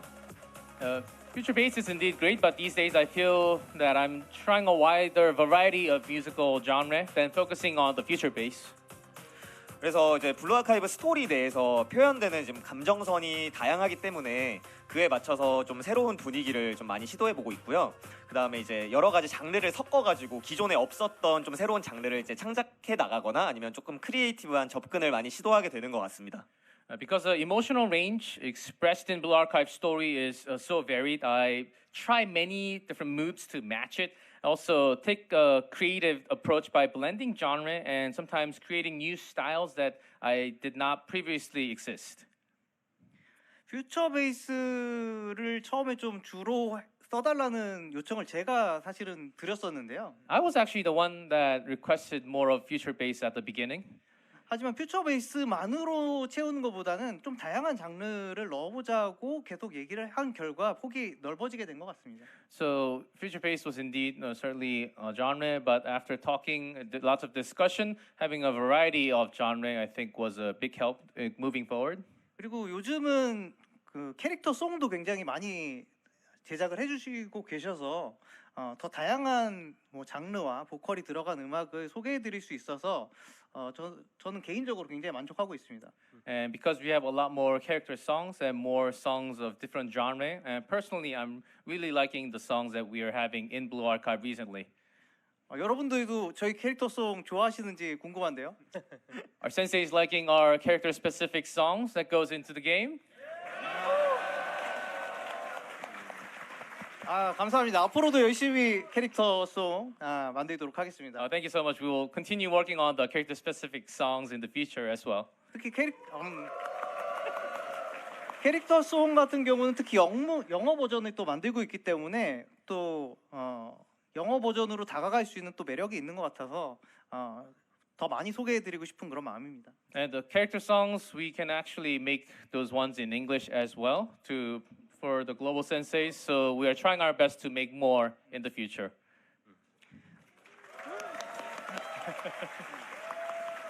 그리고 캐릭터 이야기로 조금 넘어가고 싶은데요. 지난 저희가 4년 동안을 학생들을 굉장히 많이 등장시켰잖아요. 지금은 그래서 여러 의상을 가진 학생들까지 포함하면 200명 정도가 들어가 있는 것 같습니다.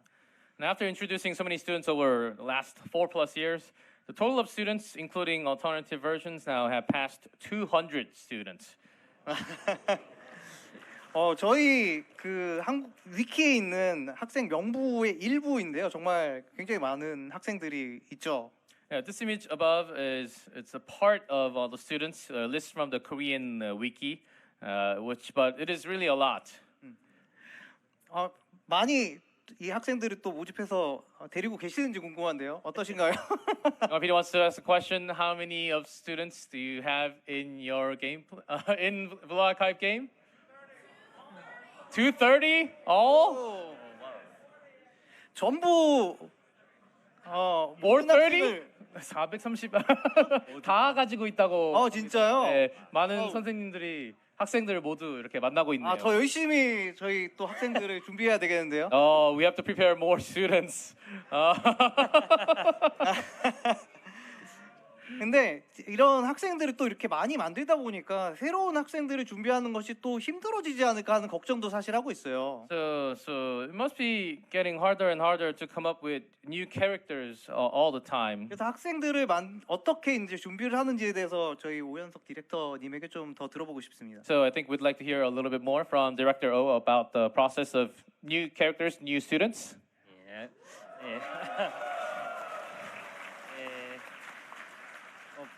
물론 학생 하나하나 모두 다 애정을 담아서 예, 작업을 하고 있고 안 아픈 손가락이 없을 정도로 정말 모두 다 챙겨주고 싶지만 시나리오 디렉터 입장에서는 이제 각 학생이 가진 고유한 개성을 살려야 하기 때문에 하다 보면은 이제 디렉팅의 어려움을 느낄 때가 많습니다. Yeah, we put affection into every single student, and there isn't a single one that we don't care about. We worry about all of them and always want to do more for each of them. That said, as the scenario director, each student needs to have a distinct individuality. So directing them becomes more difficult with each passing day. 그래서인지 뭔가 일이 많았던 1년 차보다는 오히려 업무가 안정화됐지만 요새 캐릭터 만드는 게 더 어렵다는 느낌을 받을 때가 많습니다. 예. Yeah, I often feel that character planning is more difficult now when our work has stabilized than it was during our first turbulent first year. 예시를 하나 드리자면 캐릭터성에서 제일 유명한 게 츤데레라는 캐릭터성인데 이게 단순히 새침해 보이지만은 속으로 나를 좋아하는 학생이라고 하면은 그게 금방 기존 캐릭터들과 좀 겹치는 경우가 많거든요. Yeah, take the tsundere for example. Probably the most famous character type. 예, 이 이미지는 제가 그 지난 24년 NDC에서 발표했던 시나리오 기획 강연 제목이 당신을 너무 좋아하는 100명의 학생들과 데이트하는 법이라는 그 내용의 발표의 일부입니다. If you all emphasize the idea of the beautiful girl who seems cold on the outside but secretly likes you, you quickly start overlapping the image with existing characters. So, and this image is from the part of my scenario planning lecture at NDC 2024 titled "How to Date 100 Students Who Likes You Too Much."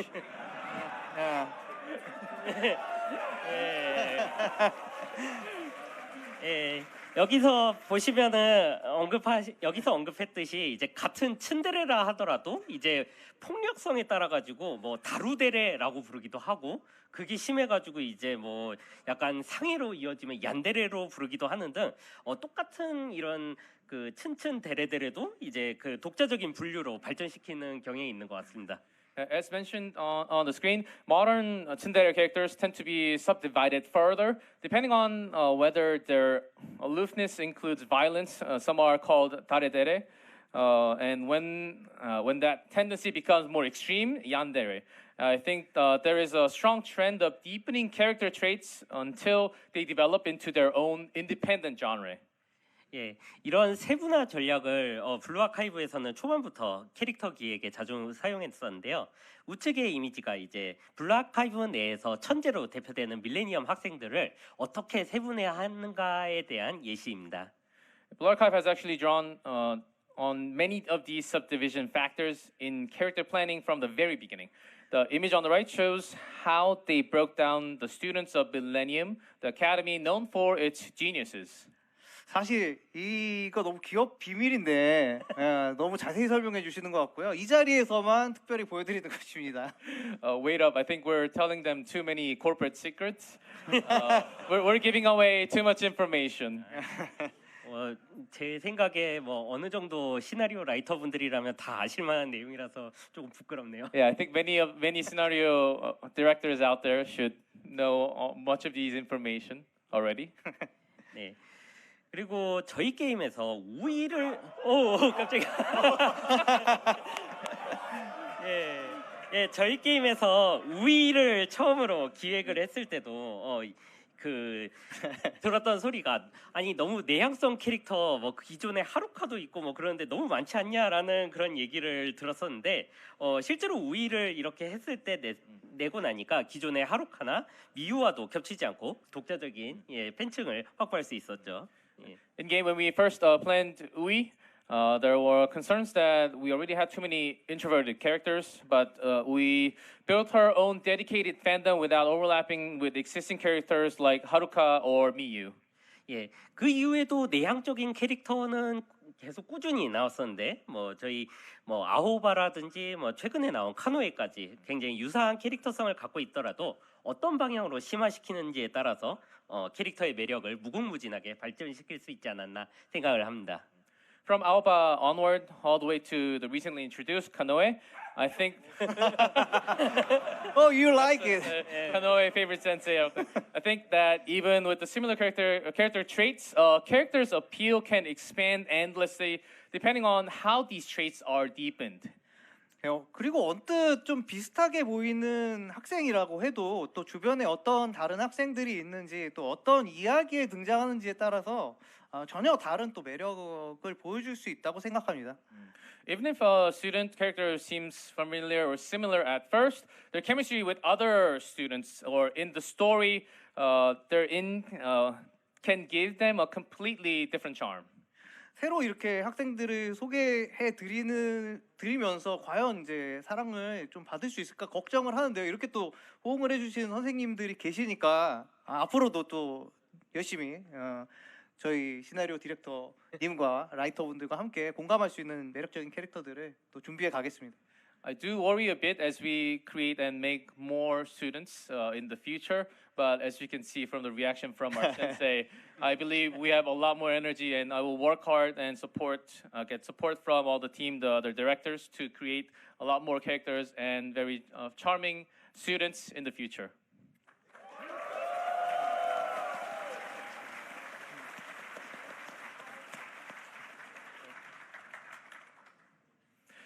Then shall we move on to the most recent major event? 여러 생각들 그리고 비화들 좀 말씀해 주시는 만큼 분위기가 좀 많이 달아올랐는데요. 최근의 대형 이벤트로 좀 넘어가 보겠습니다. So tell us a bit more about the Decagrammaton. 여기서 데카그라마톤 이야기를 좀 플레이를 하고 엔딩까지 보신 선생님들이 좀 계실까요? Raise your hand if you already played through the Decagrammaton story all the way till the end. All the way till the end. Oh wow. 굉장히 저희가 열심히 또 준비해 왔던 스토리인데 또 이렇게 많은 분들이 즐겨 주셨다니까 저희도 너무 감동을 받네요. It's a story that we put a lot of effort into it, and really deeply touched that all the senseis were able to enjoy and go through the story. 데카그라마톤 하면 사실 제일 먼저 떠오르는 건 비나를 포함한 다양한 컨셉의 메카닉 보스들, 데카그라마톤의 예언자들일 텐데요. When you think of Decagrammaton, the first thing probably comes to your mind are the prophets. 눈치채신 분들도 이미 계시겠지만 카발라의 세피라를 모티브로 하고 있습니다. 보스들은. And some of you might have already noticed, but this is actually modeled after the Sephira of the Kabbalah. 게임의 초창기부터 저희 특수 작전이라는 것을 통해서 하나씩 등장시키는 형태로 소개를 해드렸었죠. We've been introducing them to Sensei one at a time through special operation. 예, 본래 말쿠트까지 모든 예언자를 등장시키려면 시간이 훨씬 더 걸릴 거라고 예상했었는데 선생님들께 더 큰 감동을 드리기 위해 일부 최종편부터 이어진 데카그라마톤의 서사를 주년이라는 뜻깊은 타이밍에 맞춰 극장판과 같은 스케일로 집대성하기로 결정했습니다. Originally, we expected it would take much longer of introduce every prophet up through Malkuth, but in order to deliver an even greater emotional impact to all the sensei, we decided to bring together the Decagrammaton narrative that had continued since the Volume 1 final episode, and to present it on a theatrical film scale at the timing of an anniversary. 예, 거기에 더해서 일부 최종편까지 데카그라마톤 소재가 여러 차례 활용되었는데 이를 마무리하지 않고 다음 이야기로 넘어가기 어렵겠다는 판단을 했습니다. In addition, Decagrammaton related material had appeared several times through the Volume 1 final episode, and we felt it would be difficult to move on to the next story without bringing it to a close. 네, 데카그라마톤의 최종편 컨셉은 AD님의 말을 빌려서 하자면은 블루 아카이브 극장판의 느낌을 줄 수 있도록 설계되었습니다. 물론 이거는 선택과 집중을 위한 것이었지만은 실제로 극장판 느낌을 받았다는 선생님들이 많아가지고 저희도 좀 놀랐어요. To borrow our AD's words, the concept for the Decagrammaton finale was designed to give more impression of a Blue Archive theatrical film. Of course, it was just an example for picking our battles, but we were actually surprised by how many senseis said Decagrammaton story felt like a movie. 그래가지고 이를 위해서 스토리도 이제 등장인물이나 주제를 최대한 명확하게 선을 긋는 방향으로 기획했습니다. To achieve this, I directed the story to draw a clear line with both the characters and the themes. 예, 많은 선생님들이 이제 여러 학원이 총집결하는 그런 전개를 좋아하신다는 것도 알고 있지만 좀 이를 많이 활용하면은 전개의 감흥이 떨어질 위험도 있어서 또 세계하고 개인이 부딪히는 이야기도 되는 측면도 있어서요. 이번에는 좀 제가 아끼는 방향으로 디렉팅을 부탁드렸습니다. I know many of you enjoy the assemble style of development where multiple academies gather together, but using it too often can lessen the impact and it risks turning into a story of a world versus individual. So that's why we decided to save that card for now.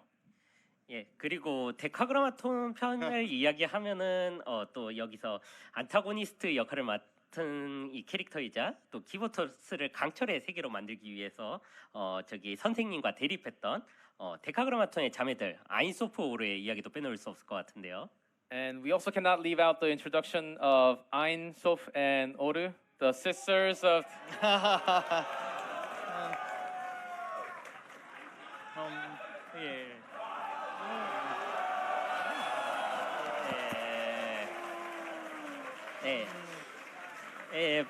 The sisters of Decagramaton, who serve as the antagonist of this arc and oppose Sensei and their companions in order to turn Kibotos into a world of steel. 예, 아이소포로는 이야기가 쓰이기 전부터 이제 데카그라마톤의 메카닉 디자인을 담당해 주셨던 코코산도님이 디자인을 함께 해주셨습니다. Ainsof and Oru were designed by Koko Sando, who had been in charge of Decagramaton's mechanical design since before this story was written. 예, 카발라의 존재를 바탕으로 이 디자인된 이 세 자매는 디자인을 하실 때부터 캐릭터성이 아주 명확해가지고 성격이나 말투를 기획할 때도 굉장히 이걸 많이 차용을 했습니다.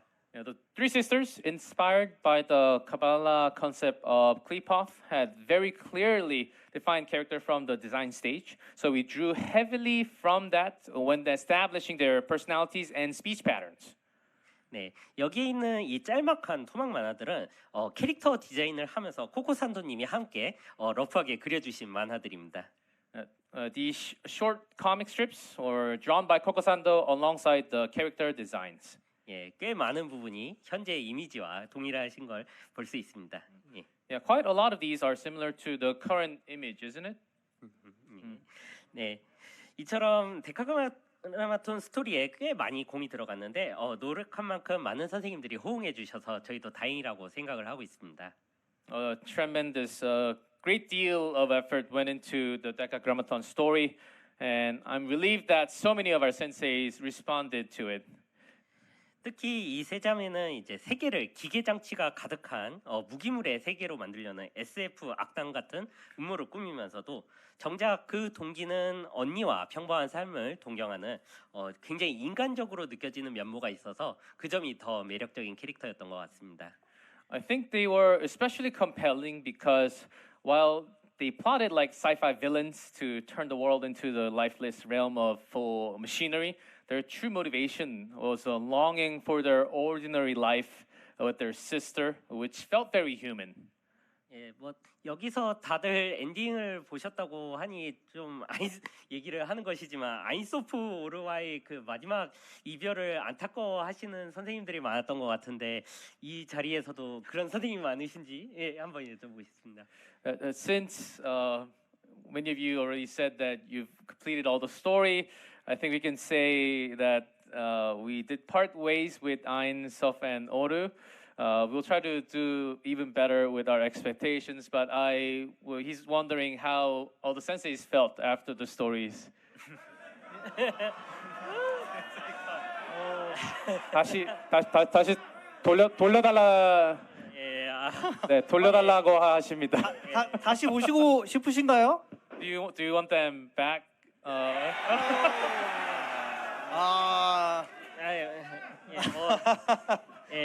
시나리오 팀에서도 선생님들의 성원을 충분히 귀담아 듣고 있으니까 뭐 확신은 드리지 못하지만은 충분히 기대에 부응할 수 있도록 한번 노력해 보겠습니다. Yes, we like to listen to all our senseis. I cannot be certain about an answer, but from your energy and reaction, we will try to live up to your expectations in the future.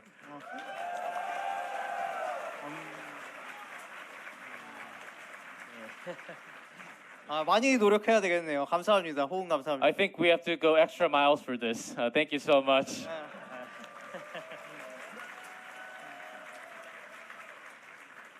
네네. 그리고 극장판이라면 빼놓을 수 없는 것이 엔딩 크레딧이죠. 그러면 영상 먼저 함께 보실까요? When it comes to a theatrical film, you can't leave out the ending credits. So, shall we look at it together? 선생님 말씀 주시죠. 보면서. 네, 이번 엔딩 크레딧 역시 차수 PV와 마찬가지로 애니메이션 형식으로 제작되었습니다. This ending credit sequence was also produced in animated form, just like our numbered TVs. 침몰하는 강철 대륙과 그 위에 남겨진 전투의 상흔, 그리고 귀환을 모티브로 폰티를 구성했는데요.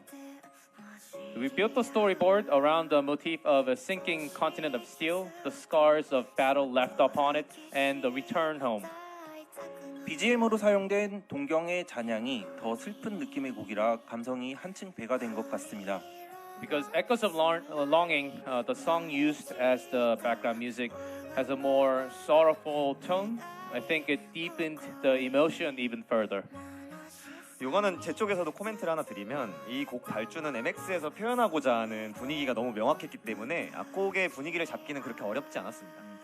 Because the atmosphere MX wanted to express with this song was very clear, it was actually not that difficult to establish the main mood of the piece. 이 곡은 발주서를 보자마자 약간 이런 곡을 만들어야겠다라는 느낌이 확 들었는데요. 그 중에 하나 키워드가 이제 동요입니다. The moment I saw the brief, I instantly felt, okay, I kind of know exactly what kind of song I need to write.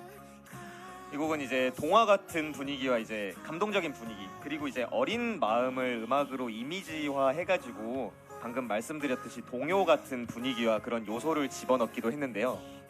The keyword was a nursery rhyme-like song.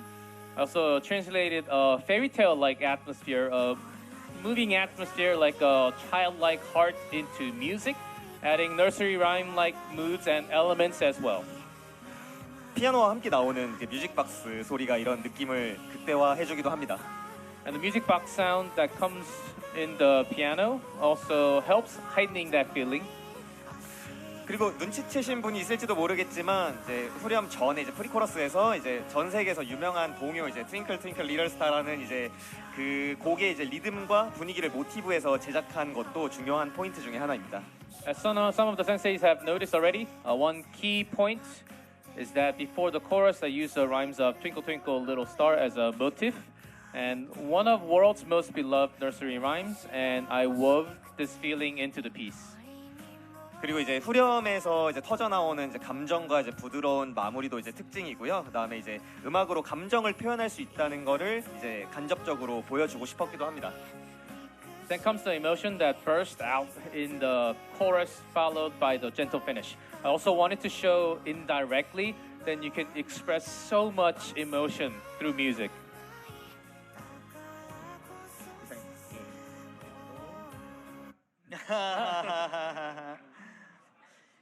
예, 그리고 일부 최종편에도 엔딩 크레딧이 들어가는데 그때의 감성을 재현하면서도 어떻게 좀 차이를 줄 수 있을지 많이 고민을 했습니다. And the Volume 1 final episode also had the ending credits. So we thought a lot about how to recreate the same feeling while still making the sequence feel different. 네, 그래서 연출한 차이점이 바로 축을 바꾸는 것이었습니다. Yeah, the difference we chose was to change the axis. 예, 일부 최종편은 하늘에서 유성이 떨어지면서 세로로 크레딧이 흐르는데 이번에는 크레딧에서 비행선이 가로로 날면서 횡으로 흐르도록 했습니다. Yeah, in the Volume 1 final episode, the meteor fall from the sky and the credits roll vertically. In this credit sequence, the airship flies horizontally and the credits move sideways. 네, 그 밖에도 유사하지만 다른 요소들을 곳곳에 배치해 두었으니 한번 기회가 되시면 다시 한번 감상하시면서 차이를 한번 보시는 것도 좋겠습니다.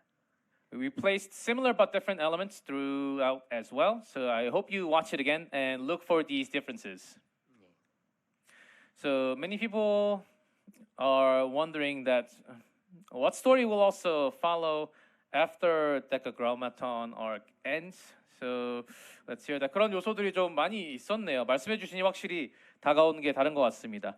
이제 데카그라마톤 편이 끝난 뒤 어떤 이야기가 이어질지 많이 궁금할 것 같은데요. 오원석 디렉터님 여기에 대해서 조금 힌트를 주실 수 있을까요? Director O, can you give us some hints about the future stories as well? 예, 많은 분들이 이제 데카그라마톤 편이 이제 성공적으로 끝난 뒤에 이제 어떤 이야기가 새로 진행될지 궁금해하고 계시는데요. I'm sure many of you have sent lots of questions about what the new story will begin after Decagrammaton arc ends. 네, 이 자리에서 새롭게 공개된 PV를 통해서 함께 좀 보시겠습니다. Let's take a brief look at together through the new PV released here today.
글로벌 행사에서 이 7차 PV를 보여드리는 건 처음인 것 같은데요. 아직 저희가 이제 로컬라이징 그 식지를 아직 다 끝내질 못해가지고 부득이하게 일본어 버전으로 보여드리게 되었습니다. I believe this is our very first time we're showcasing the 7th PV at a global event. The localizing is not finalized yet, so we did bring the Japanese version instead. 예,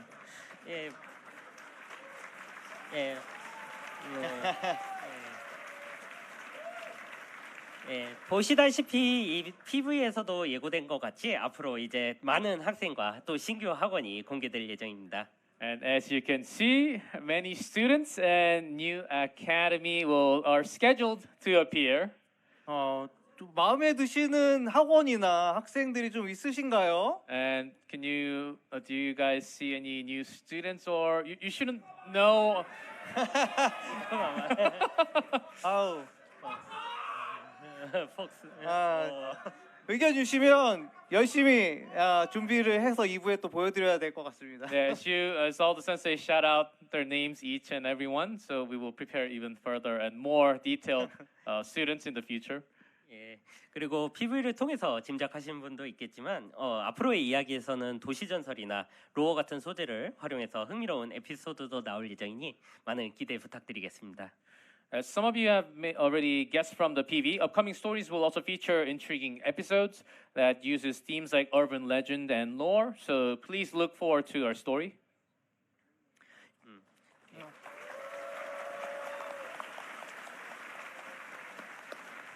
네, 일부를 통해서 여러분께 또 많은 학생들과 또 이야기를 좀 나름 감동적으로 마무리했던 만큼 2부도 굉장히 또 노력을 해서 감동을 드릴 수 있도록 준비하고 있으니까요. 많은 기대와 응원해 주시면 감사하겠습니다.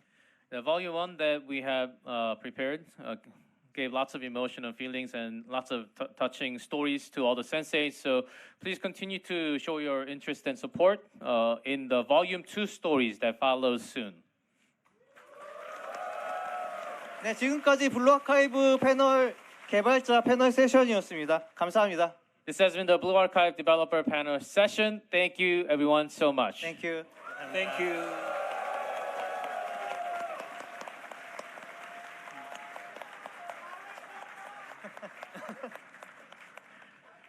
Now, at this point, we do have a special guest. We have an empty chair here. 자, 이제 블루아카이브에 대한 이야기는 여기서 마무리되지만 특별한 손님을 한번 모시겠습니다. 프로젝트 RX를 맡고 계신 차민서 PD님을 무대로 모시겠습니다. Please welcome to the stage PD Minso Cha, who is in charge of Project RX.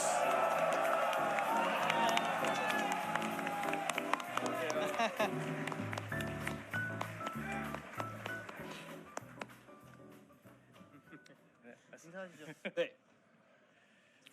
안녕하세요. RX 프로젝트 PD를 맡고 있는 차민서입니다. Hello, I'm Cha Min-seo, the project director of Project RX.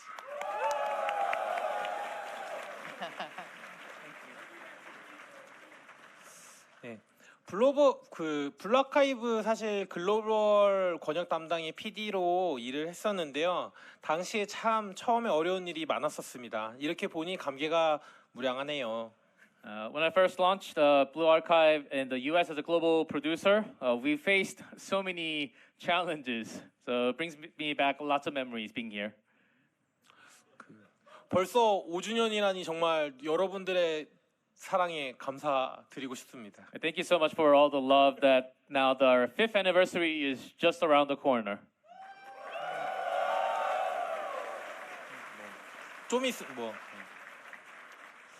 사실 마지막으로 블루아카이브 개발에 참여했던 시점은 일본 버전에서 최종 표현 정도를 작업했던 시기인데요. 그쯤에 RX로 이동을 하게 되었습니다. So last time I was fully immersed in the development was during the production of the final chapter for the Japanese server. So I think that's about the time when I moved to Project RX. 네, 먼저 AX에서 RX에 관련된 정보를 처음으로 공개하게 돼서 되게 영광입니다. So with that said, I'm absolutely thrilled and honored to come here to AX to be the first place to unveil some information about RX.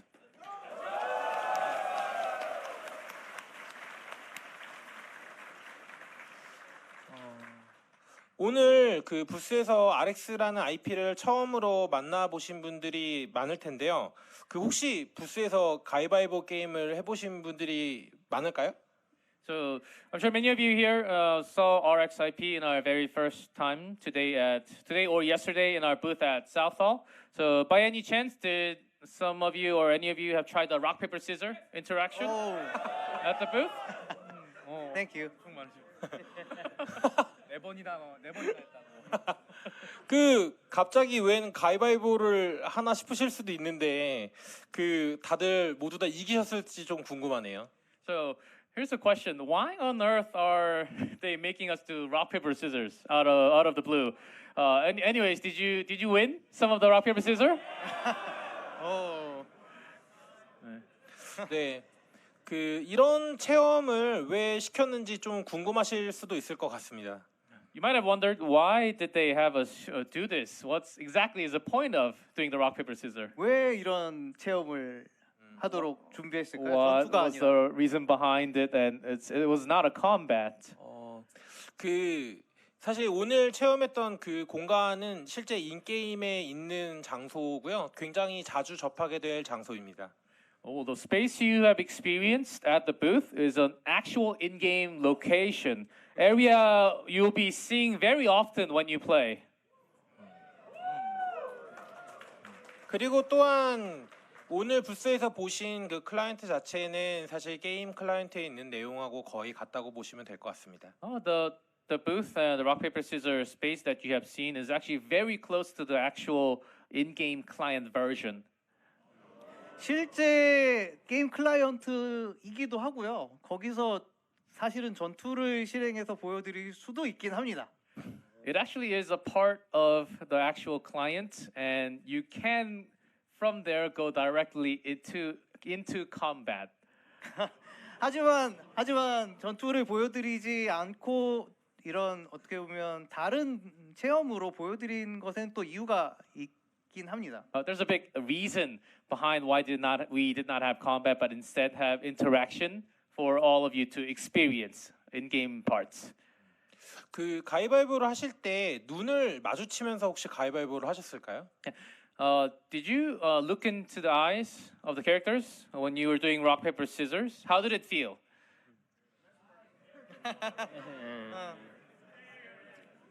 Yeah, they also took voice interactions with it too. 전투를 보여드리는 것보다 이런 좀 게임의 캐릭터들과 할 수 있는 교감의 폭을 좀 넓혀보는 것이 RX에서는 중요하다고 생각하고 있고요. 그래서 그러한 종류의 컨텐츠를 많이 준비하고 있습니다. Instead of having a combat experience, we wanted to expand the interactions between the characters to the users. I think that's a very important part about this Project RX. 그래서 그 티저로서 이번에 가위바위보의 형태의 어떤 체험을 보여드린 것이고요. 이런 RX에서 경험할 수 있는 좀 다양한 것들을 앞으로 조금씩 더 공개해 나갈 예정입니다. The rock paper scissors is a small part of interaction that you can do in RX, and this is a small part of it experience that you can have, and we will try to expand more and reveal one by one in the future.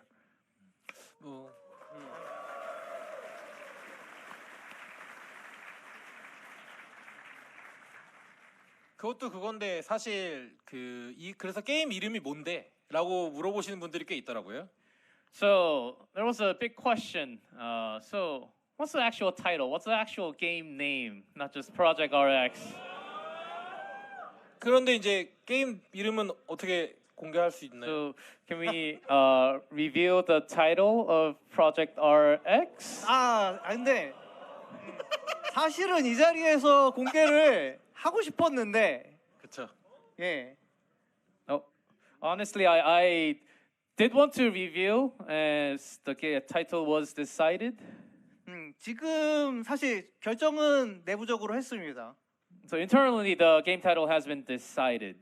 하지만 여러 나라에서 좀 뭔가 확인해야 되는 작업들이 있어서 아쉽게도 이번에는 타이틀은 공개할 수는 없을 것 같고요. 하지만 조만간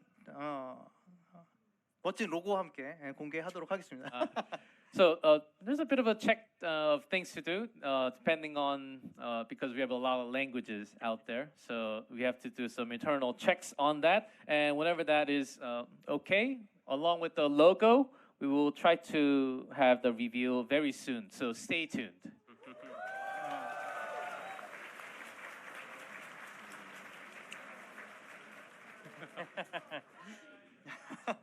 한 가지 말씀드리면 두 단어가 아니라 한 단어로 하려고 굉장히 노력하고 있습니다. Oh, one more thing. It's not going to be two words. We're trying to make it into a single word title. 그래서 좀 더 어렵습니다. Which makes it a lot more challenging. 이름 결정에 많은 고통이 있었는데요. 하루빨리 공개할 수 있는 시기가 되었으면 좋겠습니다. Yeah, there's a lot of headache in deciding the title. So let's see. Just wait a little bit more until we have the final decision on the title. 네, 뭐 그 밖에도 현재 이제 게임의 현지화 작업을 시작했습니다. 아마 오늘 그 부스에서 체험하셨던 내용도 현지화를 처음으로 시작하는 내용들이라서요. 이 이후에 공개되는 정보에는 다소 수정이 있을 수도 있을 것 같습니다. In addition, we have officially kicked the localization process for the game, which means a lot more information will be coming your way in the future.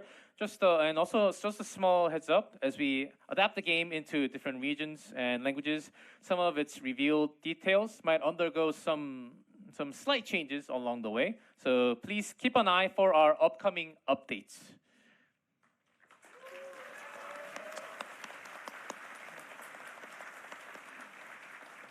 오늘 힌트를 엄청 많이 주신 것 같은데요.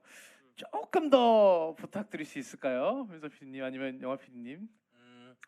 그 앞으로 사실 AX에 나오게 된 것은 저희가 이제 게임에 대해서 그리고 IP에 대해서 공개할 수 있는 준비가 되었기 때문이라고 말씀드릴 수 있을 것 같아요. So the reason why we brought Project RX to AX is because we are ready to go for the launch soon. So that's how ready we are with the game at the moment. 그 중에서 그 상황에 맞춰서 제일 먼저 공개할 수 있는 것이 AX에서 특별히 더 깊이 의미가 있었고요. 앞으로도 분명히 비슷한 어떤 행사가 있다면 공개될 것입니다. So it means a lot to us coming to AX and revealing RX for the first time with the interaction. And as there are more events coming up along this year and in the future, we will reveal more content, in-game related things at the events. 맞죠? 네. So it seems like PD Chow dropped lots of hints, and you certainly do want to check out the booth as it will feel different hints about the game. So 그럼 이제 Q&A로 좀 넘어가 보겠습니다. 예, 일단 개발자분들이 직접 선생님들의 질문에 답해드리는 시간을 가질 텐데요.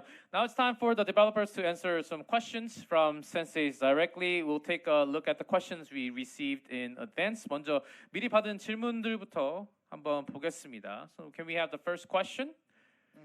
What are your plans to narrow the release gap between the global and Japanese version? Currently about 6 months. And are there any plans for global exclusive content? I believe this question was also asked a year before. 일단 현재 한 6개월 정도 차이가 나는 글로벌 서버와 일본 서버의 업데이트 간격을 줄이기 위해서 어떤 계획을 가지고 계신지 궁금하고, 그리고 또 글로벌 서버만의 전용 콘텐츠가 있을까요? 먼저 글로벌 서버의 전용 콘텐츠로는 인게임보다는 사실 아웃게임에서 뭐 아까 말씀드린 캐릭터송이라던가 다양한 시책들을 좀 늘려가고 있는 중입니다. So we're expanding on not in-game for global exclusive, but such as character songs and out-of-game content for global exclusive content. 근데 제일 중요한 거는 이제 이 간격인데요. 이 서버의 간격, 그 미래시 간격에 대해서 어떻게 생각하시는지 궁금합니다. 이게 지금 적당할까요? 아니면 더 줄이는 걸 원하시나요? So the current gap, as you guys all know, Yonga PD also wants to know, do you think the gap is okay? Do you want to narrow it down? How much of no? Well, stays as the way it is. Narrow? 더 줄이는 거 원하시나요? If it's narrowed down by how much? By like 3 months or 4 months? 0? 그냥 완전 줄이거나 2주라고 말씀하시는 선생님.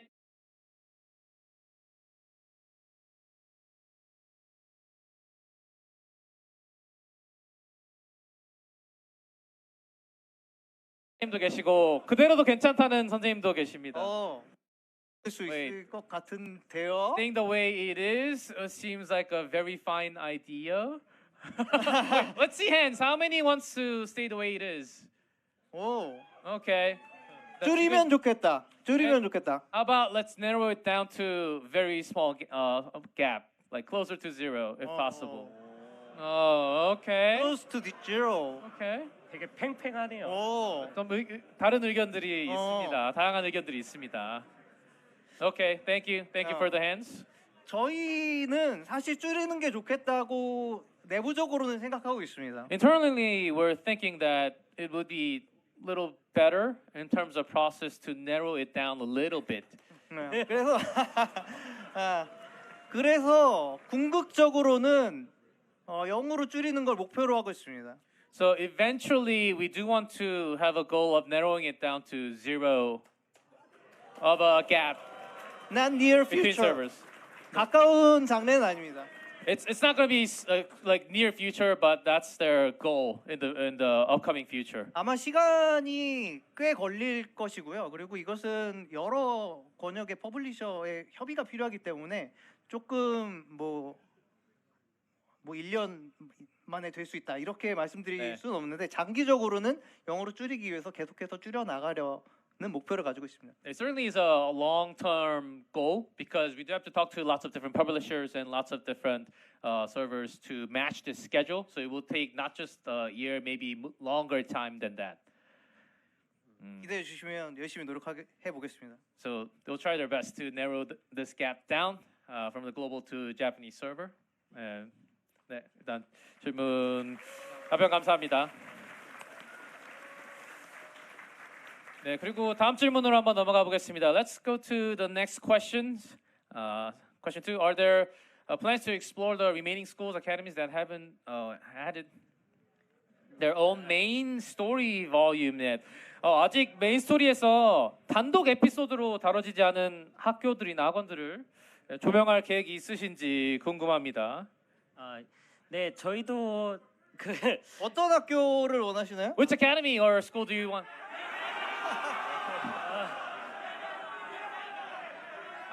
개헨나도 많고요. 개헨나? 예. 너무 많아서 다 해야 될 것 같은데요. I think there are so many we have to cover all of them. 예, 뭐 단도직입적으로 말씀드리자면은 이 모든 학원의 그 각각의 메인 스토리를 다루고 싶다는 욕심과 계획은 있습니다. 예. If I can have some greedy words, I do want to cover every single one of them, if it's possible. 예, 그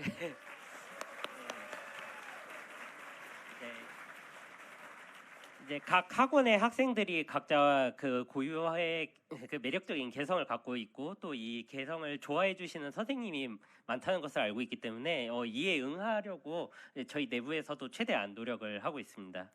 Each specific character, students and also academies, they have some exclusive traits, and we're trying to vitalize that into the story and put that out as much as possible, which will take some time. So that's what we're trying to do right now.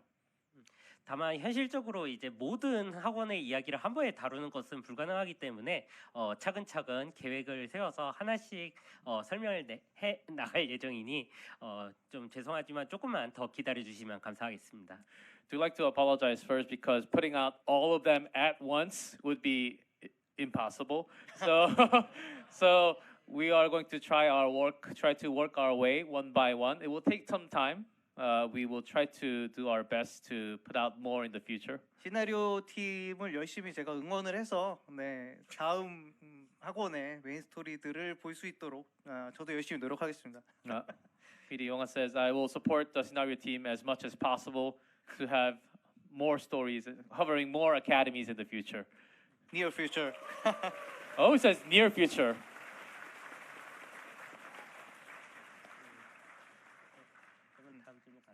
네, 그러면 다음 질문으로 또 넘어가 보겠습니다. So, can we have next question, please? So, what are your plans to help players recruit, pick up unique 3-star students? Well, archive recruitment we expanded. 많은 유저분들이 픽업이나 유니크 삼성 학생들을 좀 더 수월하게 모집할 수 있도록 어떤 계획을 혹시 갖고 계신가요? 특히 복각이나 이런 다른 시스템 확장 계획도 있으신지 궁금합니다. 예, 픽업 및 고유 삼성 학생 모집 관련해서는 그 선생님들이 느끼시는 부정 경험 저희도 잘 인지하고 있고요. 그것을 어떻게 개선할지도 계속 고민하고 있습니다. 실제로 저희도 그 개선하기 위한 방안을 준비하고 있고요. So we're planning through to. I know there are some negative experiences from our senseis going through the banner of lots of recruitment pickup and also unique 3-stars. So we put a lot of thinking and thought and meetings into it. 예, 다만 아직 구체적인 내용을 이 자리에서 상세히 말씀드리기에는 조심스러운 점 양해 부탁드립니다. 준비가 되는 대로 선생님들께 좋은 소식으로 안내드릴 수 있도록 하겠습니다. It's a little hard to say anything concrete about, especially related to pickups and recruitments. So as soon as it's ready, as soon as the ideas are formed and ready to be released, we will share it with all the senseis as soon as possible.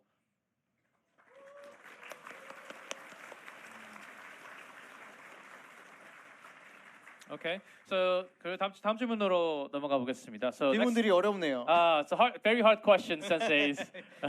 So next question: Are there plans for Blue Archive spin-off game? If so, what genre would be most likely to try? I think we had a similar question last year. 블루 아카이브 스피노프 게임을 개발할 계획이 있으신가요? 만약에 기회가 된다면 대전격투나 뭐 3인칭 슈팅 등 좀 도전해보고 싶은 장르가 있으신지 궁금합니다. 작년에도 이런 질문이 있었는데요. 먼저 RX는 스피노프 게임은 아닙니다. So RX is not a spin-off for sure. 예, 블루 아카이브의 스피노프 게임은 꼭 만들어 보고 싶습니다. I certainly do want to make a spin-off of Blue Archive.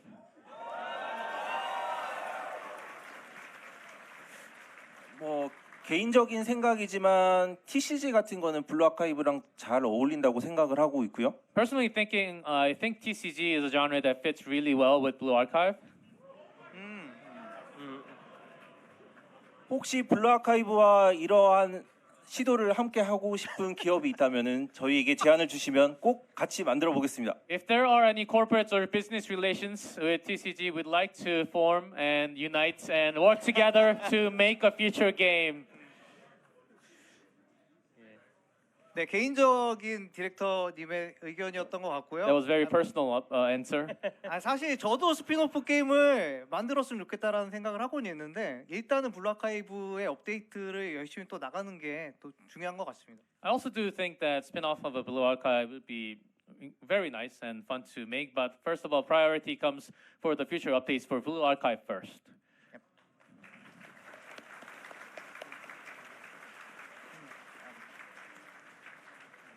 좀 TCG 얘기를 해주셔서 그런데 저 인게임에서 TCG 비슷한 이벤트도 있었잖아요. 그런 게 조금 뭔가 트라이를 먼저 하신 건가요? So we had like a TCG-ish event in game, as many of you senseis have already tried. 그런 느낌의 TCG를 좀 생각하고 계실 건가요, 혹시? 맞습니다. So the TCG style that he was thinking, that it's similar to the style that we had in game as an event. It comes very close to it. Okay. 다음 질문으로 그럼 넘어가 보겠습니다. Next question. Very hard questions. Okay. So, what does the name IO Division come from, and what does IO stand for? 여기서 IO Division은 어디서 유래가 된 거고, IO는 어떤 약자일까요? 야, 이거는 너무 어려운 문제인데요. This is a really hard question. 왜냐하면 내부적으로 한 20가지 정도의 의미를 가지고 있습니다. Internally means about 20 different things. So it's very hard to answer. 정리해 놓은 내부 문서가 있고요.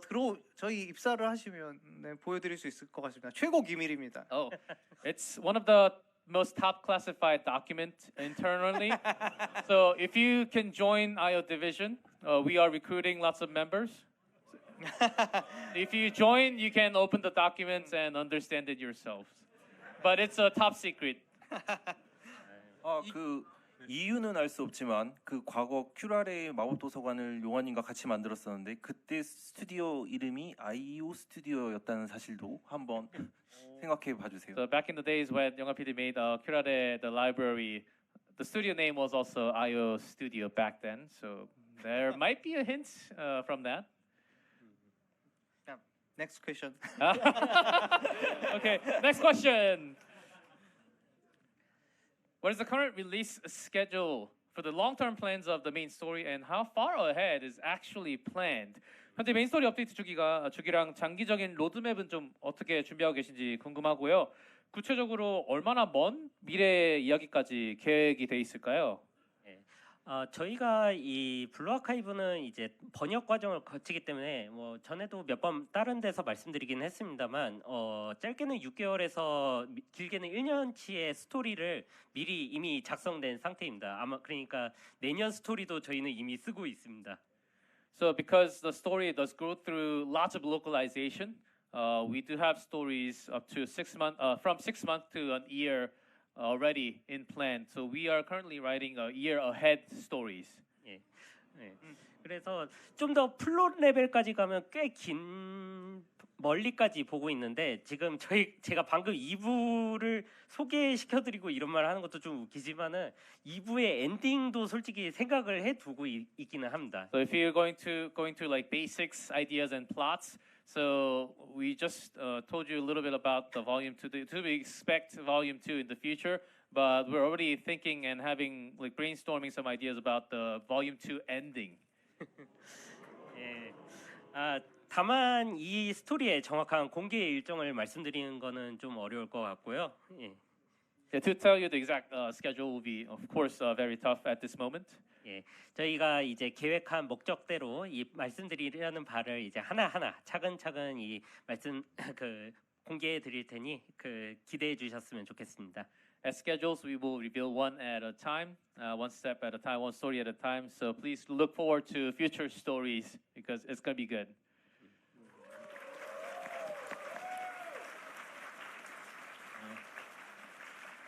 네, 다음 질문으로 또 넘어가겠습니다. Can we have next question, please? I believe this is the last question. Okay. What lessons from Blue Archive are influencing your next projects? Okay. Oh, very tough question. 블루 아카이브를 서비스하면서 가장 얻으신 교훈이나 경험 중에서 현재 준비 중인 차기작에 가장 많은 영향을 주고 있는 부분이 있을까요? 어떤 것이 있을까요? 여기 계신 북미 유저분들의 의견이 굉장히 중요하다. The opinions and ideas from the North American senseis are very crucial. 그렇기 때문에 매년 이렇게 AX에 오고 있는 것이고요. And that's exactly the reason why we're coming back every year. 그래서 또 RX를 처음 이렇게 선보이게 된 것입니다. Also the reason why this was the first RX reveal at a convention. 사실 블루 아카이브를 처음에 출시할 때 이 정도로 세계적으로 많은 분들께서 사랑해 주실 거라고는 기대를 하지 못했는데요.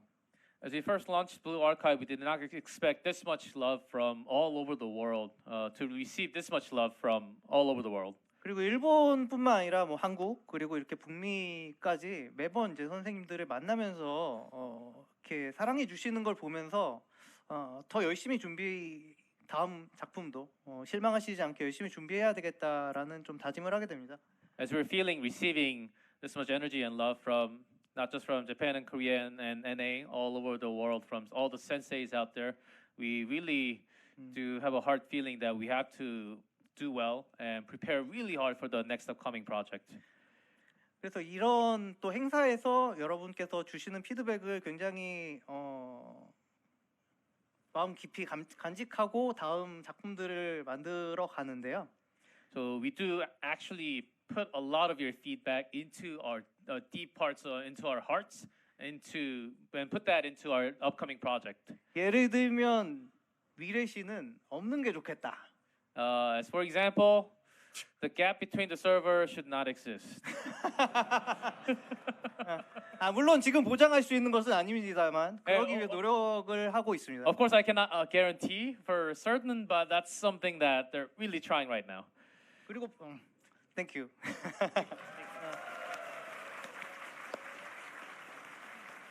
그리고 이것도 어려운 얘기인데 애니메이션을 만들게 되면 처음에 퀄리티를 조금 더 열심히 준비해야겠다. And if we make any further anime, the quality comes first. 아마 준비하게 되면 더 열심히 사전 준비를 거쳐서 나와야 될 것 같습니다. So if we make any further anime, I think going through lots of quality check in the future is going to be one of the key points. 그래서 애니메이션을 만드는 게 사실은 저희 힘만으로 된다기보다는 여러 협력사들과 준비해야 되기 때문에 좀 더 어려운 측면들이 있고요. Making an anime, it's very difficult because it's work with a lot of different partner businesses. So there's a lot of difficulties and challenges within. 하지만 저희가 또 내부적으로 만들어 볼 수 있는 구상하고 이제 보여드릴 수 있는 PV의 형태로 6차라던가 7차 같은 경우는 애니메이션으로 준비를 하게 되었는데요. So that's why we put a lot of effort in our PVs, the 6th PV and the 7th PV that we can prepare internally. 이런 이제 애니메이션을 내부적으로 이제 만드는 경험이 앞으로의 더 좀 큰 규모의 애니메이션을 만드는데 도움이 될 거라고 생각하며 준비하고 있습니다. So I think these experiences of making these quality PVs internally, I think will definitely help in making more animations in the future.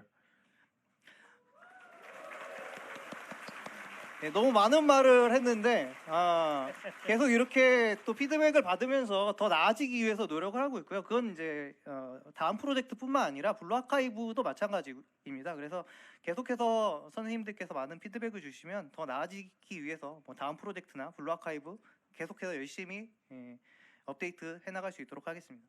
I think I said a little too much today. But your feedbacks are very important, and I mean it. And with your feedback, not just our next upcoming project RX, and also to Blue Archive, we will try to take into every single part that goes into the future updates, and we will really put all the effort possible to have these great updates in the future. Thank you so much, all the senseis out there, for giving us all the feedback, not just from the venue, not just from the convention today, and everyone online. Thank you. 네. 그러면은 이제 마지막으로 패널분들께 인사 말씀 한번 부탁드리겠습니다. So lastly, we'll hear the final words from each of our developers. 일단 용화 PD님부터 부탁드리겠습니다. 네, 올해 이제 세 번째라고 말씀드렸는데요. 계속해서 이렇게 이 자리에 서서 선생님들을 뵙고 인사 말씀드리고 이렇게 여러 가지 이야기 하면서 피드백을 들을 수 있어서 굉장히 또 영광이었습니다. It was an honor to be here at AX for the third time this time. Really a great place, and to exchange lots of feedback and listen to many of the sensei in person. 앞으로 공개될 이야기들도 열심히 준비하고 있으니까 많은 기대와 응원해 주시면 감사하겠습니다. Please look forward to and support the new stories that will be revealed in the future. Thank you. Thank you, 연아 PD. And next. 다음은 이준호 PD님 부탁드리겠습니다. 예. 그 선생님들께서 보내주시는 사랑 덕분에 저희 개발팀은 항상 힘을 얻고 있습니다. The love of our sensei, the love our sensei send us always gives our development team the strength to carry on.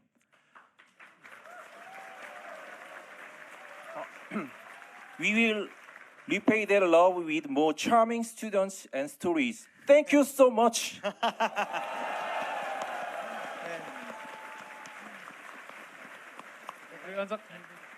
네.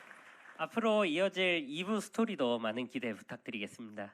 Please look forward to the upcoming Volume 2 story as well. 예. 예.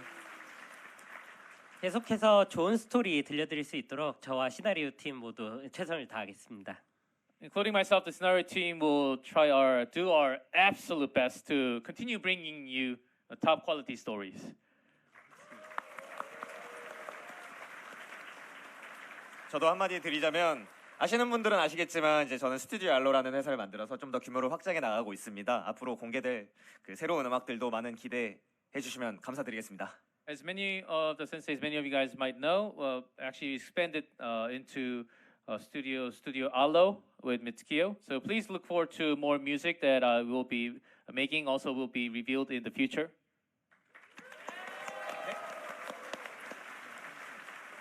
감사합니다. 네, 민서 PD님. 네, AX에서 이렇게 얼굴을 볼 수 있어서 너무 영광이었습니다. Seeing your face in person at AX, it's a great honor to me. 이후에 공개될 프로젝트 RX에 대한 정보에 대해서도 많은 기대 부탁드립니다. Yeah, keep your eyes close to the future information that will be revealed for Project RX.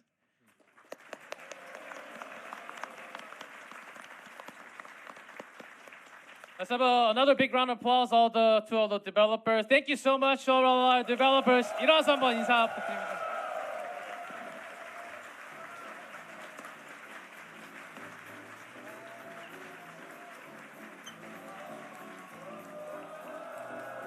Applause again to our developers. To have more though. Thank you so much for all our developers. We look forward to seeing you again next year with all the sensei that's here. I think they will certainly come back next year. So, and today's panel, of course, is not over yet. So do need to wait. Someone's back on stage, which means we still have the most powerful finale waiting for all the senseis. We have someone ready to make this room. It's a little chilly with all the AC blasting. I think we're ready to make it a little warmer, right? We have, everyone knows, but Blue Archive's music director, Mitsukiyo!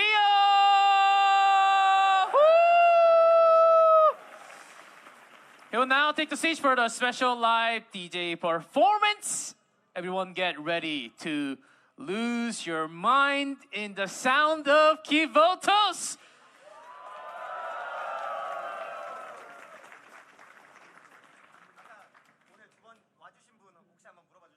How many of you guys came for the DJ session at the booth?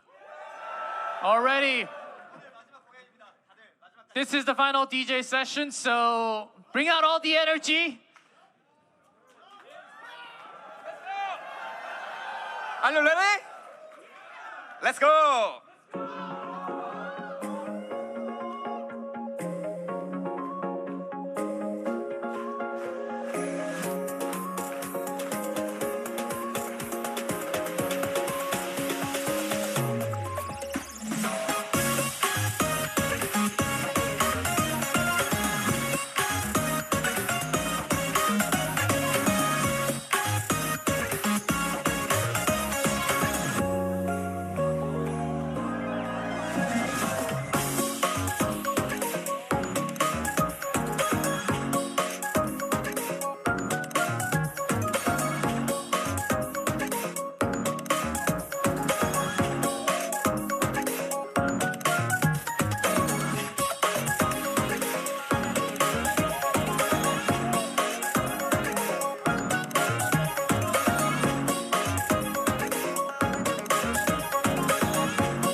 Welcome back to AX Light. We're here with the cosplay judges now, so let's get to know everyone. Hi, welcome. Hello. Can you introduce yourselves? Hello, everybody. My name is Kay Cosplay. I'm a cosplayer from Orlando, Florida, and I've been cosplaying for about 20 years.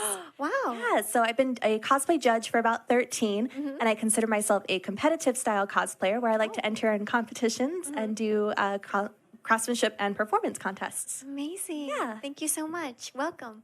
Hi, so my name is Kay as well. Kay and Kay. Two Ks. Yes. But I'm from Australia originally, and now I live in Japan. Oh. I've been cosplaying for 26 years now and judging for 20. Oh. I love craftsmanship. I love performance. I come from a performance background, and I'm so excited to be here today. Welcome. Thank you so much. Thank you. And you? Oh, yes. Hello, I'm Fran, Japanese cosplayer from Tokyo. And last time I attended the Anime Expo was 13 years ago as a visitor. And I'm so honored to be here as a member of judge. Welcome. Thank you so much. Wow, we have two people all the way from Japan. Yes. Wow, thank you so much. All right, so is this anyone's first year here at, well, not Fran's, but anyone's first year here at Anime Expo? Well, this is my third year. Third year. I was here in 2019 and in 2021 as a cosplay senpai. Oh. And that was a wonderful experience, and I'm so honored and thrilled to be here as a judge this year. Yeah, wow, that's wonderful. So this is my very first time not only at Anime Expo as a judge, but my first time in Los Angeles. First time in Los Angeles as well? Yes. How is it? It's really busy. Yeah. But my gosh, it's like all the Hollywood films that I've seen, and everyone is so nice, and the life in the city is wonderful. I'm glad you like it here. Thank you so much. And Fran? Oh, yes. This is my second time in Anime Expo and also in Los Angeles. However, 13 years ago, Anime Expo was not so big. Well, it was big, but not so big as this year. Yeah. So I'm so surprised. Yeah, it's grown so much. Yes. Yeah, thank you so much. So how long have you guys been cosplaying? I heard you said 20 years? Yes, I started in 2004, so technically it's been about 22 years. Oh, great. Yeah, so it's been a very long time. I started when I was young in middle school. Wow, what got you into it? I started watching anime on TV, and I used to read anime magazines. And it was through an article in one of those magazines that I learned what cosplay was. And I begged my mom to take me to an anime convention so I could cosplay and experience it for myself. Wow. How did you get to see those cosplay magazines? Just through my local library or through the supermarket if they had them on sale. In the supermarket? Yeah, yes. Oh, okay. Wow, that's so interesting. You found it in the supermarket. Yes, all the way back in 2004. And it changed your life. It changed my life, absolutely. It was a very important supermarket trip. Yes. Thank you so much. How about you, Kay? So I started in 2000, technically 1999, but cosplaying in 2000. And I used to do pantomime. So it's like community theatre. Right. And I loved costume, I loved acting. And then my friends who were into anime invited me to come to an anime club where they had cosplay. Wow, okay. They're like, you like to dress up? Do you want to dress up as anime characters? Yes. And I said yes. And then you went there and then you just continued going throughout your school years. Absolutely. Wow. Transitioning from when I was in high school to university and then as a professional. Wow, amazing. Thank you so much. How about Fran? Well, the first costume I made was, in 1997, so 29 years ago. However, before that year, I used to draw manga. You used to Yes. draw? So I know, the culture, and the first time I wore the costume was maybe 1995. 1995. Slam wow. Dunk. Oh, what was your first character? Well, Jin Soichiro from Slam Dunk. Wow. Yes. At that time, my friend made me costume. Oh, they did? Yes. Oh, okay. Was it your favorite character? Oh, yes. Oh, Yeah, good. Because sometimes, your friends would dress you in a random Yes, character just to fill out their group. You know? That's so great. Thank you so much. Thank you. What was you guys' first cosplay? My first cosplay was Songo from Inuyasha. So today I'm Kagome from Inuyasha. And Inuyasha is my very first anime. Wow. And it's one that I still love today. That's so amazing. Songo is my first one. Wow. Songo is the male... She's the Demon Slayer. I'm sorry. Yes. Okay. Great. Thank you so much. And also, not do our names match, but also my first cosplay was also from Inuyasha. Really? Kikyo. The priestess. Oh, amazing. Yeah, I loved Wow. the character, and I also took up archery and doing horseback archery because of her in Japan. Whoa. So your life really changed when you watch an anime. Everything in my life has changed because of anime. Oh, wow. It opens a lot of doors for you then. Absolutely. Wow, amazing. How about you, Fran? Well, Your yes. first, The first Slam costume Dunk? was Slam Dunk. Yes. However, the first costume I made by myself was Angel from Tekken 2. Oh. The arcade game. Yeah, did you play it? Yes. Oh, you I did? loved it so much. That's your favorite character? Yes.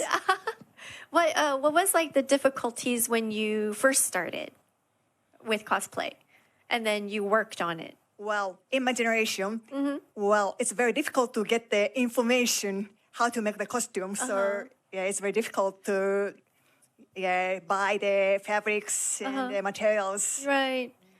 Even in Japan? Yes, even in Japan. Really? If my memory is correct, after 2000 or 2001, it was getting easier to gather the information. However, before that, it was very difficult. What changed from 2001? Well, I think the Japanese cosplay vendors appeared in the market.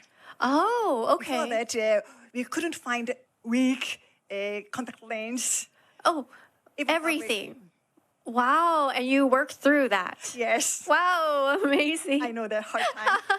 What about you guys? What did you guys have anything you struggled with in the very beginning, but then found your way through it now? I think having available resources and tutorials and techniques, because we didn't have YouTube and the internet was still kind of in its infancy. Right. So any resources you had to find through reading a book or word of mouth or connecting with people at conventions. Right. So it was a lot more in person and personal and trial and error, figuring out what works and doesn't work through cosplay. Nowadays, we have the benefit of the internet and YouTube and forums, so it's become a lot easier to cosplay, and we definitely had some challenges back in the day. Wow, so you all work through those struggles of resources. Absolutely. Yeah. And I think to add on to both of your stories, the accessibility is 100% a lot more accessible these days. But back in our generation when we did start, I think the one funny story that I always love to say is we didn't have digital cameras back then. So it was always taking... Wait, how many years ago? Well, it wasn't as accessible as... We didn't have mobile... We had the old Sagem phones. What is a Sagem phone? The bricks. We had old brick mobiles with no screens. And so we used camera photos and we would develop the prints at the shop. Right. Oh. Yes. Yeah. Yeah. Yeah. I see. Okay. So you... Wow. There's a lot more record keeping and a lot more emphasis on cosplay photography. That's true. In modern days. Yeah, amazing. So do you feel the speed of information passing through everyone these days? I think it's very fast, but in a positive way that so many more people can share their passions, they can share their learnings and become a stronger community internationally as well. Of course. So what is your biggest achievement then with your cosplays? For me, it would be some of the international level competitions that I've done. What is that? So I've been chosen as the United States representative for 3 different international contests in cosplay. So the first one was for the ICL, and that takes place in Madrid, Spain.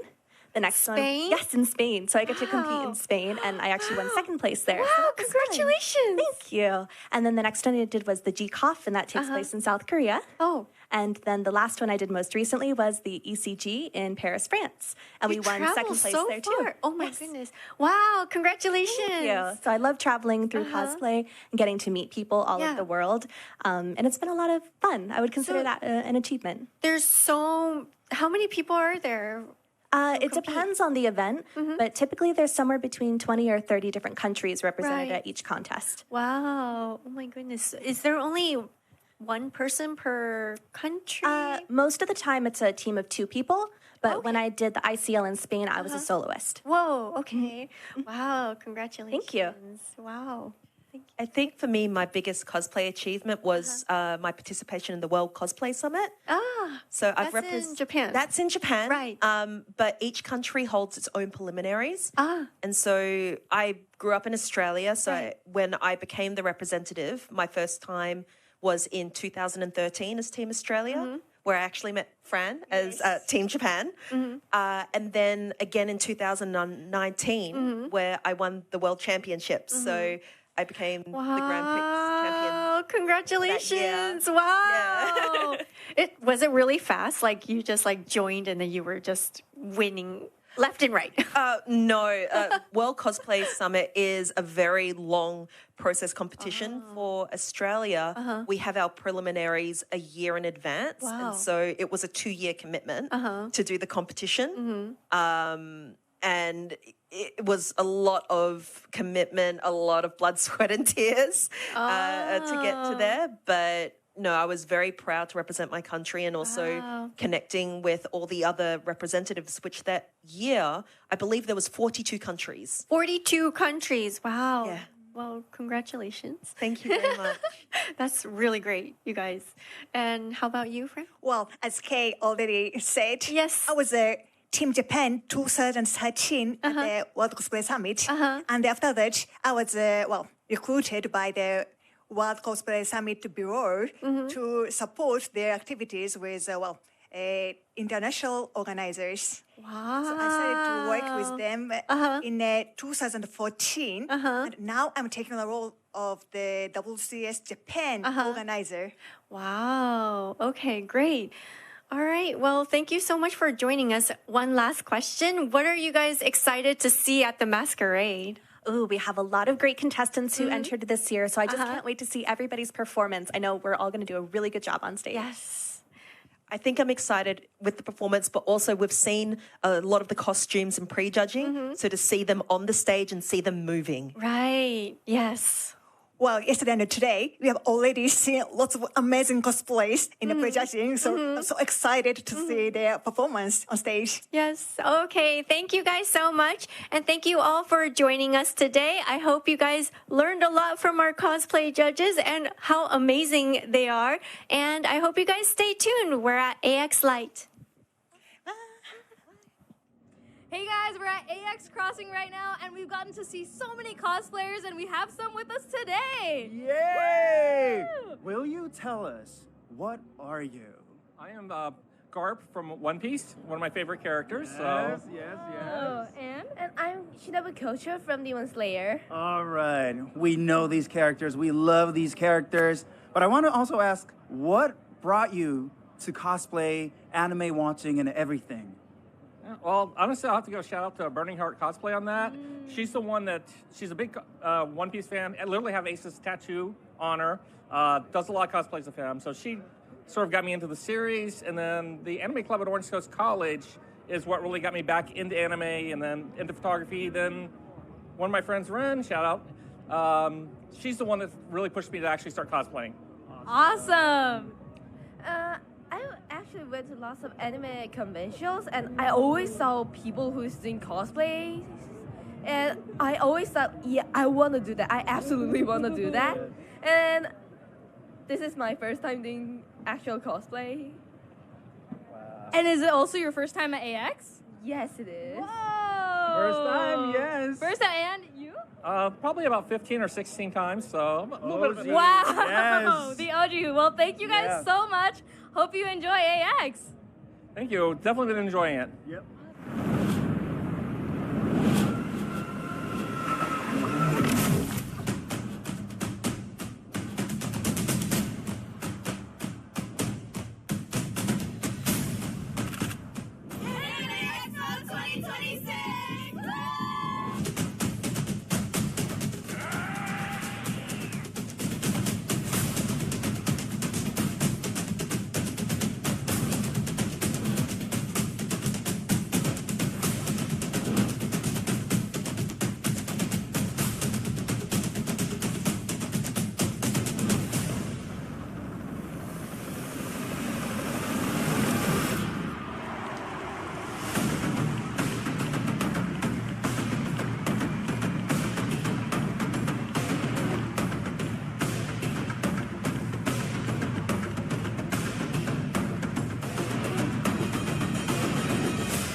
One more time. My name is Takaki. Takaki and Ananya. Ananya from AX. Yep. Where are y'all from? I'm from Japan. Japan and... I'm from the Bay Area. I'm from the Bay Area. Oh, okay, let's go. Bay Area, okay. Yes. Represent. We got our Bleach 1,000 Year Blood War.